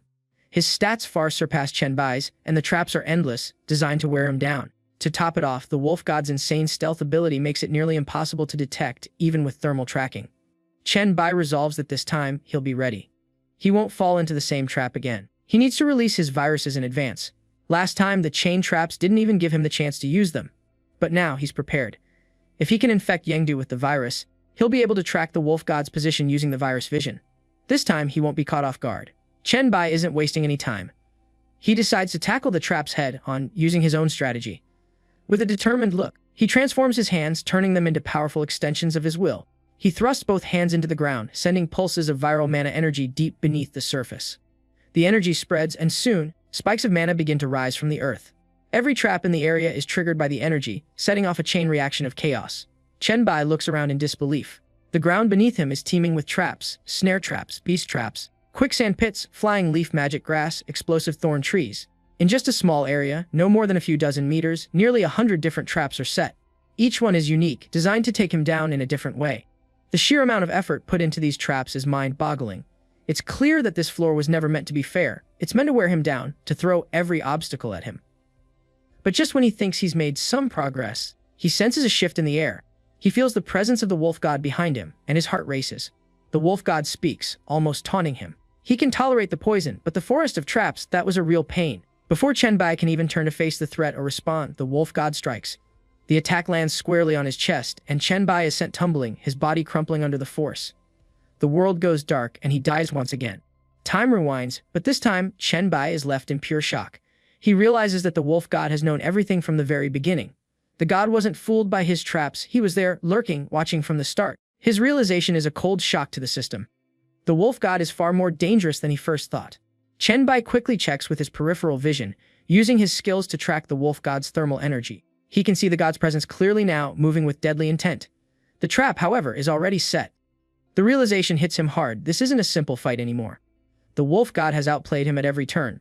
He's been monitoring Chen Bai's every move from the shadows, and now, with the traps useless, the real fight begins. Chen Bai reflects on the situation, wondering how he can possibly deal with an enemy this powerful, this prepared. This isn't just about skill or strength, it's about cunning, and the wolf god's craftiness is on a level that Chen Bai wasn't ready for.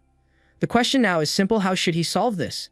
The usual tricks won't work, and every second counts. It's time to change the approach entirely.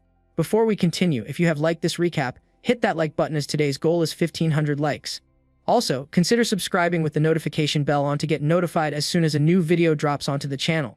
You can also join the channel to support me financially and watch videos before public release. I'll meet you in the next video. Until then, thanks for watching. Chen Bai continues his attempts to assassinate the wolf god on the 375th floor of the abyss, but with each failure the wolf god proves to be more than he bargained for. Time resets again and again, each time ending in failure. The 5th attempt ends in his defeat. The 8th attempt follows the same pattern. Chen Bai's strategies are too predictable, and the wolf god's counterattacks are far too fast and powerful. Chen Bai's frustration builds.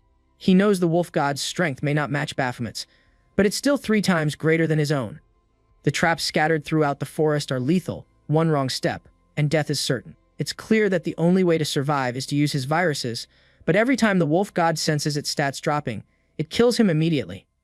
Even his mental worm, which should sap the wolf god's will to fight, only seems to fuel its anger and impatience. The virus isn't working as he had hoped, and he can feel the mounting pressure. Determined, he leaps onto a nearby mountain, then starts jumping from one tree to another, his mind racing with thoughts of strategy. He knows there's only one way to win this. He needs to outsmart the wolf god, using the very traps the god created against it. He releases his virus pulmonary infection first, followed by the virus mental worm. His strategy is clear: use the flu virus and mental worm to wear down the wolf god's stats while making sure the traps buy him enough time. With his plan in motion, Chen Bai keeps dodging the traps. Every moment counts, and he knows that one misstep could mean the end. The forest is alive with danger, but he stays focused, determined to get the wolf god caught in its own deadly web. And then, just as he predicted, the wolf god appears, but due to the traps Chen Bai triggered, it can't attack directly.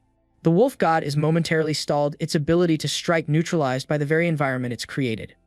Chen Bai reflects on the success of his plan. This is a small victory, but it's a victory nonetheless. He pushes forward, keeping his momentum. He knows he needs to continue dodging and strategizing, figuring out the locations of more traps. Each trap he learns about brings him closer to his goal. If he can drag the fight long enough, until their stats are more evenly matched, he's confident he can take down the wolf god. The wolf god's speed continues to be a serious problem for Chen Bai. No matter how much he dodges or tries to stay ahead, the gap between them closes too quickly. In an instant, the wolf god is on him again, its presence crushing down like an inevitable fate. The wolf god sneers, its voice dripping with menace, and in the blink of an eye, it pierces Chen Bai's back with its claws, killing him on the spot. Time rewinds. The 10th attempt begins. Chen Bai reflects on the situation, realizing that with each failure, he's able to move further along, getting closer to his goal. The advantage of time backtracking gives him a chance to adjust, to learn from his mistakes. His thoughts are clear: Yangdu, your failure is inevitable. But even as he tries again, the wolf god proves too much. Each time the outcome is the same: Chen Bai is overpowered, overrun by the sheer strength and speed of the wolf god. No matter how many times he backtracks, the result is always death. The 15th attempt ends in failure. The 23rd attempt ends in failure. Each time, the wolf god finds a new way to kill him, using a variety of methods to cut through his defenses. This time, the wolf god's approach changes. It rushes at him with even more fury, declaring its intent to torture him to death. Chen Bai feels the pressure building. He knows that the more impatient the wolf god becomes, the more likely it is to fall into its own traps. That's his chance. Chen Bai quickly adapts, transforming one of his hands into a shield just in time to block the wolf god's attack. The weight of the blow is immense, and he braces himself. His instincts tell him that this attack will be different. Here it comes, he thinks. The wolf god's killing intent is glaringly obvious. Just like the previous attempts, it can't control its rage and charges straight into the traps Chen Bai has set. The wolf god's blind fury works in Chen Bai's favor. The impact hits and the shield breaks apart under the force. Chen Bai is sent sliding backward, but he manages to stay on his feet. His arm regenerates almost instantly, ready for the next phase of the battle. Chen Bai reflects on the power of the punch. This time, the wolf god's stats are less than twice his own. It's clear that its strength has weakened, though it's still a formidable opponent. He wonders whether the wolf god will continue to force its way through the traps, or if it will bide its time, waiting for the current trap set to pass. The wolf god isn't backing down. Despite the damage it's taken, it leaps straight into the traps it created, seemingly unfazed by the danger. It charges forward, intent on attacking Chen Bai once again. But Chen Bai sees this as the perfect opportunity. The wolf god's stats are no longer a crushing force, its strength is diminished, and it's taken more than a few injuries. Now, Chen Bai knows he has a real chance to fight back. He transforms his hand into a long crescent sword, taking a combat stance that exudes confidence. He leaps into the air, cutting through the space between them with his blade. With precision and strength, he drives his arm forward, piercing the wolf god's chest. The impact is devastating, and the wolf god crashes to the ground, its form falling flat and lifeless. Chen Bai, panting from the effort, stands tall. The battle has taken everything out of him, but he feels a wave of relief. Finally, I won, he thinks, a smile tugging at his lips. The wolf god, once an overwhelming force, is now nothing more than a defeated enemy, its body beginning to vanish into the air. Exhausted but victorious, Chen Bai lowers himself to the ground, his back hitting the earth as a notification flashes before him. The 375th floor has been cleared. The system asks him to select his recovery time. He sits up and reflects on the battle. The wolf god may have had the upper hand at the start, but in the end, its power wasn't enough. Despite the wolf god's stats still being higher at the last moment, its lack of effective frontal combat abilities gave Chen Bai the opening he needed. After some thought, Chen Bai selects a recovery time of 1 hour. He heads to the recovery area, his body aching from the fight. He pulls off his jacket, which is now nearly shredded, and tosses it onto the bed. It's completely ruined, he reflects. This equipment doesn't have durability, but it's not invincible either. With a sigh, he looks around, realizing the real cost of the battle. The bonus from the plague set has disappeared, and now only 3 of the 6 titled gods remain. There's still much to be done. Standing at the edge of the cliff, Chen Bai reflects on his past encounters. He recalls a conversation with Helros, where the mention of an Abyss Lord, Mechanthut, the succubus queen, had come up. Mechanthut, queen of pleasure, the whipmaster, the bound queen, a god so powerful that even Helros had feared her. Chen Bai wonders if she's the next challenge awaiting him. But as he surveys the scene before him, he realizes something far different is in store. The 400th floor is nothing like he expected. Instead of facing a seductive and dangerous god, Chen Bai watches in disbelief as an endless army of the undead rises from the ground. The sight sends a chill through him, but there's a flicker of realization. It's not the succubus queen, he thinks. It's an endless undead army. His mind works quickly, calculating the situation. This might actually be the easiest floor he has faced so far, aside from the devouring serpent that was holding back. Without hesitation, Chen Bai prepares for battle. He draws all 3 of his mythical swords, watching as they fly into the air, hovering around him like deadly sentinels. The swords are ready for the carnage ahead. Chen Bai activates his biochemical disaster skill, material associated skill. This powerful skill comes with a significant benefit. Each time he kills an enemy, it triggers a recovery state that restores special energy, psychic power, stamina, and injuries. The skill also boosts his basic attributes, strength, agility, and stamina, stacking them for each kill with no limit to the increase. The duration of this boost lasts for 20 minutes. It's the perfect weapon for this endless onslaught of undead. The 3 swords begin their deadly dance through the air, each one piercing through the undead warriors with deadly precision. Chen Bai watches as they shriek in death, their bodies falling apart under the assault. With every kill, notifications flood his mind. Strength, agility, stamina +1. Strength, agility, stamina +1. The relentless waves of undead don't stop. But with every strike, Chen Bai grows stronger, his power increasing as he cuts down more and more of the army. The floor is proving to be a test of endurance, but the undead are no match for his speed and the relentless power of his mythical swords. The real challenge, it seems, is not in the enemies before him, but in the time limit he has to make the most of his skill. Every second counts as he piles up strength, stamina, and agility, knowing he must use every advantage before the skill runs out. Chen Bai charges forward, his 3 mythical swords slicing through the undead with ruthless efficiency. The swords work like extensions of his will, cutting down one enemy after another. This feels familiar to him, like the times he fought to defend a city. However, this time, there's no one to protect. His mission is clear: destroy. The newly acquired flying swords give him a massive advantage, enhancing his ranged abilities and allowing him to deal with enemies from afar. With each swing, his stats climb, and he's now able to keep them above 2,000, a clear sign of his growing strength. Determined to make this battle memorable, Chen Bai decides to finish it with style. He jumps from the cliff, activating his earth-shaking strike. The force of his landing sends shockwaves through the ground, breaking it apart and sending the undead flying in every direction. The scene is one of chaos and destruction, with the enemy forces scattered by his overwhelming power.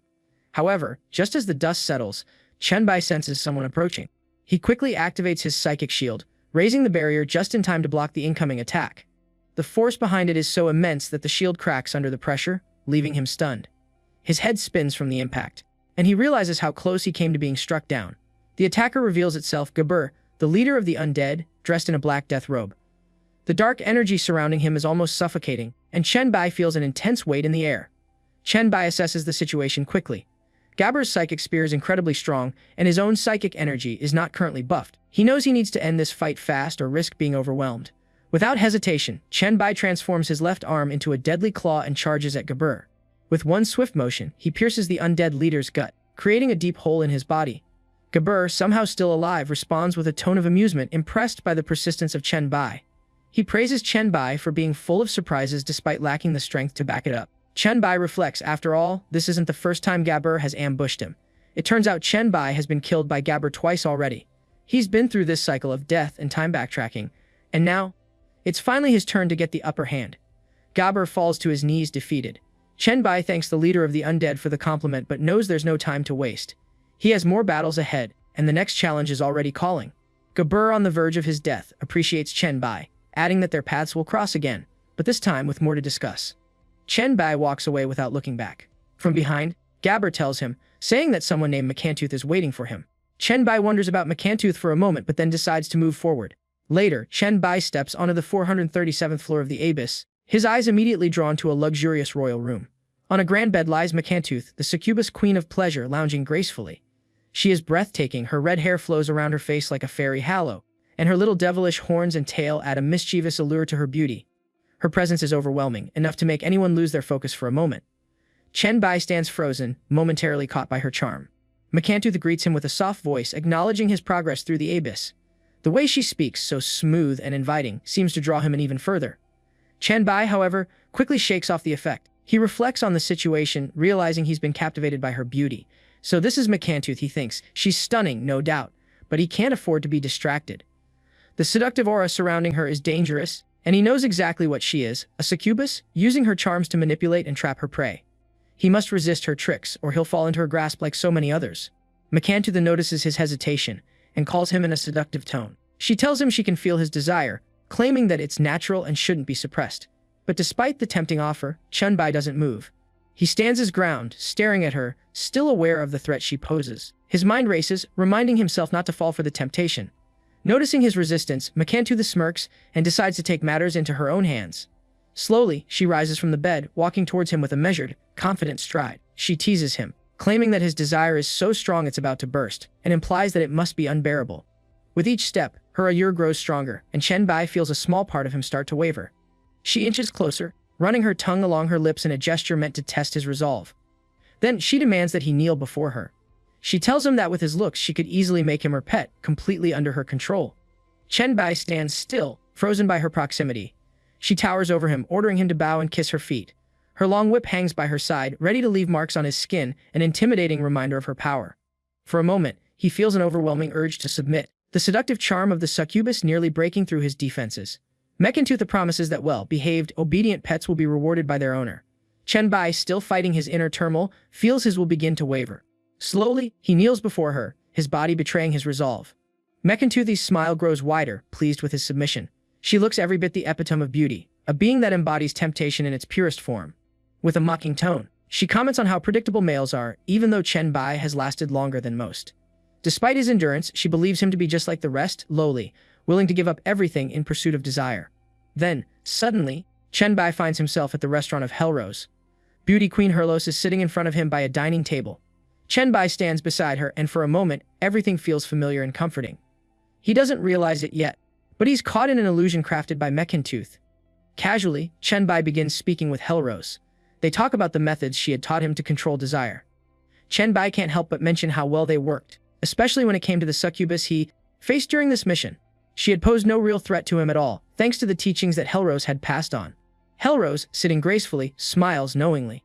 There's a flicker in her eyes as she explains that the method she taught was specifically designed to counter beings like Macantooth, the goddess of desire. Then, she shares a fascinating story about the succubus, revealing a surprising side to her. Hellrose explains that when Macantooth first inherited the power of desire, she had long admired someone, a person she had desired for so long. When this person finally fell under her charm, their desire consumed them entirely. They made a fool of themselves, begging for affection in front of her, and the result was that Macantooth's hopes for the opposite sex were shattered. This disappointment became a turning point for her. From then on, every time Macantooth found someone she desired, she unleashed her full charm to test their will. According to Hellrose, very few have made it through this trial unscathed.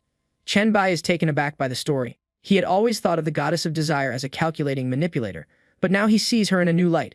Macantooth, the being who controls all desire, is actually an innocent and pure succubus, someone who was hurt by her own desires. He shakes his head in disbelief, unable to fully understand how such a powerful being could be so vulnerable. Hellrose, with a knowing smile, teases him. She suggests that if one day Chen Bai were to fall under the charm of Macantooth, it might lead to something quite interesting. Hellrose has always seen Chen Bai as someone who would never submit to anyone, someone who would rather walk away than beg for something. She finds his resistance fascinating and enjoys watching him wrestle with his own convictions. A little defensive, Chen Bai insists that he isn't opposed to giving in, just not to someone like Macantooth. He admits that he would stay loyal to strong and capable people like Hellrose. Hellrose asks him if he really means it. Chen Bai replies, of course. Chen Bai somehow realizes he is in an illusion, and all this is a trick of Macantooth of trying to break his will and make him surrender. The pieces fall into place, and Chen Bai snaps back to reality. He refuses to submit to her charm, even as she attempts to lure him in. Without hesitation, he attacks, but Mangantooth easily dodges, her movements graceful and fluid. She's far more than just a pretty face, she's a deadly, powerful being, and she proves it with ease. In her hand, she holds a hunter's whip, and with a swift flick, the whip wraps around Chen Bai, halting him in his tracks. She mocks him, telling him that he can never defeat her. Kneeling before her, she promises he will find true pleasure only at her feet. The seductive tone in her voice is meant to break him, but Chen Bai refuses to bend. He responds defiantly, making it clear that it's either they do this his way or he dies. He'll never beg for pleasure. Mangantooth, unfazed by his defiance, smirks. She promises to see how long he can hold out before finally submitting to her will. She casually walks back. Her movements are slow and seductive. She then sits down in a very naughty position and tells Chen Bai that she is so lonely, and it would be nice if there was a good dog to play with. And that was it from today's video. I hope that you liked the video, and if you did, hit that like button, as the goal for today is 1,500 likes. Comment next part down below to see what happens next. Also, consider subscribing with the notification bell on to get notified as soon as a new video drops onto the channel. You can also join the channel to support me financially and watch videos before public release. I'll meet you in the next video. Until then, thanks for watching.